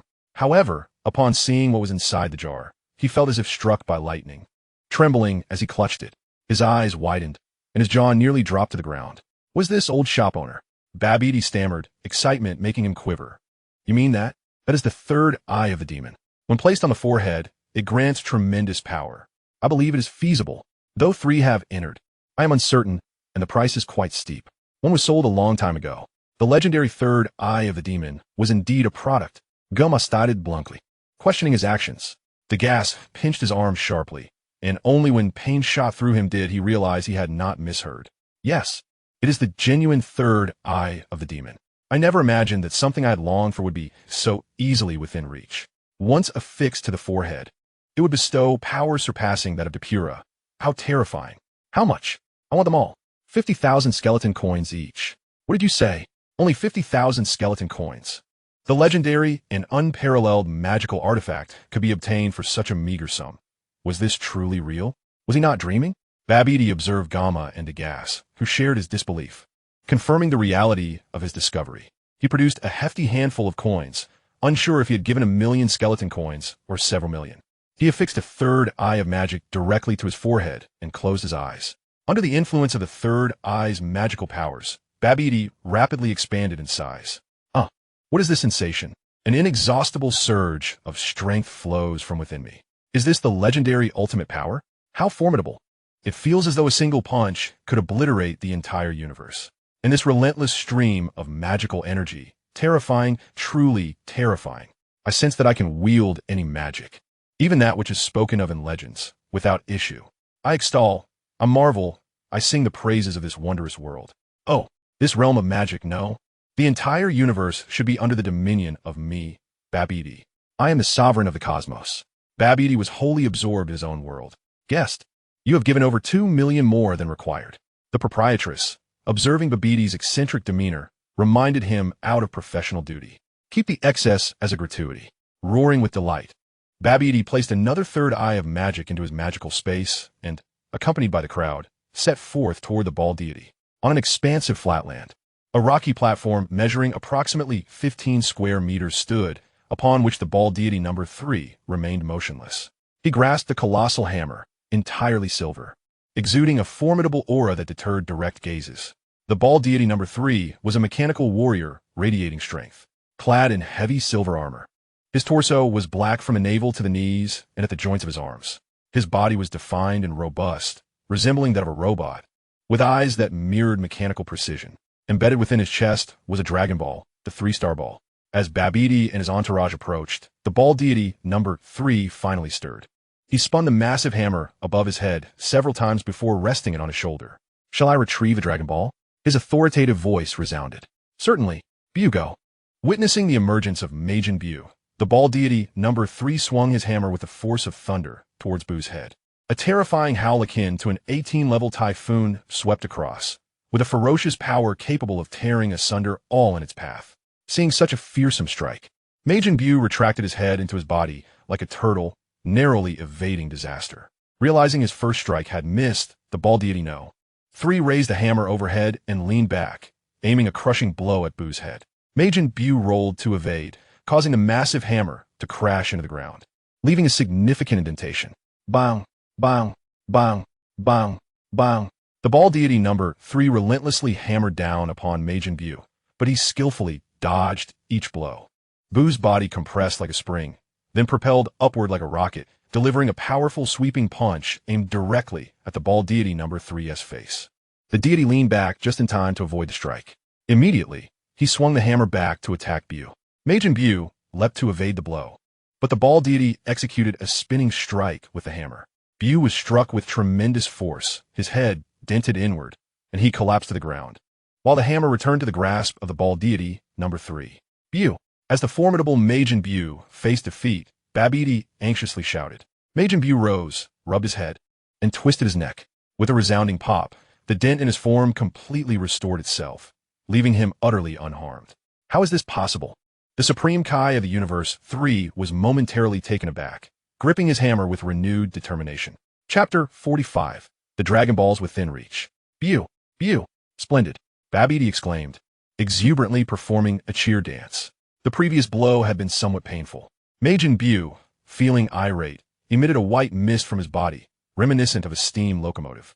He clasped his hands around his belly, seizing a lump of flesh. With a grunt, he forcefully tore the lump away. What? Not only was the Supreme Kai of the Universe 3 astonished, but the others, too, could hardly believe their eyes. The pink lump of flesh was stretched by Majin Buu as if it were noodle dough, and he swung it in his hands like a fan. Boom! Boom! Majin Buu unleashed a flurry of energy blasts, which the Supreme Kai of the Universe 3 narrowly evaded. Just as he was overwhelmed, Majin Buu hurled the lump, enveloping the Supreme Kai completely. Capture! Majin Buu bellowed. Instantly, the Supreme Kai found himself immobilized by Buu's flesh, collapsing to the ground. Despite his struggles, he could not escape. And just as Majin Buu was about to continue his torment, the Supreme Kai conceded, "I surrender." Surrender? Degas and Goma exchanged incredulous glances, confirming they had not misheard. "Buu, let him go." Majin Buu retracted the lump, allowing the Supreme Kai to rise. The Supreme Kai retrieved the Dragon Ball from his chest cavity, declaring, "You have won. But to obtain the Dragon Ball, we must first play a game." A game? Babidi looked at the Supreme Kai in confusion, only to see him produce 5 cups from seemingly nowhere. "Supreme Kai, you seem to be mistaken. We are not children and have no time for games," Babidi coldly retorted. Pointing at the Supreme Kai, "If you do not surrender the Dragon Ball, I shall command Buu to eliminate you." "Very well." The Supreme Kai, reluctantly retracting the cups, handed the Dragon Ball to Majin Buu. "You are so brutish, not of noble character. Even if you acquire the Dragon Ball, the Eternal Dragon's blessing will elude you." The Supreme Kai grasped his hammer, leaping onto the arena, positioning the hammer before him, just as he had when Babidi and his companions first issued their challenge. "Now that we have acquired the 3-star ball, it is time to venture to the second demon realm." Babidi entered the spacecraft, followed closely by Degas and Goma. Majin Buu cast a glance at the Supreme Kai, lost in thought, before turning away, a glimmer of brilliance flashing momentarily. "Lord Babidi, the second Supreme Kai's domain is exceedingly perilous. It lies near the Dark Sea, where one could easily fall prey to sea monsters," Degas cautioned, his face betraying concern. "There is no need for concern. Majin Buu is destined for victory." Babidi has nearly grasped the extent of Majin Buu's abilities and harbors great faith in him. The second demon realm is devoid of dense air, allowing for swift travel of the spaceship. "Degas, make haste to Namek. Retrieve the ancient nebula. The wish requires the Namekian language, which I do not possess." Babidi commanded Degas, preparing for the forthcoming wish. Nebula, a legendary Namekian, has lived for tens of thousands of years. Now, he is the sole survivor of his kind, as the Namekians, discontent with the oppression of the Demon King, have migrated to the 6th and 7th universes. Is it not King Goma? What brings you here?" Nebula chuckled foolishly, resembling someone afflicted by senility, leaning upon a cane, seemingly as fragile as a leaf in the wind. "Old fool, I am no longer the Demon King. The new master is Lord Babidi." Goma, irritated by the old man's feigned ignorance, was nearly overwhelmed by the stench emanating from him. "Oh really? I see you have acquired the 3rd eye of the demon. Quite remarkable." Upon noticing the imposing Babidi adorned with the 3rd eye, Nebula was momentarily taken aback. "Very well, Nebula, board the ship at once. I shan't have to ask twice." Babidi pinched his nose, regarding Nebula with disdain. "I shall ascend immediately, though my frail body may falter." Nebula trembled as he boarded the vessel, appearing as though he might tumble down the steps at any moment. "Now, Nebula, shortly, I shall grant you 1,000 years of life. That should suffice, no?" Babidi observed the old man, who seemed on the verge of passing away, with a hint of concern. "I am grateful, Lord Babidi." Nebula clasped his cane with both hands in gratitude. "Buu, are you feeling hungry once more?" Babidi inquired, noticing the despondent demeanor of Majin Buu in the back seat. "Indeed, since defeating God of Destruction number 3, I have consumed but a single candy," Majin Buu replied weakly, as if on the brink of slumber. "Fear not, we shall soon arrive at Giant Star. The food there is extraordinarily plentiful, allowing you to feast to your heart's content, and even take some aboard the ship. But Lord Babidi, the giants of Giant Star possess formidable strength. Even Dabora would not dare tread upon their land," Degas urged, his expression shifting drastically, aware of the giant's fearsome reputation. "Just a bunch of sluggish creatures. Should they dare provoke me, I shall command Buu to turn them all into delectable desserts," Babidi retorted nonchalantly, even relishing the prospect of their attack. "Yes, devour them all. Roar." Majin Buu joyfully danced about, bouncing with excitement. Giant Star was indeed extraordinary, The flora and fauna were colossal, with even a single squirrel roughly the same size as an average human. Transform into chocolate, Majin Buu exclaimed, pointing at a swarm of bees approaching, enveloped in a pinkish glow. Each enormous bee, the size of a man, hung suspended in the air as chocolate creations. Majin Buu inhaled deeply, and a whirlwind enveloped the chocolate, delivering it into his seemingly bottomless, cavernous mouth. Crunch! Crunch! The unfortunate swarm was swiftly consumed by Majin Buu. Delicious!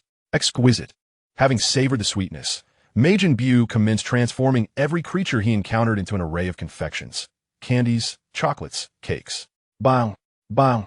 In the distance, a colossal shadow drew nearer, each movement causing the ground to tremble violently. It was the giant clan. Digest watched the quaking earth, trembling like a leaf. Digest, why are you so frightened? Babidi questioned, perplexed, for he had already proclaimed that Majin Buu's strength rendered him impervious to the giants. Digest, it seemed, was woefully inexperienced, and given that Babidi had already acquired the third eye of the demon, there was little to fear. A giant soon approached Babidi's ship, surveying the wreckage strewn across the ground, which piqued the giant's interest. Chapter 46. A sea monster? Merely a snack. Having heard tales of the giant's formidable might, I, King Goma, have come to test your depths. Goma bellowed, and a tempestuous crimson aura surged into the sky. As Goma flew forward, intent on delivering a punch to the giant's forehead, a massive paw descended upon him like a mountain crashing down. The immense paw whipped up a fierce whirlwind, leaving Goma struggling to maintain his balance, on the brink of being flattened into a pulp. Babidi, quick-witted and swift, cast a displacement spell on Goma, allowing him to narrowly escape doom. Phew, you nearly gave me a heart attack. If it weren't for you, Master Babidi, I would have been squashed like a fly. Goma lamented, sprawled on the ground in distress. Transform into a biscuit. Majin Buu did not perceive the giant as particularly formidable. Rather, he found its movements sluggish. Seizing the opportunity, he unleashed a magical beam directed at the giant. Boom! The giant was instantly transformed into a colossal biscuit. Majin Buu seized the biscuit and began to munch, quickly satiating his hunger. What giants? In the hands of Majin Buu, they were merely oversized ingredients. Ha ha ha. Indeed, no matter how powerful the giants, they were but ants before Majin Buu's magic. Neba glanced at Majin Buu, chuckling quietly. All right, we must take our leave. Let us retrieve the Dragon Balls. Babidi regarded the grinning Neba with indifference, accustomed to the old man's eccentricities. The ship finally arrived at the location of Dragon God No. 2. Perched at the edge of the Dark Sea, a broad stone pathway jutted out towards the Dark Sea, extending hundreds of meters, resembling a long needle piercing the ocean when viewed from afar. As the ship drew closer, it appeared uniquely reminiscent of the broken bridge in West Lake, leaving the onlookers in awe. Are you here to collect the Dragon Balls? Dragon God No. 2 inquired, immediately alert upon noticing the approach of others. Dragon God No. 2 bore a resemblance to Dragon God No. 3, yet was slender, akin to an ordinary human. In his hand, he wielded a trident, reminiscent of a fisherman's harpoon. The silver trident danced lightly in his grasp, its rapid movements creating afterimages, while the air tore apart with a sound akin to the howling winds of a tempest. How formidable! Gama, you and Diggs join in as well. Babidi, witnessing the formidable strength of the God of Balls No. 2, felt a chill as dark sea monsters haunted the abyss of darkness. My lord Babidi, only one may challenge the God of Balls. Otherwise, he will grow even stronger, Neba said with a sinister chuckle, imparting the nature of the God of Balls with a languid demeanor. You and TB plotting mischief, would you, Neba? Babidi's gaze bore into Neba, hoping to discern his intentions. My lord Babidi, it is the same for everyone, Neba replied nonchalantly, as if speaking to a neighbor's child. It would be best if it were so. Babidi turned to face Majin Buu. Buu, be cautious. The abyss of darkness harbors sea monsters. Do not let them drag you beneath the waves. Oh, Majin Buu raised his fists and waved them excitedly, ready to enter the fray. The God of Balls No. 2 lunged forward, thrusting the trident toward Majin Buu's head with the swiftness of a gale, but Buu, in a comical fashion, narrowly evaded the strike. The God of Balls No. 2 continued a relentless series of jabs, akin to the frenzied fire of a Maxim gun. Each time, Majin Buu barely dodged, as if he were on the brink of being struck. The detestable God of Balls is utterly unfair. Majin Buu lamented, unarmed while his opponent wielded such a fearsome weapon. Babidi clenched his fists, his teeth gritted, his eyes ablaze with fury. Observing Majin Buu's precarious situation, the god of balls too felt assured of victory and hastened his assault. With a swift sweep aimed at Majin Buu's waist, the latter inexplicably flattened, becoming as thin as parchment as the trident glided past him. What? The god of balls number 2 paused momentarily, yet swiftly retracted his trident and turned to deliver another fierce thrust at Majin Buu. Clearly unprepared for this sudden counterattack, Buu's rotund belly was pierced.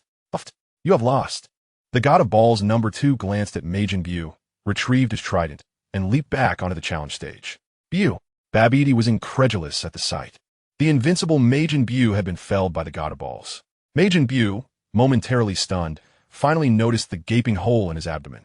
Harnessing his magic, a green orb enveloped him, and with clenched fists, his belly swelled, giving birth to a miraculous recovery.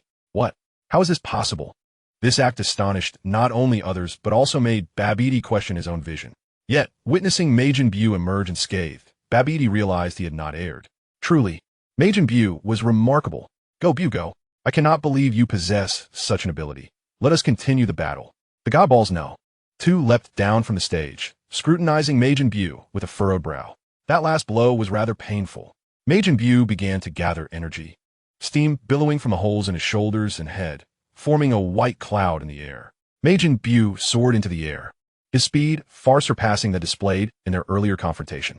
With a swift left-handed jab, he launched a ferocious attack aimed at the face of God Ball number 2.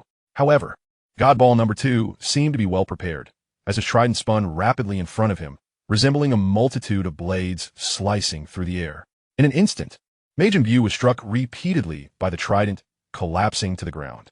God Ball number 2 then delivered a powerful kick to Majin Buu's abdomen, the force of which pierced through his chest and exited through his back, sending him hurtling backward.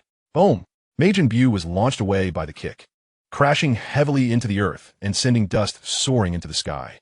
Enraged, Majin Buu rose from the ground, traversing the sky with the speed of lightning, throwing a barrage of punches, all of which God Ball number 2 effortlessly evaded. Seizing upon a momentary lapse from Majin Buu, God Ball 2 decisively unleashed 2 successive, slashing waves from his trident, intersecting them vertically to assault Majin Buu. The crosscut energy waves forced Majin Buu back until he nearly skimmed the ocean surface before managing to halt his retreat. Plop! A colossal sea monster, resembling a blue octopus, erupted from the dark sea, opening its abyssal maw wide to swallow Majin Buu whole. Buu! Babidi felt a chill race up his spine, freezing him in utter shock. The others gaped in disbelief, while only Naba continued to chuckle.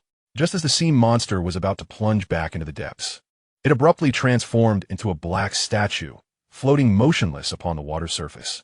Crack! Crack! Majin Buu's rotund head emerged from the monster's body, swiftly tunneling his way out, much like a worm breaking free from a gourd. Buu indeed invincible. Seeing Majin Buu completely unscathed, Babidi was overjoyed. Chapter 47. The Emergence of Evil Buu. Behold!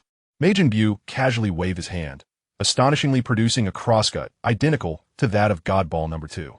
A tempesture aura-t-il a tremble whirlwind, drowning the arena in surging waves. How is this possible? He merely glanced at my technique and mastered it. This was utterly preposterous. My technique is instantaneous. To comprehend, it is the mark of a prodigy. If he can learn it, he must be beyond human. God Ball number 2's eyes widened in disbelief, the trident slipping from his grasp without him noticing. Observing God Ball number 2's shock, Majin Buu's nose lifted defiantly to the sky. Oh! Majin Buu flared his arms like a victorious rooster, proudly flapping his wings. In a critical moment, God Ball number 2 narrowly evaded the overwhelming strike. The crosscut collided with a mountain, resulting in a cataclysmic explosion that birthed a mushroom cloud. Boom! Just as God Ball 2 marveled at the terrifying power of Majin Buu, his right arm suddenly elongated, delivering a heavy right hook to God Ball number 2's face. What is happening? His arm can stretch. Is he a Namekian? Why is his skin not green? God Ball number 2's mind overloaded with confusion, pondering his very existence and the nature of the battle unfolding before him.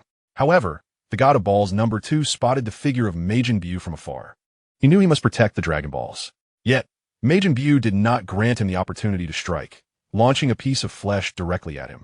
Although taken aback, God of Balls number 2 swiftly responded, reducing the meat to mere shreds in a matter of moments. With a ki blast in hand, he obliterated the remnants of flesh into dust. Seeing his attack yield no results, Majin Buu was filled with rage, hopping in frustration as white smoke billowed from his head. Babidi observed as the battle intensified. No matter how fiercely Majin Buu attacked, he could not defeat God of Balls number 2. However, due to Majin Buu's extraordinary regenerative abilities, God of Balls number 2 found himself equally unable to overcome him. Furious and blinded by anger, Majin Buu succumbed entirely to his emotions. He unleashed his power with a frenzied scream, sending forth a barrage of ki blasts akin to a starry sky, relentlessly assaulting God of Balls number 2. The latter evaded or deflected the strikes with his trident, rendering Majin Buu's efforts utterly ineffective. Babidi, astonished at the sheer strength of God of Balls number 2, could hardly believe that this was merely the second incarnation of the deity. Meanwhile, God of Balls number 2 handled the onslaught with remarkable ease. Suddenly, Babidi had a revelation as he observed Majin Buu. He took out a magical crystal and discovered that Majin Buu was enveloped by negative emotions, presenting an opportune moment to seize control over him. Murmuring an incantation, Babidi cast his spell, directly enveloping Majin Buu with magic. No! Majin Buu felt a crimson veil descend upon his mind, an overwhelming intent to kill surging forth. Clutching his head, he struggled to expel this murderous urge. But a torrent of negative emotions surged into his consciousness. Buu, my power has been greatly amplified by the capabilities of the third eye of evil. You cannot escape it. Babidi observed as Majin Buu entered the initial stage of his transformation, believing him to be entirely under his control. Suddenly, Majin Buu threw back his head and roared. White gas continually pouring from the hole in his head, beads of sweat cascading down his forehead. This gas enveloped him, swiftly gathering into a cloud above, resembling Goku's flying nimbus. Once the gas was expelled, Majin Buu ceased sweating, his body beginning to breathe freely. The cloud in midair began to shift, rapidly forming a human shape, which then morphed into a slender figure of gray, strikingly similar to Majin Buu. The onlookers were left utterly speechless. What is that? Gamma stared in terror at the scene, while Digos turned to him, equally drenched in sweat. Damn it! Majin Buu has completely expelled the malevolent thoughts from his body. My hopes of controlling him are likely dashed. Babidi's gaze remained fixated on Fat Buu, his expression tense. Who are you? Why do you resemble me so closely? Fat Buu questioned, his face a mask of confusion as he gazed at the figure in the sky. I am Majin Buu, the gray figure replied softly. Nonsense. I am Majin Buu. Fat Buu, consumed by rage, roared in fury. The gray Buu in the sky, upon hearing Fat Buu's outburst, was instantly incensed and descended to the ground. I am the Majin Buu. Who are you? Infuriated by the audacity of this impostor, Fat Buu's forehead steamed with anger. With a bellow reminiscent of a steam locomotive, he could no longer contain himself and unleashed a punch, which the gray Buu effortlessly evaded. Witnessing this, Fat Buu threw a flurry of punches in rapid succession, all of which were easily dodged by the gray Buu. Despite his ferocious display, his efforts yielded no results. He did not even graze a single hair on the gray Buu. Meanwhile, the gray Buu merely responded with a single knee strike that struck Fat Buu's abdomen with tremendous force. Fat Buu was propelled backward uncontrollably, akin to a football being kicked away. Before he could regain his footing, the gray Buu was already upon him, employing both fists and feet with astonishing speed.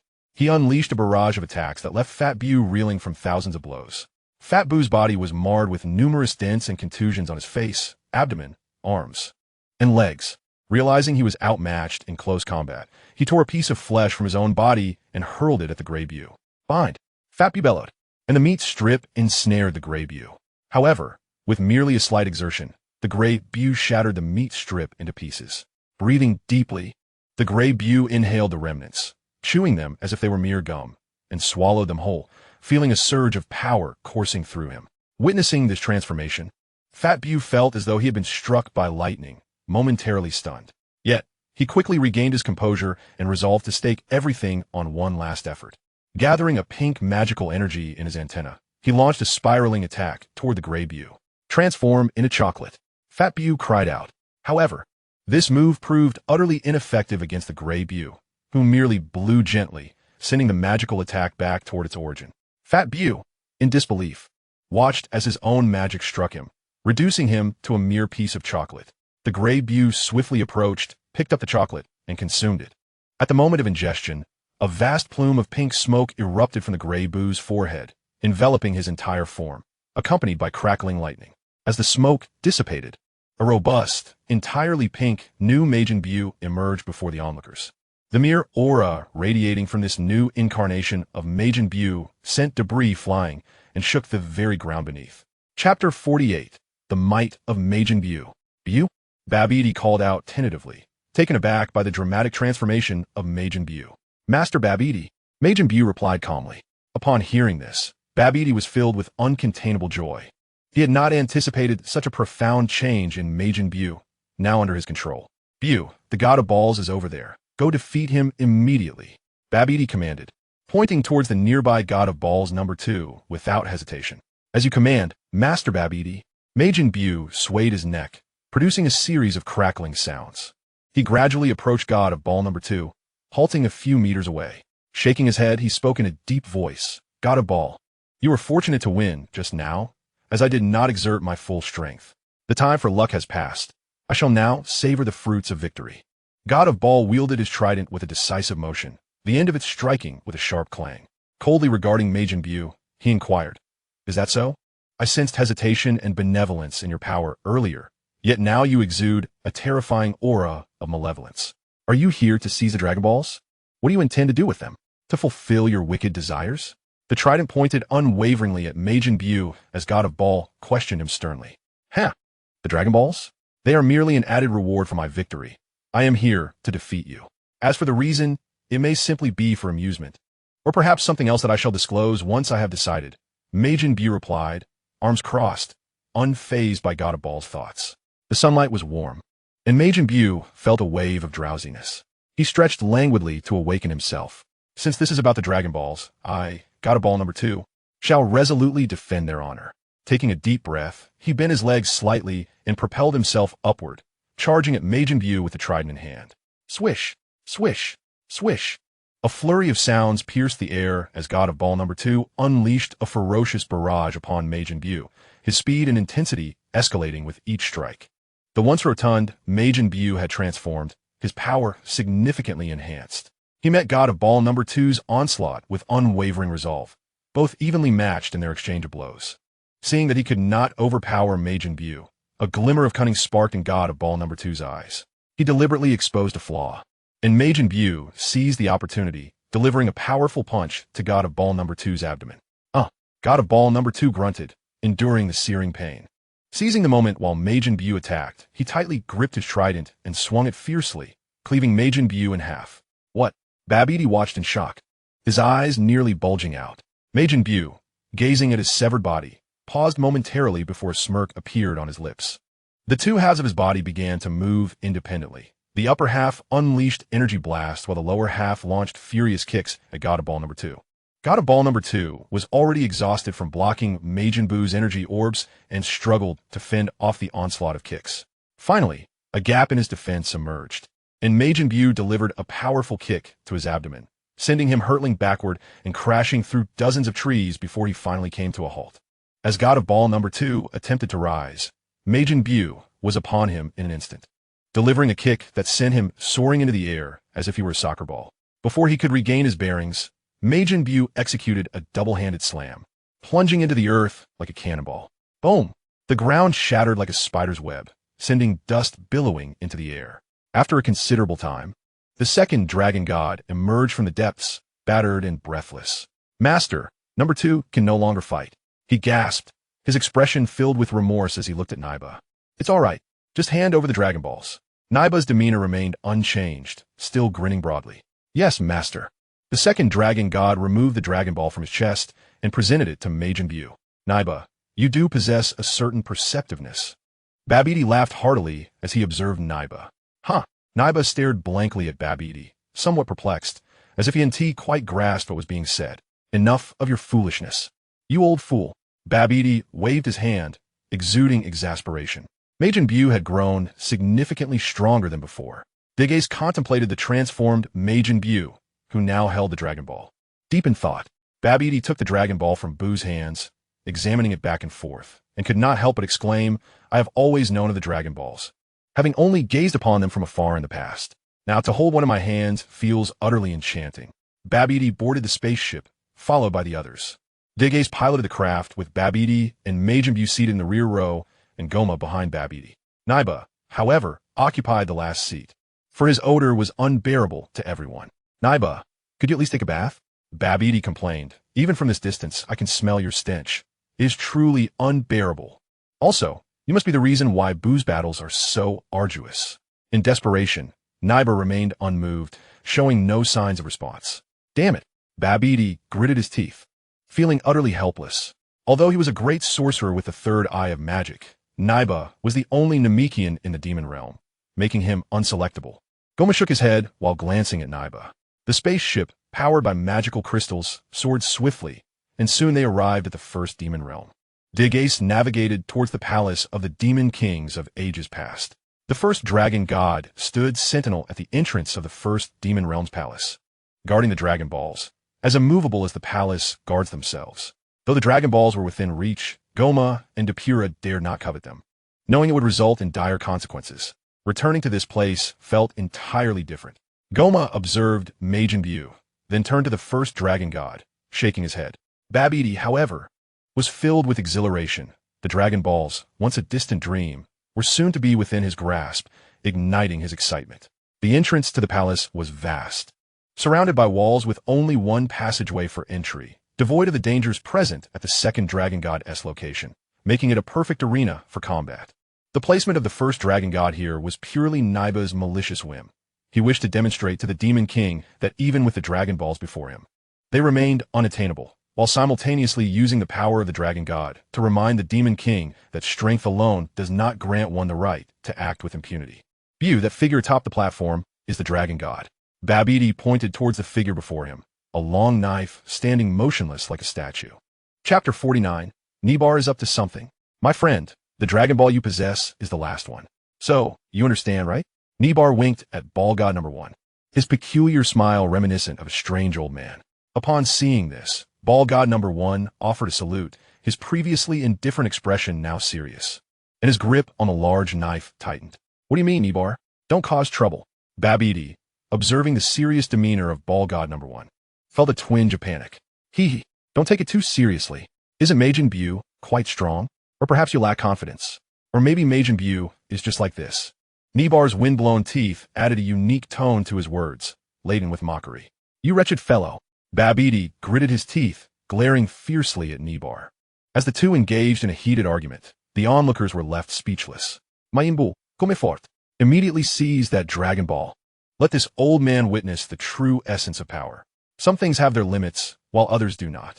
Babidi, thoroughly provoked by Nibar, was eager to demonstrate Majin Buu's might. Master Babidi, please, don't escalate things, or that old man will intensify the situation again. Digace quietly approached Babidi, offering a gentle counsel. Babidi glanced at Nibar, but ultimately chose silence. Indeed, his objective was the Dragon Ball, and Nibar, as an Namekian, would not partake in the battle. Thus, it was unnecessary to quarrel with him. Moreover, should that troublesome old man decide to act up, the safety of the Dragon Ball would truly be at stake. After all, he was the one who created even the Dragon Balls of the Demon Realm, and no one knew the extent of his power. The Ball Gods were merely creations of his whim, and if needed, he could easily produce beings far mightier than the Ball Gods. You have already acquired 2 Dragon Balls. By the name of the Dragon Balls, I shall defend with all my might. Ball God number 1 and Ball God number 2 bore striking similarities. Yet their strength was vastly superior. Each wielded a large knife, half their height, with a serrated back. Swish! A sound sliced through the air as Ball God No. 1 gripped his large knife tightly and struck fiercely at the waist of Big Buu. Big Buu, sensing the formidable blow, nearly lost his composure and retreated hastily. However, before Big Buu could regain his footing, Ball God number 1 swung his large knife directly towards his face. Unable to evade, Big Buu desperately clamped down on the knife with both hands. Big Buu gritted his teeth, veins bulging on his forehead, straining against the force. Ball God No. 1 offered no respite, applying relentless pressure, his face reddening with effort. Despite Big Buu's utmost struggle, the knife began to descend slowly under the increasing force of Ball God number 1. With a final thrust, Big Buu could not intercept the blow, and his body was cleaved in 2. Yet, even after achieving his goal, Ball God number 1 did not rejoice. Instead, his brow furrowed in concern. Though Majin Buu was cleaved in two, not a single drop of blood was shed, and his body remained upright, an eerie sight indeed. In the next moment, the severed halves of Majin Buu rejoined seamlessly, restoring him to his original state, devoid of even a scar. Sensing that Majin Buu's power had not diminished in the slightest, God of Balls number 1 could hardly believe it. Such an uncanny ability, it was no wonder he could defeat God of Balls number 2. With a furrowed brow and a serious expression, God of Balls number 2 fixed his gaze intently on Majin Buu, contemplating strategies and preparing for the impending battle. I possess a technique known as Gale Blade.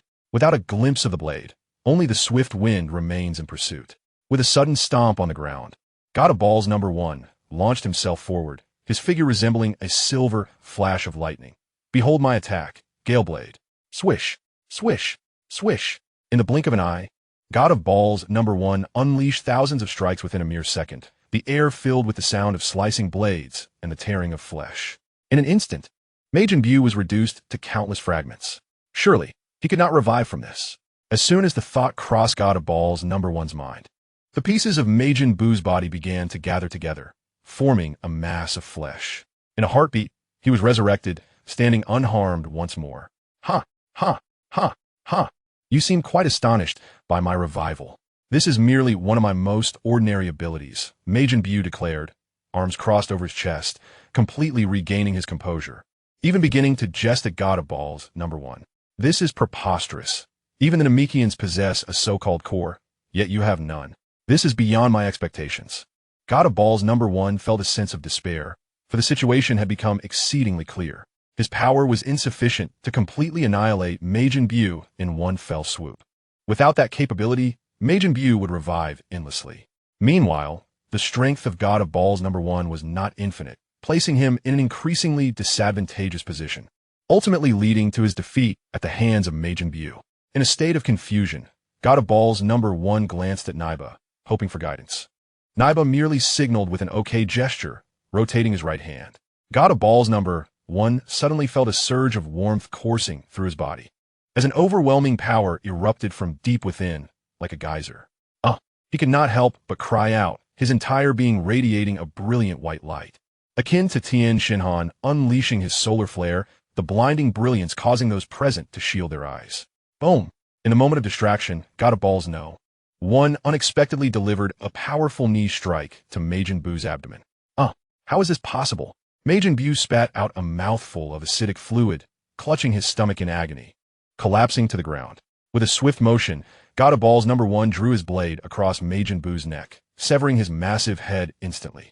Bang! In a flash, God of Balls number 1 unleashed a cataclysmic wave of energy, obliterating Majin Buu's head into mere ashes in an instant. At the moment when Majin Buu's head was obliterated, his body seamlessly sprouted a new one, resembling a turtle peeking out from its shell. The God of the Balls number 1, witnessing this, went completely mad, unleashing a barrage of energy waves. In mere seconds, a multitude of energy blasts surged toward Majin Buu. The impact was profoundly evident. Buu's limbs were severed, and his body bore numerous scars, reminiscent of a common individual who had endured a brutal collision. How pitiful! Majin Buu wailed in agony, his brow furrowed, as if he were on the brink of death. Upon seeing Buu in such a dire state, Babidi was at a loss, utterly astonished. However, within just a couple of seconds of suffering, Buu's body began to self-repair, rejuvenating in the blink of an eye. Buu was drenched in sweat, clearly indicating that this restoration was not easily attained. Chapter 50. Naiba's Continuous Mischief. How infuriating! Did Naiba not promise to refrain from causing trouble? What are you doing now? Why act this way? Babidi seethed, his teeth clenched and brows knitted in fury. Hey, who could resist the bizarre capabilities of Majin Buu? I merely enhanced the God of the Balls number 1 slightly. After all, a one-sided battle lacks excitement. Wouldn't you agree, Lord Babidi?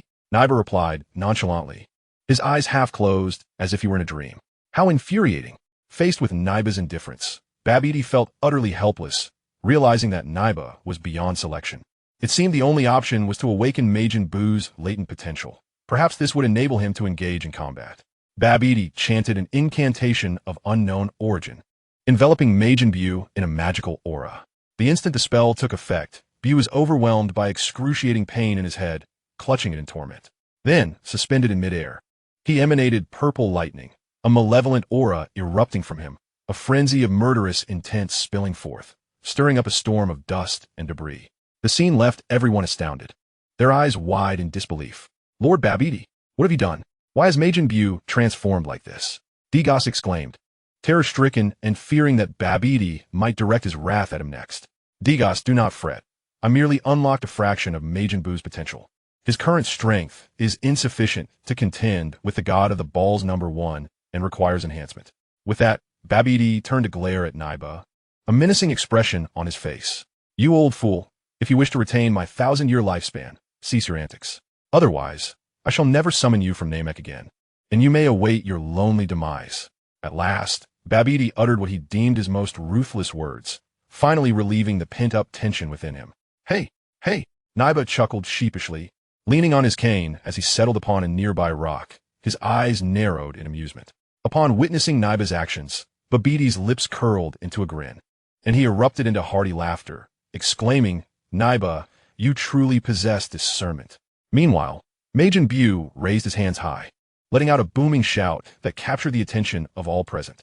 Majin Bu, having returned to the ground, had undergone a remarkable transformation under Babidi's guidance, his power having transcended previous limits, now rivaling the enigmatic strength of the original Gohan.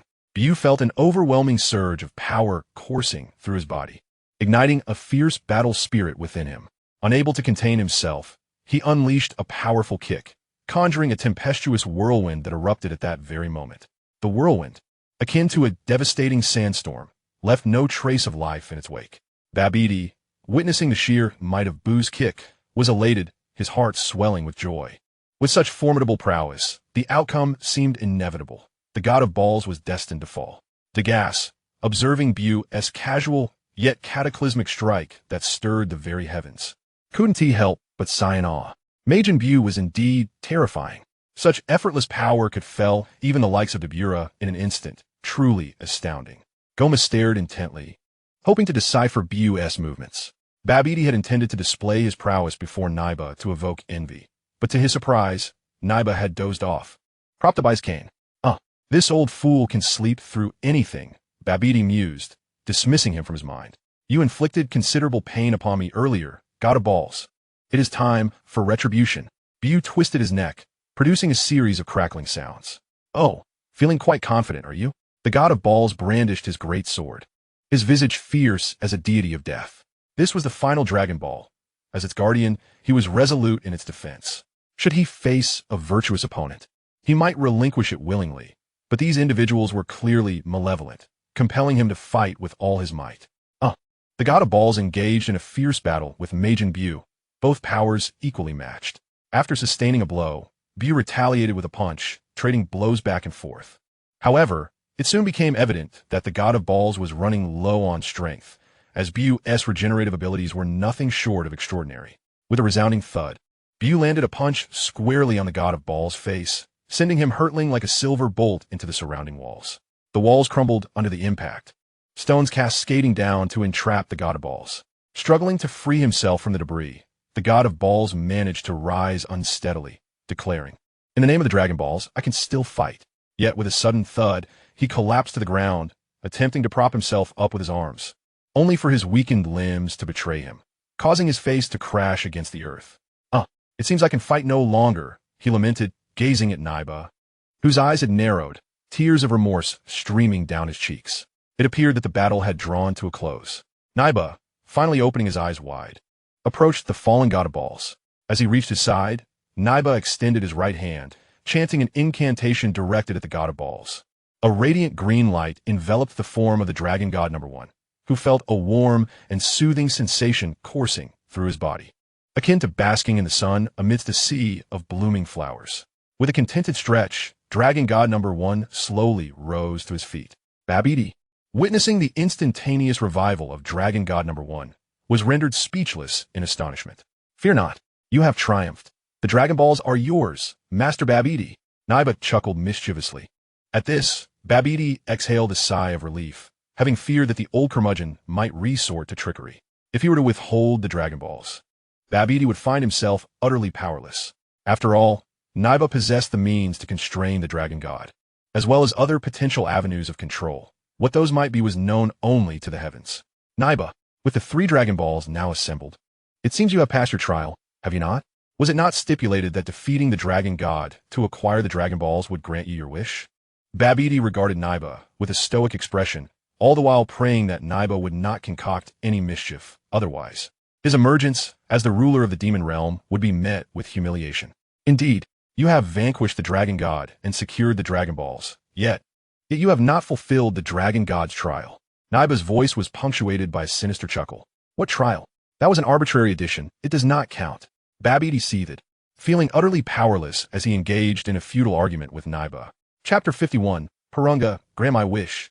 As far as I am aware, you did not complete the trial upon defeating Dragon God number 3. The subsequent acquisition of the Dragon Balls was achieved through sheer force. Naiba directed a challenging gaze at the obstinate Babidi, his previously low tone now elevated. This entirely contradicts the very purpose behind my creation of the Dragon Gods. If mere strength suffices to fulfill wishes, does that not imply that anyone with sufficient power could act with impunity? What do you propose, Naiba? Babidi's clenched fists eventually relaxed, his demeanor darkening. It is merely a matter of completing an unfinished trial. Naiba's triumphant laughter echoed, reminiscent of a long lonesome elder finally discovering a long-sought joy. What, Naiba? Do you intend for us to once more journey to the 2nd and 3rd demon realms to partake in that childish game? Babidi exclaimed, overwhelmed with disbelief. There is no need for such complications. I can summon the dragon god directly. Naiba's countenance shifted to one of solemnity as he silently recited an arcane incantation, then bellowed, "Come forth, my comrades."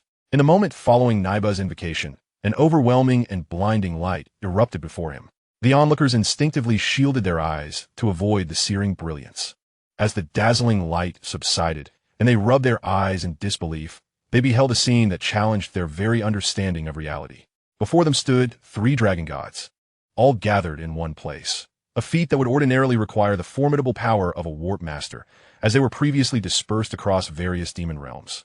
Yet, this was accomplished with nothing more than Naiba's simple spell, an utterly bewildering occurrence. Naiba, how could you possibly possess such an ability? Babidi felt a surge of panic as he realized the situation had spiraled beyond his control. It is merely a trivial teleportation spell. I too can wield teleportation magic, yet I am utterly incapable of executing it in the manner you do. With my current magical prowess, I could effortlessly relocate a relatively weak individual from the center of the universe to its periphery, yet I am incapable of interdimensional travel. The distinction between teleporting across different magical realms and traversing the cosmos is negligible. Babidi dismissed Naiba's claims as mere bravado, harboring skepticism. Naiba chuckled softly, choosing not to respond. Naiba, do you genuinely wish for us to partake in such childish and tedious games? Babidi, unwilling to concede defeat, continued to press for answers. The requisite formalities are indispensable. This is not merely a matter of respect for the Dragon Balls, but also a ritualistic necessity. Life craves a sense of ceremony. Acquiring the Dragon Balls from the Dragon God would otherwise be an exceedingly dull affair. Naiba remained indifferent to Babidi's opinions. The ruler of the demon realm had no authority over him, or else he would have long since joined the Namekians in their quest for settlement. Seeing Naiba's obstinate nature, Babidi ultimately relinquished his struggle and acquiesced entirely to Naiba's desires. Very well, Naiba, let the festivities commence. Since you are all prepared, the game is afoot. The Dragon God number 3 took center stage, his immense form seated upon the ground as he conjured a long, low table before him. He then summoned 5 cups, each mirroring his own likeness. The design of the cup's rim was ingeniously crafted to perfectly enclose the Dragon Balls.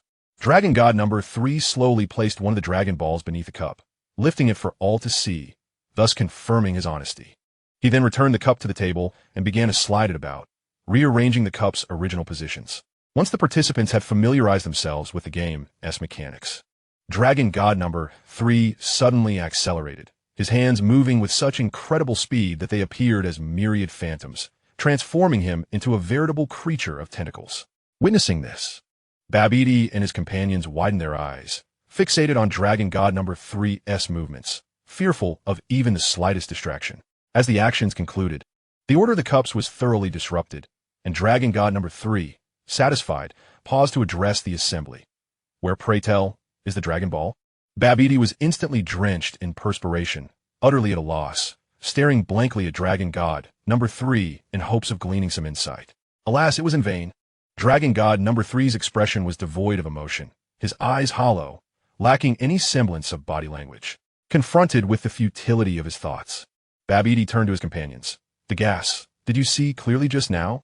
I am sorry, Lord Babidi. At first I was able to keep up, but as the pace quickened, it became impossible for me to discern anything. Degas replied with a look of contrition. Goma, what about you? Forgive me, Lord Babidi. I too was unable to follow.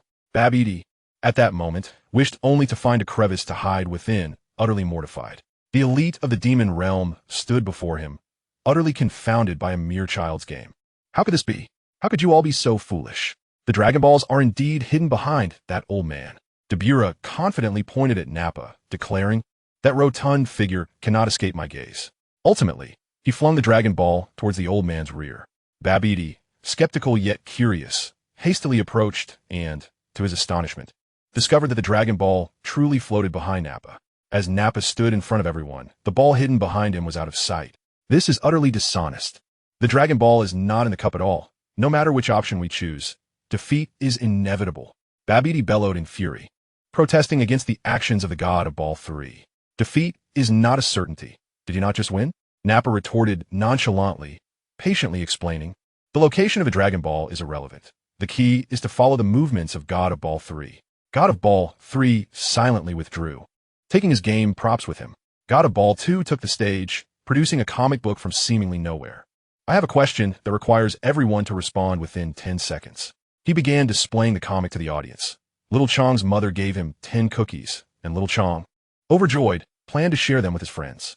While walking, he encountered a band of robbers who snatched 6 cookies from him. Infuriated, Little Chong confronted them and managed to reclaim half of his cookies, while the rest were devoured by the robbers. Later, he met Xiao Ming and gave him 2 cookies. As he continued walking, he spotted a charming little snake and shared the remaining cookies with it.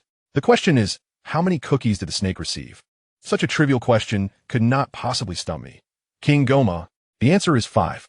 Goma crossed his arms confidently. Incorrect. 5 seconds remain. 4, 3. What? I was wrong?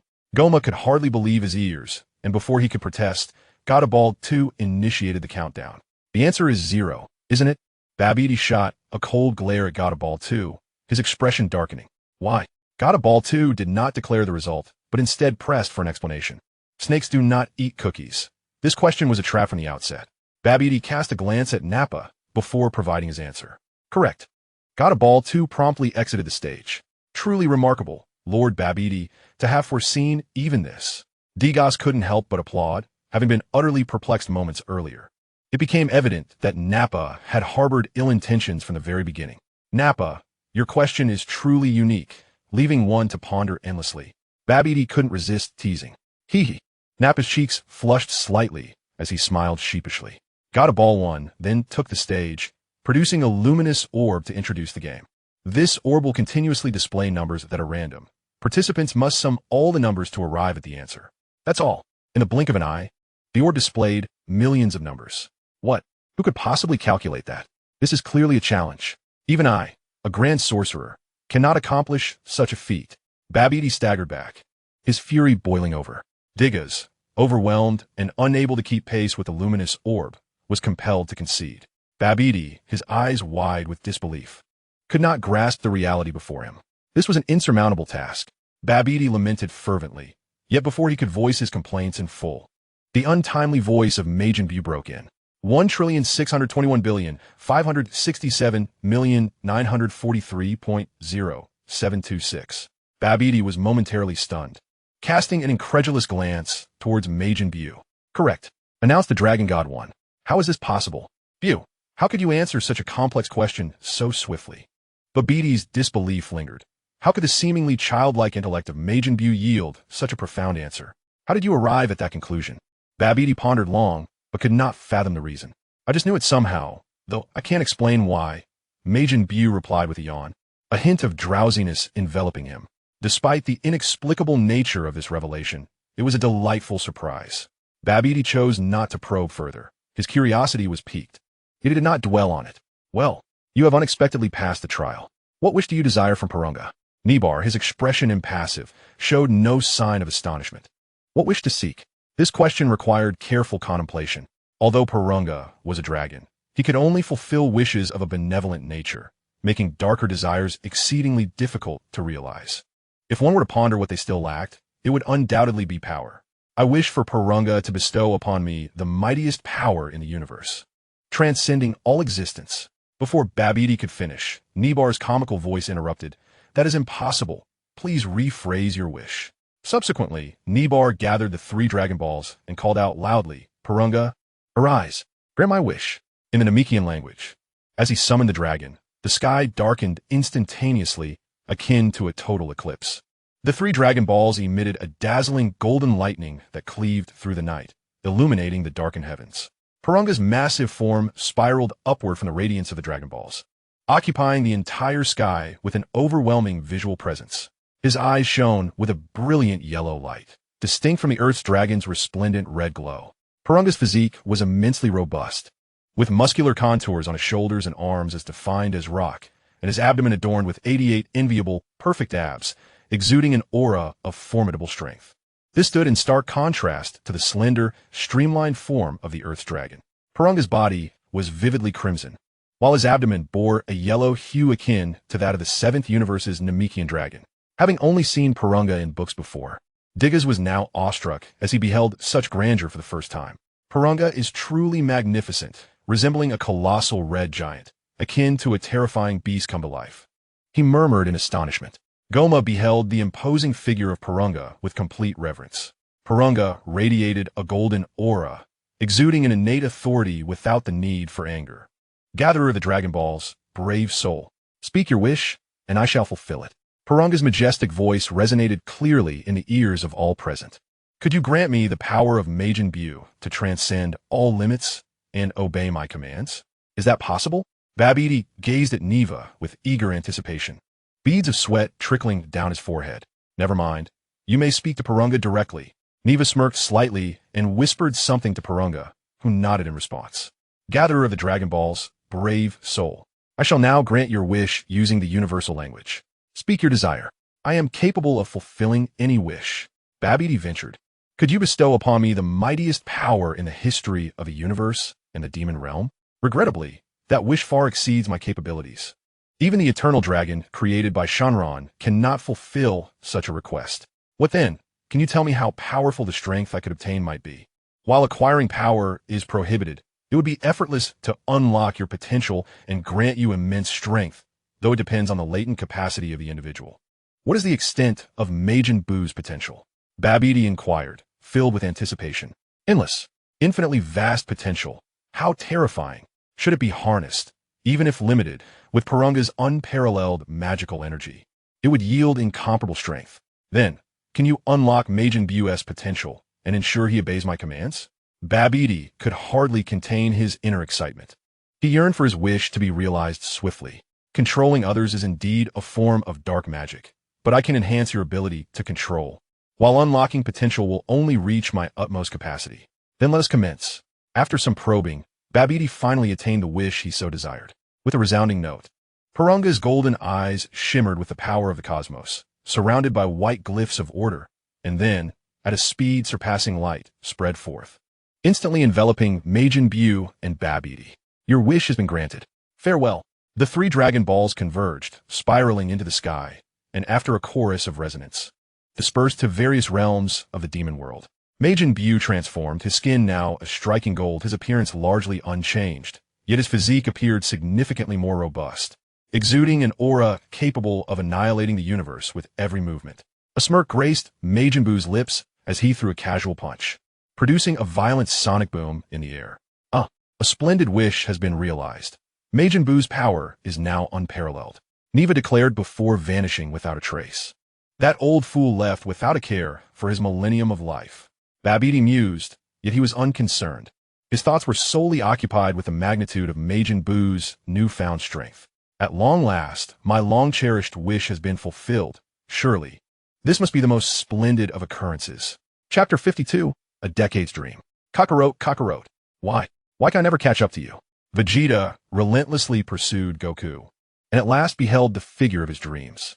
To his astonishment, in the midst of his chase, he found himself transported to the planet Namek. Witnessing Goku engaged in a fierce battle with Frieza, gazing up at the intense confrontation, Vegeta marveled at Goku's powerful physique, radiating strength, and the mesmerizing golden aura enveloping him. Unable to restrain himself, Vegeta clenched his fists, his blood surging with fervor, ignited by the spirit of combat. Witnessing Goku's captivating power, Vegeta's own strength surged forth, erupting uncontrollably. The golden brilliance cloaked Vegeta's form as he transformed into the legendary Super Saiyan. My son, you are the most exceptional genius our lineage has seen in centuries. From birth, Saiyans undergo assessments of their potential. Only those utterly devoid of aptitude are dispatched to distant planets upon their arrival. Vegeta beheld his father, King Vegeta III, speaking to his younger self, who was brimming with pride and defiance. A bunch of worthless trash. Young Vegeta regarded a spacecraft bound for Earth with disdain, believing sincerely that only talented Saiyans like himself were worthy of the finest resources for cultivation. Such trash would only squander them. The scene shifted, and Vegeta recalled his initial arrival on Earth, filled with youthful exuberance, perceiving it merely as a game, a delightful dessert after a meal. However, reality proved to be utterly unexpected when Nappa, a warrior of noble heritage, was ruthlessly defeated by Kakarot, a low-class fighter. The disgrace of an elite warrior falling to a subordinate was intolerable, unforgivable. Thus, he ended Nappa's life, who in his final moments remained oblivious to the reason. A truly laughable scenario, a simple-minded fool. Prince Vegeta IV, you were born with a battle power of 1,000. Such a phenomenon had not occurred within the Saiyan race for hundreds of years. Undeniably, you're the most remarkable prodigy among the Saiyans in centuries. A frog-headed being perused the report, moved by its contents. The scene changed once more, revealing a mere 3-year-old Vegeta already engaged in combat with a training robot. The robot possessed considerable strength, capable of contending with mid-tier Saiyans, yet Vegeta effortlessly vanquished it with a single strike, shattering the opponent. At that moment, he was recognized as the genius warrior of the Saiyan race, a title he wholeheartedly embraced. Before reaching the age of 5, Vegeta's battle power soared past 8,000, and the acclaim of his talent resonated across the realm. Nappa and Raditz willingly accepted their roles as his subordinates, ready to obey his commands. Prince Vegeta, you are not yet 5 years old, and I am already no match for you. Perhaps, Your Highness, you will achieve legendary heights and become a Super Saiyan. Nappa knelt, his eyes filled with unwavering loyalty. What genius is there? I merely fought while others played. Though Vegeta considers himself a genius, he has never allowed himself to relax. He is the most exceptional talent of the Saiyan race in centuries and the prince of the Saiyans, destined to shoulder the monumental duty of reviving his people. However, fate dealt him a cruel hand. Planet Vegeta was obliterated by a meteor strike, a reality he found difficult to accept. He could no longer ascend to the throne of the Saiyans. Yet he was fortunate that Nappa and Raditz remained by his side as loyal subordinates. They served under the Frieza Force, contributing significantly to Frieza's cosmic enterprises. During this tumultuous period, Vegeta engaged in brutal combat, taking countless lives, accumulating enemies in staggering numbers. Yet, he remained indifferent in this vast universe. The strong thrive while the weak perish. Frieza, responsible for the slaughter of innumerable beings and the destruction of countless planets, sat firmly upon the throne of the universe. Vegeta relished this relentless cycle of battle and bloodshed, finding exhilaration in the cries and fears of other races, which spurred him on to fight evermore. On one occasion, tasked with assaulting a high-level planet, the trio found themselves embroiled in a fierce struggle. Raditz recalled his brother Kakarot, who had been exiled to Earth, and fervently advocated for his inclusion. Vegeta acquiesced. However, Kakarot had not only forgotten his mission to annihilate the Earthlings, but was also fraternizing with them.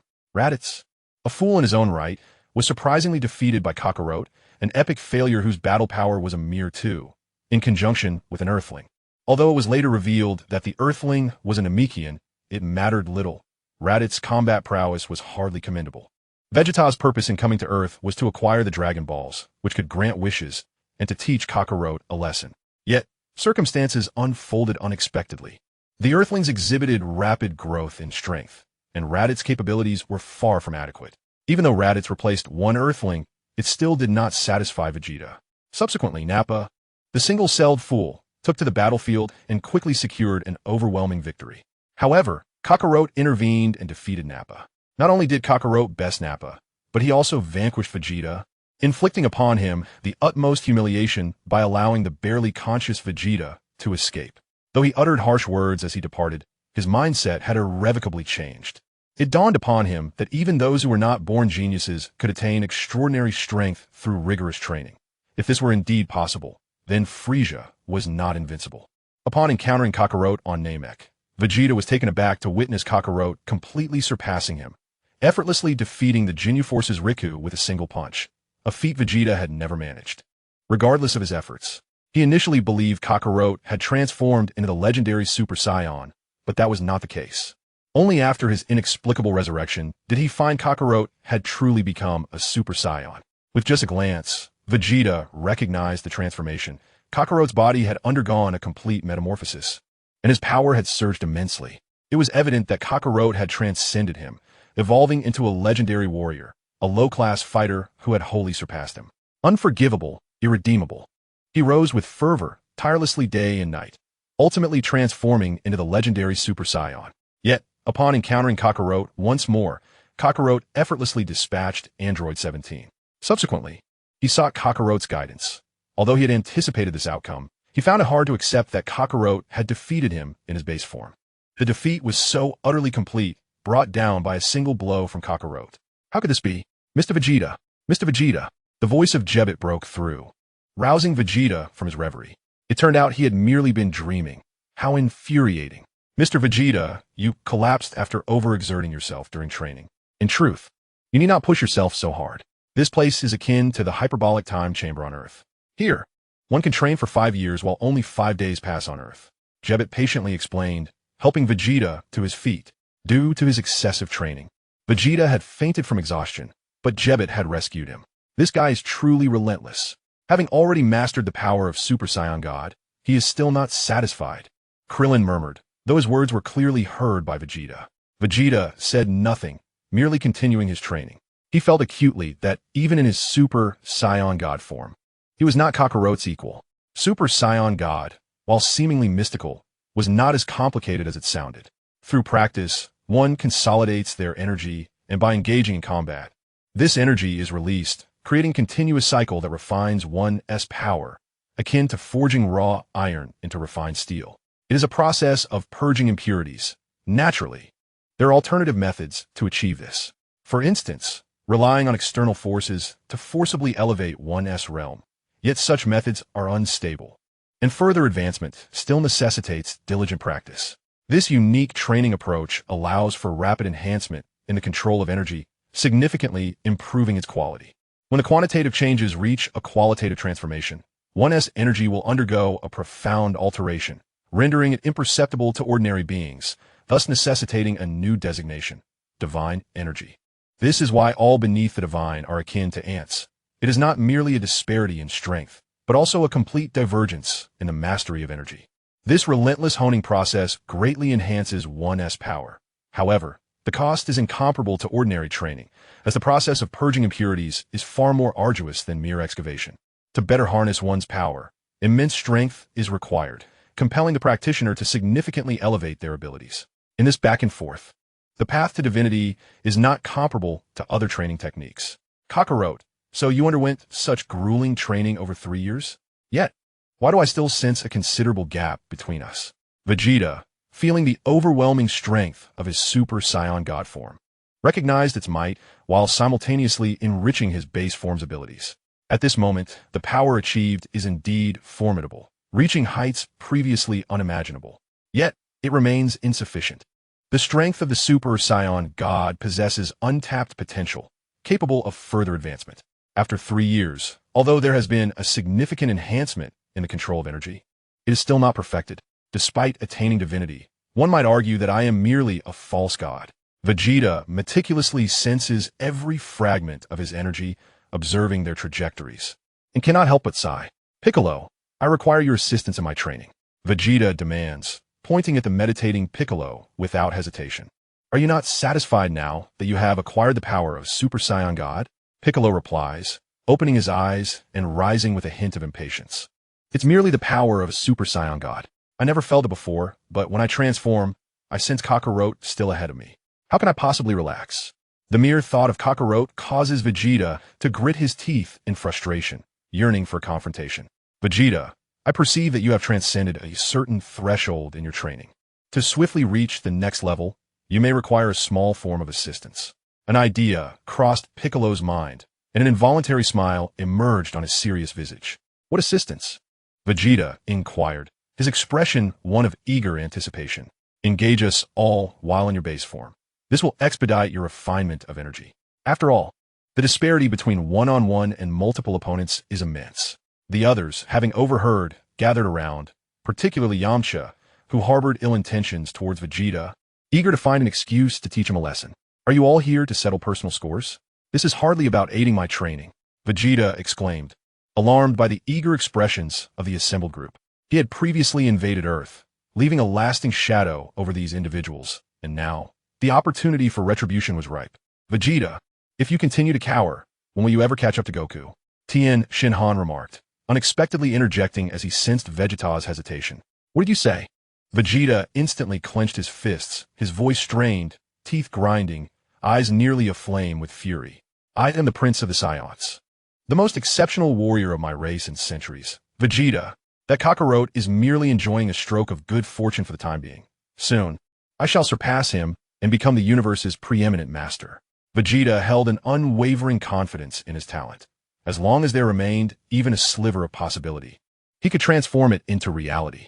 This is strength, this is talent, this is confidence, and moreover, this is pride. Consider the Frieza race, which has dominated the universe for millions of years. Yet, in just a few decades, Vegeta has surpassed the Frost demons. Is this not a demonstration of might? A miracle? Let's begin, you ants. Vegeta smirked wickedly, reverting to his base form, casting a disdainful glance at the crowd. Vegeta, your arrogance knows no bounds. Tien Shinhan retorted, veins bulging on his forehead, teeth clenched tightly as he shouted, receive my solar flare. Tien soared into the air, aligning himself with the sun in the sky from Vegeta's perspective, arms outstretched, palms positioned at either side of his temples. A blinding white light emanated rapidly from Tien's head, engulfing everything in its path. My eyes!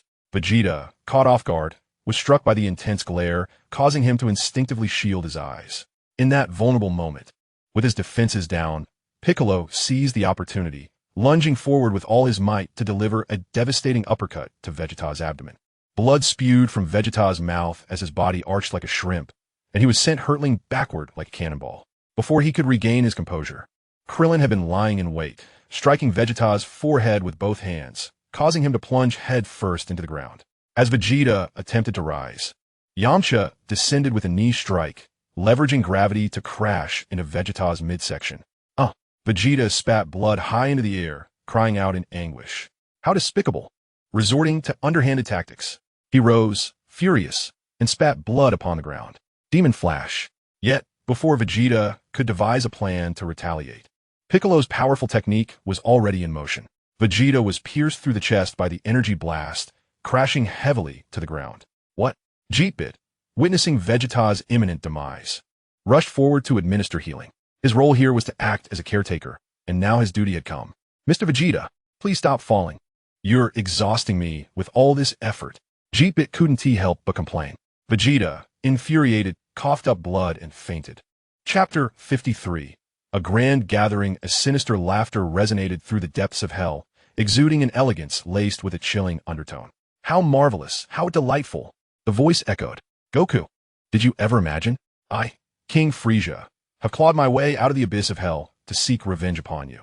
With the aid of that esteemed individual, I have been reborn, endowed with ultimate power. Wild monkey, I shall be on my way to confront you shortly. Frieza cracked his neck with a series of ominous sounds, a cruel smile spreading across his face. You from another timeline, can you truly guarantee the swift demise of that Saiyan, Goku, fulfilling my vengeance? Frieza spoke to himself, resembling a man unhinged. Of course, I am the mightiest Frieza across all timelines, having attained ultimate strength. With my assistance, you will soon acquire a new transformation. Killing a Goku will be as effortless as drinking water. Since you are so certain, I shall commence my revenge. Not only due to Goku's arrogance, but also because that esteemed individual wishes to witness this grand spectacle. At the mention of this figure, Frieza trembled slightly, a fervor igniting in his expression. What is this place? It possesses such peculiar qualities. The trial of blood and fire, a perfect fusion of spirit and flesh, an indomitable physique. Sun Wukong, your demise is imminent. Frieza summoned his energy, and in the blink of an eye, transformed into a new form, feeling as though a single punch could annihilate Sun Wukong. Such overwhelming power was utterly captivating. Sun Wukong, I, Frieza the Great, am heading to Earth to find you. Prepare yourself. Frieza walked slowly, producing a unique sound with each step. Sun Wukong had just finished his lunch, hovering in the air, meditating and simulating spiritual training. In pursuit of a breakthrough in his ultimate freedom technique, he had been tirelessly employing various methods to approach success. Suddenly, the phone rang. Sun Wukong picked it up to discover it was Bulma calling. Hello, this is Bulma. A gentle voice emanated from the other end, warm as the sun in March. This is Wukong. Is it really you, Sun Kuan? I didn't expect you to be home. I was just looking for you. Wukong, tomorrow is August 18th. You're aware of this, right? What? Sun Wukong pondered for a while, unable to recall the significance of the day. Idiot. Bulma's voice surged, causing Sun Wukong's ears to ring painfully. Tomorrow is my birthday, my 33rd birthday. Be sure to inform Piccolo and Krillin. After a brief pause, she seemed to recall something else. Oh right, Wukong, don't wear that martial arts uniform. Come dressed in something more formal. But I don't have any formal clothes. This left Sun Wukong in a quandary, as aside from his martial arts attire, he possessed only 2 work outfits. No way. Forget it. Wukong, just come over here. I'll take you to buy a couple of outfits. Bulma, with her hand on her forehead, appeared quite exasperated. Isn't that inappropriate? Sun Wukong glanced at Chi-Chi, who was eavesdropping on the call, feeling somewhat embarrassed. What is inappropriate? Every time you come to my party, you either arrive late or wear that same old outfit. You're my best friend. It's quite embarrassing for me. Hurry over, don't keep me waiting. Sun Wukong couldn't recall how many of Bulma's birthday parties he had attended, and to think he could forget. How infuriating. Chi-Chi, I'll step out for a moment. Chi-Chi said nothing, merely smiled faintly. Bulma was an exceptionally wealthy and generous person. At every gathering, she would assist her less fortunate friends, whether through monetary gifts or cars, bringing joy to everyone. Since Chi-Chi did not object, Sun Wukong instantly teleported to Bulma's home. In the living room, Bulma was present alongside Dr. Brief. Wukong, long time no see. Your sudden appearance nearly startled me. Dr. Brief stroked the black cat in his arms, still a bit shaken. Mimi, were you startled too? My apologies, Uncle Brief. Sun Wukong was at a loss for words, offering a hasty apology. All right, Dad. I'm going out with Wukong. Where are you 2 headed? Go buy 2 outfits for Goku. Isn't tomorrow my birthday party? Bulma exclaimed, expressing her disdain for Goku's constant choice of martial arts attire. It hardly fits in with the occasion. With that, she grasped Goku's arm and led him away. Goku, is it really appropriate for you to let me pull you along like this? Goku, no longer the naive wild man of the mountains, was acutely aware of the distinctions between genders. Suddenly, with a swift motion, Bulma delivered a playful smack to Goku's head, leaving him momentarily bewildered. Goku, I've seen you in your birthday suit and even bathed you before. Why act shy now? Bulma reprimanded him sharply, akin to a grandmother scolding her grandson. Is it really the same? Goku mumbled under his breath, barely audible to himself. With a decisive gesture, Bulma produced a capsule and tossed it onto the ground, summoning the latest model of a flying car, resplendent in red and designed exclusively for women. Get in, Goku, she urged, opening the door and fastening his seatbelt once he settled into the passenger seat. Before long, Bulma arrived at a prestigious men's clothing store in West City. Salesperson, please assist this gentleman with some fitting. Bulma's authoritative tone caught the attendant off guard for a moment, but they quickly regained their composure. This black suit is splendid. We'll take it, Bulma declared, her enthusiasm unabated. Oh, this casual outfit is delightful. Purchase it. And this. All of it. Goku, we've already visited 30 stores. With this many outfits, you could wear a new one every day for a year. Perhaps we should stop? Goku remarked, thoroughly exasperated after a day of trying on clothes that had extended well into the evening. Yes, it might be time to wrap it up. Remember to bring Vegeta and the others back with you, Bulma said, glancing at the weary Goku and noting the dwindling daylight before ceasing her shopping spree. Goku, all the clothes are safely stored in this capsule. Here you go. Goku watched the red vehicle fade into the distance, shaking his head.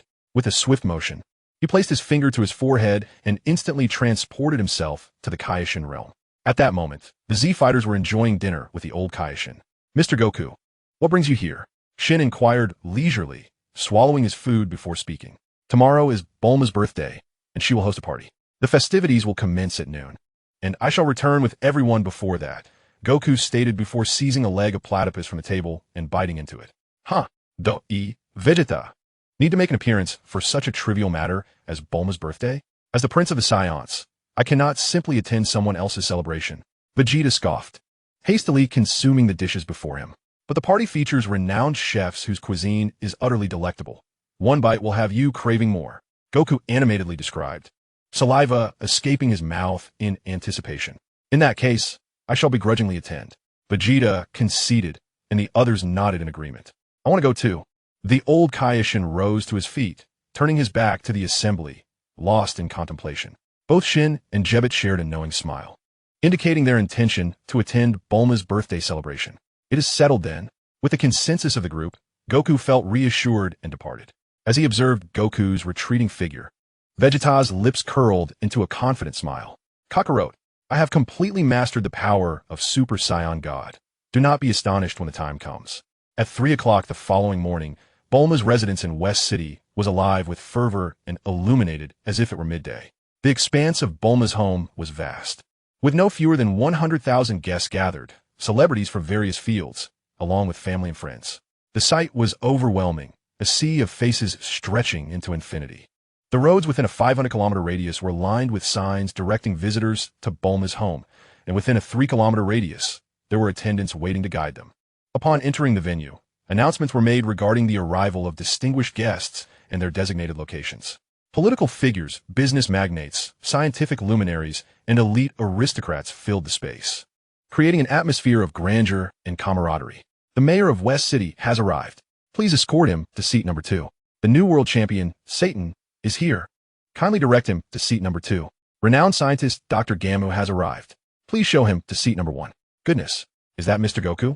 An attendant exclaimed. Please follow me to meet the lady. She has been eagerly awaiting your arrival. The butler hastily approached Goku and his companions, guiding them into the inner courtyard. Goku marveled at the opulence of Bulma's party, recalling that he had never seen such extravagance from her before. I am uncertain, but it would be best to inquire directly with the lady if it concerns you. Mr. Goku, the butler replied with a warm smile. By the way, Goku, that suit you're wearing seems quite out of place since I first saw it in the Kaioshin realm. Is it not a custom piece from the Finema brand? Krillin remarked, noticing how well the robust Goku filled out the tailored suit, exuding an aura reminiscent of a domineering CEO.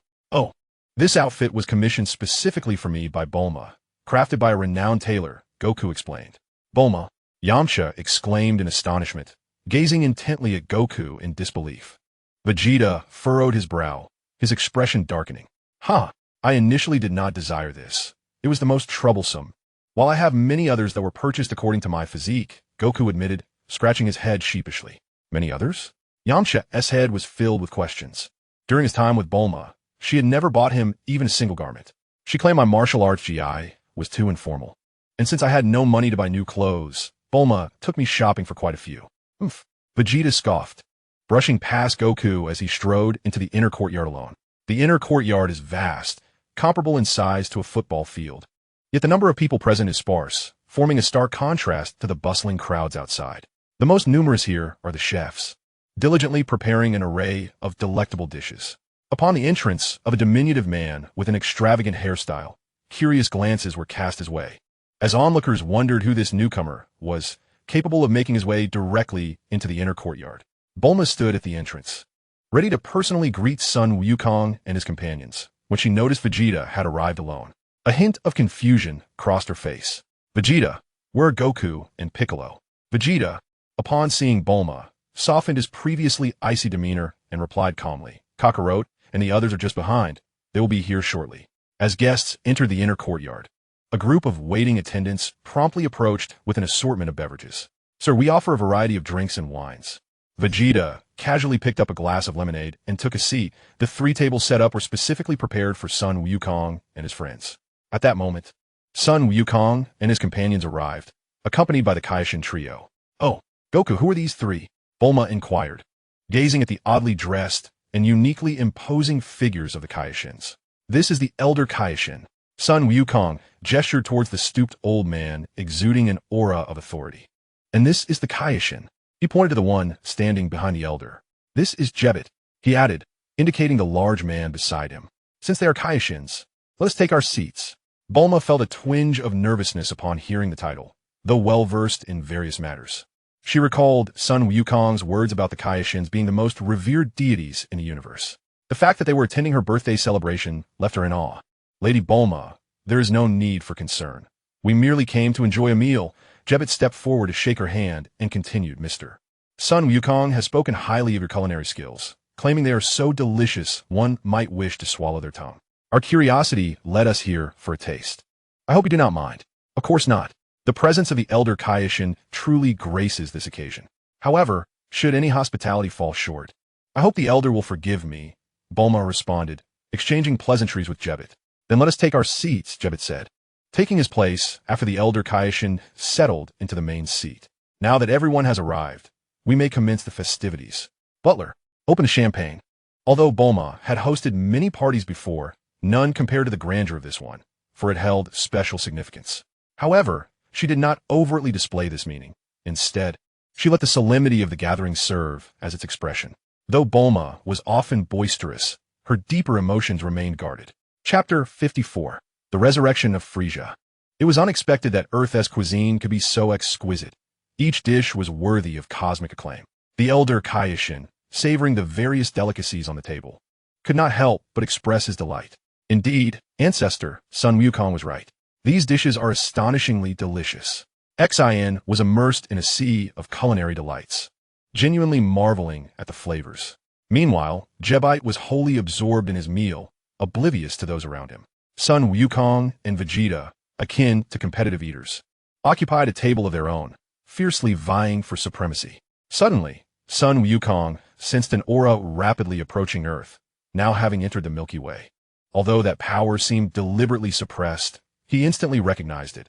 Unmistakably, it was Frieza's presence. Though the means of his resurrection remained a mystery, one thing was certain: his strength had vastly increased. "What is wrong, Kakarot?" Vegeta queried, puzzled by Sun Wukong's abrupt pause in his meal. "Haha, it's nothing," Sun Wukong replied, resuming his feast.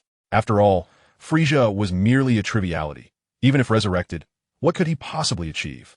As Frieza's spaceship neared the solar system, Vegeta finally sensed his aura, rising abruptly with an expression of disbelief.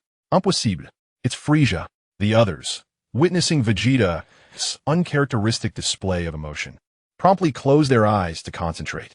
Indeed, a formidable force was racing towards Earth. Despite the aura being deliberately suppressed, it was unmistakably Frieza's. Piccolo furrowed his brow, struggling to grasp this reality. How could this be?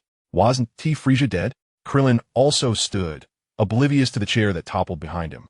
"Yes, it was Goku who killed him," he added. Ten, however, remained calm, as he had never directly crossed paths with Frieza. This only indicates he has returned. Goku likely dispatched him with a few swift bites of an apple. How could such a thing happen? This is infuriating. Krillin ground his teeth, his body trembling slightly. Bulma's complexion paled, but upon seeing Sun Wukong's composed demeanor, she began to feel reassured. "All right, everyone, prepare to welcome the Cosmic Emperor Frieza," Sun Wukong stated, rising slowly to inform the group. Krillin immediately began to gear up, eager to engage in battle, shedding any remnants of fear from Namek. Having trained in the Kaishin realm, everyone had gained immense power, which bolstered their confidence.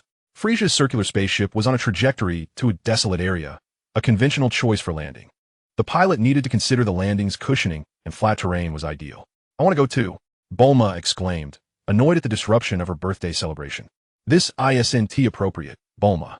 Fighting is no trivial matter," Sun Wukong quickly reassured, believing Bulma was merely acting impulsively.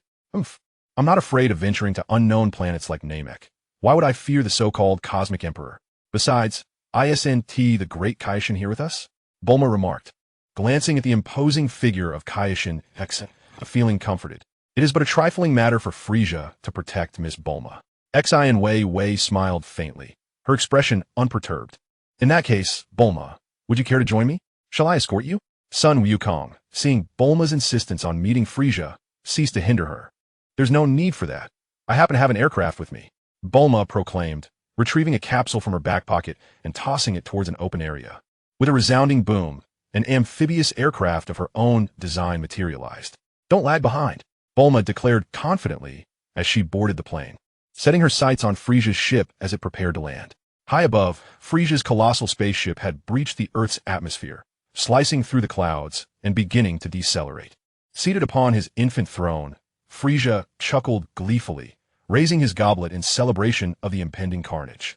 In Frieza's mind, Sun Wukong had perished thousands of times. Today merely marked the commencement of that grim reality. Beep, beep. Frieza's gaze fell upon the energy monitor, which blared alerts, revealing numerous red dots approaching his spacecraft. Sun Wukong has come to me of his own volition. How amusing, he cackled, downing the red wine in his goblet, a manic expression adorning his visage. The soldiers of Frieza's army, witnessing their master's fervor, quaked in fear, sweat pouring down their brows. As the spaceship descended, its immense momentum stirred a tempest, raising clouds of dust. With the vessel finally at rest, the once obscured landscape gradually revealed itself. Upon landing, the doors swung open, unleashing a throng of soldiers clad in battle attire, swarming like locusts. These were Frieza's troops, mercenaries summoned from the far reaches of the cosmos, obedient to Frieza's command. Today, under Frieza's direct leadership, the soldiers brimmed with fervor, eager for the rewards he promised. Report, my lord. The Frieza army is assembled and awaiting your orders. A commander stood before Frieza, his expression grave as he delivered a concise report. Very well, you may withdraw, Frieza replied. Yes, my lord. Gliding from a spaceship in his infant carriage, Frieza spotted Sun Wukong and his companions waiting outside. Long time no see, Sun Wukong. Frieza greeted, devoid of the anticipated malice. He felt instead a nostalgic warmth, as though reuniting with an old friend. Oh, Frieza, I never imagined you could smile upon seeing me. That is rather unlike you. Sun Wukong jested, observing Frieza's surprisingly jovial demeanor. Oh. Thanks to you, I spent 3 long years in hell, constantly thinking of you, wishing to devour you alive. Frieza proclaimed, his words dark, yet his countenance remained unchanged. Thank you for your kind words, but I am curious as to what brings you, Frieza, to Earth. Surely, you do not seek revenge against me. Sun Wukong sensed the immense power concealed within Frieza. Though he could not ascertain its exact magnitude, he was certain it was formidable. Naturally, I have thought of nothing else day and night. Frieza, in your quest for vengeance, do you not know that a mere 3 days apart warrants a fresh perspective? Even now, you would not stand a chance against me. Krillin stepped forth from the crowd, eager to settle the score from their previous encounter on Namek. Huh? Little bald head, I recall your combat power was merely 1,000. Even with training, you have only reached a few 100,000 at best. How do you speak so boldly? Frieza covered his mouth, suppressing laughter. The soldiers of the Frieza force, hearing this, burst into uproarious laughter, deeming Krillin's audacity to be a sign of madness. Such foolishness would not merit death from Frieza. Instead, he would relish in torturing him, rendering his existence a living hell. My lord, I can easily dispose of this trash. One of the reptilian subordinates, noticing Krillin's power level of merely 1,000 on the scouter, eagerly volunteered. Very well. Just ensure you do not kill him. I wish to toy with him for a while. Delighted by the subordinate's eagerness, Frieza decided to entrust the enjoyment of the battle to him. Yes, my lord. The reptilian soldier, after respectfully acknowledging Frieza, turned to Krillin with a look of disdain. Little bald head, this will be swift. 1 blow, and you shall meet your grandmother. Remember not to speak out of turn in your next life. A fierce energy wave began to coalesce within the reptilian's palm, aimed directly at Krillin as he commenced his victory proclamation. Boom! A white energy wave surged towards Krillin, followed by a tremendous explosion. As the smoke cleared, Krillin stood unscathed. What? How could someone with a mere 1,000 in combat power survive? What is happening? The reptilian wiped his eyes, unable to believe the spectacle before him. Commander, that bald head concealed his power. He possesses far more than 1,000. Frieza remarked nonchalantly, observing Krillin with amusement. Damn it, to feign weakness. Curse it. Soon you shall learn why flowers bloom so red. The reptilian, incensed by Frieza's revelation, vowed to shatter Krillin into 1,000 pieces to assuage his fury. With clenched teeth and bulging veins, the reptilian began to channel all his strength. I have finally amassed my power. If there were a scouter, one would see my strength has reached 11,000. You shall no longer enjoy the good fortune you had earlier. I will dispatch you in an instant. I tell you this out of pity, so that you may understand who it was that sent you to the afterlife. The reptilian brimmed with confidence, believing himself to be among the elite of Frieza's forces, which were composed of the finest warriors from across the universe. He considered himself the cream of the crop, while Krillin, a mere commoner from a distant corner of the cosmos, could not possibly possess significant power. With a fierce determination, the crocodile head unleashed a devastating energy wave aimed at Krillin. However, the intensity of the attack left the crocodile head utterly exhausted. Suddenly, a colossal mushroom cloud erupted, rising majestically into the sky. That bald fellow must have been blown to smithereens. The crocodile head reveled in the glory of his creation. But as the smoke cleared, he was met with the sight of Krillin, standing unfazed and nonchalantly cleaning his ears, exuding an air of disdain. What? The crocodile head stood frozen, his mind blank. With a sigh of impatience, Krillin delivered a single punch that pierced through the crocodile head's chest. This is impossible, he exclaimed, but before he could finish his protest, he met his demise. Frieza clapped his hands in delight from his stroller, praising the little fool. After years of absence, your strength has indeed grown. But even with such a minuscule increase, you dare to challenge me, Frieza the Great? How laughable, how pitiful, how lamentable. Frieza shook his head, perceiving the crocodile head as a deluded fool, akin to a fat pig unaware of its impending slaughter. Who among the Frieza force can eliminate this little fool? Any position within the ranks shall be yours. And for those who slay others, a planet of your choosing, without limit. With that proclamation, Frieza erupted into laughter. As Frieza's words echoed, the Frieza force stirred with excitement. They understood the stakes. Kill even one of the opponents. And they could choose any planet they desired, with no restrictions. This was an opportunity of monumental proportions. The soldiers had no doubt about Frieza's words. He would never deceive them. In their eyes, Frieza was a leader of integrity, a man of his word. They were the elite of the universe. And their adversaries? A peculiar earthling with a crab-like head and a tail, perhaps a mutation. He bore an expression of bewilderment, clearly not the brightest. Indeed, who would dare challenge Frieza the Great, unless they were foolish beyond measure?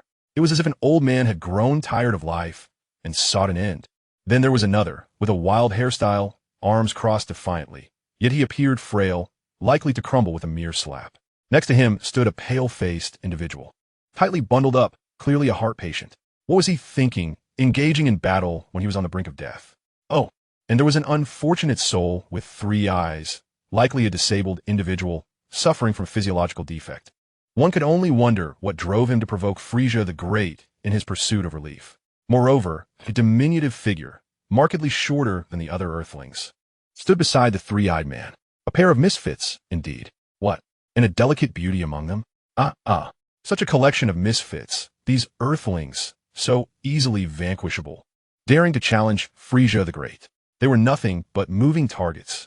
That foolish crab-headed creature belongs to me. Do not attempt to seize it. That arrogant, towering figure is mine as well. 3-eyed wretch, meet your demise. And you, diminutive aberration, do not flee. Oh, magnificent beauty, I am approaching. As he beheld the Frieza army sweeping across like a locust swarm, Sun Wukong suddenly recognized an extraordinary opportunity for training. Thus, he suppressed his aura to 5,000, clearing his mind to allow his body to instinctively defend itself. Alas, Sun Wukong was struck heavily in the abdomen by an unseen assailant, nearly spitting forth a mouthful of blood. I had sensed that the crab-headed one lacked intelligence, standing still to be struck. A reptilian-headed individual, witnessing his successful hit, began to gloat.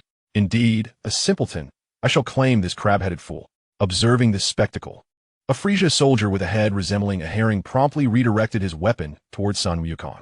Chapter 55. The Divine Art of Unfettered Mastery. Amidst the chaos, Sun Wukong was struck in the back by a Frieza soldier's energy wave, feeling as though he was engulfed in flames. Before Sun Wukong could react, his handsome visage was distorted by a punch from a herring-headed Frieza soldier. This crab-headed earthling is truly a simpleton, standing idly while I strike. The herring-headed soldier, reveling in his success, laughed heartily, declaring that he was indeed a product of a remote planet, possessing a combat power of 5,000, yet lacking even the most basic defense. Pathetic. What is happening? Is Wukong truly being beaten? Krillin, witnessing son Wukong being mercilessly pummeled by Frieza's soldiers, was left questioning his own eyesight. Impossible. Wukong's prowess had effortlessly vanquished the androids, number 17 and 18. In his ordinary form, could it be that something is amiss with his body? Tien also noted son Wukong's predicament, perplexed. Piccolo observed son Wukong, who showed no inclination to evade or defend, and fell into contemplation. Kakarot, that fool, is treating the battlefield as his training ground. How infuriating. Vegeta, witnessing this scene, felt his blood boil, fists clenched tightly. Son Wukong, what has happened to you? Bulma, watching son Wukong being besieged by Frieza's army without the slightest ability to retaliate, felt her heart leap to her throat. The old Supreme Kai in Bulma's house was observing the battle through a magical crystal, while Shin looked on with wide eyes, unable to believe the scene before him. What has come over Mr. Wukong, standing there inviting attacks, with a smile on his face? Jebbit was equally bewildered. Wukong is training? The audacity of him to devise such a strategy in such a tense situation is truly unfathomable. The old Supreme Kai furrowed his brow, a serious expression on his face. Deep in thought. So that is it. Jebbit, should Mr. Wukong find himself in peril, be prepared to utilize instant transmission for his rescue. Shin, observing the beleaguered son Wukong, made an immediate decision. Very well, Lord Kai. Jebbit kept a vigilant eye on the battlefield. Should son Wukong's life be endangered, he would spring into action. The mastery of unfettered mastery requires the mind to be as tranquil as water, devoid of emotional entanglements. The demands placed upon one's state of mind are exceedingly high. Although son Wukong regularly engages in meditation to elevate his mental state, his progress remains painfully sluggish. This stagnation primarily stems from his Saiyan heritage, characterized by an inherent warrior spirit that ignites fervor once battle commences. Achieving tranquility in his thoughts is akin to Master Roshi remaining unmoved in the presence of an unparalleled beauty. Thus, it becomes evident why son Wukong finds himself struggling to advance in the art of Zizai Jigong. Frustrated, son Wukong roared in anger. Why am I still unable to master Zizai Jigong? Even though his breath betrayed no signs of agitation, the shift in his aura was palpable. The Frieza soldiers present were at a loss, hesitant to engage in combat.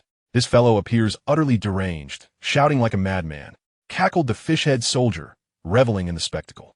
To his amusement, he observed that son Wukong, having overexerted himself in training, was now being overwhelmed by the lesser soldiers of Frieza's army. A wave of delight washed over Frieza as he witnessed son Wukong's plight.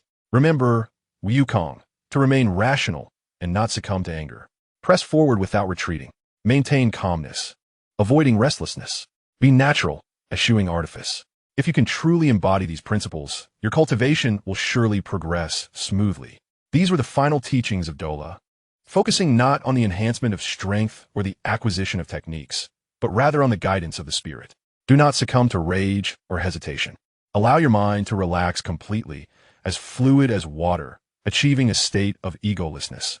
With his eyes closed, son Wukong attuned himself to the gentle breeze and the subtle motions elicited by his adversary's attacks.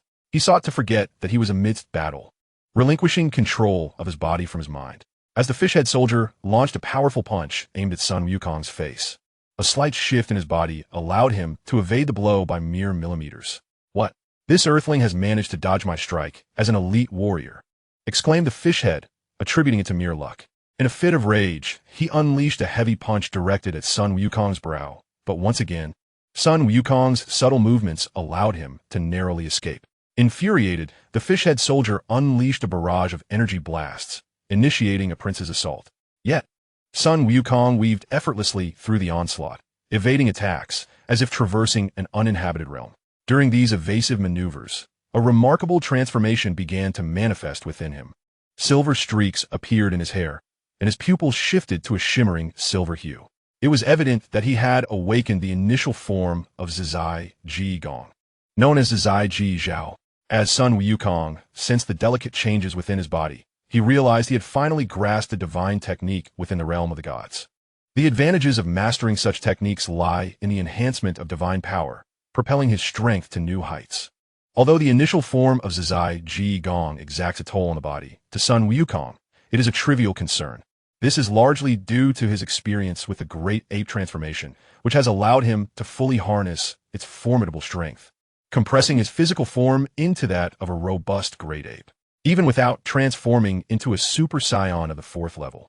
The defensive strength of his ordinary physical form has been significantly enhanced, rendering the burdens imposed by the Ultra Instinct technique rather trivial.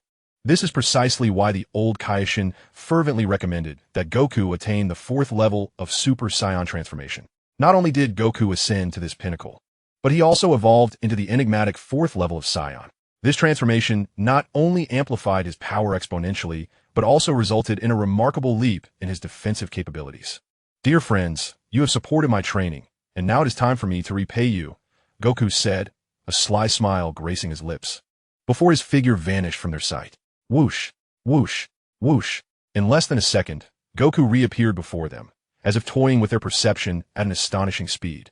However, the countless soldiers of Frieza's army collapsed in unison a moment later, as if they had rehearsed this synchronized fall. What? Tien's voice trailed off, his eyes widening in disbelief. No matter how he scrutinized the situation, he could not comprehend what Goku had just done.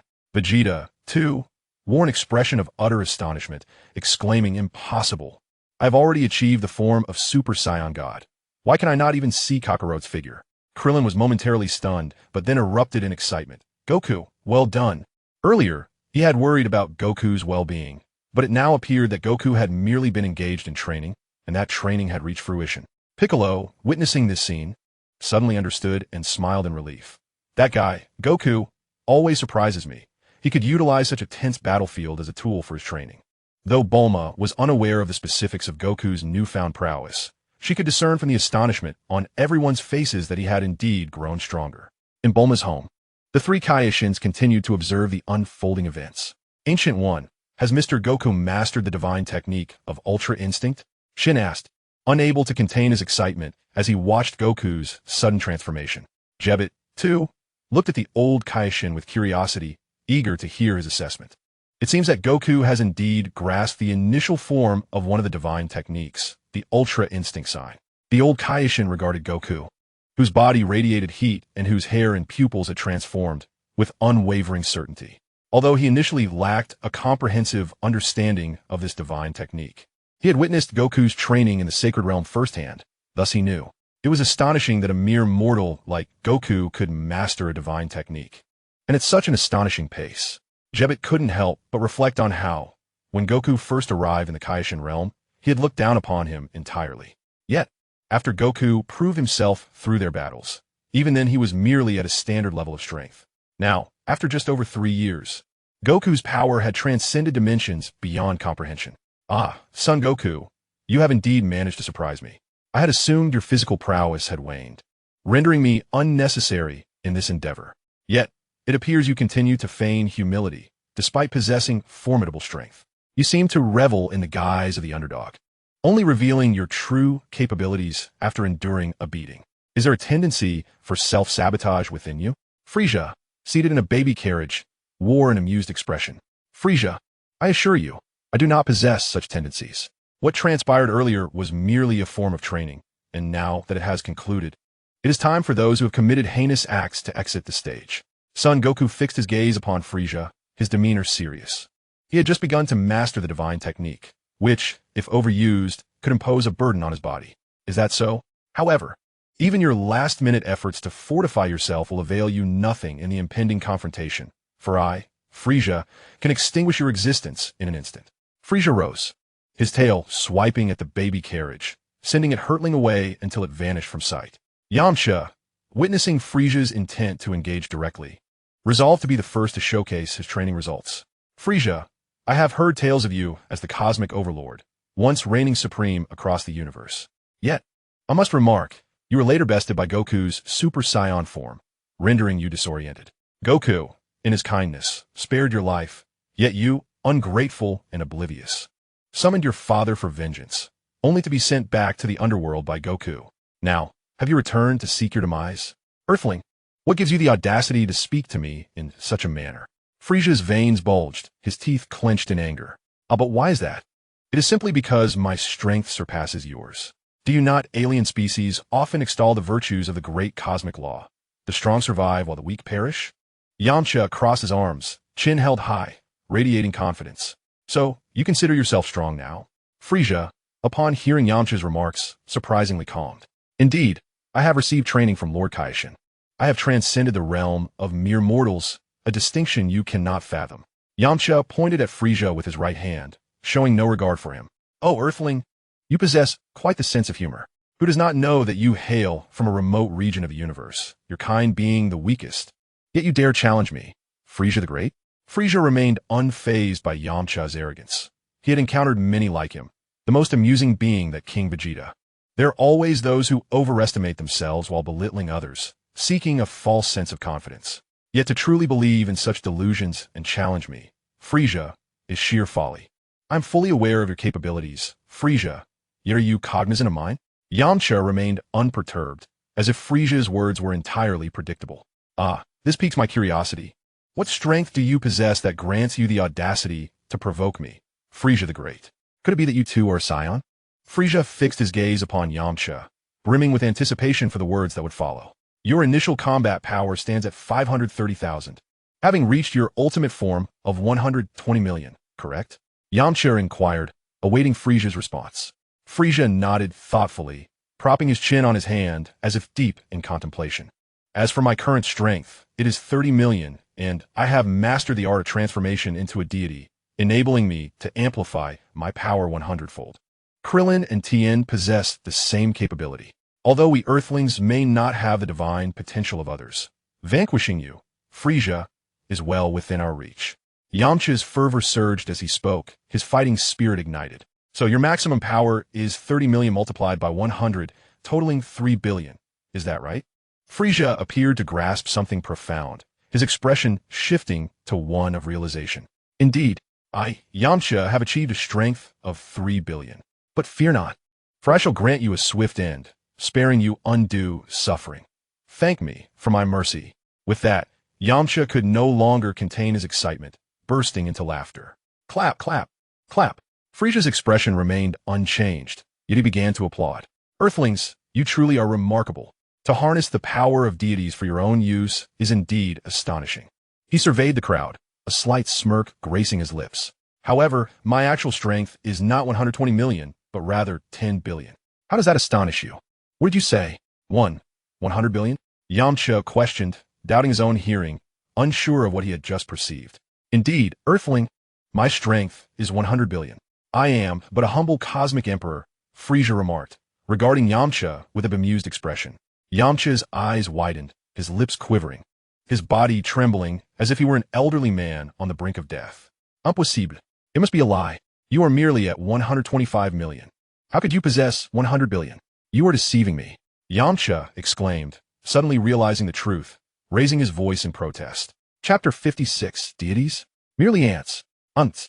Allow me to share a revelation before you meet your demise, Frieza declared, dismissively pointing at Yamcha. Do not speak of Earthlings becoming gods.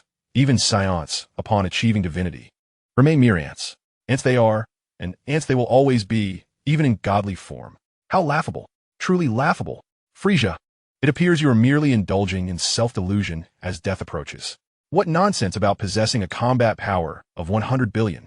Your claims of being a god are simply a manifestation of your pathetic pride, desperately clinging to self-deception in the face of harsh reality. Am I correct? Yamcha retorted, growing more convinced that Frieza was merely attempting to intimidate him. Who am I, you ask? I am Yamcha, destined to become the legendary T-God. I shall not be fooled by Frieza's lowly tactics. As Frieza approached Yamcha, who seemed skeptical of his own strength, he refrained from further words, his distinctive, chilling footsteps evoking a sense of dread. Yamcha locked eyes with Frieza, and the atmosphere became charged with impending conflict. Gritting his teeth, Yamcha summoned the divine energy within him, a brilliant white aura soaring skyward, demonstrating his mastery over this power without causing destruction. Go, Master Yamcha! His pet Puer encouraged him, believing that this battle would soon reach a swift conclusion. Be careful, Yamcha, Krillin warned, his gaze on Frieza filled with complex emotions, recalling his own demise at Frieza's hands.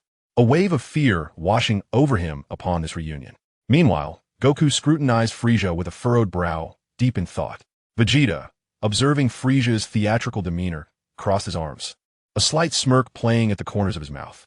Ten, Kaiotsu, and Piccolo were tense, fervently hoping that Frieza's claims were mere bluster.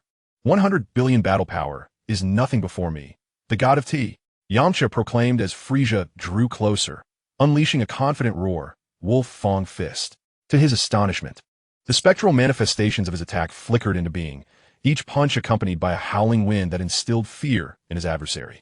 The furious gale of his fists resembled a tornado, capable of obliterating everything in its path, leaving no blade of grass untouched. When Yamcha struck, the very air resonated with the force of his blow. This technique is rather intriguing, Frieza remarked, slightly taken aback by Yamcha's rapid assault.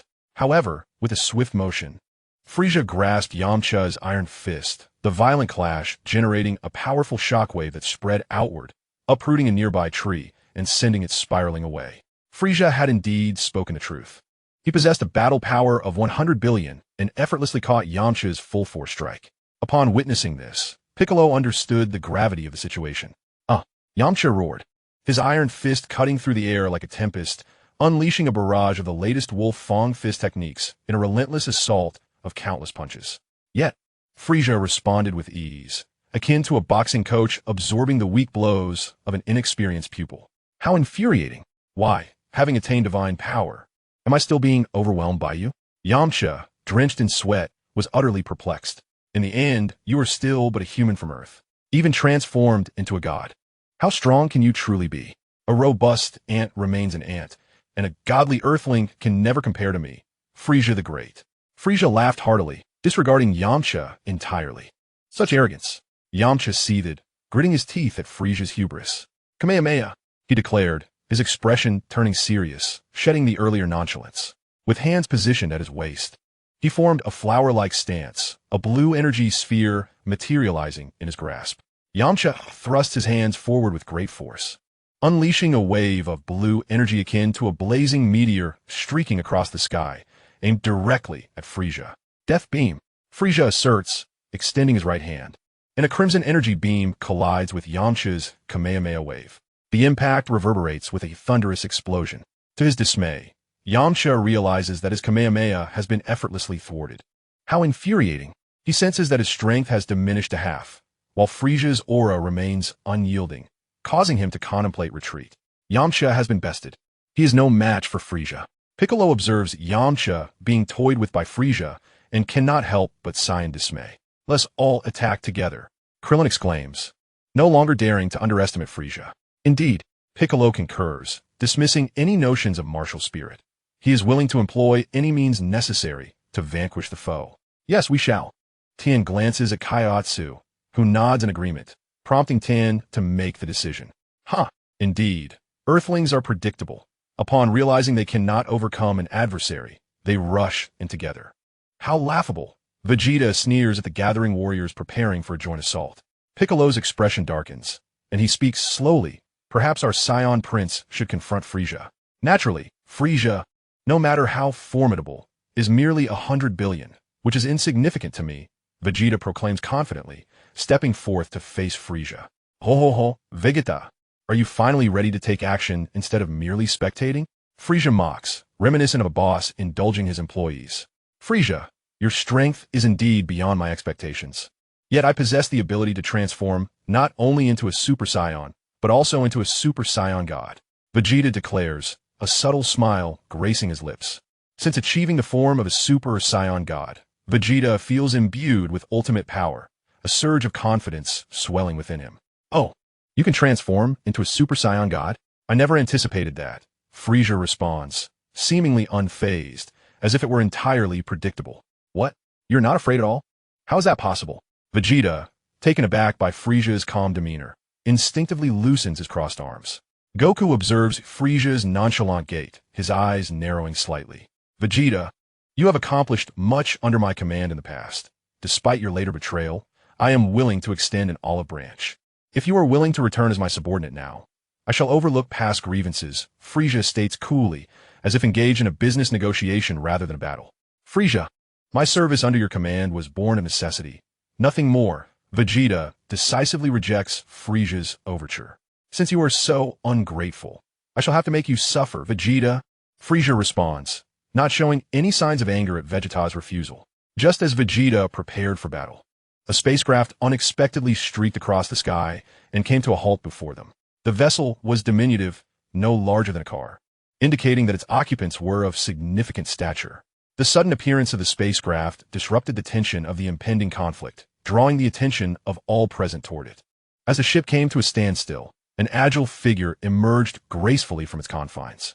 The newcomer donned a sleek suit, resembling a diminutive Ultraman. Gak and Bulma instantly recognized the unusual silhouette, prompting her to hasten towards it. Bulma, do not be so exuberant, a familiar voice called out from the spacecraft, causing Bulma to quicken her pace even further. No sooner had the words left the speaker's lips than a lithe figure sprang forth, her right hand resting on the edge of the spacecraft, golden locks cascading behind her in a striking display. Upon witnessing Bulma's enthusiastic advance, a radiant smile graced the face of Ties, a science fiction author of the cosmos. Her distinctive features exuded a unique charm, instantly dissipating the earlier tension of battle. Leaning against the spacecraft's door, her brown vest accentuated her tall and elegant frame. As she removed her radiation glasses, her captivating hazel eyes glimmered, compelling one to gaze. Beneath her white shorts, she wore a pair of sturdy boots, her unpretentious attire reflecting a remarkable competence. A camera dangled from her neck, her secret weapon for capturing inspiration. Observing Bulma's swift approach, Ties seized her camera and began snapping photos enthusiastically. Sister, please don't take pictures yet, it's blinding, Bulma complained, momentarily dazed by the flash. Bulma, I simply missed you too much and wanted to capture some memories. Ties' melodious voice, though casually spoken, possessed an enchanting quality that seemed to open hearts. Vegeta cast but a fleeting glance, only to be momentarily entranced. What was his captivating, adventurous aura? Was she indeed Bulma's sister? It was evident that charm ran in the family. Krillin, too, stared intently. After all, Bulma's sister was effortlessly charismatic and distinct. Bulma, our urgent arrival on Earth is due to the resurrection of the nefarious cosmic tyrant Frieza, who intends to attack Earth. Ties feared for your safety, which is why we came to take you away, Gak explained, observing the tight embrace between Bulma and Ties. Even the Galactic Patrol is aware of my reputation. Frieza's distinctive laughter pierced the silence. Gak turned in disbelief toward the source of the sound. A diminutive figure clad entirely in white stood there. My apologies, I was unaware you had arrived on Earth. Please disregard our presence. Gak quickly backtracked, seeking mercy. Why? The Galactic Patrol is so feeble. How can such a malevolent cosmic tyrant be brought to justice? Frieza cast a sardonic glance at Gak, reminiscent of a cat toying with a mouse beneath its claws. Oh, mighty Frieza, do not take offense. I have merely come to Earth to visit a dear friend, not to oppose you. I implore you, in light of my position as a Galactic Patrol officer, to grant us mercy. You, as the sovereign of the universe, must possess a magnanimous spirit. Gak trembled, cold sweat streaming down his brow. Ties grasped Bulma's hand, her palms slick with anxiety. Upon glancing at Bulma, she noticed not a trace of concern on her face, which left her perplexed. It was indeed a curious sight to witness a Galactic Patrol officer beseeching mercy from a heinous criminal. However, I, Lord Frieza, have always been exceedingly merciful, so I shall let you off this time. The sight of Gak pleading for mercy filled Frieza with immense satisfaction. This was the exquisite allure of power. Even after committing countless atrocities, the Galactic Patrol dared not harbor any ill thoughts against him, bowing instead in supplication. Ha, Mr. Vegeta, shouldn't you too be begging for mercy like that astute Galactic Patrol officer? Frieza turned, a self-satisfied smirk directed at Vegeta. I, Prince Vegeta, am a Saiyan. I would never demean myself like that coward. Vegeta remained unfazed, resolutely refusing. Very well, I shall not press you further. Just do not shed tears later. Vegeta clenched his fists tightly, grinding his teeth as he began to gather energy. A tremendous aura surged forth, his S-cells responding in kind, pulsating with vigor. An overwhelming golden energy enveloped him in an instant. The violent golden flames shot skyward, his green eyes ablaze with battle intent. Frieza, this is the form of my Super Saiyan. My battle power now exceeds yours, which was merely a little over 200 million in my base form. As Vegeta transformed into a Super Saiyan, confidence surged through him, his body relaxing. Through arduous trials on the path to divinity, his base form's battle power had seen a remarkable enhancement, surpassing even his former Super Saiyan self. I am astounded, Vegeta. I never expected you to attain such formidable strength in such a short span of time. Very well, I shall test whether you are merely boasting. Frieza was momentarily taken aback by Vegeta's formidable power. Death Beam. Yeah. Frieza unleashed several energy beams from his fingertips toward Vegeta, who effortlessly deflected them with a mere flick of his hand.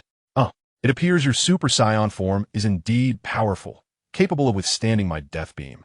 But I recall, during our time on Namek, it was this very technique that pierced your heart. Your gasping for breath at that time remains etched in my memory as if it were yesterday. Is the mighty Frieza reduced to reminiscing about the past? Vegeta seethed.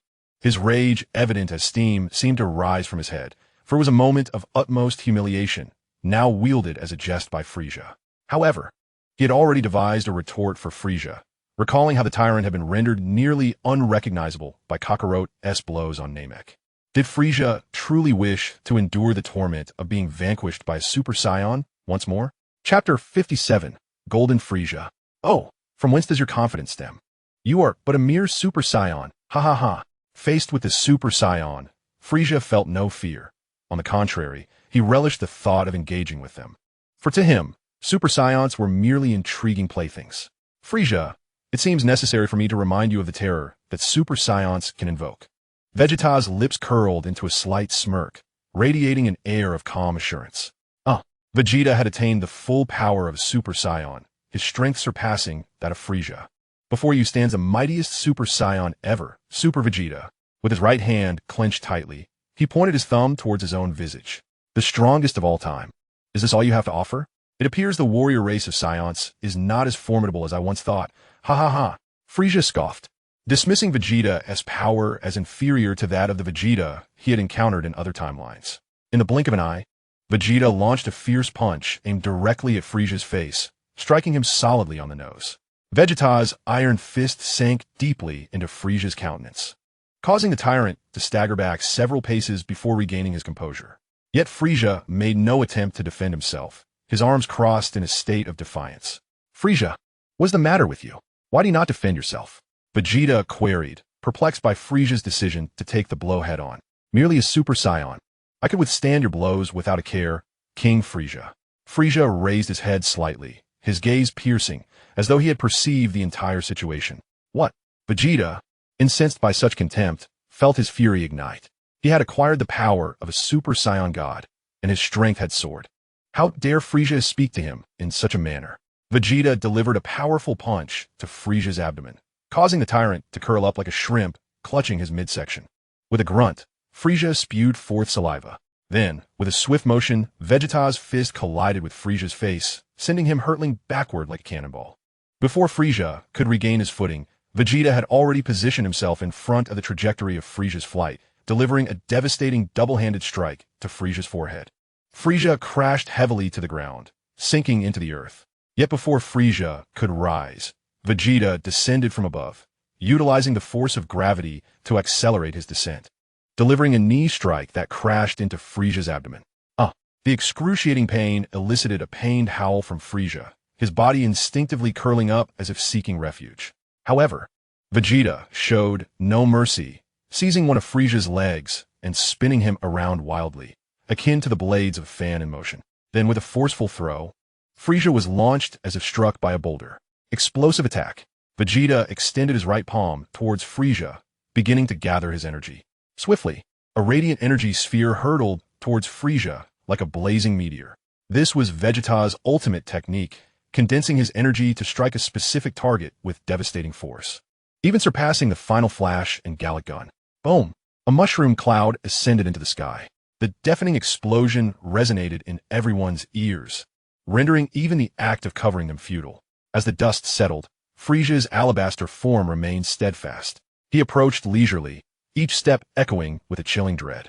Frieza had sustained only minor injuries, a trickle of purple blood seeping from the corner of his mouth, yet his skin bore no bruises whatsoever. How could this be? Under normal circumstances, a 30% disparity in combat power would result in utter domination. Even if not instantly defeated, he should not appear so unfazed.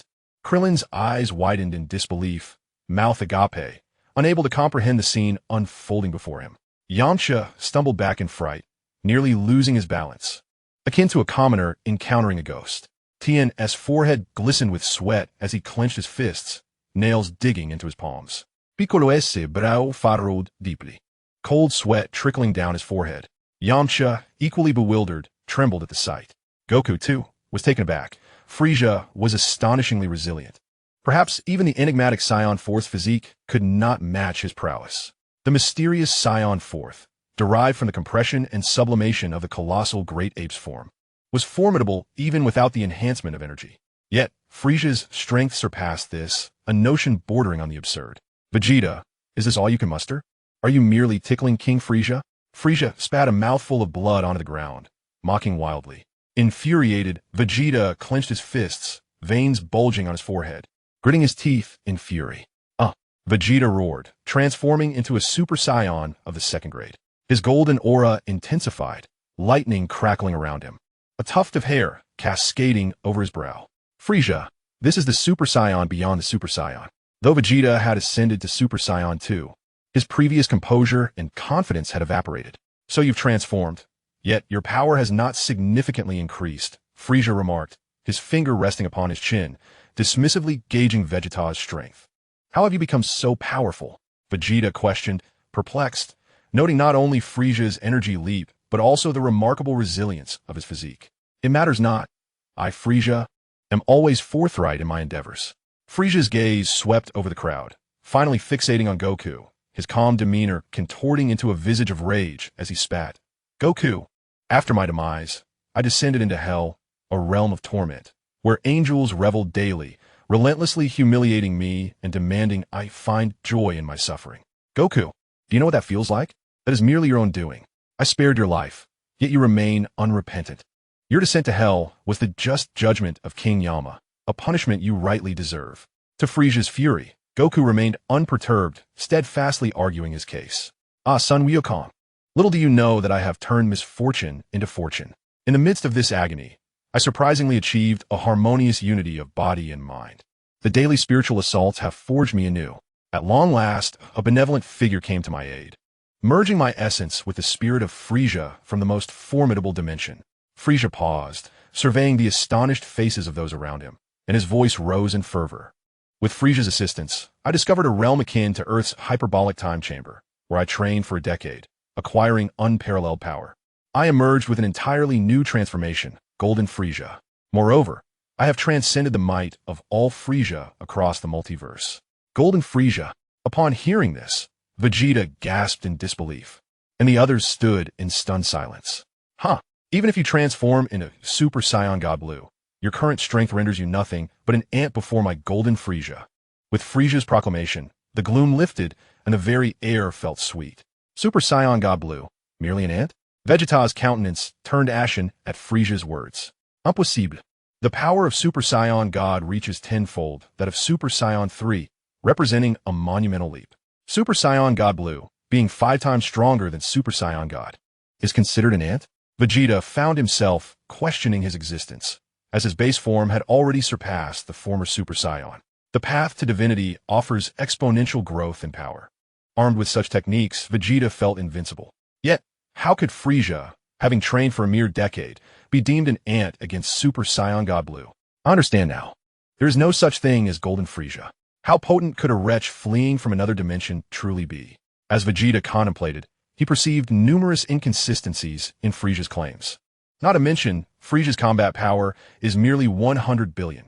Even if he truly transformed into Golden Frieza, how much could he really augment? At most, 100-fold. And what of Super Saiyan God Blue? Super Saiyan enhances power 50-fold, while Super Saiyan second stage doubles that from the base of Super Saiyan. And Super Saiyan third stage amplifies it 4-fold from Super Saiyan second stage. Thus, Super Saiyan 3 is 400 times that of standard Saiyan. Super Saiyan God further escalates this to 10 times that of Super Saiyan 3, while Super Saiyan God Blue is 5 times stronger than Super Saiyan God. In totality, Super Saiyan God Blue boasts a power level 20,000 times that of the base form. Even should Frieza possess immense strength, It pales in comparison to such terrifying enhancements. With this realization, Vegeta felt a wave of reassurance wash over him. He relaxed, confidence blossoming upon his visage. Vegeta, you are one who will not shed tears until faced with the grave, nor relent until confronted with the Yellow River. In light of this, let me reveal to you the true power of Golden Frieza. Seeing Vegeta's disbelief, Frieza remained unperturbed. After all, the Golden Frieza was immensely powerful, surpassing the wild imaginations of the Saiyans. It was entirely reasonable for him not to believe. In an instant, Frieza transformed into his golden form. A metamorphosis made effortless through decades of training and guidance from Frieza of alternate dimensions. The overall change in Frieza was not substantial. His physique became more robust, muscles more pronounced, enveloped in a golden sheen that varied in intensity across different parts of his body. As Frieza twisted his neck, the chilling sound of cracking bones sent shivers down the spine. How could this be? The enhancement was even more terrifying than that of the Super Saiyan God in blue, amplifying his power by an astonishing 25,000 times. Vegeta, shocked, staggered backward, nearly losing his footing. The onlookers were utterly petrified, their minds blank in disbelief. The Golden Frieza was indeed extraordinarily formidable. What an intriguing spectacle. Goku sensed the power emanating from Golden Frieza and acknowledged its extraordinary nature. Oh, Vegeta. You seem rather astonished. What is this? Seeing my Golden Frieza form, are you contemplating surrender?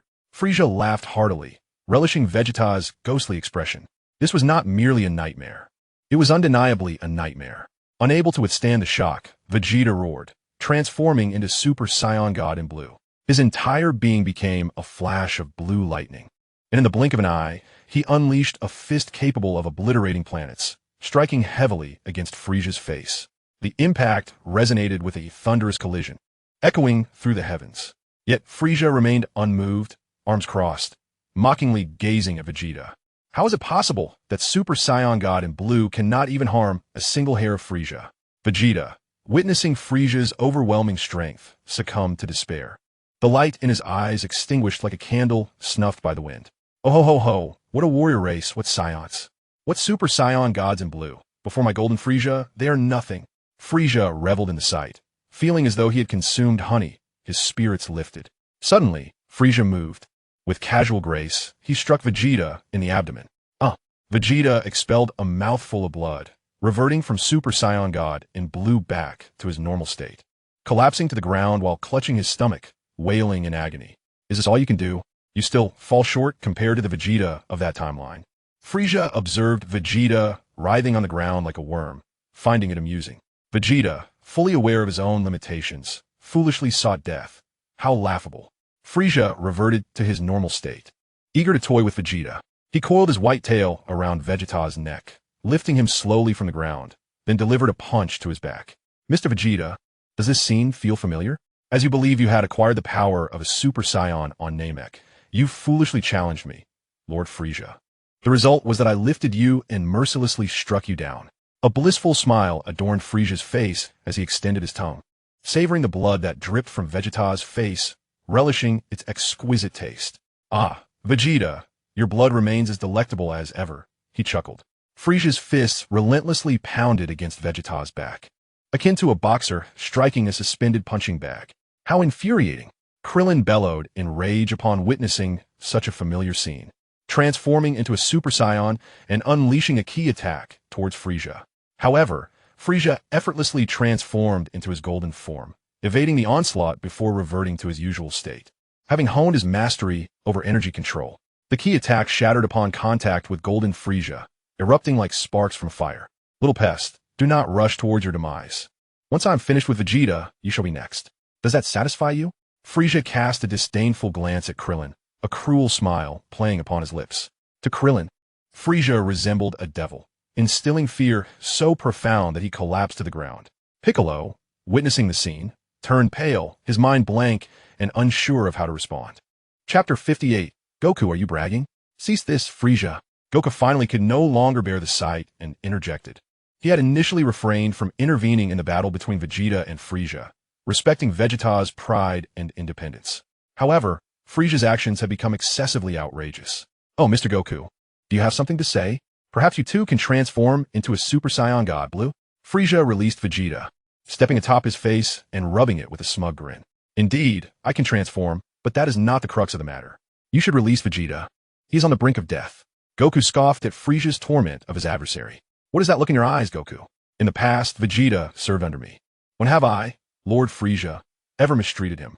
Even when he brazenly attacked Earth against my orders, I showed him leniency.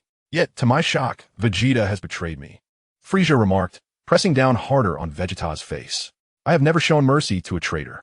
Frieza, you destroyed planet Vegeta and then forced Vegeta to serve you. If he were truly loyal to you, would that not mean he betrayed the entire Saiyan race? So spare me your moralizing. Goku retorted, unable to restrain himself as Frieza twisted the truth. Ho ho ho, I did not expect that after years apart, Mr. Goku would become so eloquent. Frieza kicked Vegeta aside and approached Goku, mockingly declaring, yet, my power is so formidable that even if Majin Buu were present, I could defeat him without transforming into Golden Frieza. With such strength, who would dare challenge me? Who could stand against Lord Frieza? Can one truly act with impunity simply because they possess strength? Frieza, it is disheartening to witness your utter lack of reflection following your demise, as your arrogance has only intensified. Such sentiments expressed by Frieza were met with disapproval from Sun Wukong. TSK, it is quite nauseating to see a Saiyan like Mr. Sun Wukong exhibit such compassion. Frieza scoffed, gazing disdainfully at Sun Wukong, and remarked, this universe has always been governed by the strong, who act as they please, while the weak bow in submission. Just as lions prey upon sheep, it is the natural order of things. I, Frieza, am merely adhering to the grand laws of the universe. Where lies the fault in that? Is your rationale, then, that might makes right? And that a fist is the ultimate truth? Sun Wukong's expression grew grave, devoid of mirth. Indeed, what, do you intend to challenge me like Vegeta? Frieza fixed his gaze upon Sun Wukong, somewhat incredulous. I, the humble Sun Wukong, do indeed wish to challenge the lofty Frieza, he declared, adding, I wonder if the great Frieza can slay this humble sheep like a lion. Sun Wukong positioned himself sideways towards Frieza, slightly leaning forward, adopting a half-crouch stance. With his right fist raised before his head and his left hand positioned behind him, it was evident that Sun Wukong was now serious, having assumed his most frequently employed combat defensive posture. Frieza, I must inform you that my base combat power is no less than 50 billion. Sun Wukong bellowed, his expression stern. What? Impossible. You must be exaggerating. Frieza's countenance shifted dramatically, filled with disbelief. Even the other Sun Wukong from a different timeline, having received close instruction from the Angel Whis, achieved mastery of the divine technique, Ultra Instinct, yet only attained a base power of 50 billion in its later stages. This was precisely why the alternate Frieza's revenge had failed. Now Vegeta had mastered the Super Saiyan God form in its blue state, while Sun Wukong had grasped the preliminary state of the divine technique without so much as flinching. At this moment, the audacity of Sun Wukong's claim regarding his base power of 500 billion seemed utterly implausible. Kakarot, Vegeta, who had been grievously injured and barely able to rise, was momentarily stunned by the revelation, nearly springing to his feet. Sun Bick displayed a look of confusion, glancing quizzically at Sun Wukong. Krillin, Yamcha, and Tien stood frozen, as if petrified by Dubra's words. Dubra, positioned in the audience, rushed to the podium and began addressing the bewildered crowd. Now you comprehend the true weight of Sun Wukong's full power punch, which merely tickled me. Ignoring the astonishment of the audience, Dubra pointed at MacArthur and continued, that punch would send even a 5-star general like MacArthur fleeing for his life. Yet I, King Dubra, endured it. Are you shocked? Is it unexpected? Seeing the audience nod in agreement, Dubra inexplicably procured a chair and sat down. I advised that Frieza refrain from speaking of vengeance and instead kneel and surrender, seeking refuge in his spaceship. Frieza, everyone is urging you to concede. Sun Wukong felt a sense of camaraderie as he observed the clarity in the eyes of the crowd. Mr. Sun Wukong, relying on boastful claims to elevate himself, has summoned an unknown jester to perform on stage, hoping that I, King Frieza, would abandon my quest for vengeance. His calculations are utterly misguided. Frieza, having procured a chair, sat down, interlacing his fingers and revealing a smile that exuded mastery over the situation. Upon witnessing this, Dapper seized the microphone from the podium, positioned himself beside Frieza, and exuberantly shouted, "It's on! Look, our cosmic emperor, Frieza, is displaying a unique smile that no one understands better than he does. Wukong would never engage in false bravado. If he claims his combat prowess is 500 billion, that undoubtedly is. Bulma, with her left hand on her hip and her right finger pointed at Frieza, urged him to flee while Wukong remained calm. Hurry and escape while you still can. What? Escape? How dare you insult me? A mere earthling. Frieza erupted, leaping up and sending his chair flying with a kick. In an instant, he transformed into his golden Frieza form, seething with rage. Die, earthling. Without hesitation, Frieza unleashed a death ray aimed directly at Bulma. How despicable! Vegeta, upon witnessing this, felt his head spin with fury, yet he found himself unable to rise. It's over, Bulma. Your actions have doomed us. Jack, seeing the deadly beam, contemplated where he would be buried. Tai's face turned pale, trembling in fear. This is bad. Sun Wukong's expression darkened at the sight. He had not anticipated that Frieza would so ruthlessly target innocents. Instantly transforming into Super Saiyan God, he teleported in front of Bulma, deflecting the death ray with a powerful punch. Chapter 59. My sword is not without edge. Sun Wukong. Thank goodness you're here, Bulma gasped, her heart racing, feeling as though her grandmother had beckoned her. Yet, almost immediately, her fury ignited as she pointed at Frieza, admonishing him, You, of all beings, a cosmic emperor, possess a heart smaller than a pinhole. You boast of your magnanimity, yet cannot tolerate a single truth without resorting to murder. As she spoke, her azure hair quivered with indignation. Grasping Wukong's attire, she insisted, Wukong, teach Frieza a harsh lesson. Let him understand that Earth is not a playground for him to invade at will. Rest assured, I shall not allow Frieza to act with impunity, Wukong declared. His teeth clenched as he confronted Frieza, demanding, Why do you target the innocent? You possess such immense power, yet you still choose to slay ordinary people?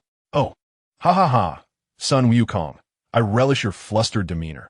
It signifies that my attack has struck home, Frieza replied, taking pride in his villainy. And since you recognize my might, how dare a mere earthling provoke me? Is it not an invitation to death? Perhaps my sword has dulled? My sword is not without edge, Frieza, Wukong bellowed, the fiery aura of Super Saiyan God coalescing into a sword aimed directly at Frieza.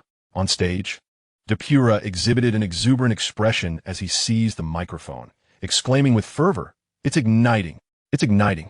The atmosphere intensified to a fever pitch. Pointing at Frieza, the cosmic tyrant, who was incensed by Mrs. Bulma's unabashed remarks, Depura provoked him into unleashing his signature technique, the death beam. He then directed his gaze towards Vegeta, the Saiyan prince enamored with Mrs. Bulma, who, despite having envisioned a golden opportunity to rescue the damsel in distress, found himself in a precarious state, barely clinging to life.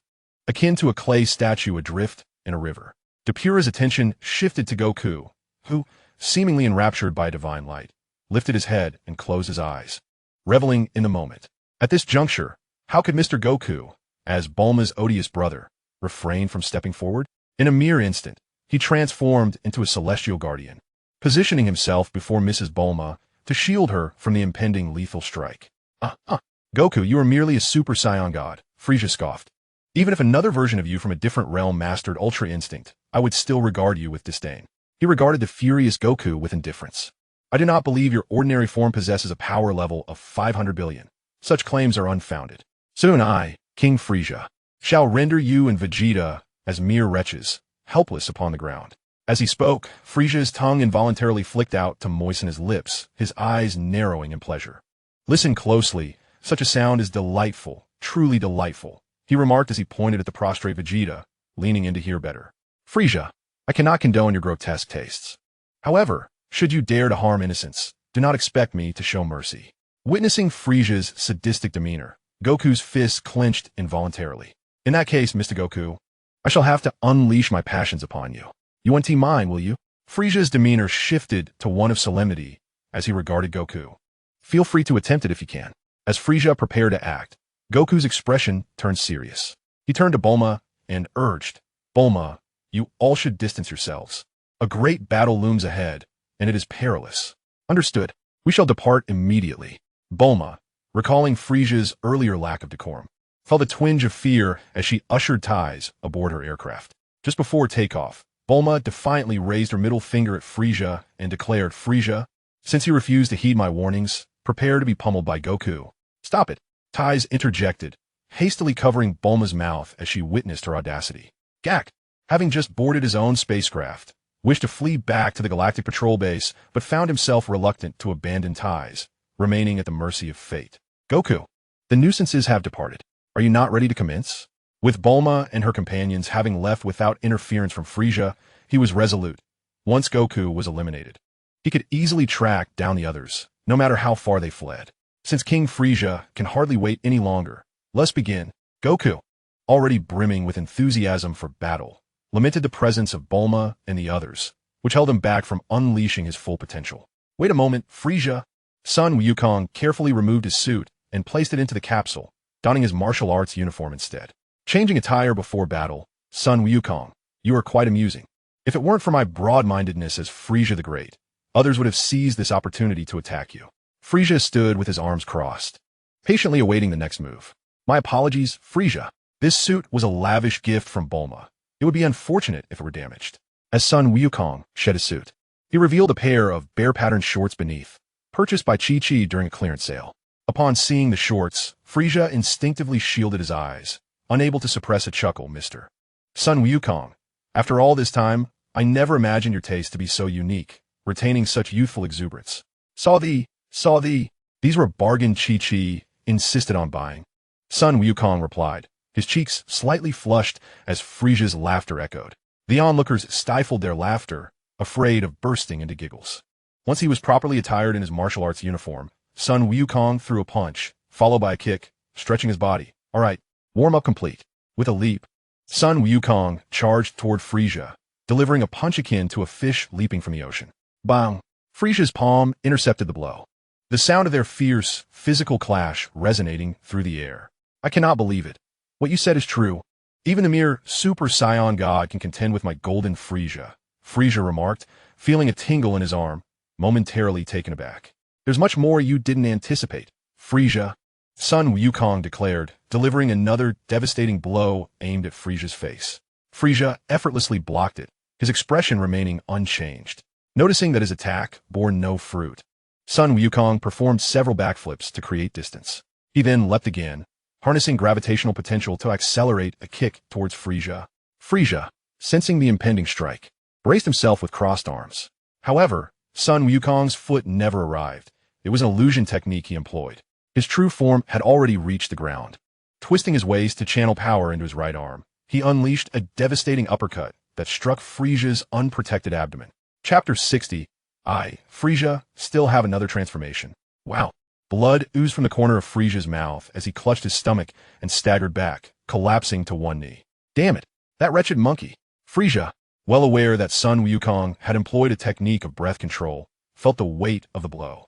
Beerus, who had already left the stage to rest, was taken aback by this scene, quickly returning to the podium, astonished. Sun Wukong had cleverly used the illusion of leaping into the air to create an opening in Frieza's defense, waiting for the perfect moment to strike and sending the equally powerful golden Frieza reeling with a single punch. Hee, Frieza, that last blow must have hurt you quite a bit. Sun Wukong teased, a slight smirk gracing his lips, his tail flicking with renewed vigor.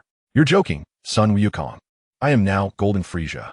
A mere punch is hardly worth mentioning. Frieza wore a faint smile, as if nothing had transpired moments ago, though he claimed all was well. Turmoil brewed within him. The mere Super Saiyan God, Goku, had managed to injure his golden Frieza form. He knew well that even if he stood idle while facing another version of Goku, the Super Saiyan God in blue from a different timeline, he would likely emerge unscathed after a day of battle. Nevertheless, he resolved to press on. Goku, witnessing Frieza's stoic demeanor despite having dealt him a heavy blow, felt a surge of exhilaration and his fighting spirit soared. The two warriors locked eyes, mere feet apart. Goku clenched his fists, his gaze unwavering, his body relaxed. He awaited the slightest lapse in Frieza's defenses, for that moment would yield the most devastating strike. Although Frieza was the ruler of the cosmos, he lacked combat experience. In their standoff, he allowed himself a brief moment of relaxation, causing his blocking arm to lower slightly. In that delicate instant, Goku sprang into action. His fiery aura flared, igniting the air around them. With a swift right hook, he unleashed a torrent of force, stirring a whirlwind that darkened the skies. Bang! Frieza hastily raised his left arm to block, feeling a jolt of numbness. Before he could even massage the ache from his limb, Goku executed an uppercut aimed at Frieza's chin. Frieza leaned back, just in time to barely evade the strike, cold sweat beading on his brow. Yet Goku would not grant him a moment's respite. He crouched low and swept his right leg, toppling Frieza to the ground. In that fleeting moment, as Frieza hovered just above the earth, Goku seized his left leg and hurled him downward with tremendous force. Thud! The ground was instantly cratered, swallowing Frieza whole. Stars danced before his eyes. Blood surged from his nostrils in a purplish hue. A cry of agony escaped Frieza, but was largely muffled by the earth around him, leaving onlookers oblivious to his plight. Then Goku spun around, continuing to slam Frieza with relentless vigor. What? Frieza was utterly powerless to retaliate. Piccolo looked on in disbelief, his jaw nearly touching his chest. Goodness, Goku was overwhelmingly powerful. Tien Shinhan observed in astonishment as Frieza, once a formidable opponent, was being toyed with like a mere plaything by Goku. Goku, keep going, Krillin shouted, his fists flailing in unison, wishing he could deliver the blows himself. Yajirobe, assisting Vegeta to his feet, turned to find Vegeta's eyes nearly bulging from their sockets. How could Kakarot be so strong? Frieza appeared as helpless as an infant before him. Vegeta clenched his right fist, gritting his teeth, incredulous as he beheld the clash between Goku and Frieza. Depura stood upon the stage, recognizing the moment for his address had arrived. He began to articulate his thoughts on the self-proclaimed Cosmic Emperor, Frieza, who in the presence of Son Goku seemed no more than a mere plaything. The disparity between himself, the king of the demon realm, and Frieza was utterly laughable. Frieza, in his torment, wailed in agony. Yet, Son Goku remained unmoved. After a relentless barrage lasting half a minute, Frieza, enduring excruciating pain, finally gathered his energy into a powerful ki blast aimed at Son Goku. Only then did Goku release his grip, and with a swift punch, he sent the ki blast soaring in outer space, akin to a volleyball being struck. The searing purple energy collided with an unknown planet, resulting in a catastrophic explosion, obliterating the celestial body in an instant. Frieza, propelled by sheer desperation, pushed off the ground, causing the earth to fracture beneath him like a spider's web. He launched into the air, executing a fierce sidekick aimed at Son Goku, unleashing a devastating tempest. However, Frieza's leg passed through Goku's apparition, which faded away like a mere projection. The trees behind Goku were mercilessly torn apart by the ensuing storm. Suddenly, Frieza felt a sharp pain searing through his back, and a spurt of purple blood, mingled with saliva, erupted from his mouth. Overcome by the agony, he collapsed onto the ground, his hands supporting his weight, blood continuously oozing from his lips and dripping onto the earth below. Instead of exploiting this opportunity to deliver further blows, Son Goku approached Frieza slowly.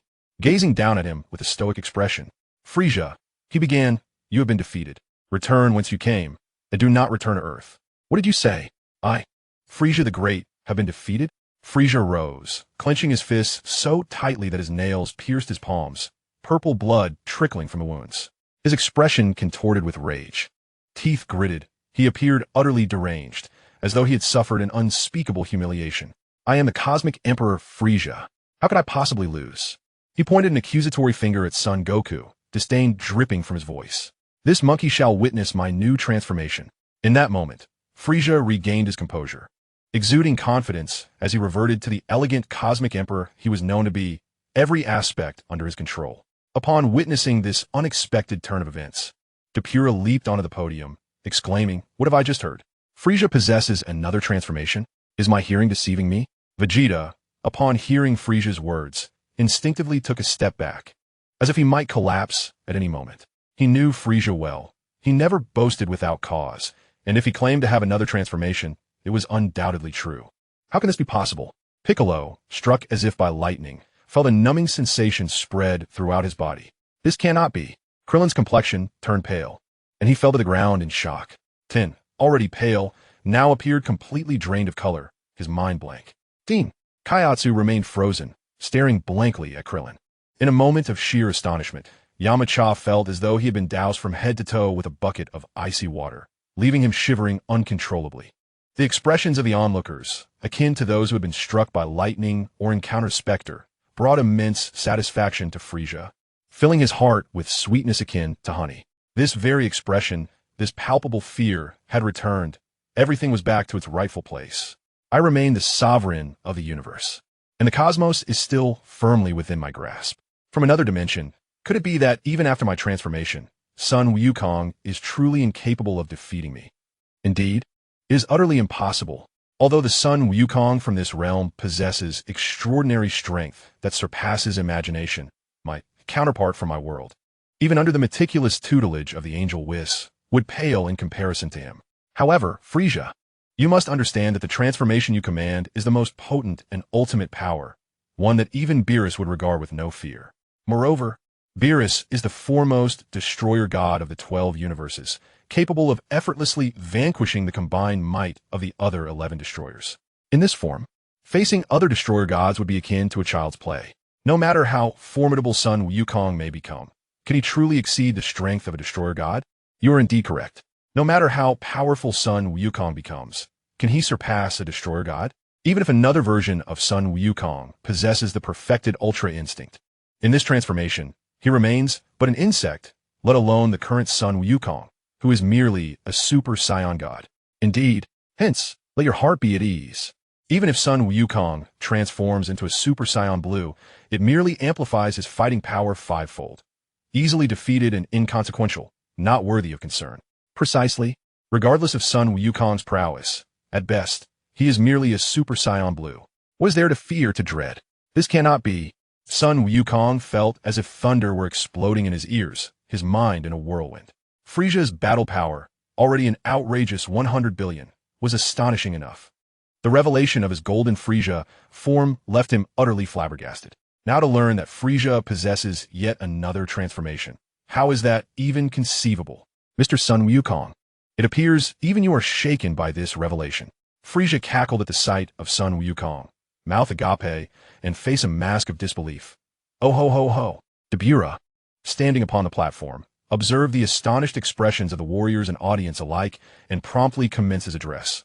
The tide has turned dramatically. Frieza possesses yet another trump card. Another ace up his sleeve. After enduring a thorough beating from Sun Wukong, Frieza had finally revealed his hidden transformation. Did you hear that, everyone? He has another transformation. What does that even mean? Is he still human? The previous Golden Frieza transformation astonishingly increased his battle power by 25,000 times, unprecedented and unparalleled. Now to be informed of yet another transformation is beyond belief, unimaginable. Beerus gazed at the already packed up MacArthur, preparing to make a hasty exit, and sighed deeply. Do you see this? Even General Douglas MacArthur, a 5-star general seasoned in battle, widely knowledgeable, unflappable, and renowned, would appear as if he had seen a ghost, yearning to flee home to seek his mother's comfort. Beerus pointed at the astonished soldiers, exclaiming, "It seems the situation for our brave warriors is quite grim. Each one is utterly terrified. If a vehicle were to arrive at this moment to take them back, they would immediately scramble inside. If a coach were to wave a white flag, they would hastily exit the field. Yet, this is neither a competition nor a game. There can be no pause, no unplugging, no claiming of an upset stomach to excuse oneself to the restroom, no mention of a restless night necessitating a return to sleep, nor any request for a drink of warm water. This is combat, a stark and bloody reality. No one can return home to their mothers. They must continue to fight and confront the truth. Ah, Mr. Sun Wukong, it seems even you are profoundly shocked, devoid of the previously composed demeanor. The confidence that once radiated from you." Frieza, now entirely at ease, began to mock Sun Wukong. "Indeed, I am quite astonished. I never anticipated that your battle power would soar from mere 20 million to an astounding 10 billion, and now you reveal the ability to transform into Golden Frieza. How could I not be astonished? However, one thing perplexes me greatly. It is impossible for you to have trained in hell. Even if there exists a Frieza from another dimension, he could not be this formidable. Even a decade of training would not yield such terrifying power. How have you become so powerful? What secrets do you harbor? No matter how I ponder, I cannot fathom it." Sun Wukong furrowed his brow, his gaze piercing as he scrutinized Frieza. "Do not think it is only you. Even I find this surreal, Sun Wukong," Frieza replied, regarding the baffled warrior with an air of inevitability. "It all begins with a certain individual. I spent nearly 3 years in hell, suspended from a tree, my body tightly bound and immobile, with only my face and mouth able to move." As he spoke, Frieza's visage contorted in fury, rage evident in his tone, which grew increasingly fervent. It was sheer torment that the king of hell had assigned me to paradise, where angels held parties daily, humiliating me. The great Frieza, this was the most brutal torture. The most revolting part was being forced to smile while the drums and gongs echoed around me. Despicable, utterly despicable. For me, that paradise was the most savage of hells. Sun Wukong, do you know? I endured such torturous days for 3 years. Can you comprehend how I survived that time? Frieza pointed vehemently at Sun Wukong, veins bulging on his forehead, eyes glaring, teeth grinding. Frieza, that is entirely your just dessert. You have slaughtered countless humans and obliterated numerous planets. Without punishment, would it not embolden you wicked ones even more? Sun Wukong remained non-committal to Frieza's grievances. Sun Wukong, spare me your air of compassionate pity. It makes me want to retch. Frieza cast a disdainful glance at Son Goku, spitting an old phlegm onto the ground, and tilted his head with arrogance. Who am I, the mighty Frieza? I am the emperor of the universe. What does it matter if I take a few lives? We, the Frost Demons, are inherently rulers. Mere humans are insignificant in the grand scheme. What difference does it make if a few of them are eliminated? Frieza, I cannot endorse your thieving logic, yet justice resides in the hearts of the people. Today's actions will yield tomorrow's consequences, and when you perish, your sins will undoubtedly be accounted for. Son Goku regarded the impervious Frieza, choosing not to engage in argument. Chapter 61. What a black gold Frieza. I have changed my mind, Son Goku. I shall not reveal to you the secret of my immense power. I want you to die with regret and confusion, pondering why the great Frieza is so formidable in the depths of hell. Frieza, observing the anticipation in Goku's expression, felt an urge to repulse him. Is that so? How unfortunate. Frieza reveled in his twisted humor, while Goku remained unfazed. Hurry and transform. I can hardly wait. Since Frieza was reluctant to divulge his secrets, Goku chose not to press the matter, eager for the battle to commence. Frieza cracked his neck and twisted his wrists, a cruel smile spreading across his face. Ho ho ho, Mr. Son Goku, the impending battle shall be rather brutal, so brace yourself. With clenched fists and slightly bent legs, Frieza gritted his teeth. Veins bulging on his legs, arms, neck, and even forehead, his eyes turning a deep crimson. As he began to gather energy, the earth trembled ever so slightly. With Frieza's ferocious aura rapidly escalating, the planet quaked, seemingly on the verge of breaking free from the sun's gravitational pull. Frieza's power surged, a formidable force leaking uncontrollably. His fierce energy radiated outward, transforming the air into a tempest akin to a Category 20 hurricane. The raging whirlwind intensified, shrouding the sky in darkness as ominous clouds gathered. Boom! A bolt of lightning sliced through the sky, heralding a torrential downpour. The entire atmosphere above the earth fell into a shadowy abyss, heralding a cataclysmic shift in climate. Akin to an apocalyptic scene, Satan, napping in his private gym, was jolted awake by the violent tremors. What? An earthquake! He hastily dove beneath the bed, trembling in fear.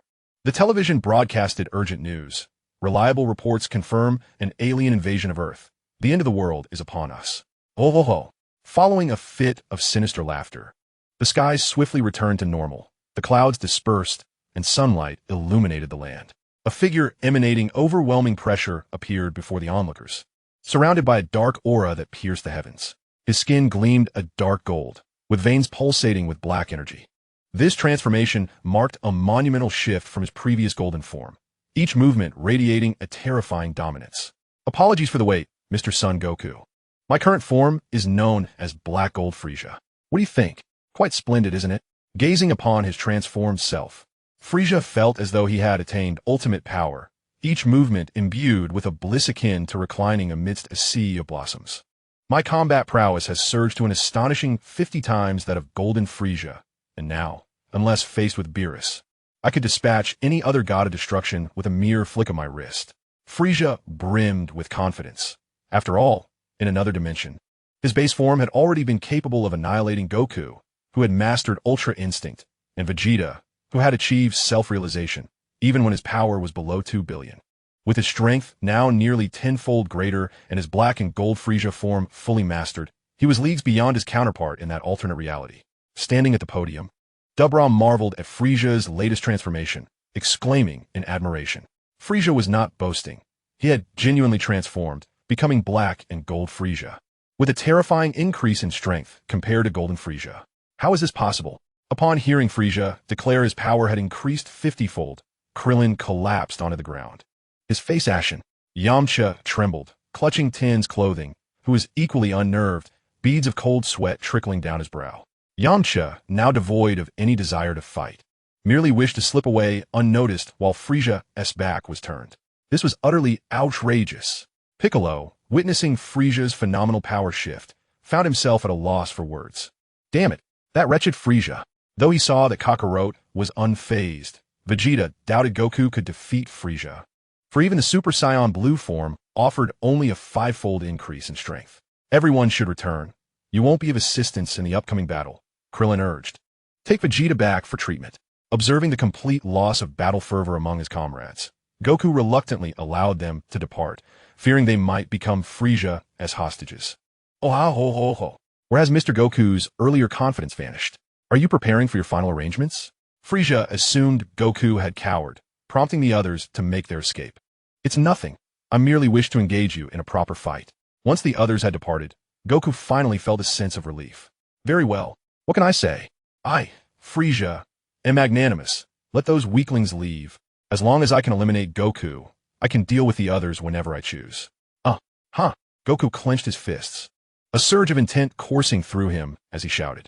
A blue aura of divine energy enveloped him instantaneously, his energy coalescing without a hint of overflow. Even the dust beneath his feet remained undisturbed. I've kept you waiting, Frieza. This is my Super Saiyan Blue form. With a 5-fold increase in power compared to Super Saiyan God, Goku tightened his right fist and extended his left hand, adopting his customary battle stance. Is that all? Just 5 times? Then my strength is 10-fold yours. Indeed, you are merely Super Saiyan God Blue. With such a stark disparity in power, Frieza laughed heartily. Frieza, you rejoice too soon, for I possess my ultimate technique, a divine mastery. Could it be Ultra Instinct?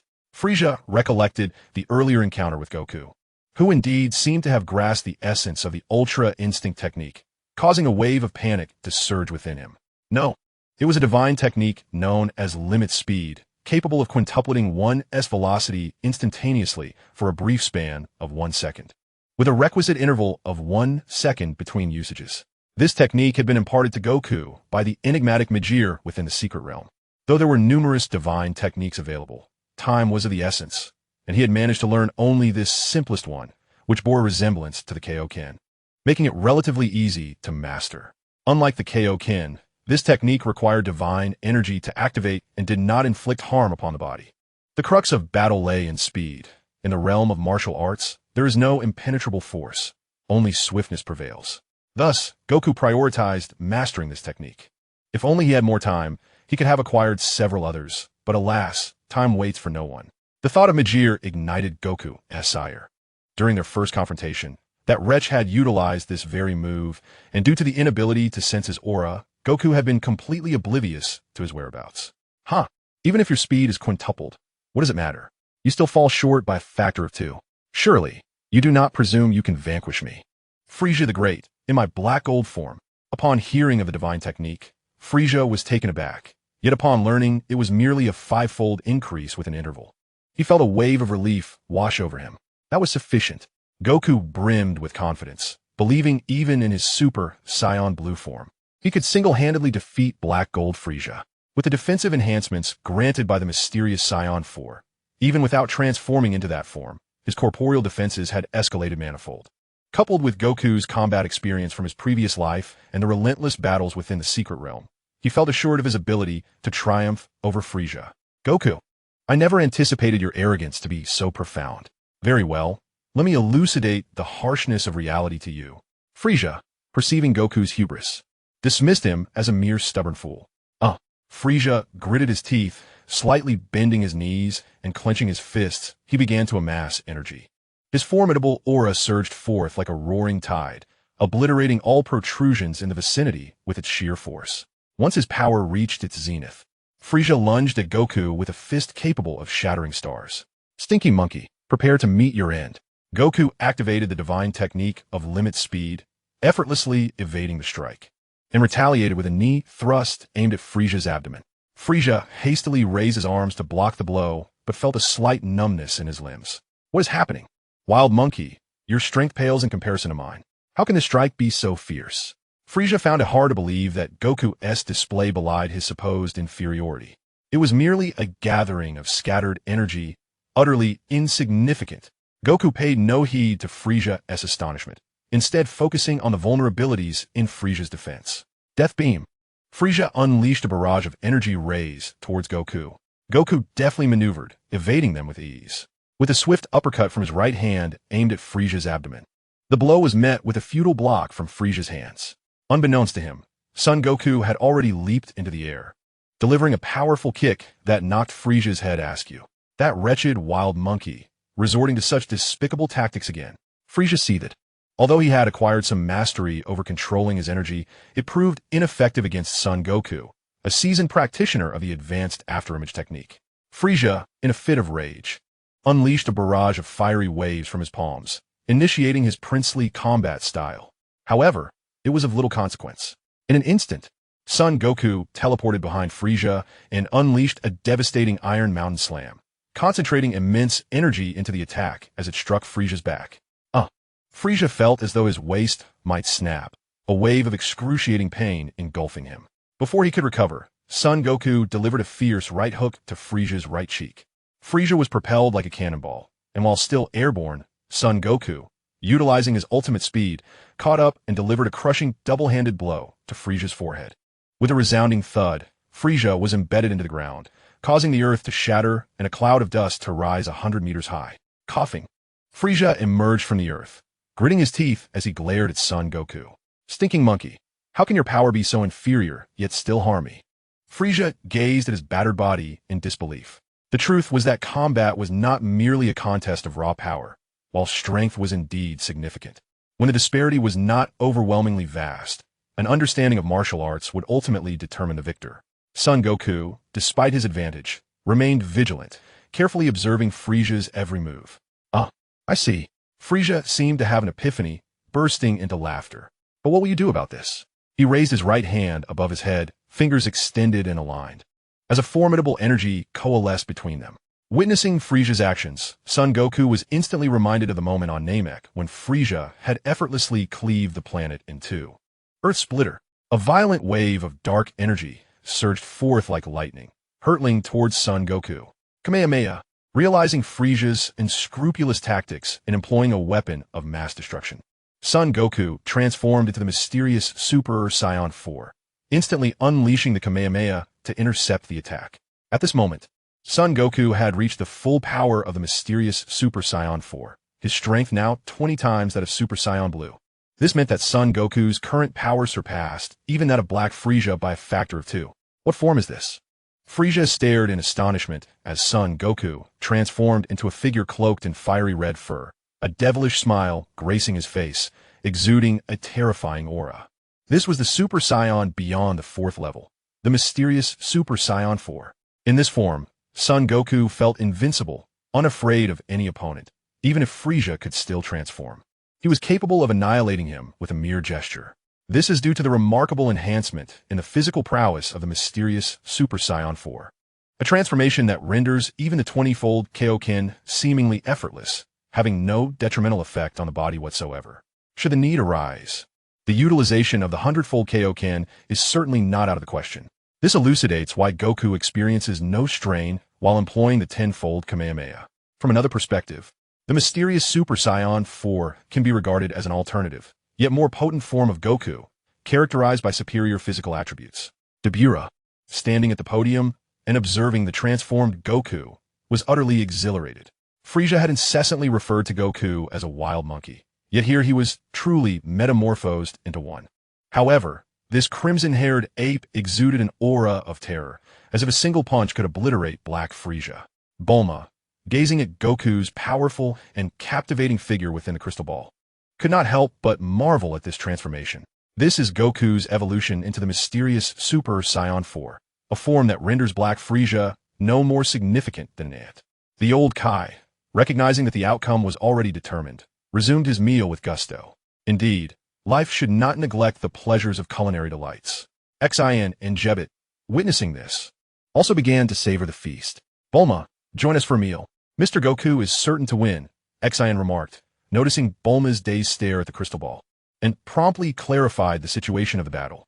Vegeta, having been carried back by Krillin, upon seeing Goku's transformed state in the crystal ball, instantly felt rejuvenated and leaped down from Krillin's grasp. Kakarot, what is this transformation? Vegeta inquired, bewildered, casting a questioning glance at the old Kai. Could this also be a form of the Super Saiyan God? Is there a transformation beyond the Super Saiyan God Blue? Chapter 62, The Kaioshin of Time, Eos. Regarding power levels, Beerus at 10, Whis at 15, with each point representing a tenfold disparity. Beerus, 5th stage of divine power, minor peak. Whis, 2nd stage of major divine power. X, 2nd stage of major divine power. Vados, peak of the 2nd stage of major divine power. The Grand Minister, 4th stage of major divine power. Lemisdora, daughter of Lamos, projection, 5th stage of major divine power. Lamos, supreme 4th stage of divine power. Salama, supreme 4th stage of divine power. This is the variant transformation of Super Saiyan 4th, known as the mysterious Super Saiyan 4, an exclusive transformation of the Saiyans. The old Kai, slowly swallowing his food, elucidated this information. What? The Super Saiyan 4th? The Saiyans possess such a transformation? Vegeta exclaimed, utterly flabbergasted by the powerful figure within the crystal ball. Super Saiyan 4th? What manner of transformation is this? Since it is indeed the 4th stage, does that imply there exists a Super Saiyan 3rd stage preceding it? I can merely achieve the Super Saiyan 2nd stage, which is the transformation beyond the Super Saiyan. Yet Kakarot has managed to attain the Super Saiyan 4th stage, which signifies a deficit of 2 entire stages. As the Prince of the Saiyans, I am hailed as the most exceptional genius among my people for centuries. Yet, why do I find myself utterly overshadowed by Kakarot? I once believed I'd caught up to him, only to realize I could not even match the fumes of his vehicle. Goku's transformation is undeniably striking. Bulma, gazing into the crystal ball at the enigmatic Saiyan form of Son Goku, was nearly drooling. Being an ardent admirer of beauty, Bulma is easily swayed.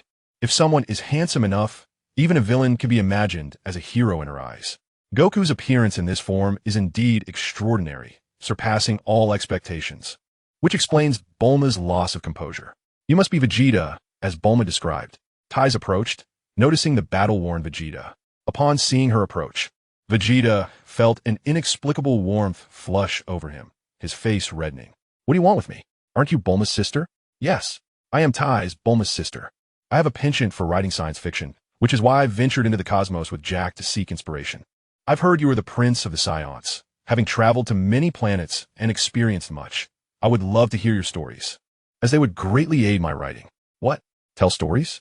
I am the Prince of the Saiyans. Just as Vegeta was about to decline outright, Tais looked at him with a pleading expression, biting her lip. In that moment, Vegeta was rendered speechless. This is too adorable. How unfair to gaze at me with such eyes. No wonder she is Bulma's sister. Who could resist? All right then, for the sake of her being Bulma's sister, I shall assist her this once. Curse that wretched monkey. How can he possess such a transformation? Infuriating. Frieza, in a fit of rage, unleashed a punch capable of obliterating galaxies towards Goku's face. The fist sank deep into Goku's visage, twisting his head askew.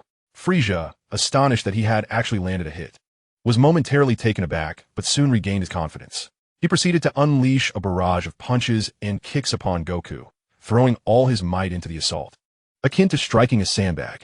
However, Goku remained utterly still, standing there as Frieza relentlessly pummeled him, like a mere puppet, unresponsive to the brutal onslaught.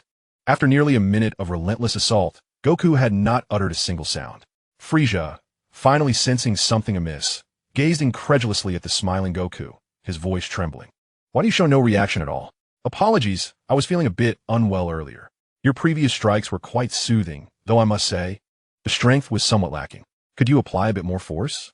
Goku crossed his arms, wearing an expression of sheer enjoyment. What? You audacious monkey! How dare you insult me? Frieza the Great. This is unforgivable. Frieza's eyes bulged with fury, veins throbbing on his forehead as he shouted in a hoarse voice. Before Frieza could finish his words, Goku swiftly darted forward, casually delivering a punch to Frieza's abdomen. The black gold Frieza coughed up a mouthful of blood, collapsing heavily onto his knees. In an instant, he reverted to his normal state, clutching his abdomen tightly and wailing in agony. It was impossible. How could he have been defeated by a single punch from Son Goku? That was merely a casual strike from Goku. I am Frieza, the black gold variant, fully mastering my peak form. Even in a mere ordinary state, my power surpasses 20 billion, capable of annihilating Goku's Ultra Instinct and Vegeta's self-actualization. Am I not invincible? Why have I faltered? This cannot be real. It must be a nightmare. Yes, undoubtedly a nightmare. Surely, I have been training for too long and fainted.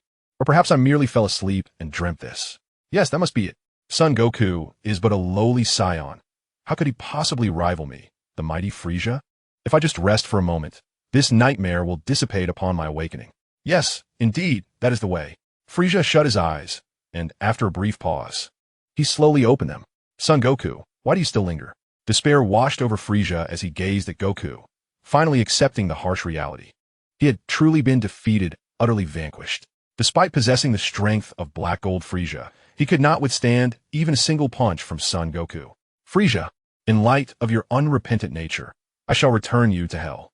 Perhaps the realm of angels would suit you better, Goku declared, observing Frieza's grimace with newfound resolve. Kamehameha, Lord Ios, save me. Just as Goku prepared to unleash a Kamehameha wave to carry Frieza away, the latter suddenly cried out for help. The sky split open with a crimson tear, and a tall figure emerged from the rift. Before them stood a being with pale, blue-green skin clad in a form-fitting red outfit, her alluring figure unmistakable. A cascade of sea-blue hair danced in the wind, complemented by a flowing blue robe that draped over her statuesque frame.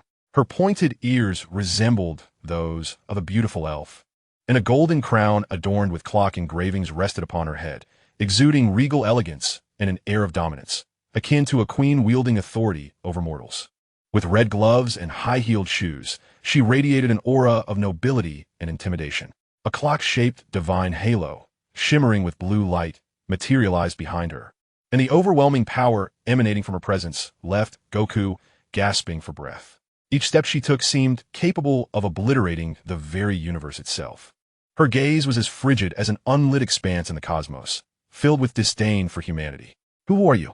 Goku stammered, eyes fixed on the tall, exquisite figure above him.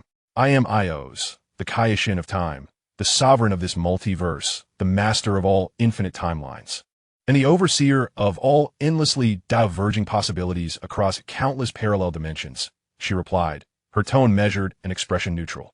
Though her voice was soft, each word resonated clearly in Goku's ears. The Kaioshin of time, such an existence truly exists, under the boundless divine pressure of Ios. Son Wukong was far removed from his earlier tranquility. His lips trembled uncontrollably, drained of color. Ha ha ha, wild monkey, you are doomed, with Lord Ios intervening. Even if you possess the strength of the Grand Priest and the Omni-King, you shall be obliterated in an instant. Frieza rose, grinning broadly, mockery glinting in his gaze directed at Son Wukong. Can even the Grand Priest be erased? Son Wukong recalled Dora, whose mere projection exhibited unparalleled power, now rendered impotent before the figure before him. It felt as though a bucket of icy water had been poured over him, leaving him utterly chilled. Son Wukong, I have traversed time from the future. In that future, I eradicated all incorrect timelines, preserving only the singular correct temporal pathway. However, I later discovered, through the scroll of time, that the timelines have proliferated once more, and the origin is none other than you, Son Wukong. Ios's tone shifted to one of authority, laced with a hint of fury. On Kalata, the Cat Sage and Akalobe were engaged in a game of cards to pass the time. Suddenly, the Cat Sage's demeanor turned grave as he gazed towards the direction of West City. Cat Sage, what troubles you? You seem unusually serious, Akalobe inquired, seizing the moment to switch the cards in the Cat Sage's hand while feigning concern. Frieza has come to Earth, and his power has grown exponentially, far exceeding his previous might. The Cat Sage's expression darkened, breath coming in heavy gasps. What? Has Wukong gone to confront him? Akalobe pressed urgently, gripping the Cat Sage's arm. He has indeed, the Cat Sage replied flatly, exhaling deeply. Cat Sage, I must leave at once. Please give me the Senza beans. I need to deliver them to Wukong and the others. Akalobe's anxiety surged upon hearing that Son Wukong had also gone. Very well, take them. I apologize, Lord Ios. I did not intend to cause the proliferation of parallel timelines. I arrived in this timeline after falling asleep on the back of Shenron, and I am just as bewildered by it all. Sun Wukong endeavored to explain, hoping to assuage Io's desire. After I eliminated all incorrect timelines, I achieved sudden enlightenment and fully grasped the power of time, reaching the apex of divine might. My initial intention was merely to maintain the order of time. Yet your existence, Sun Wukong, has inadvertently spawned 3 additional parallel timelines. One of your original timeline, one of the current, and one the timeline you are aware of. Ios approached the ground, slowly advancing towards Sun Wukong, each step pressing down upon him as if a great mountain were resting upon his head. I beg your pardon, Lord Ios. Sun Wukong hastily apologized. He cherished this world dearly and could not bear the thought of causing irreparable consequences. Sun Wukong, I know you well. In whichever timeline you inhabit, you are consistently extraordinary, even serving as a member of the Time Patrol of Kuranoia. Thus, I summoned the essence of the strongest temporal entity, Frieza, to this timeline with the intent of having him eliminate you directly, thereby correcting the timeline. Yet, I never anticipated that Frieza would falter. Your strength is astonishing beyond my expectations. Ios's expression reflected incredulity, as though grappling with a concept that eluded her comprehension. Your power is immensely formidable, transcending any conceivable timeline. Although you possess memories from a previous life, it is inconceivable that you could be so powerful under normal circumstances. Sun Wukong, you are indeed a perilous entity. Ios fixed her gaze upon Sun Wukong, suddenly resolute in her decision. Raising her right hand towards him, her index finger extended. A surge of energy coalesced at its tip, judgment of time. Sun Wukong felt as though he were ensnared, his blood congealing, rendering him utterly immobilized. After all, he had only recently begun to tap into divine power. Currently, he had merely achieved the initial stages of the 5th tier. Each stage represented a 10-fold disparity, amounting to a staggering 10,000 times. In the 5th tier's advanced form, each stage would yield a 100-fold increase, resulting in 100 billion times, with the pinnacle presenting a 1,000-fold difference. The overall disparity in divine power reached a staggering 10 to the 18th power. If Ios's divine energy radiated like the sun, his own was but a flickering firefly. Reflecting on the past, Sun Wukong recalled that he had once perished. Fortuitously, he was reborn in this realm, guided by the old supreme Kai and Dola, engaging in exhilarating battles with countless extraordinary talents throughout history, leaving him with no regrets. Alas, alas, Sun Wukong resigned himself, closing his eyes, awaiting Ios's impending strike. You wretched woman, halt! Before Ios could unleash her ability, an urgent and furious shout echoed from afar.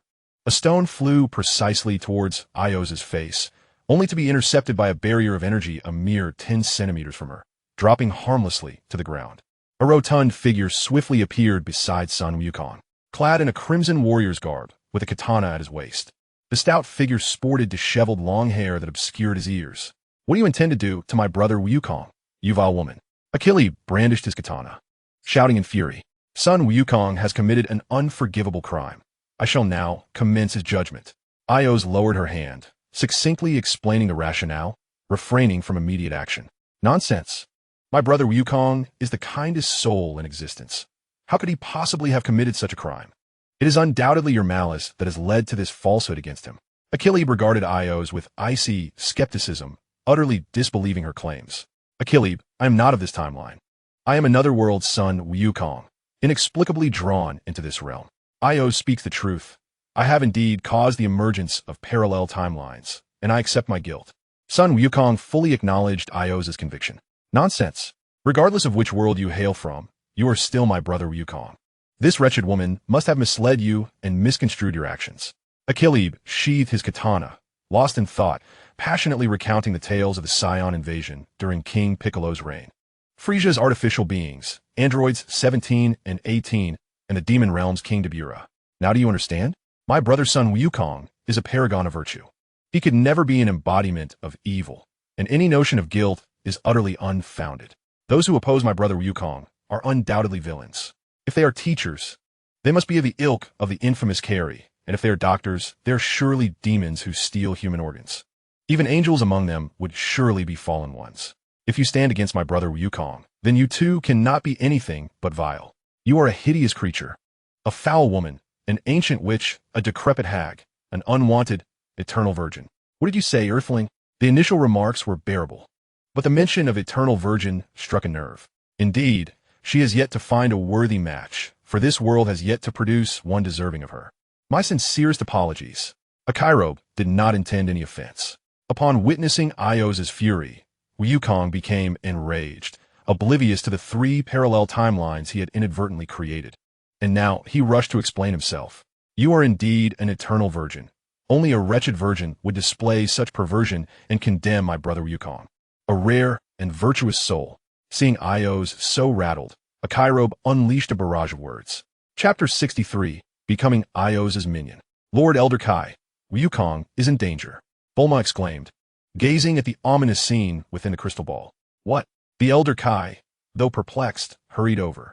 Upon witnessing the unfolding events in the crystal, he was momentarily taken aback. Impossible. Is indeed Lord Ios. The Elder Kai felt an overwhelming divine aura, and his complexion turned ashen.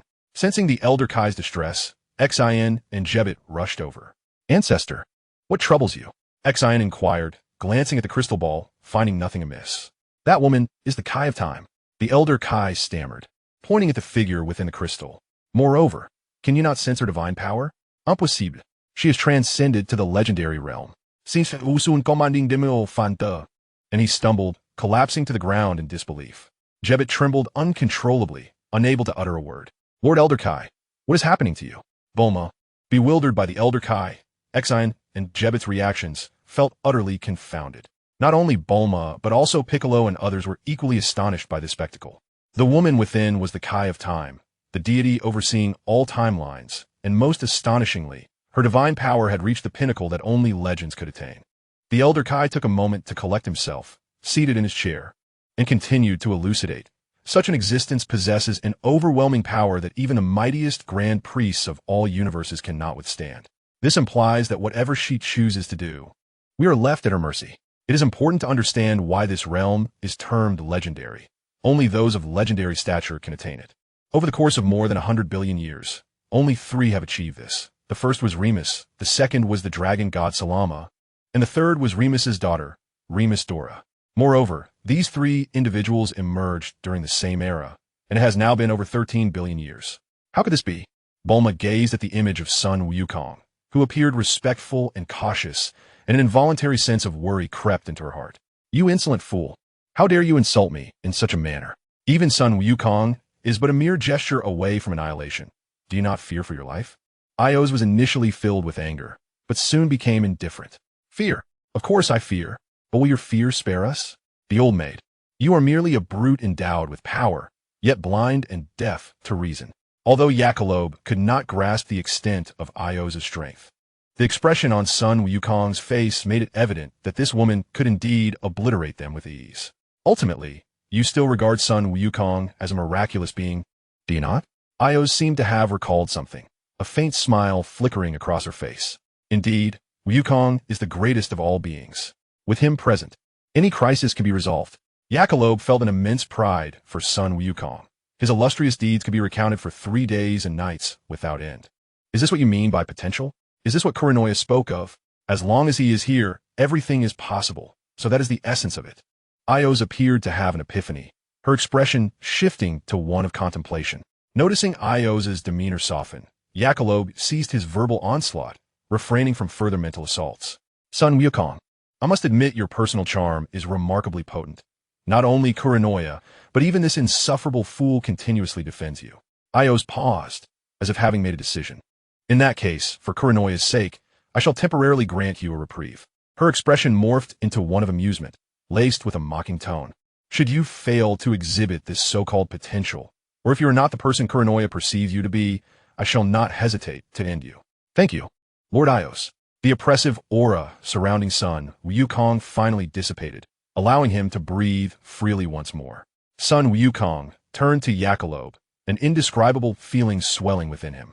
Yakalobe, I never expected you to save me once again. This was entirely unforeseen for son Wukong, who believed his strength was unparalleled. He had not anticipated that he would require Yakalobe to plead on his behalf, ultimately benefiting from the goodwill of someone named Kuranoya. Most importantly, son Wukong knew nothing of who Kuranoya truly was. Insufferable fool, remember this. Should son Wukong fail to meet my expectations, you shall be the first to face my wrath. Yakalob's previous words have been exceedingly venomous, deliberately targeting his vulnerabilities. It was fortunate that he possessed a kind heart, otherwise this fellow would have met his demise 1,000 times over. Lord Ios, how could you so hastily spare this wretched monkey, Sun Wukong? Ios' sudden leniency perplexed Frieza. What would you have me do? Ios cast a glance at Frieza, who immediately felt as if his body had been encased in ice, chilled to the bone. It is of no consequence. Lord Ios has performed admirably. Frieza, no longer daring to speak out, stood by. Lord Ios, today marks the birthday of my friend Bulma. The party boasts a multitude of exceptional chefs who have prepared a plethora of delectable dishes. Even the Supreme Kai has sung their praises. Might you wish to partake? Rather than cautiously navigating the presence of Ios, Goku resolved to forge a closer bond. Although Goku still possessed considerable strength, it paled in comparison to Ios' might. Is that so? I shall make an appearance. However, should the fare not please my palate, this realm may no longer warrant existence, Ios declared, relinquishing her battle form to revert to her more familiar ordinary state. Upon returning to her usual form, Ios' cerulean locks transformed into a short style, barely brushing her shoulders. Her bodysuit shifted from crimson to obsidian, while her gloves and high heels turned to alabaster. With the retraction of her temporal powers, her appearance underwent a significant transformation, morphing from statuesque beauty into a petite and charming figure. Upon arriving at Bulma's residence, Goku beheld Bulma and others, all fixated on a crystal ball. Bulma, this is the Supreme Kai of Time, Goku announced, extending his right hand towards Ios. Greetings, Lord Ios. The old Supreme Kai approached, bowing respectfully to Ios, while Shin and Kibito hastened to offer their own salutations. Frieza, would you care to join us for a bite? Goku inquired, noticing Frieza following closely behind Ios. Oh, Mr. Goku seems to possess the audacity to dine with me. Should the food fail to satisfy Lord Ios, your life may very well be forfeit, Frieza remarked with malevolent intent, his eyes ablaze with malice. Lord Ios, please follow me. Bulma, eager to impress, led Ios to a newly prepared table. Butler, come here. Bulma waved her hand, summoning the chefs from a distance. This esteemed guest's wishes must be well noted. Those who perform admirably shall be handsomely rewarded. Goku, come here. Ios commanded, pointing at him without a hint of formality. What is it, Lord Ios? Goku, having reverted to his usual demeanor, stood beside Ios like a loyal retainer. Please assist me in presenting the delightful offerings. What are your culinary preferences, Lord Ios? Do you favor bold flavors or subtle tastes? Do you relish the natural essence or prefer it grilled? Do you seek exquisite delicacies or more simplistic fare? Is food truly so intricate? Ios mused. Very well. Bring me a selection to sample. With her diminutive form, Ios sat beside Goku, resembling a young girl. Lord Ios, this is the presentation of tuna sashimi, rich in omega fats and meltingly tender. Lord Ios, this is a renowned dish from the Dragon Kingdom. Buddha jumps over the wall. Its exquisite flavor is said to have tempted even the Buddha to break his vows. Lord Ios, this is pasta, a delightful treat. Ios, astonished by the myriad of culinary styles and varieties, eagerly commenced her feast. This durian pizza is truly unique, quite delightful. Ios praises it endlessly, claiming that in billions of years, he has never tasted such exquisite food. The pasta is also delectable. I find it quite enjoyable. Moreover, Sun Wukong, you are indeed correct. The cuisine of Earth is remarkably delightful, and I have developed a fondness for it. Ios is exceedingly pleased with Sun Wukong's performance, as he seems to know every delicious morsel by heart. Oh, how astonishing it is that food on Earth can be so delectable. It is a pity that I failed to notice this during my days in real estate development. Frieza is also indulging heartily, showering praises. How exquisite! I truly envy Bulma for dining on such delightful fare daily. Yachirobe occupies a table all to himself, ravenously devouring his meal. Who is that enchanting lady? Krillin observes as everyone gathers around a figure resembling a loli, his curiosity piqued. However, before he can finish his thought, Sun Wukong swiftly covers his mouth and pulls him away. Krillin, that is Ios, the Supreme Kai of Time. She could eliminate me with the ease of squashing an ant. Do not speak carelessly. Once they have moved a distance away, Sun Wukong explains the situation. Sun Wukong, come here. Before he can elaborate further, Ios' voice reaches them again. Lady Ios, I'm coming. Sun Wukong exclaims, perplexed. What is the matter with this woman? Why does she keep calling for me amidst such a crowd? Although confused, he refrains from complaining. The meal has left me quite satisfied. Due to your actions, Sun Wukong, the temporal dimensions have increased, which in turn has augmented my workload. Thus, you must take responsibility for the consequences you have caused. Io's issues her commands with the authority of a queen, her icy tone invigorating those who hear it. What does Lady Io's require of me? Sun Wukong feels a twinge of anxiety, as if ants were crawling in his stomach.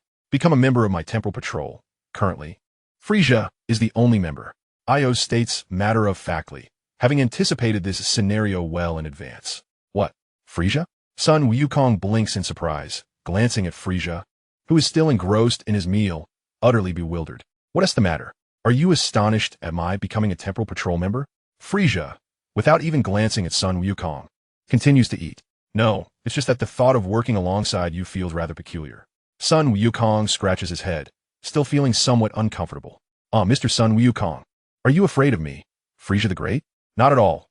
It's just an indescribable feeling, Sun Wukong admits, perplexed by his own emotions. Ultimately, you are still afraid of me, Frieza the Great. I am not. You are indeed afraid. Sun Wukong and Frieza lock eyes, sparks flying between them. Sun Wukong, becoming a temporal patrol member does not come with a salary. This is a debt you owe me. So remember, I will seek you out if needed. Do not think of evasion. Io's, reclining in her chair with her legs crossed, concludes with a wave of her hand, vanishing alongside Frieza. Alas, another troublesome matter has arisen. Assigning work without compensation and no opportunity for refusal is infuriating. Wukong, stop complaining. I have prepared a feast of your favorite dishes for you. After such a prolonged battle, you must be feeling famished. As Io's departed, Bulma exhaled a sigh of relief. Eating is of utmost importance. I had scarcely satisfied my hunger before confronting Frieza, and now my stomach is grumbling. In the realm of destruction, Whis was preparing a delightful meal for himself. Towering in stature, he surpassed even the robust Goku.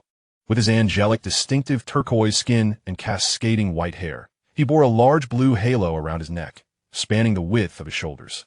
Clad in a red bodysuit adorned with angelic garb, he wielded a staff nearly as tall as himself. Suddenly, the staff emitted a signal.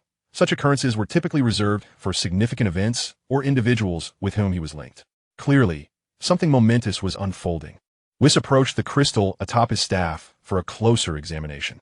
The magical crystal revealed that 4 individuals had ventured into the realm of the gods on a distant planet known as Earth, located in the northern galaxy. This revelation was astonishing, as no such beings had appeared for millions of years, let alone 4 at once. With a sense of disbelief, Whis adjusted the staff's crystal to display the images, discovering that 2 were Saiyans. 1 was Frieza, and the last was obscured from view. Of the 3, only Frieza was known to himself. Yet the fact that he could step into the divine realm was indeed extraordinary.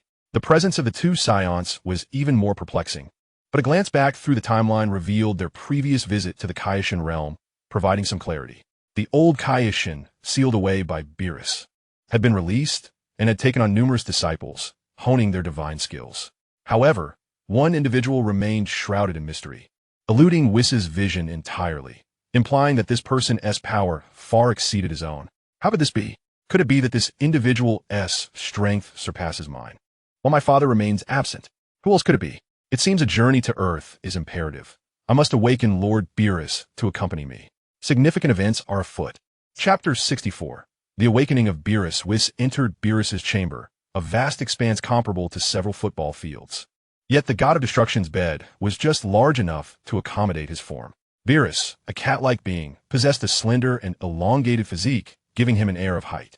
His feline visage featured upright ears reminiscent of a rabbit, with yellow pupils and red irises concealed by slumber. His skin radiated a deep purple hue, and his fur was exceedingly short, nearly adhering to his skin. His sleeping posture was quite disheveled, akin to that of a wayward infant, often sprawled in disarray or hanging limply from one side, with his blanket only partially covering him. The room was littered with alarm clock bombs, set to explode simultaneously at designated times, their thunderous detonations designed to rouse the god of destruction from his slumber. Without such disturbances, Beerus would continue to sleep undisturbed. Whis meticulously folded Beerus's blanket and then placed the carefully prepared grilled fish near Beerus's nose.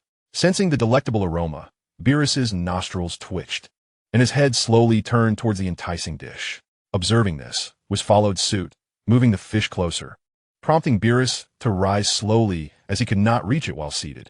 As Beerus stood upright, yet still unable to grasp the fish, he closed his eyes, his nose twitching incessantly, before suddenly opening his eyes wide. Huh, Whis, what are you doing? The alarm is still over 7 years away. Why have you roused me? Beerus yawned repeatedly, rubbing his bleary eyes. With a stretch, he casually unfurled his body, slightly releasing his aura, sending waves of destructive energy swirling outward, causing the alarm clocks to explode. Boom! Boom! Boom!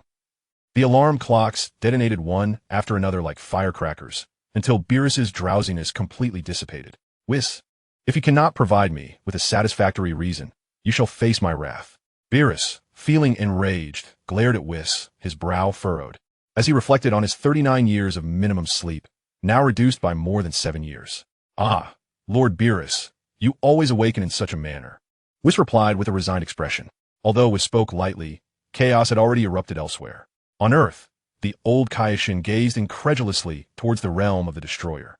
Sensing Beerus's formidable presence, the old Kaioshin, who was previously as calm as a placid lake, suddenly appeared tense, fully aware of Beerus' reputation. It was Beerus who had sealed him within the Kaioshin's sword, merely because the old Kaioshin often indulged in slothful sleep, fearing that should he err, he would face dire consequences.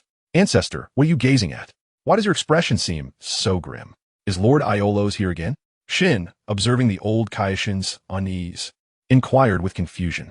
Can you not sense it at all? The old Kaioshin exclaimed, suddenly turning to Shin with disbelief. Sensing what? Shin, bewildered, was at a loss. Beerus the Destroyer has awakened, the old Kaioshin sighed. Who is Beerus the Destroyer? Shin pondered for a long time, unable to recall. What? You do not even know of Beerus the Destroyer. You are truly a failure as a Kaioshin, the old Kaioshin remarked, exasperated at Shin's ignorance. In this universe, we have the Kaioshins who create and protect, alongside the Destroyers whose role is to obliterate and eliminate planets. But what is the significance of the Destroyers? Is it to maintain cosmic peace as well? Shin, curious, pressed for answers. What significance is there? The destruction of planets is merely a whim of the Destroyers. Though we Kaioshins and Destroyers are of equal divine status, our powers pale in comparison to theirs, rendering us practically inferior. The old Kaioshin replied with irritation, his worries intensifying. I had thought that the god of destruction, Beerus, would not awaken for several decades. Yet here we are, much sooner than anticipated. Alas, the old Kai sighed deeply. Master, is the god of destruction truly that formidable? Why are you so anxious? Exine, perplexed, pressed for answers. How could I not be anxious? It was Lord Beerus who sealed me within the Kai sword, merely to avoid exertion. It seems the universe is on the brink of turmoil, with countless planets facing obliteration. Is the god of destruction truly that powerful? Exine found it hard to believe. Undoubtedly, the mage in Buu you fear is but a mere nuisance in the presence of Lord Beerus. And Goku? Is he not a match as well? I cannot say for certain.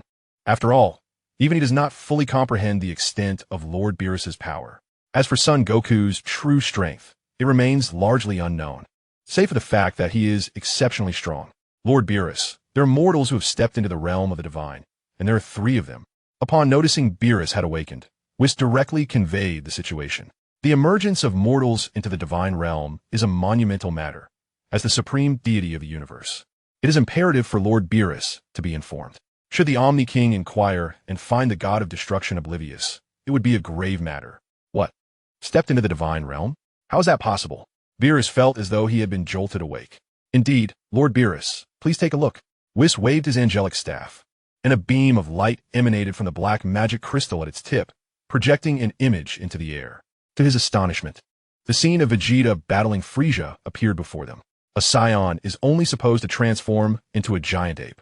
How could they possess such a transformation, glowing so uniquely? Beerus observed Vegeta transforming into a Super Saiyan, bewildered, and turned to Whis for clarification.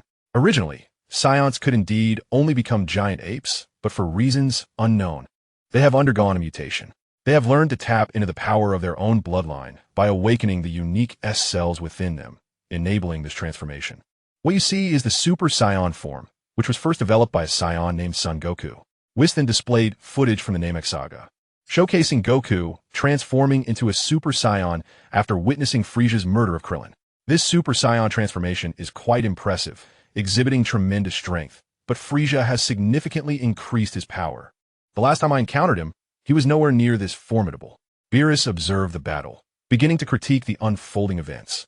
Suddenly, witnessing Frieza transform into Golden Frieza left him in disbelief. What? Golden Frieza?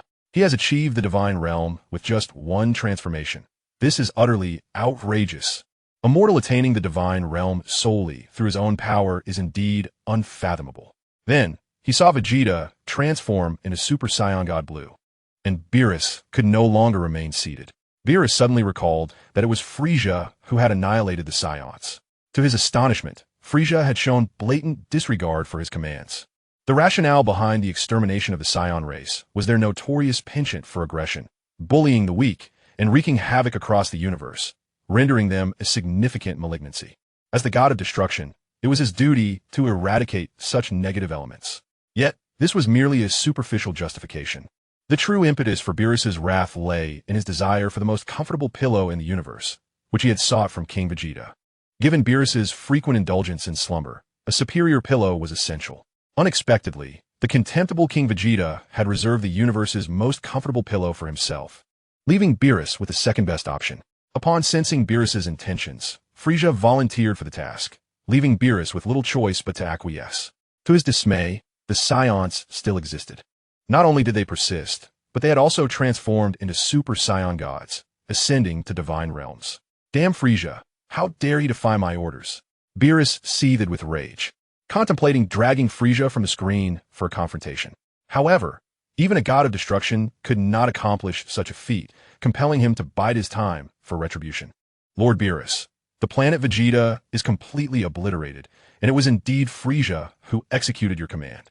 However, these two Saiyans were overlooked, Whis remarked, displaying footage of the explosion of planet Vegeta. It appeared Frieza had indeed fulfilled his orders, yet Beerus was taken aback that mere lowly Saiyans, akin to ants, could ascend to divine status. It was truly an eye-opener.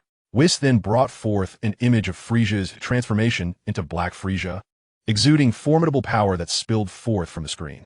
This is Frieza's transformation known as Black Frieza, whose power is 50 times greater than that of Golden Frieza, Whis explained, casting a significant glance at Beerus. What? Frieza's transformation is utterly outrageous. His power surpasses that of an ordinary god of destruction. Any slightly weaker god would likely fall before him, Beerus mused, feeling a creeping discomfort as if ants were crawling over him. What's the matter with Goku? Merely a Super Saiyan god in blue form seems to be evenly matched with Frieza.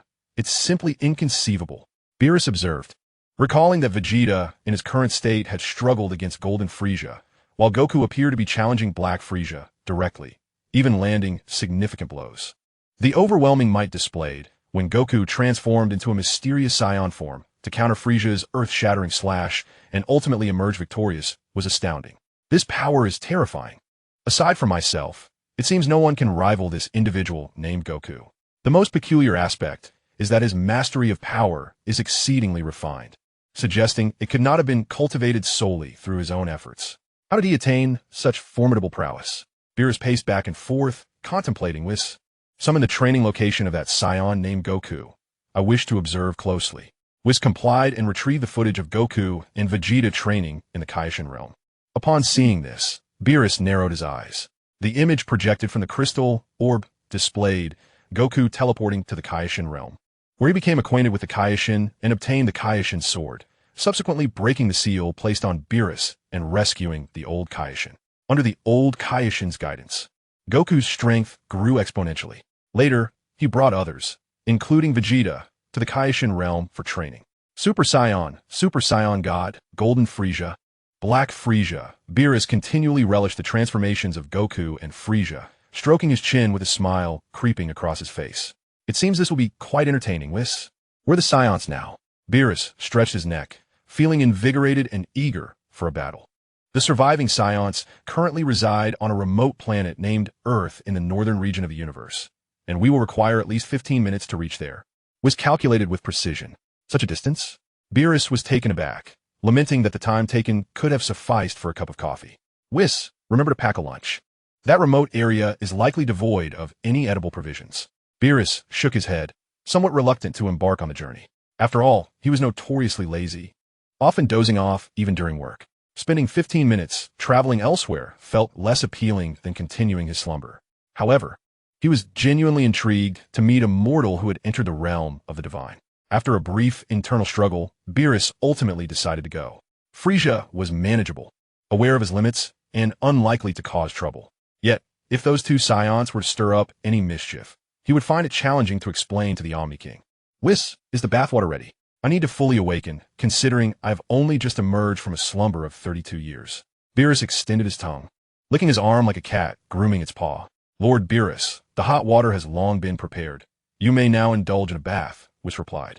The hot water was delightful, rejuvenating his weary body almost instantaneously. What a pleasurable sensation. Beerus submerged himself in the artificial hot spring, only his head remaining above the surface, his eyes gradually closing in bliss. Whis, would you care to join me in the bath? The water is quite comfortable. Noticing Whis waiting nearby, Beerus felt somewhat guilty indulging alone. Whis pursed his lips, his tongue brushing over them as if savoring the remnants of a delicious treat. Whis, have you been secretly preparing delicacies for yourself behind my back? What delectable morsel did you enjoy? Speak the truth, Beerus exclaimed, incensed that Whis had partaken in enjoyment without considering him, despite his thoughts for Whis during his own indulgence. Lord Beerus, it is the tale of the short-tailed dragon from planet Batara. Whis reminisced about the delightful aroma of the meat, raising both hands high in admiration, exclaiming, tender and delectable.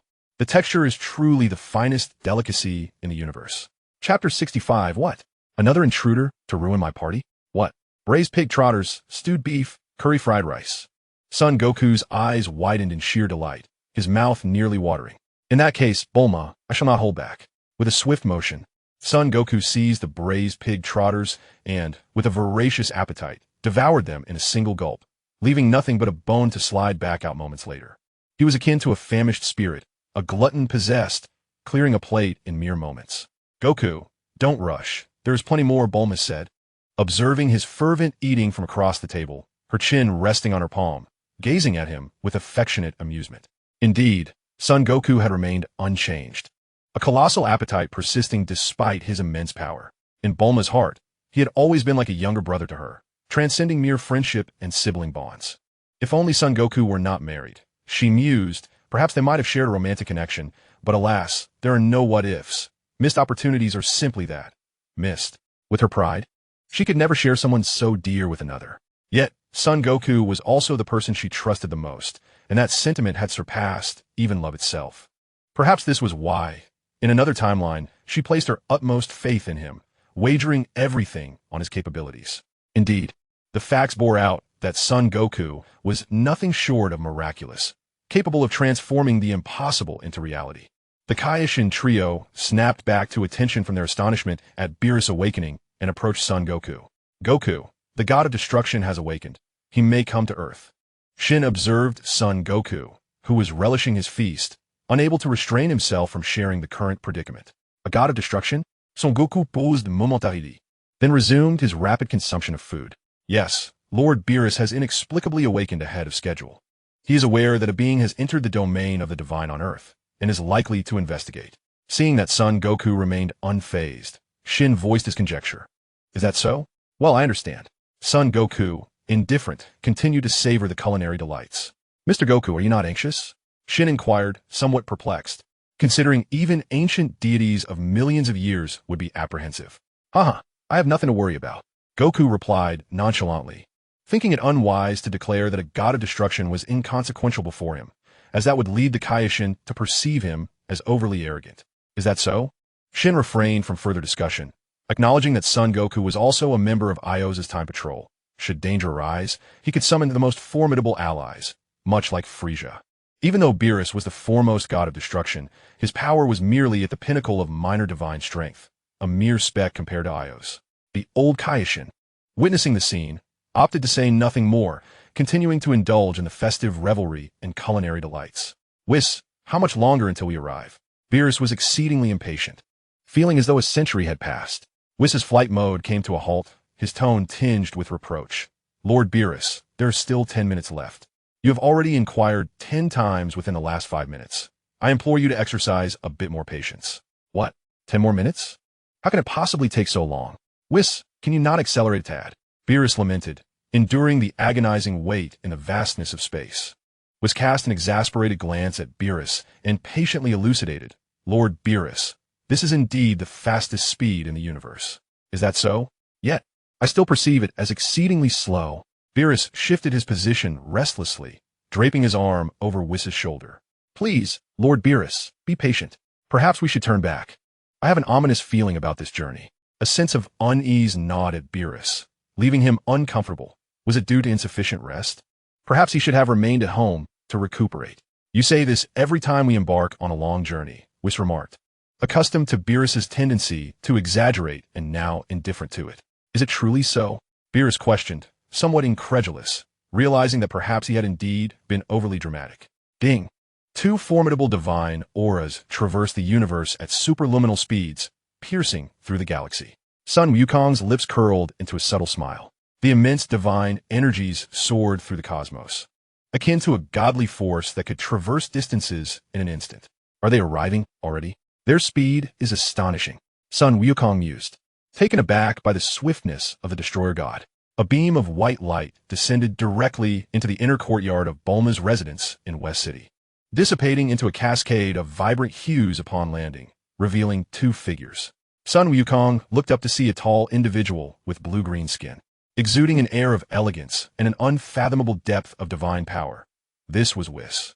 The other figure, slender and feline in form with purple skin, was none other than the destroyer god, Beerus. King Kai, it is a pleasure to see you. Beerus approached Shin, extending a greeting. The old Kai had already transferred the authority of the Kaioshin to Shin, signifying that Shin was now officially recognized as the Kaioshin by the rules. Greetings, Lord Beerus.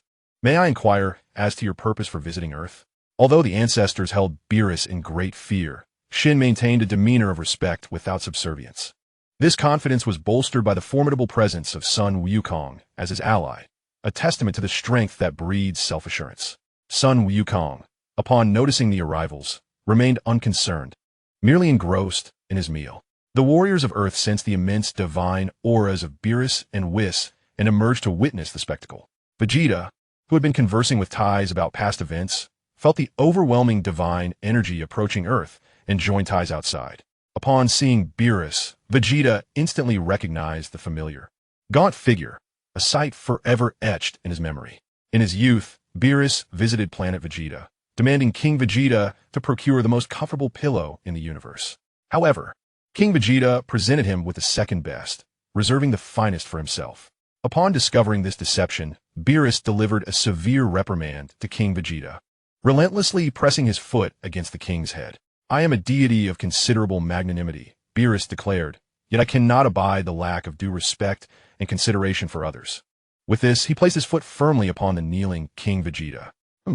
Beerus, as the prince of the Saiyans, I have ascended to the form of a Super Saiyan god. A mere god of destruction dares to tread upon Earth? It seems the humiliation of yesteryears shall finally be avenged. Is that not the god of destruction, Beerus? What brings you to Earth? Vegeta stepped forward, a smirk playing at the corners of his mouth, arms crossed defiantly. Oh, it is Prince Vegeta. I have heard you have attained the powers of a Super Saiyan god. I wish to verify the truth of this rumor, Beerus replied, his chin raised, a look of disdain gleaming in his eyes. What? You are aware of my transformation into a Super Saiyan god? Vegeta loosened his grip, his mouth agape in disbelief as he gazed at Beerus. How could a being so far removed in the realm of destruction possess such knowledge? Was it possible he could foresee the future? Noting Vegeta's confusion, Whis interjected calmly. I have witnessed your battle with Frieza. It is merely a form of magic, nothing extraordinary. Magic? I had not anticipated you possessed such an ability. Observing Whis' respectful demeanor towards Beerus, Vegeta quickly deduced that Whis was a servant or attendant of the god of destruction. But what does your knowledge matter, Beerus? In the past, you relied upon your overwhelming power, arrogantly humiliating my father, King Vegeta, inflicting upon us Saiyans an indelible disgrace. Today, as the prince of the Saiyans, I shall reclaim all that was lost. The sight of Beerus ignited an intense fury within Vegeta, his fists clenched and his spirit ablaze with battle fervor.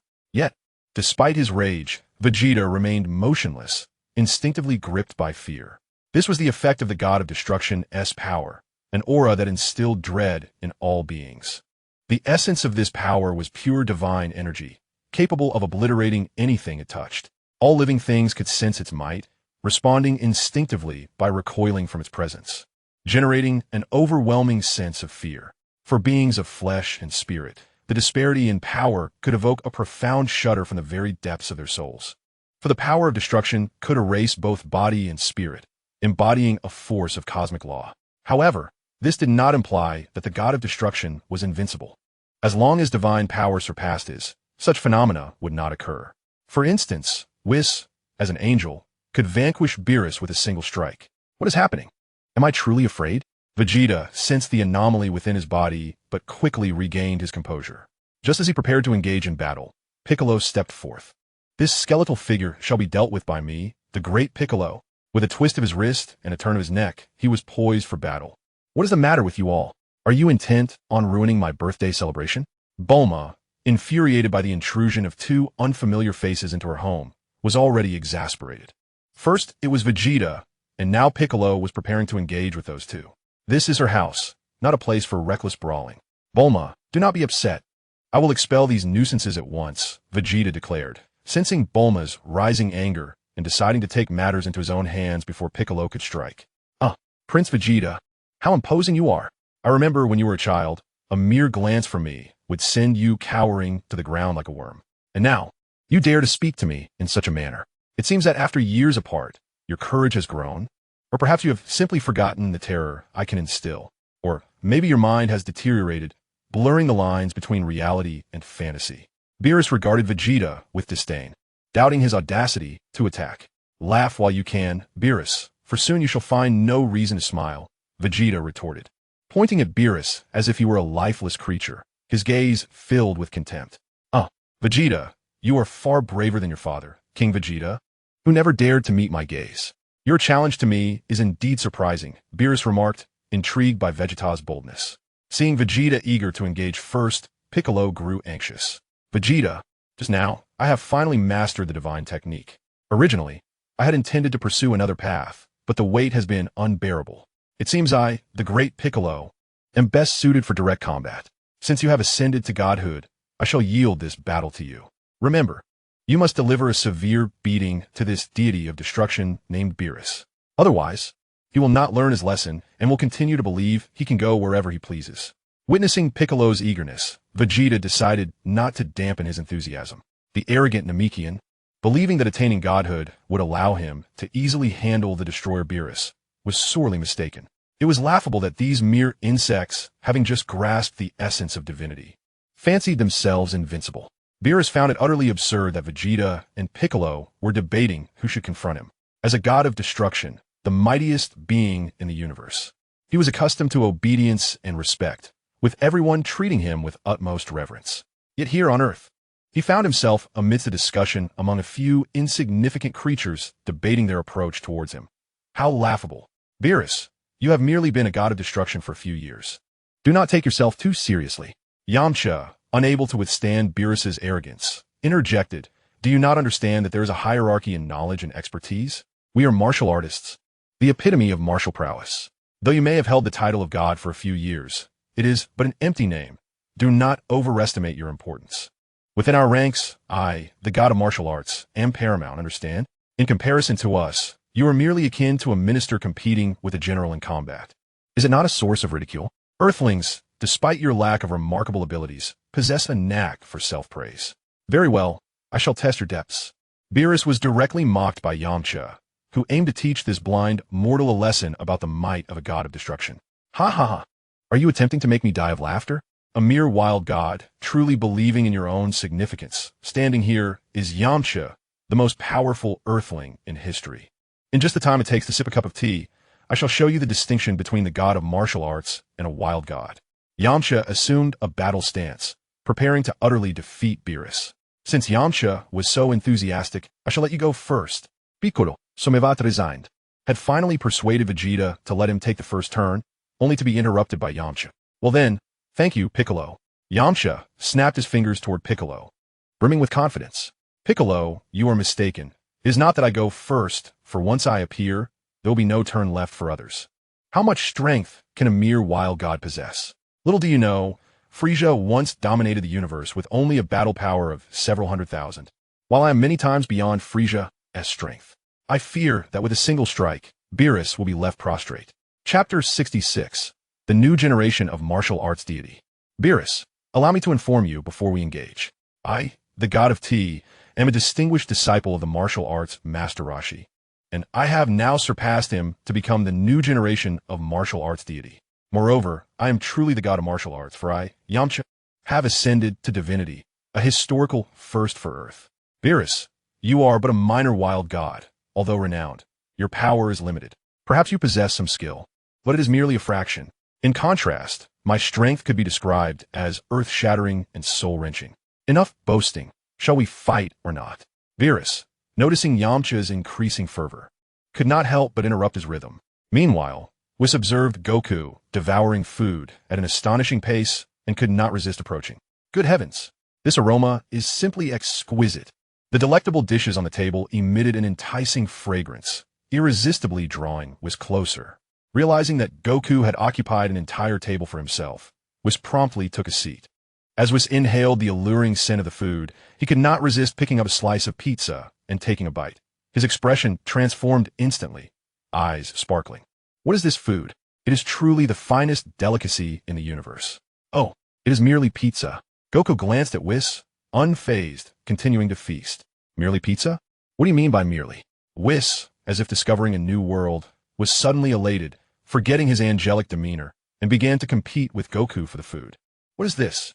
So smooth and tender, delightfully chewy, how delicious. This grilled fish is so aromatic. This roasted meat is so tender. One bite reveals its rich juiciness. Beerus gazed at Whis, who was voraciously devouring a sumptuous feast. The tantalizing aroma wafting from the table was irresistible, and he could not help but salivate. His eyes drawn irresistibly towards the food, longing to dash over and indulge in a hearty meal like Sun Wukong. An opening. Yamcha, noticing that Beerus had let his guard down, swiftly transformed into a martial artist and lunged forward, delivering a powerful punch to Beerus's face. Taken completely by surprise, Beerus was sent soaring into the sky. How audacious of this earthling to resort to an ambush. Despite having suppressed his power, he was momentarily distracted by the culinary delights, allowing Yamcha to land a successful blow. Hey, could you fight a bit farther away?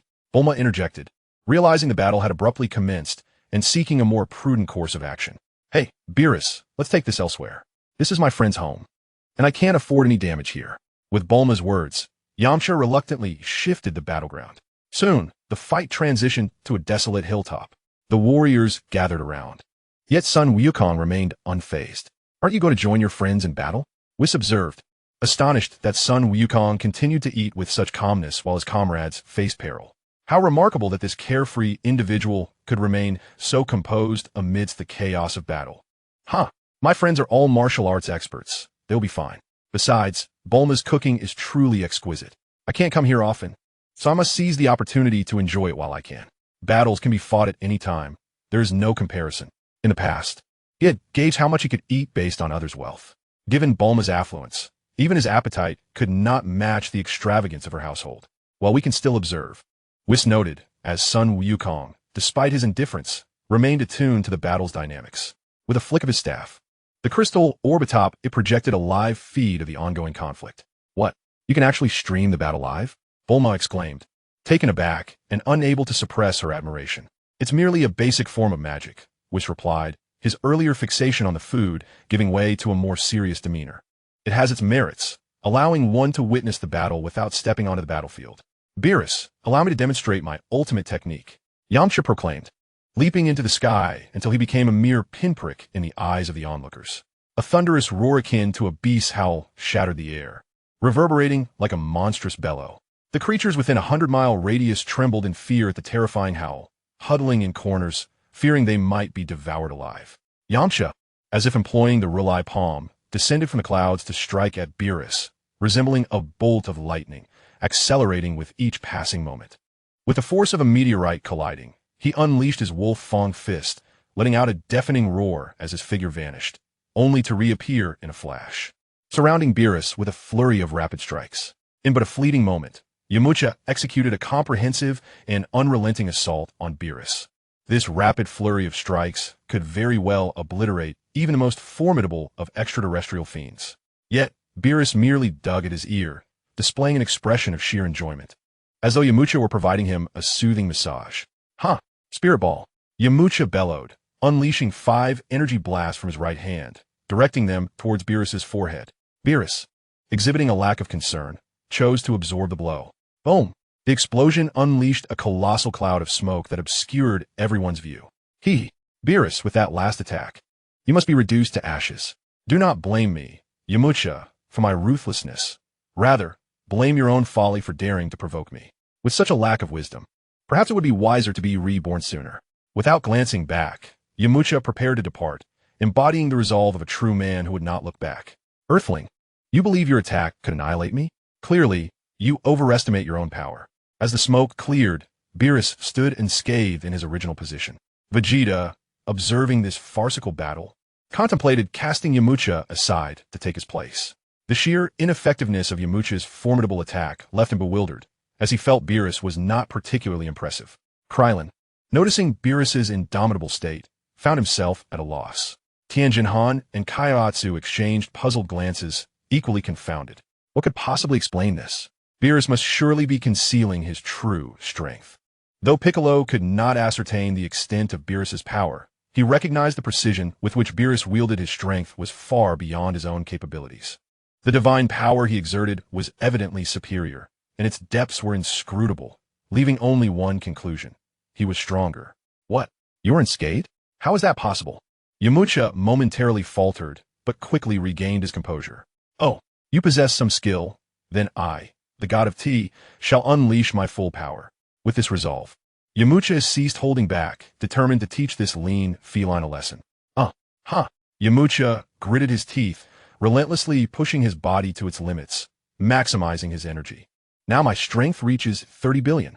Even if you possess the might of Android 17, you shall be vanquished in an instant. With a slight smirk, Yamcha felt his power fully unleashed. Transforming into a streak of lightning, he surged forward, delivering a thunderous punch aimed at Beerus's face. Just as the blow was about to connect, Beerus shifted, tilting his head slightly to evade the attack. Undeterred, Yamcha followed up with a powerful strike aimed at Beerus's visage, only to find it effortlessly dodged once more. Curse be this! Yamcha distanced himself, preparing to accelerate for his ultimate technique. Behold the Wolf Fang Fist. He decided to unleash his signature move, intent on sweeping Beerus away. Yamcha dashed towards Beerus, his legs accelerating, his hands forming the shape of a wolf's head. Awoo! To the onlookers, it appeared as though Yamcha's hands had truly transformed into the head of a ferocious wolf, his body casting an elusive shadow of the creature. What?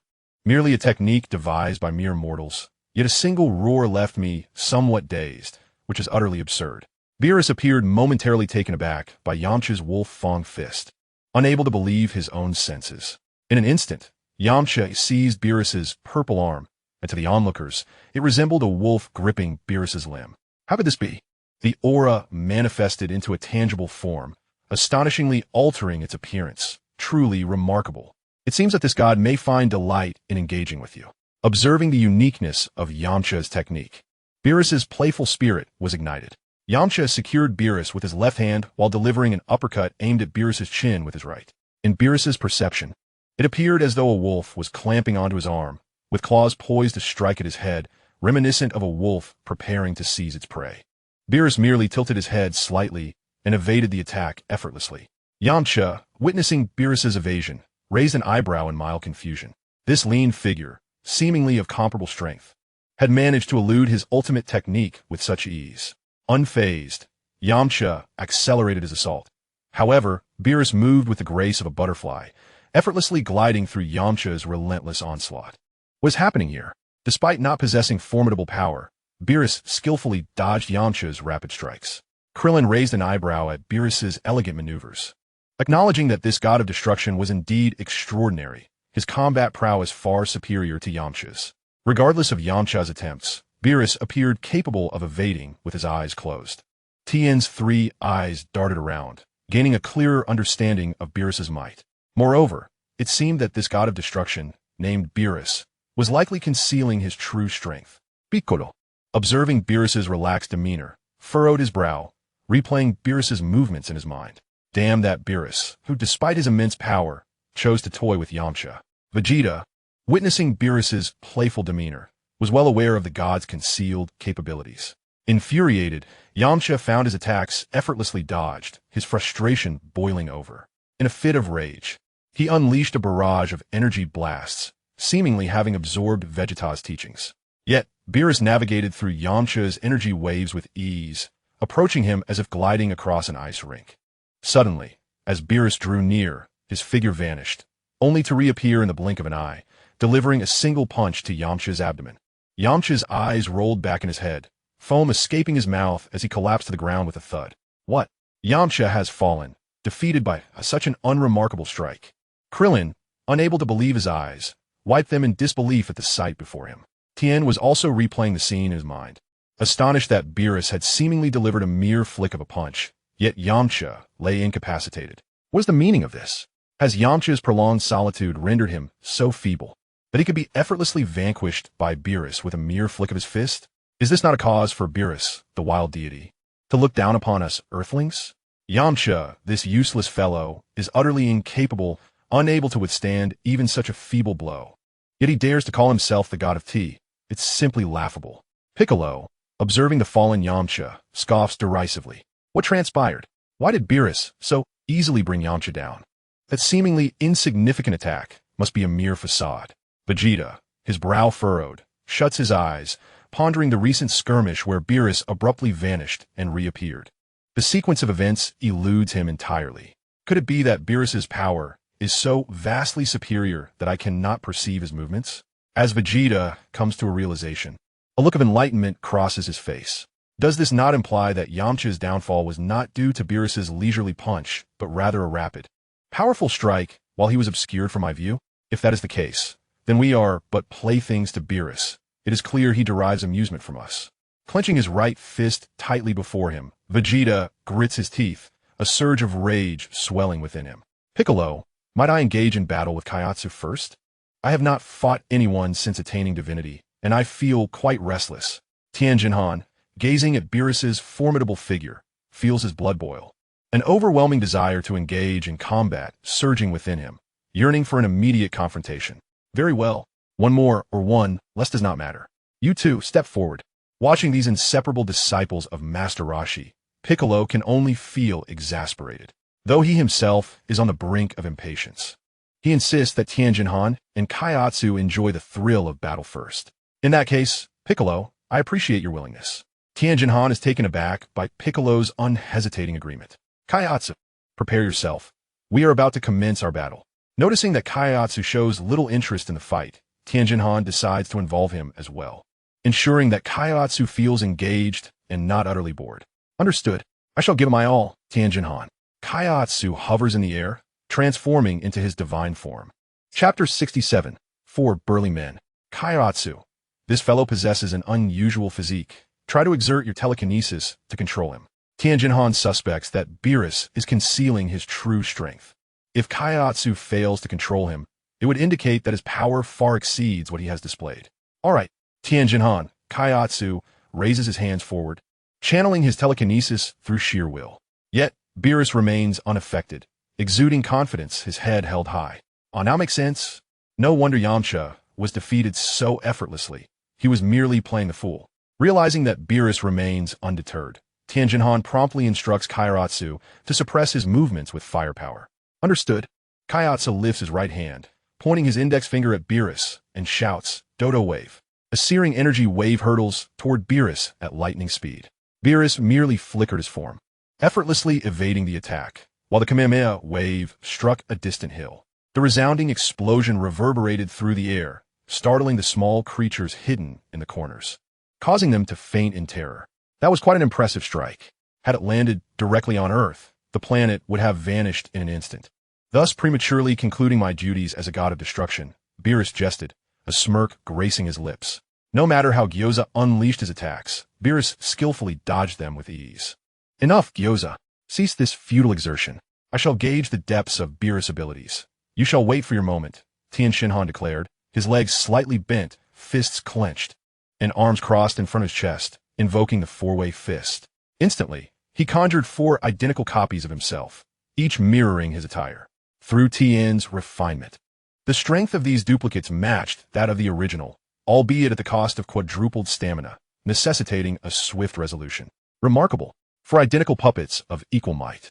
This technique possesses merit, Beerus mused, momentarily taken aback, his desire to engage peaked. The 4 Tien Shinhan clones, bare-chested, surged toward Beerus with a velocity akin to a millionfold of bolt speed. To Beerus, they appeared as 4 muscular giants preparing to besiege him. The clones surrounded Beerus from all directions, each adopting distinct stances. Some clenched their fists, others extended claws, while a few stood poised, awaiting the opportune moment. Suddenly, the 4 Tien Shinhan transformed simultaneously, enveloped in a radiant aura of divine energy, reminiscent of a certain notable figure from the past. Once ambitious and unruly, Tien had transformed through Master Roshi's teachings and the incident with King Piccolo, now embodying righteous vigor. With this divine essence enhancing his every movement, he exuded an imposing presence, resembling a celestial being descending from the heavens. Coupled with his unique third eye, he appeared even more formidable. Before Beerus could fully appreciate the awe-inspiring postures of the 4 Tien Shinhan, a gust of wind struck his back, sending a chill surging from his crown to his toes. Without sparing a glance, Beerus retaliated with a punch aimed at the source of the wind, only to find his strike met with empty air. Impossible? Beerus pondered, incredulous. Although he had not employed his ultra instinct, he believed that a mere human, even one trained for decades, should not evade a blow of equal strength. Fool! How dare you underestimate me? Tien Shinhan. Fueled by indignation at Beerus' dismissal, Tien bellowed, Kamehameha, caught off guard, and unable to react due to his suppressed power. Beerus was struck directly. A searing sensation coursed through him. While it was nothing catastrophic, he felt an unusual suppression within his body. What could this possibly mean? Before Beerus could fully comprehend the situation, Tien had stealthily approached from behind him, delivering a powerful elbow strike to Beerus's right cheek. A sudden chill surged through Beerus's face, racing up to his scalp, prompting him to instinctively turn his head to evade the blow. Witnessing Beerus being momentarily subdued, even the most oblivious of them, Gyoza, recognized that the moment had arrived and shouted with excitement, Dodo Wave. As Beerus beheld a ki blast hurtling towards him, he attempted to sidestep. But Tien was not about to grant him such a reprieve. One Tien leaped to the left, seizing Beerus's left arm and head, while another Tien on the right lunged, gripping Beerus's right leg. The Tien behind Beerus also lay on the ground, securing his left leg. The Tien in front of Beerus then maneuvered aside to allow Gyoza's attack to strike true. Alas, Beerus was struck by Gyoza's Dodo Wave, eliciting a pained cry. The Tien on the right landed a solid punch to Beerus's right cheek, causing his head to tilt left before releasing him.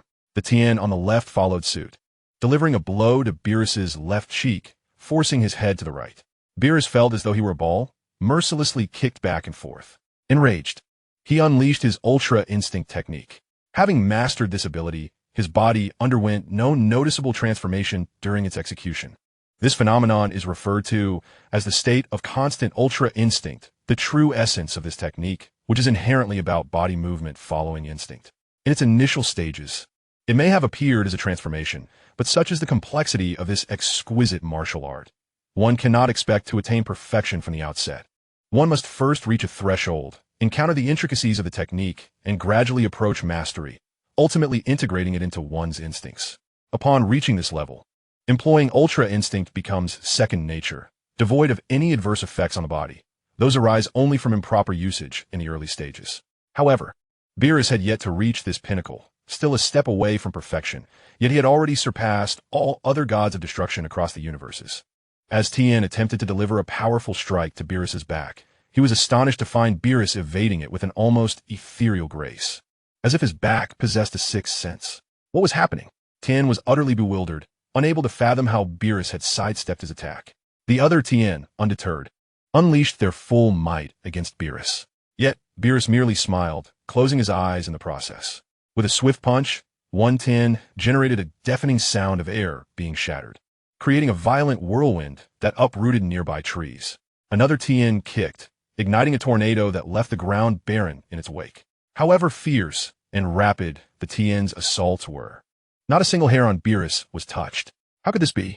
As the relentless attacks from Tianjin Fan escalated, His expression transformed into one of utter disbelief. Beads of sweat cascading down his forehead. Kamehameha.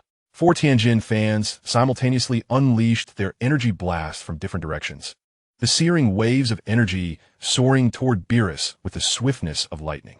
Yet, Beerus danced atop the energy beams like an acrobat navigating a perilous stage.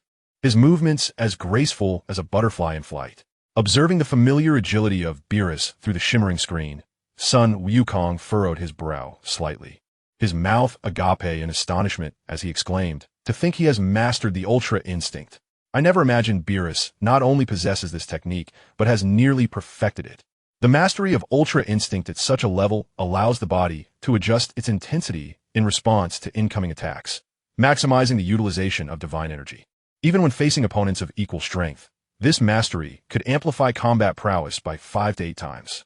Furthermore, the Ultra Instinct inherently triggers divine energy, propelling it to even greater heights. Altogether, an individual like Whis, who completely grasps Ultra Instinct, would exhibit an approximate 20-fold increase in power against someone lacking this technique. Such a formidable enhancement is no wonder that it is revered as the pinnacle of divine skills in the realm of gods. At this moment, Tianjin fans' assaults proved utterly futile, barely grazing Beerus even amidst collective attacks. The reason for this slight contact was not that the technique rendered him invincible, but rather that evading a full-scale onslaught inevitably incurs some damage. Nonetheless, this was sufficient. The notion of invincibility against equal strength is not to be taken lightly. Tianjin Fan and Jiaozi found themselves akin to mice toyed with by a cat, and Beerus indeed embodied that feline predator, relishing in the sport of outmaneuvering his opponents. This malicious amusement brought Beerus great pleasure, for few could pique his interest, necessitating him to savor the moment. After all, how could mere earthlings, even transformed into deities, sustain such a prolonged battle against him? Oh dear, has Lord Beerus become impatient, resorting to Ultra Instinct? If he cannot win, he could simply elevate his aura. Whis mused, shaking his head as he continued to indulge in his culinary delights. Is this truly all you can muster? Even if you split into 4, alongside a diminutive companion. Is this your limit? I had hoped for a more engaging challenge. How utterly tedious. With a yawn, Beerus regarded Tianjin Fan with a sense of ennui. As a cat, his attention span waned after a mere 3 minutes. Time passed, and his interest waned further. Currently, Beerus yearned to return to the realm of destruction for slumber. As this battle grew increasingly monotonous, akin to entering a state of sage-like tranquility. Everyone, concentrate all your strength for a decisive blow. Tianjin Fan directed his companions to unite their energies, preparing for a simultaneous assault. Kamehameha. The 4 Tianjin fans channeled their collective might, releasing a tremendous burst of energy. The explosive waves surged forth like a blazing inferno, igniting the air into a boiling tempest. A colossal shockwave capable of obliterating countless planets hurtling toward Beerus with the swiftness of lightning. With a yawn escaping his lips, Beerus casually flicked a minuscule orb of destructive energy, akin to a grain of rice, toward Tian's Kamehameha. The nearly exhausted energy beam dissipated upon contact, as if it had never existed. What? Tian could scarcely believe his eyes. How could that mere, skeletal figure extinguish his potent attack with such ease? What is this power? The eager Krillin, stroking his bald head, found himself incredulous at the spectacle before him. It was unfathomable. He instinctively took a step back, sensing an extraordinarily pure divine energy emanating from Beerus's minuscule orb. It was a force that transcended his own divine abilities, its destructive potential almost unimaginable. That must be destructive energy. To think Beerus's destructive energy is so refined. Goku's expression shifted slightly, a hint of confusion crossing his features. That is indeed destructive energy, a power unique to the god of destruction, albeit accessible to humans through rigorous training. Lord Beerus has existed for over 1 billion years, and naturally, his destructive energy is formidable. Whis spoke candidly, without reservation. The proficiency with which Beerus wielded this energy suggested a formidable challenge. For Beerus's earlier display, it was clear that he had merely tossed it out casually, an absurdly effortless act. Goku's eyes were fixed intently on the screen, his face betraying eagerness. His gaze ablaze with fervor, his tail twitching in excitement. As the supreme deity of a universe, a god of destruction undoubtedly possesses formidable abilities. Destructive energy is an omnipotent weapon, The power differential between a god of destruction who utilizes it and one who does not is roughly tenfold. Huh. Your keen interest in Lord Beerus's destructive energy. Are you perhaps contemplating a challenge? Whis teased, a smile playing on his lips as he regarded Goku. Of course. As a god of destruction, Beerus must possess immense strength. I am a Saiyan, and the thrill of battle stirs my blood. I can hardly contain myself. Watching the clash between Beerus and Tien, Goku yearned to join the fray himself. Additionally, he sensed that he was on the verge of breaking through to the next stage of divine power.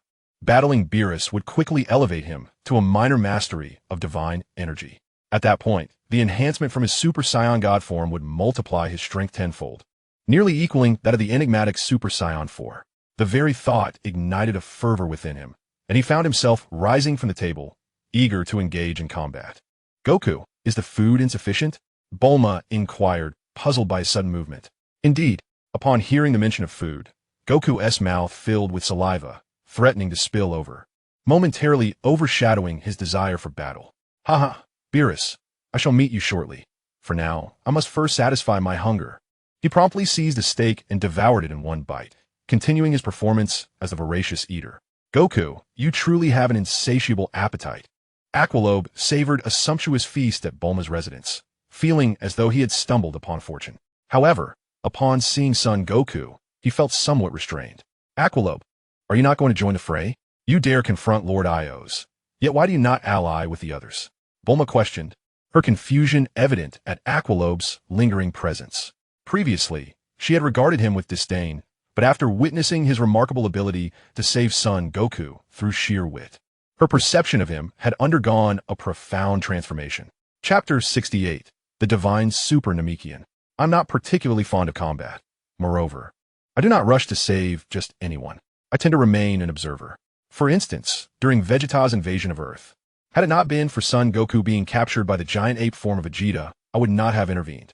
If it were anyone else, I would not have bothered. However, Son Goku is different. I recognized his uniqueness when he sought to defeat Demon King Piccolo despite his inadequate strength. Because of this, I have persistently risked my life to save him. Although I have inadvertently saved others in the process, they remain indifferent to my efforts. Even if they do not appreciate me, I will continue to save Son Goku, for he embodies the ideal of my dreams. In my eyes, saving him is akin to redeeming my former self. In fact, I believe that Son Goku has transcended the hero I once envisioned. I merely wish to prevent my hero from being obliterated. While Aqualobe spoke these poignant words, he did not cease his indulgence in the feast. Son Goku listened intently, as if encountering Aqualobe for the first time. Earthlings, I find myself somewhat bored. Are there no mightier foes to challenge? If not, I may be compelled to annihilate this planet. Beerus gathered a sphere of destructive energy, roughly the size of a soccer ball, tossing it above his head and nudging it twice before letting it drop and bouncing it off his toes, then sliding it along his tail. Beerus y Piccolo shall challenge you. Piccolo transformed instantaneously into a deity, his skin deepening in hue and his strength escalating.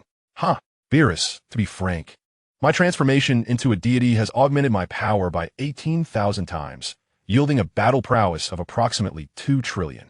Thus, even if you possess the strength of the androids, you would be effortlessly vanquished with a mere flick of my wrist. With his newfound confidence, Piccolo felt an unprecedented sensation envelop him, as if he had acquired power that surpassed all limits, causing him to swell with pride. 18,000 times? According to the Grand Elder of Namek, Piccolo's potential has significantly diminished due to his division. If he were a complete Namekian, would he not surpass even the enhancement of a Super Saiyan God? Krillin gasped in disbelief, struggling to comprehend the revelation. Damn, this Piccolo fellow is astonishingly powerful. Tien Shinhan was equally stunned, unable to accept the reality. Such pretense, that Piccolo, Vegeta remarked, raising an eyebrow with a hint of amusement. Well, this is quite impressive. It piques my interest. To everyone's astonishment, Piccolo's prowess far surpassed that of the three-eyed warrior, and an invigorated Bills found his dormant spirit rekindled. With a resolute retraction of his destructive energy, Bills prepared for an exhilarating encounter. Suddenly, without warning, Piccolo unleashed a formidable energy wave from his mouth. At that moment, Bills had yet to augment his strength, leaving him at a significant disadvantage against Piccolo. In a critical instant, The instinctual mastery of Ultra Instinct allowed Bills to narrowly evade the impending threat. Just as he escaped, Piccolo's right arm elongated with remarkable speed, seizing Bill's left foot and forcefully slamming him to the ground. Bills felt stars erupt in his vision, overwhelmed by a wave of dizziness. Piccolo, undeterred, dragged Bills closer, his left hand poised to deliver a crushing blow to Bill's face. With a resounding impact, Bills was propelled like a violet projectile, crashing through dozens of towering trees before colliding with a mountain, where he became deeply embedded, finally coming to a halt. "We've won," Krillin exclaimed with uncontainable excitement, leaping 3 feet into the air. "I told you, Bills is merely a minor deity. While he may be slightly stronger than me, he is nothing extraordinary." Yamcha, having regained his composure, wore a look of disdain. Truly, the Demon King Piccolo resolves battles with remarkable swiftness. Thankfully, he has chosen the path of righteousness. Otherwise, we would be in dire straits. Tianjinhan sensed Piccolo's formidable strength and felt a sense of reassurance. A group of oblivious earthlings could hardly fathom how easily Bills could be vanquished. Before Vegeta could finish his thought, Bills reappeared before them, his expression darkening with evident anger. Destruction canon. Yet Piccolo remained unfazed by Bills' displeasure. His combat style was predicated on swiftly incapacitating foes. Bills amassed a surge of destructive energy, obliterating Piccolo's assault effortlessly. "What?" Piccolo gasped in shock as he witnessed his mighty destruction cannon being effortlessly dismantled, akin to Tianjinhan's energy wave, causing him to instinctively retreat a step. Vegeta, who had previously crossed his arms, lowered them in disbelief at the unfolding scene. The onlookers were aghast.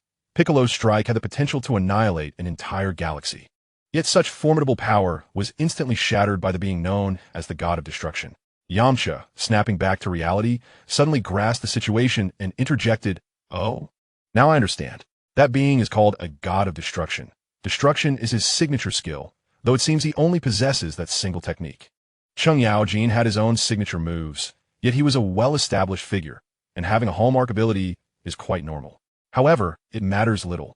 Since he has revealed his trump card, it indicates he has exhausted his strength. While others may possess multiple skills, he is limited to just one, which is evidently insufficient. Piccolo, refrain from using energy waves. Engage him in hand-to-hand combat, and victory will surely be yours. After Yamcha's analysis, the group finally grasped the gravity of the situation. What the heck? I had initially believed that the cat possessed formidable strength, only to discover that it relied solely on a singular destructive technique, which is quite laughable. Krillin sensed that while Beerus's power had indeed escalated somewhat, it still lagged considerably behind Piccolo. Is that the case? 10. Observing Beerus effortlessly wielding his destructive energy, felt an unsettling dissonance. The God of Destruction possesses some prowess, albeit limited. Piccolo smirked, removing his cloak and casually tossing it aside. Thud! The cloak fell heavily to the ground, stirring up a considerable cloud of dust. Cough! Piccolo, what are you doing? If you wish to show off, at least consider the circumstances. Yamcha, standing beside Piccolo, was engulfed by the dust. Clap! Just as Yamcha finished his complaint, Piccolo's hat fell from above. Upon witnessing Piccolo's unwelcoming gaze, Yamcha hesitated to voice his thoughts. Crack! Crack! Crack! Piccolo rotated his neck, a confident smile creeping onto his face as his sharp canines were revealed. Seeing this, Beerus's interest peaked, a slight smirk playing on his lips. He dashed forward and delivered a powerful straight punch to Piccolo's face. Bang! Piccolo felt the full force of Beerus's blow. Yet it seemed as though the punch merely grazed his face, his facial muscles remaining completely unmoved. You truly possess only one noteworthy technique, as Yamcha suggested. Piccolo regarded Beerus with disdain, as if he were mere refuse. Demon Flash! Piccolo shouted, as a surge of green energy rapidly coalesced at his head, from which his antennae unleashed bolts of yellow lightning, striking Beerus in an instant. Crackle! Caught off guard, Beerus was jolted, his limbs thrashing uncontrollably, his scalp tingling, and his facial muscles contorting as if they might converge. Thud! Piccolo swiftly advanced, his fist enveloped in deep green flames, delivering a powerful uppercut to Beerus's abdomen. Whoosh! Beerus spat out saliva, his expression drastically altered. He felt an immense divine energy crashing into his body, penetrating deep into his very core. Writhing in agony, Beerus clutched his stomach, the intense pain proving almost unbearable. Curse be it! It seems I should not have restrained my strength. But before he could lament further, Piccolo launched a knee strike, engulfed in green flames, aimed squarely at Beerus's chin. Should this strike land, Beerus's teeth would surely be at risk. What? If this connects, how shall I savor my delicacies in the future? Beerus sprang into action, augmenting his powers significantly, bringing him nearly on par with Piccolo. In that moment, Beerus regained his elegance and composure, gracefully retreating in midair and effortlessly evading the blow, a faint smile gracing his lips. What? Have you grown stronger again? Piccolo stared at Beerus, sensing the sudden and unanticipated surge in his opponent's strength. Vegeta clenched his right fist tightly, a knowing expression etched upon his face. What is the deal with this scrawny cat? How has it grown stronger once more? Yamcha no longer dared to underestimate Beerus, completely altering his previously casual demeanor. Piccolo, observing Beerus's self-satisfied and contemptuous smile, felt a surge of anger rise within him. Swiftly, he executed a high kick aimed at Beerus's head, his deep green aura expanding instantaneously, capable of obliterating any planet with a single strike. However, Beerus merely leaned back slightly, arms outstretched, gliding through the air like a swallow, narrowly evading the attack by mere millimeters. Though astonished by Beerus's evasion, Piccolo did not relent in his assault. His eyes emitted twin beams of energy directed at Beerus's abdomen. Yet Beerus gracefully sidestepped once more. Witnessing his attempts effortlessly dodged, and recalling Beerus's peculiar movements from their earlier confrontation, a thought crossed Piccolo's mind. Could it be that he possesses some form of magic that allows him to automatically evade attacks? With determination, Piccolo began gathering energy blasts, relentlessly hurling them towards Beerus, initiating a prince's combat strategy. As expected, Beerus moved fluidly amidst the barrage, navigating with ease, akin to a fish swimming in the ocean.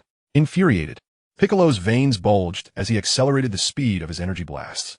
The Namekian, still oblivious, was wasting energy in a futile endeavor. Even if their powers were comparable, he would remain untouchable.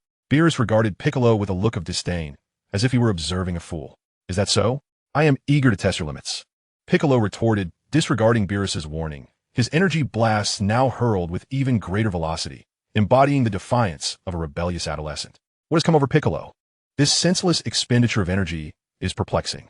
Tien, normally the strategist, was baffled by Piccolo's uncharacteristic rage and reckless attacks. I believe Piccolo has his own reasoning, he mused. He is not one to easily lose his composure in battle. Though Krillin was unaware of Piccolo's true intentions, he trusted that Piccolo's actions were not as superficial as they appeared. Such juvenile antics, Vegeta remarked dismissively. Even if he has a plan, it only serves to amuse. Witnessing Piccolo's refusal to heed his counsel, Beerus shook his head in exasperation. Namekian, how many times must I repeat that wasting your strength is no different from surrendering? Is that so, Lord Beerus? Have you not realized that my recent flurry of attacks is not a senseless waste of energy, but rather a meticulously crafted trap? With the moment ripe for action, Piccolo gathered his right hand, encircling Beerus with the energy blast that had rained down moments before. Upon seeing the cornered Beerus, Piccolo revealed a triumphant smile.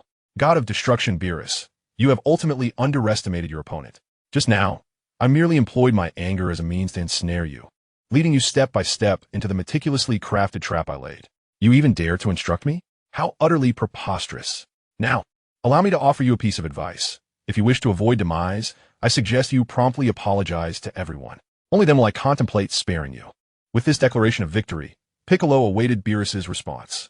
I always knew that Piccolo was not attacking haphazardly. Well done, Piccolo.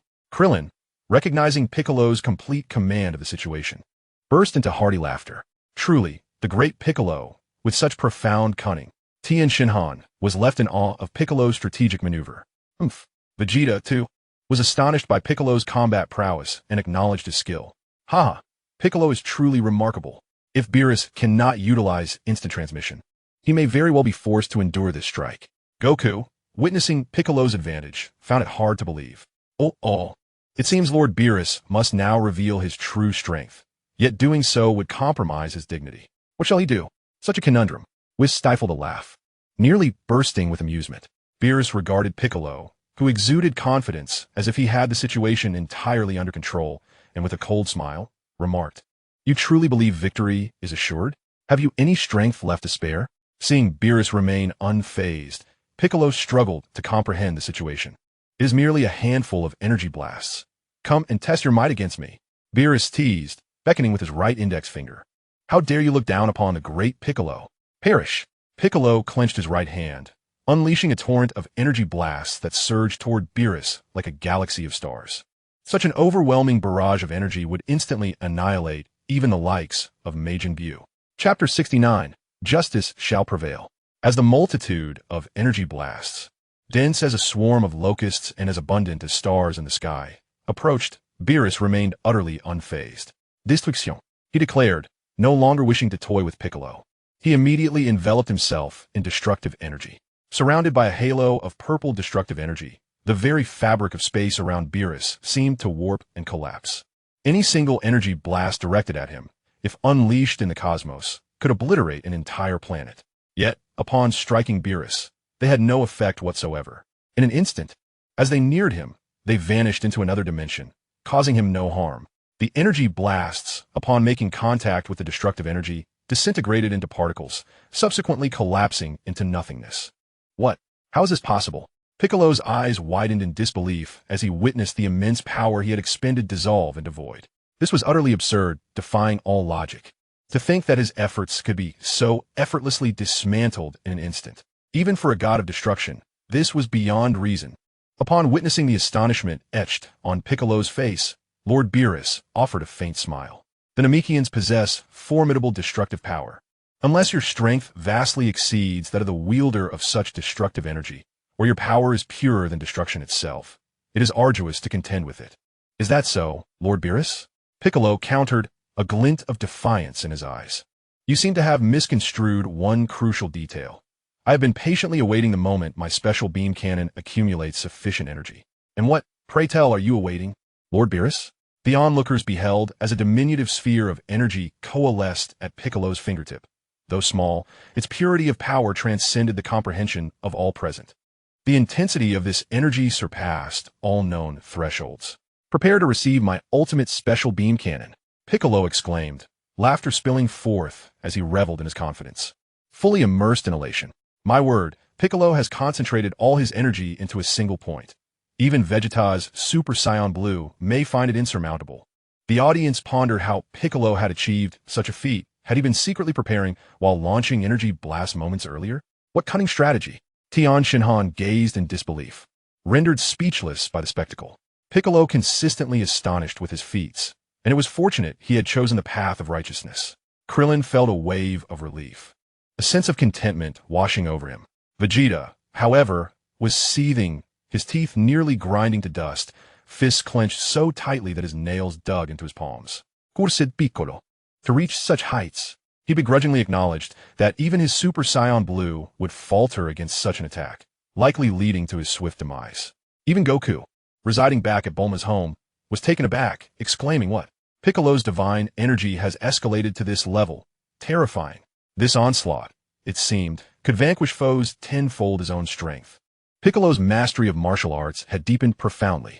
Witnessing this, was covered his mouth, realizing that Lord Beerus would have to elevate his own power once more. A spiraling wave of energy cleaved through the air, reaching Beerus in an instant. With an impassive expression, Beerus raised his hand, a violet aura gathering swiftly. Destruction. Crack. Contrary to the expectations of the onlookers, Beerus was not pierced by the special beam cannon, nor did he suffer any injury. Upon contact with the energy of destruction, the attack disintegrated like shattered glass, erupting into a myriad of particles that vanished into nothingness. Ah, that Namekian, your combat style is indeed unique. Yet, you err in one regard. My power is not merely what you have witnessed thus far. I have only slightly augmented my strength, and your painstakingly prepared ultimate technique has transformed into mere fireworks. Beerus regarded Piccolo with a mocking gaze, emanating an aura of terrifying purple energy, exuding the regal presence of a sovereign. The god of destruction, Beerus, proves to be extraordinarily powerful, instilling a palpable sense of dread.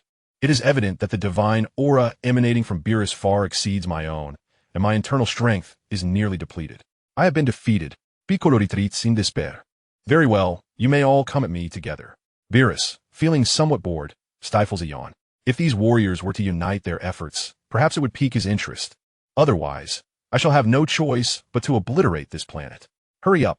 The destructive energy in Beerus's hand flickers ominously, the threat implicit. Beerus, you are exceedingly presumptuous. Vegeta, am sufficient on my own. Vegeta steps forth from the crowd, clenching his right fist, his thumb pointed at himself. A semblance of a smile gracing his lips as he proclaims his confidence. The Prince of Saiyans is prepared to take center stage. Yet, do you not comprehend? A solitary combatant is utterly ineffective. Do you not realize this, Vegeta? Or is it that all Saiyans are thus compelled to fight even in the face of overwhelming odds? Merely to satiate your unique thirst for battle? Are you truly such a simpleton? Beerus, witnessing Vegeta's audacity to challenge him alone, finds himself unable to contain his laughter. Beerus, I see through your abilities entirely. If I am not mistaken, your power has reached its limit. Though you possess something called destruction, your strength is not particularly formidable. This is your fatal flaw. In battle, might is paramount, not reliance on a single technique. You fool. With a mighty shout, Vegeta draws his energy back within, a crimson divine aura enveloping him. He transforms into a Super Saiyan god, his entire presence shifting with an air reminiscent of a soldier ascending to the rank of general. Beerus, while my divine power is still nascent, it is already 20,000 times that of my base form. Should I break through to the next tier, it would augment to 200,000 times. Have you ever encountered such a terrifying amplification of power? Beerus, you have long underestimated us Saiyans and have insulted my father. King Vegeta, can you fathom that I, as the Prince of the Saiyans, shall reclaim everything you have taken with interest? Though you possess some power, to me, you are merely a decorative pillow, beautiful yet lacking substance. Vegeta believes he has fully discerned Beerus' strategy, his every move laid bare before him. Indeed, you are the quintessential Saiyan. We often overestimate our strength, yet you are but an insect newly entering the realm of divinity, audaciously boasting. Beerus scoffs at Vegeta's self-assured declaration. Very well, let me show you who the true insect is. Beerus, prepare yourself. Vegeta bellows in fury, his fiery divine aura surging dramatically, staining the surrounding sky a deep crimson. Vegeta, with an explosive force, stomped the ground, causing it to crack like a spider's web, leaving a deep depression where he had struck. He propelled himself upward, transforming into a crimson meteor as he swiftly charged towards Beerus. Feel the wrath of my Super Vegeta's Star Destroyer punch. He roared, delivering a powerful straight punch aimed at Beerus' visage. Unwilling to concede, Beerus retaliated with a punch of his own. The collision of fists erupted a ripple of divine energy, resonating throughout the galaxy, shattering the towering trees in its wake. Beep, beep, alarm, beep, beep. In Bulma's residence, Gak was soundly asleep, yet his portable power detector incessantly blared warnings. Groggy, Gak picked up the device and glanced at the alarming readings, jolting awake as if struck by lightning. An SSS-level alert. Could it be Frieza once more? Gak felt overwhelmed. To encounter a situation potent enough to trigger alarms not once, but twice during a mere visit to Earth was unprecedented in his career, utterly unfathomable. In a flurry, Gak rushed out of his room, intent on consulting Bulma. Bulma, my power detector indicates a formidable force is engaged in battle. Do you know what is happening? Gak, anxious as a cat on a hot tin roof, realized he could no longer afford to be idle. The alarm records were transmitted directly to the Galactic Police headquarters, and he needed to prepare a report lest the Galactic King inquire, leaving him at a loss for words. I don't know, Bulma replied, crossing her legs and sipping her wine. The god of destruction, Beerus, has arrived, and Vegeta is battling him. Today was supposed to be a day of celebration for her birthday, but who could have anticipated the revenge of Frieza, followed by the chaos of a god of destruction? Bulma regarded Gak, a flicker of inspiration igniting in her mind. Gak, you're an elite of the Galactic Police, aren't you? Gak nodded, albeit perplexed. Bulma, what are you suggesting? Beerus, the god of destruction, is said to have annihilated countless planets. He is quite the villain. Gak, you must apprehend him. Gak vehemently waved his hands in refusal. Are you mad? That being's power has triggered an SSS-level alarm on my detector. To confront him would be sheer folly. I am an elite. I cannot undertake such a reckless endeavor. Seeing Gak refuse even what was expected of him, Bulma pointed at him, threateningly stating, if you do not capture Beerus, I shall have Vegeta obliterate your Galactic Police base. Vegeta is my boyfriend. He is the Prince of the Saiyans. And you have heard tales of how ruthless they can be. Haven't you? Gak, with a resigned smile, understood he had no choice but to comply. Reluctantly, he began his customary inquiries. Pray tell, Who is this god of destruction? Beerus? Where does he reside? What is his power level? What misdeeds has he committed? To everyone's astonishment, Jack exhibited remarkable professionalism, leaving Bulma utterly unprepared and momentarily speechless. Not only was Bulma at a loss, but Goku was equally uninformed. The old Supreme Kai, reluctant to broach the subject, remained silent. Observing the collective confusion, Whis, after savoring his meal, spoke leisurely. Mr. Galactic Patrolman, I possess knowledge on this matter. Feel free to inquire. Jack, encouraged by Whis's assertion, promptly retrieved his notebook to jot down notes. Who are you? What do you know? I am Whis, the attendant of Lord Beerus, the god of destruction. Attendant? Does that not imply you are an accomplice to that criminal? Jack asked, incredulously seeking confirmation. The term accomplice is rather unflattering. Mr. Galactic Patrolman, Whis replied, his expression grave, devoid of any mirth. Sensing he had offended Whis, Jack adopted a conciliatory approach. Then, Mr. Whis, might you enlighten us about this god of destruction named Beerus? Whis continued, as the god of destruction, it is Lord Beerus's routine to obliterate subpar planets. Jack, bewildered by Whis's statement, interrupted, destroying planets? A routine task? With a sly glint in his eye, Whis glanced at Jack. Indeed, Mr. Galactic Patrolman, Lord Beerus takes immense pleasure in annihilating planets that do not meet his approval. Should he find them displeasing, he will obliterate them without hesitation. Realizing that Whis had reiterated his point, Jack confirmed his understanding and began to document. According to the accomplice Whis, the god of destruction, Beerus, behaves unlawfully, delighting in the destruction of others' planets as part of his duties, and will obliterate any planet that displeases him, which is truly heinous. Accomplice Whis demonstrates commendable integrity, unwilling to submit to the tyranny of Lord Beerus, voluntarily disclosing the nefarious deeds of Beerus's criminal enterprise. Encouraged by Whis's candidness, Jack pressed on. Which planets has this god of destruction Beerus destroyed? Whis pondered, resting his finger on his chin before responding. Lord Beerus has destroyed no fewer than 100 billion planets, if not more. It is rather challenging to enumerate them all. What? No fewer than 100 billion? Jack exclaimed, utterly astonished, dropping his pen without noticing. This is merely a reflection of Lord Beerus's restraint. Otherwise, the number would be even greater, Whis added, sensing Jack's continued documentation. Regaining his composure, Jack retrieved his fallen pen and continued to record. According to the accomplice Whis, it is truly alarming that the god of destruction Beerus has obliterated a staggering number of planets, exceeding 100 billion. Whis elaborated. Lord Beerus typically resides in the realm of the gods of destruction, emerging only when there is a need to annihilate planets. He mostly spends his time asleep. Jack hastened to note, the lair of the primary perpetrator, the god of destruction Beerus, is known as the realm of the gods of destruction, where he only emerges to commit acts of destruction and otherwise remains hidden, sleeping in his lair. That will suffice for now. Mr. Weiss, thank you for your cooperation. Your efforts will be reported to the Galactic King. Please trust that we, the Galactic Patrol, will not allow evil to run rampant. Justice shall ultimately be served. Jack stepped forward, shook hands with Weiss, and displayed a satisfied smile.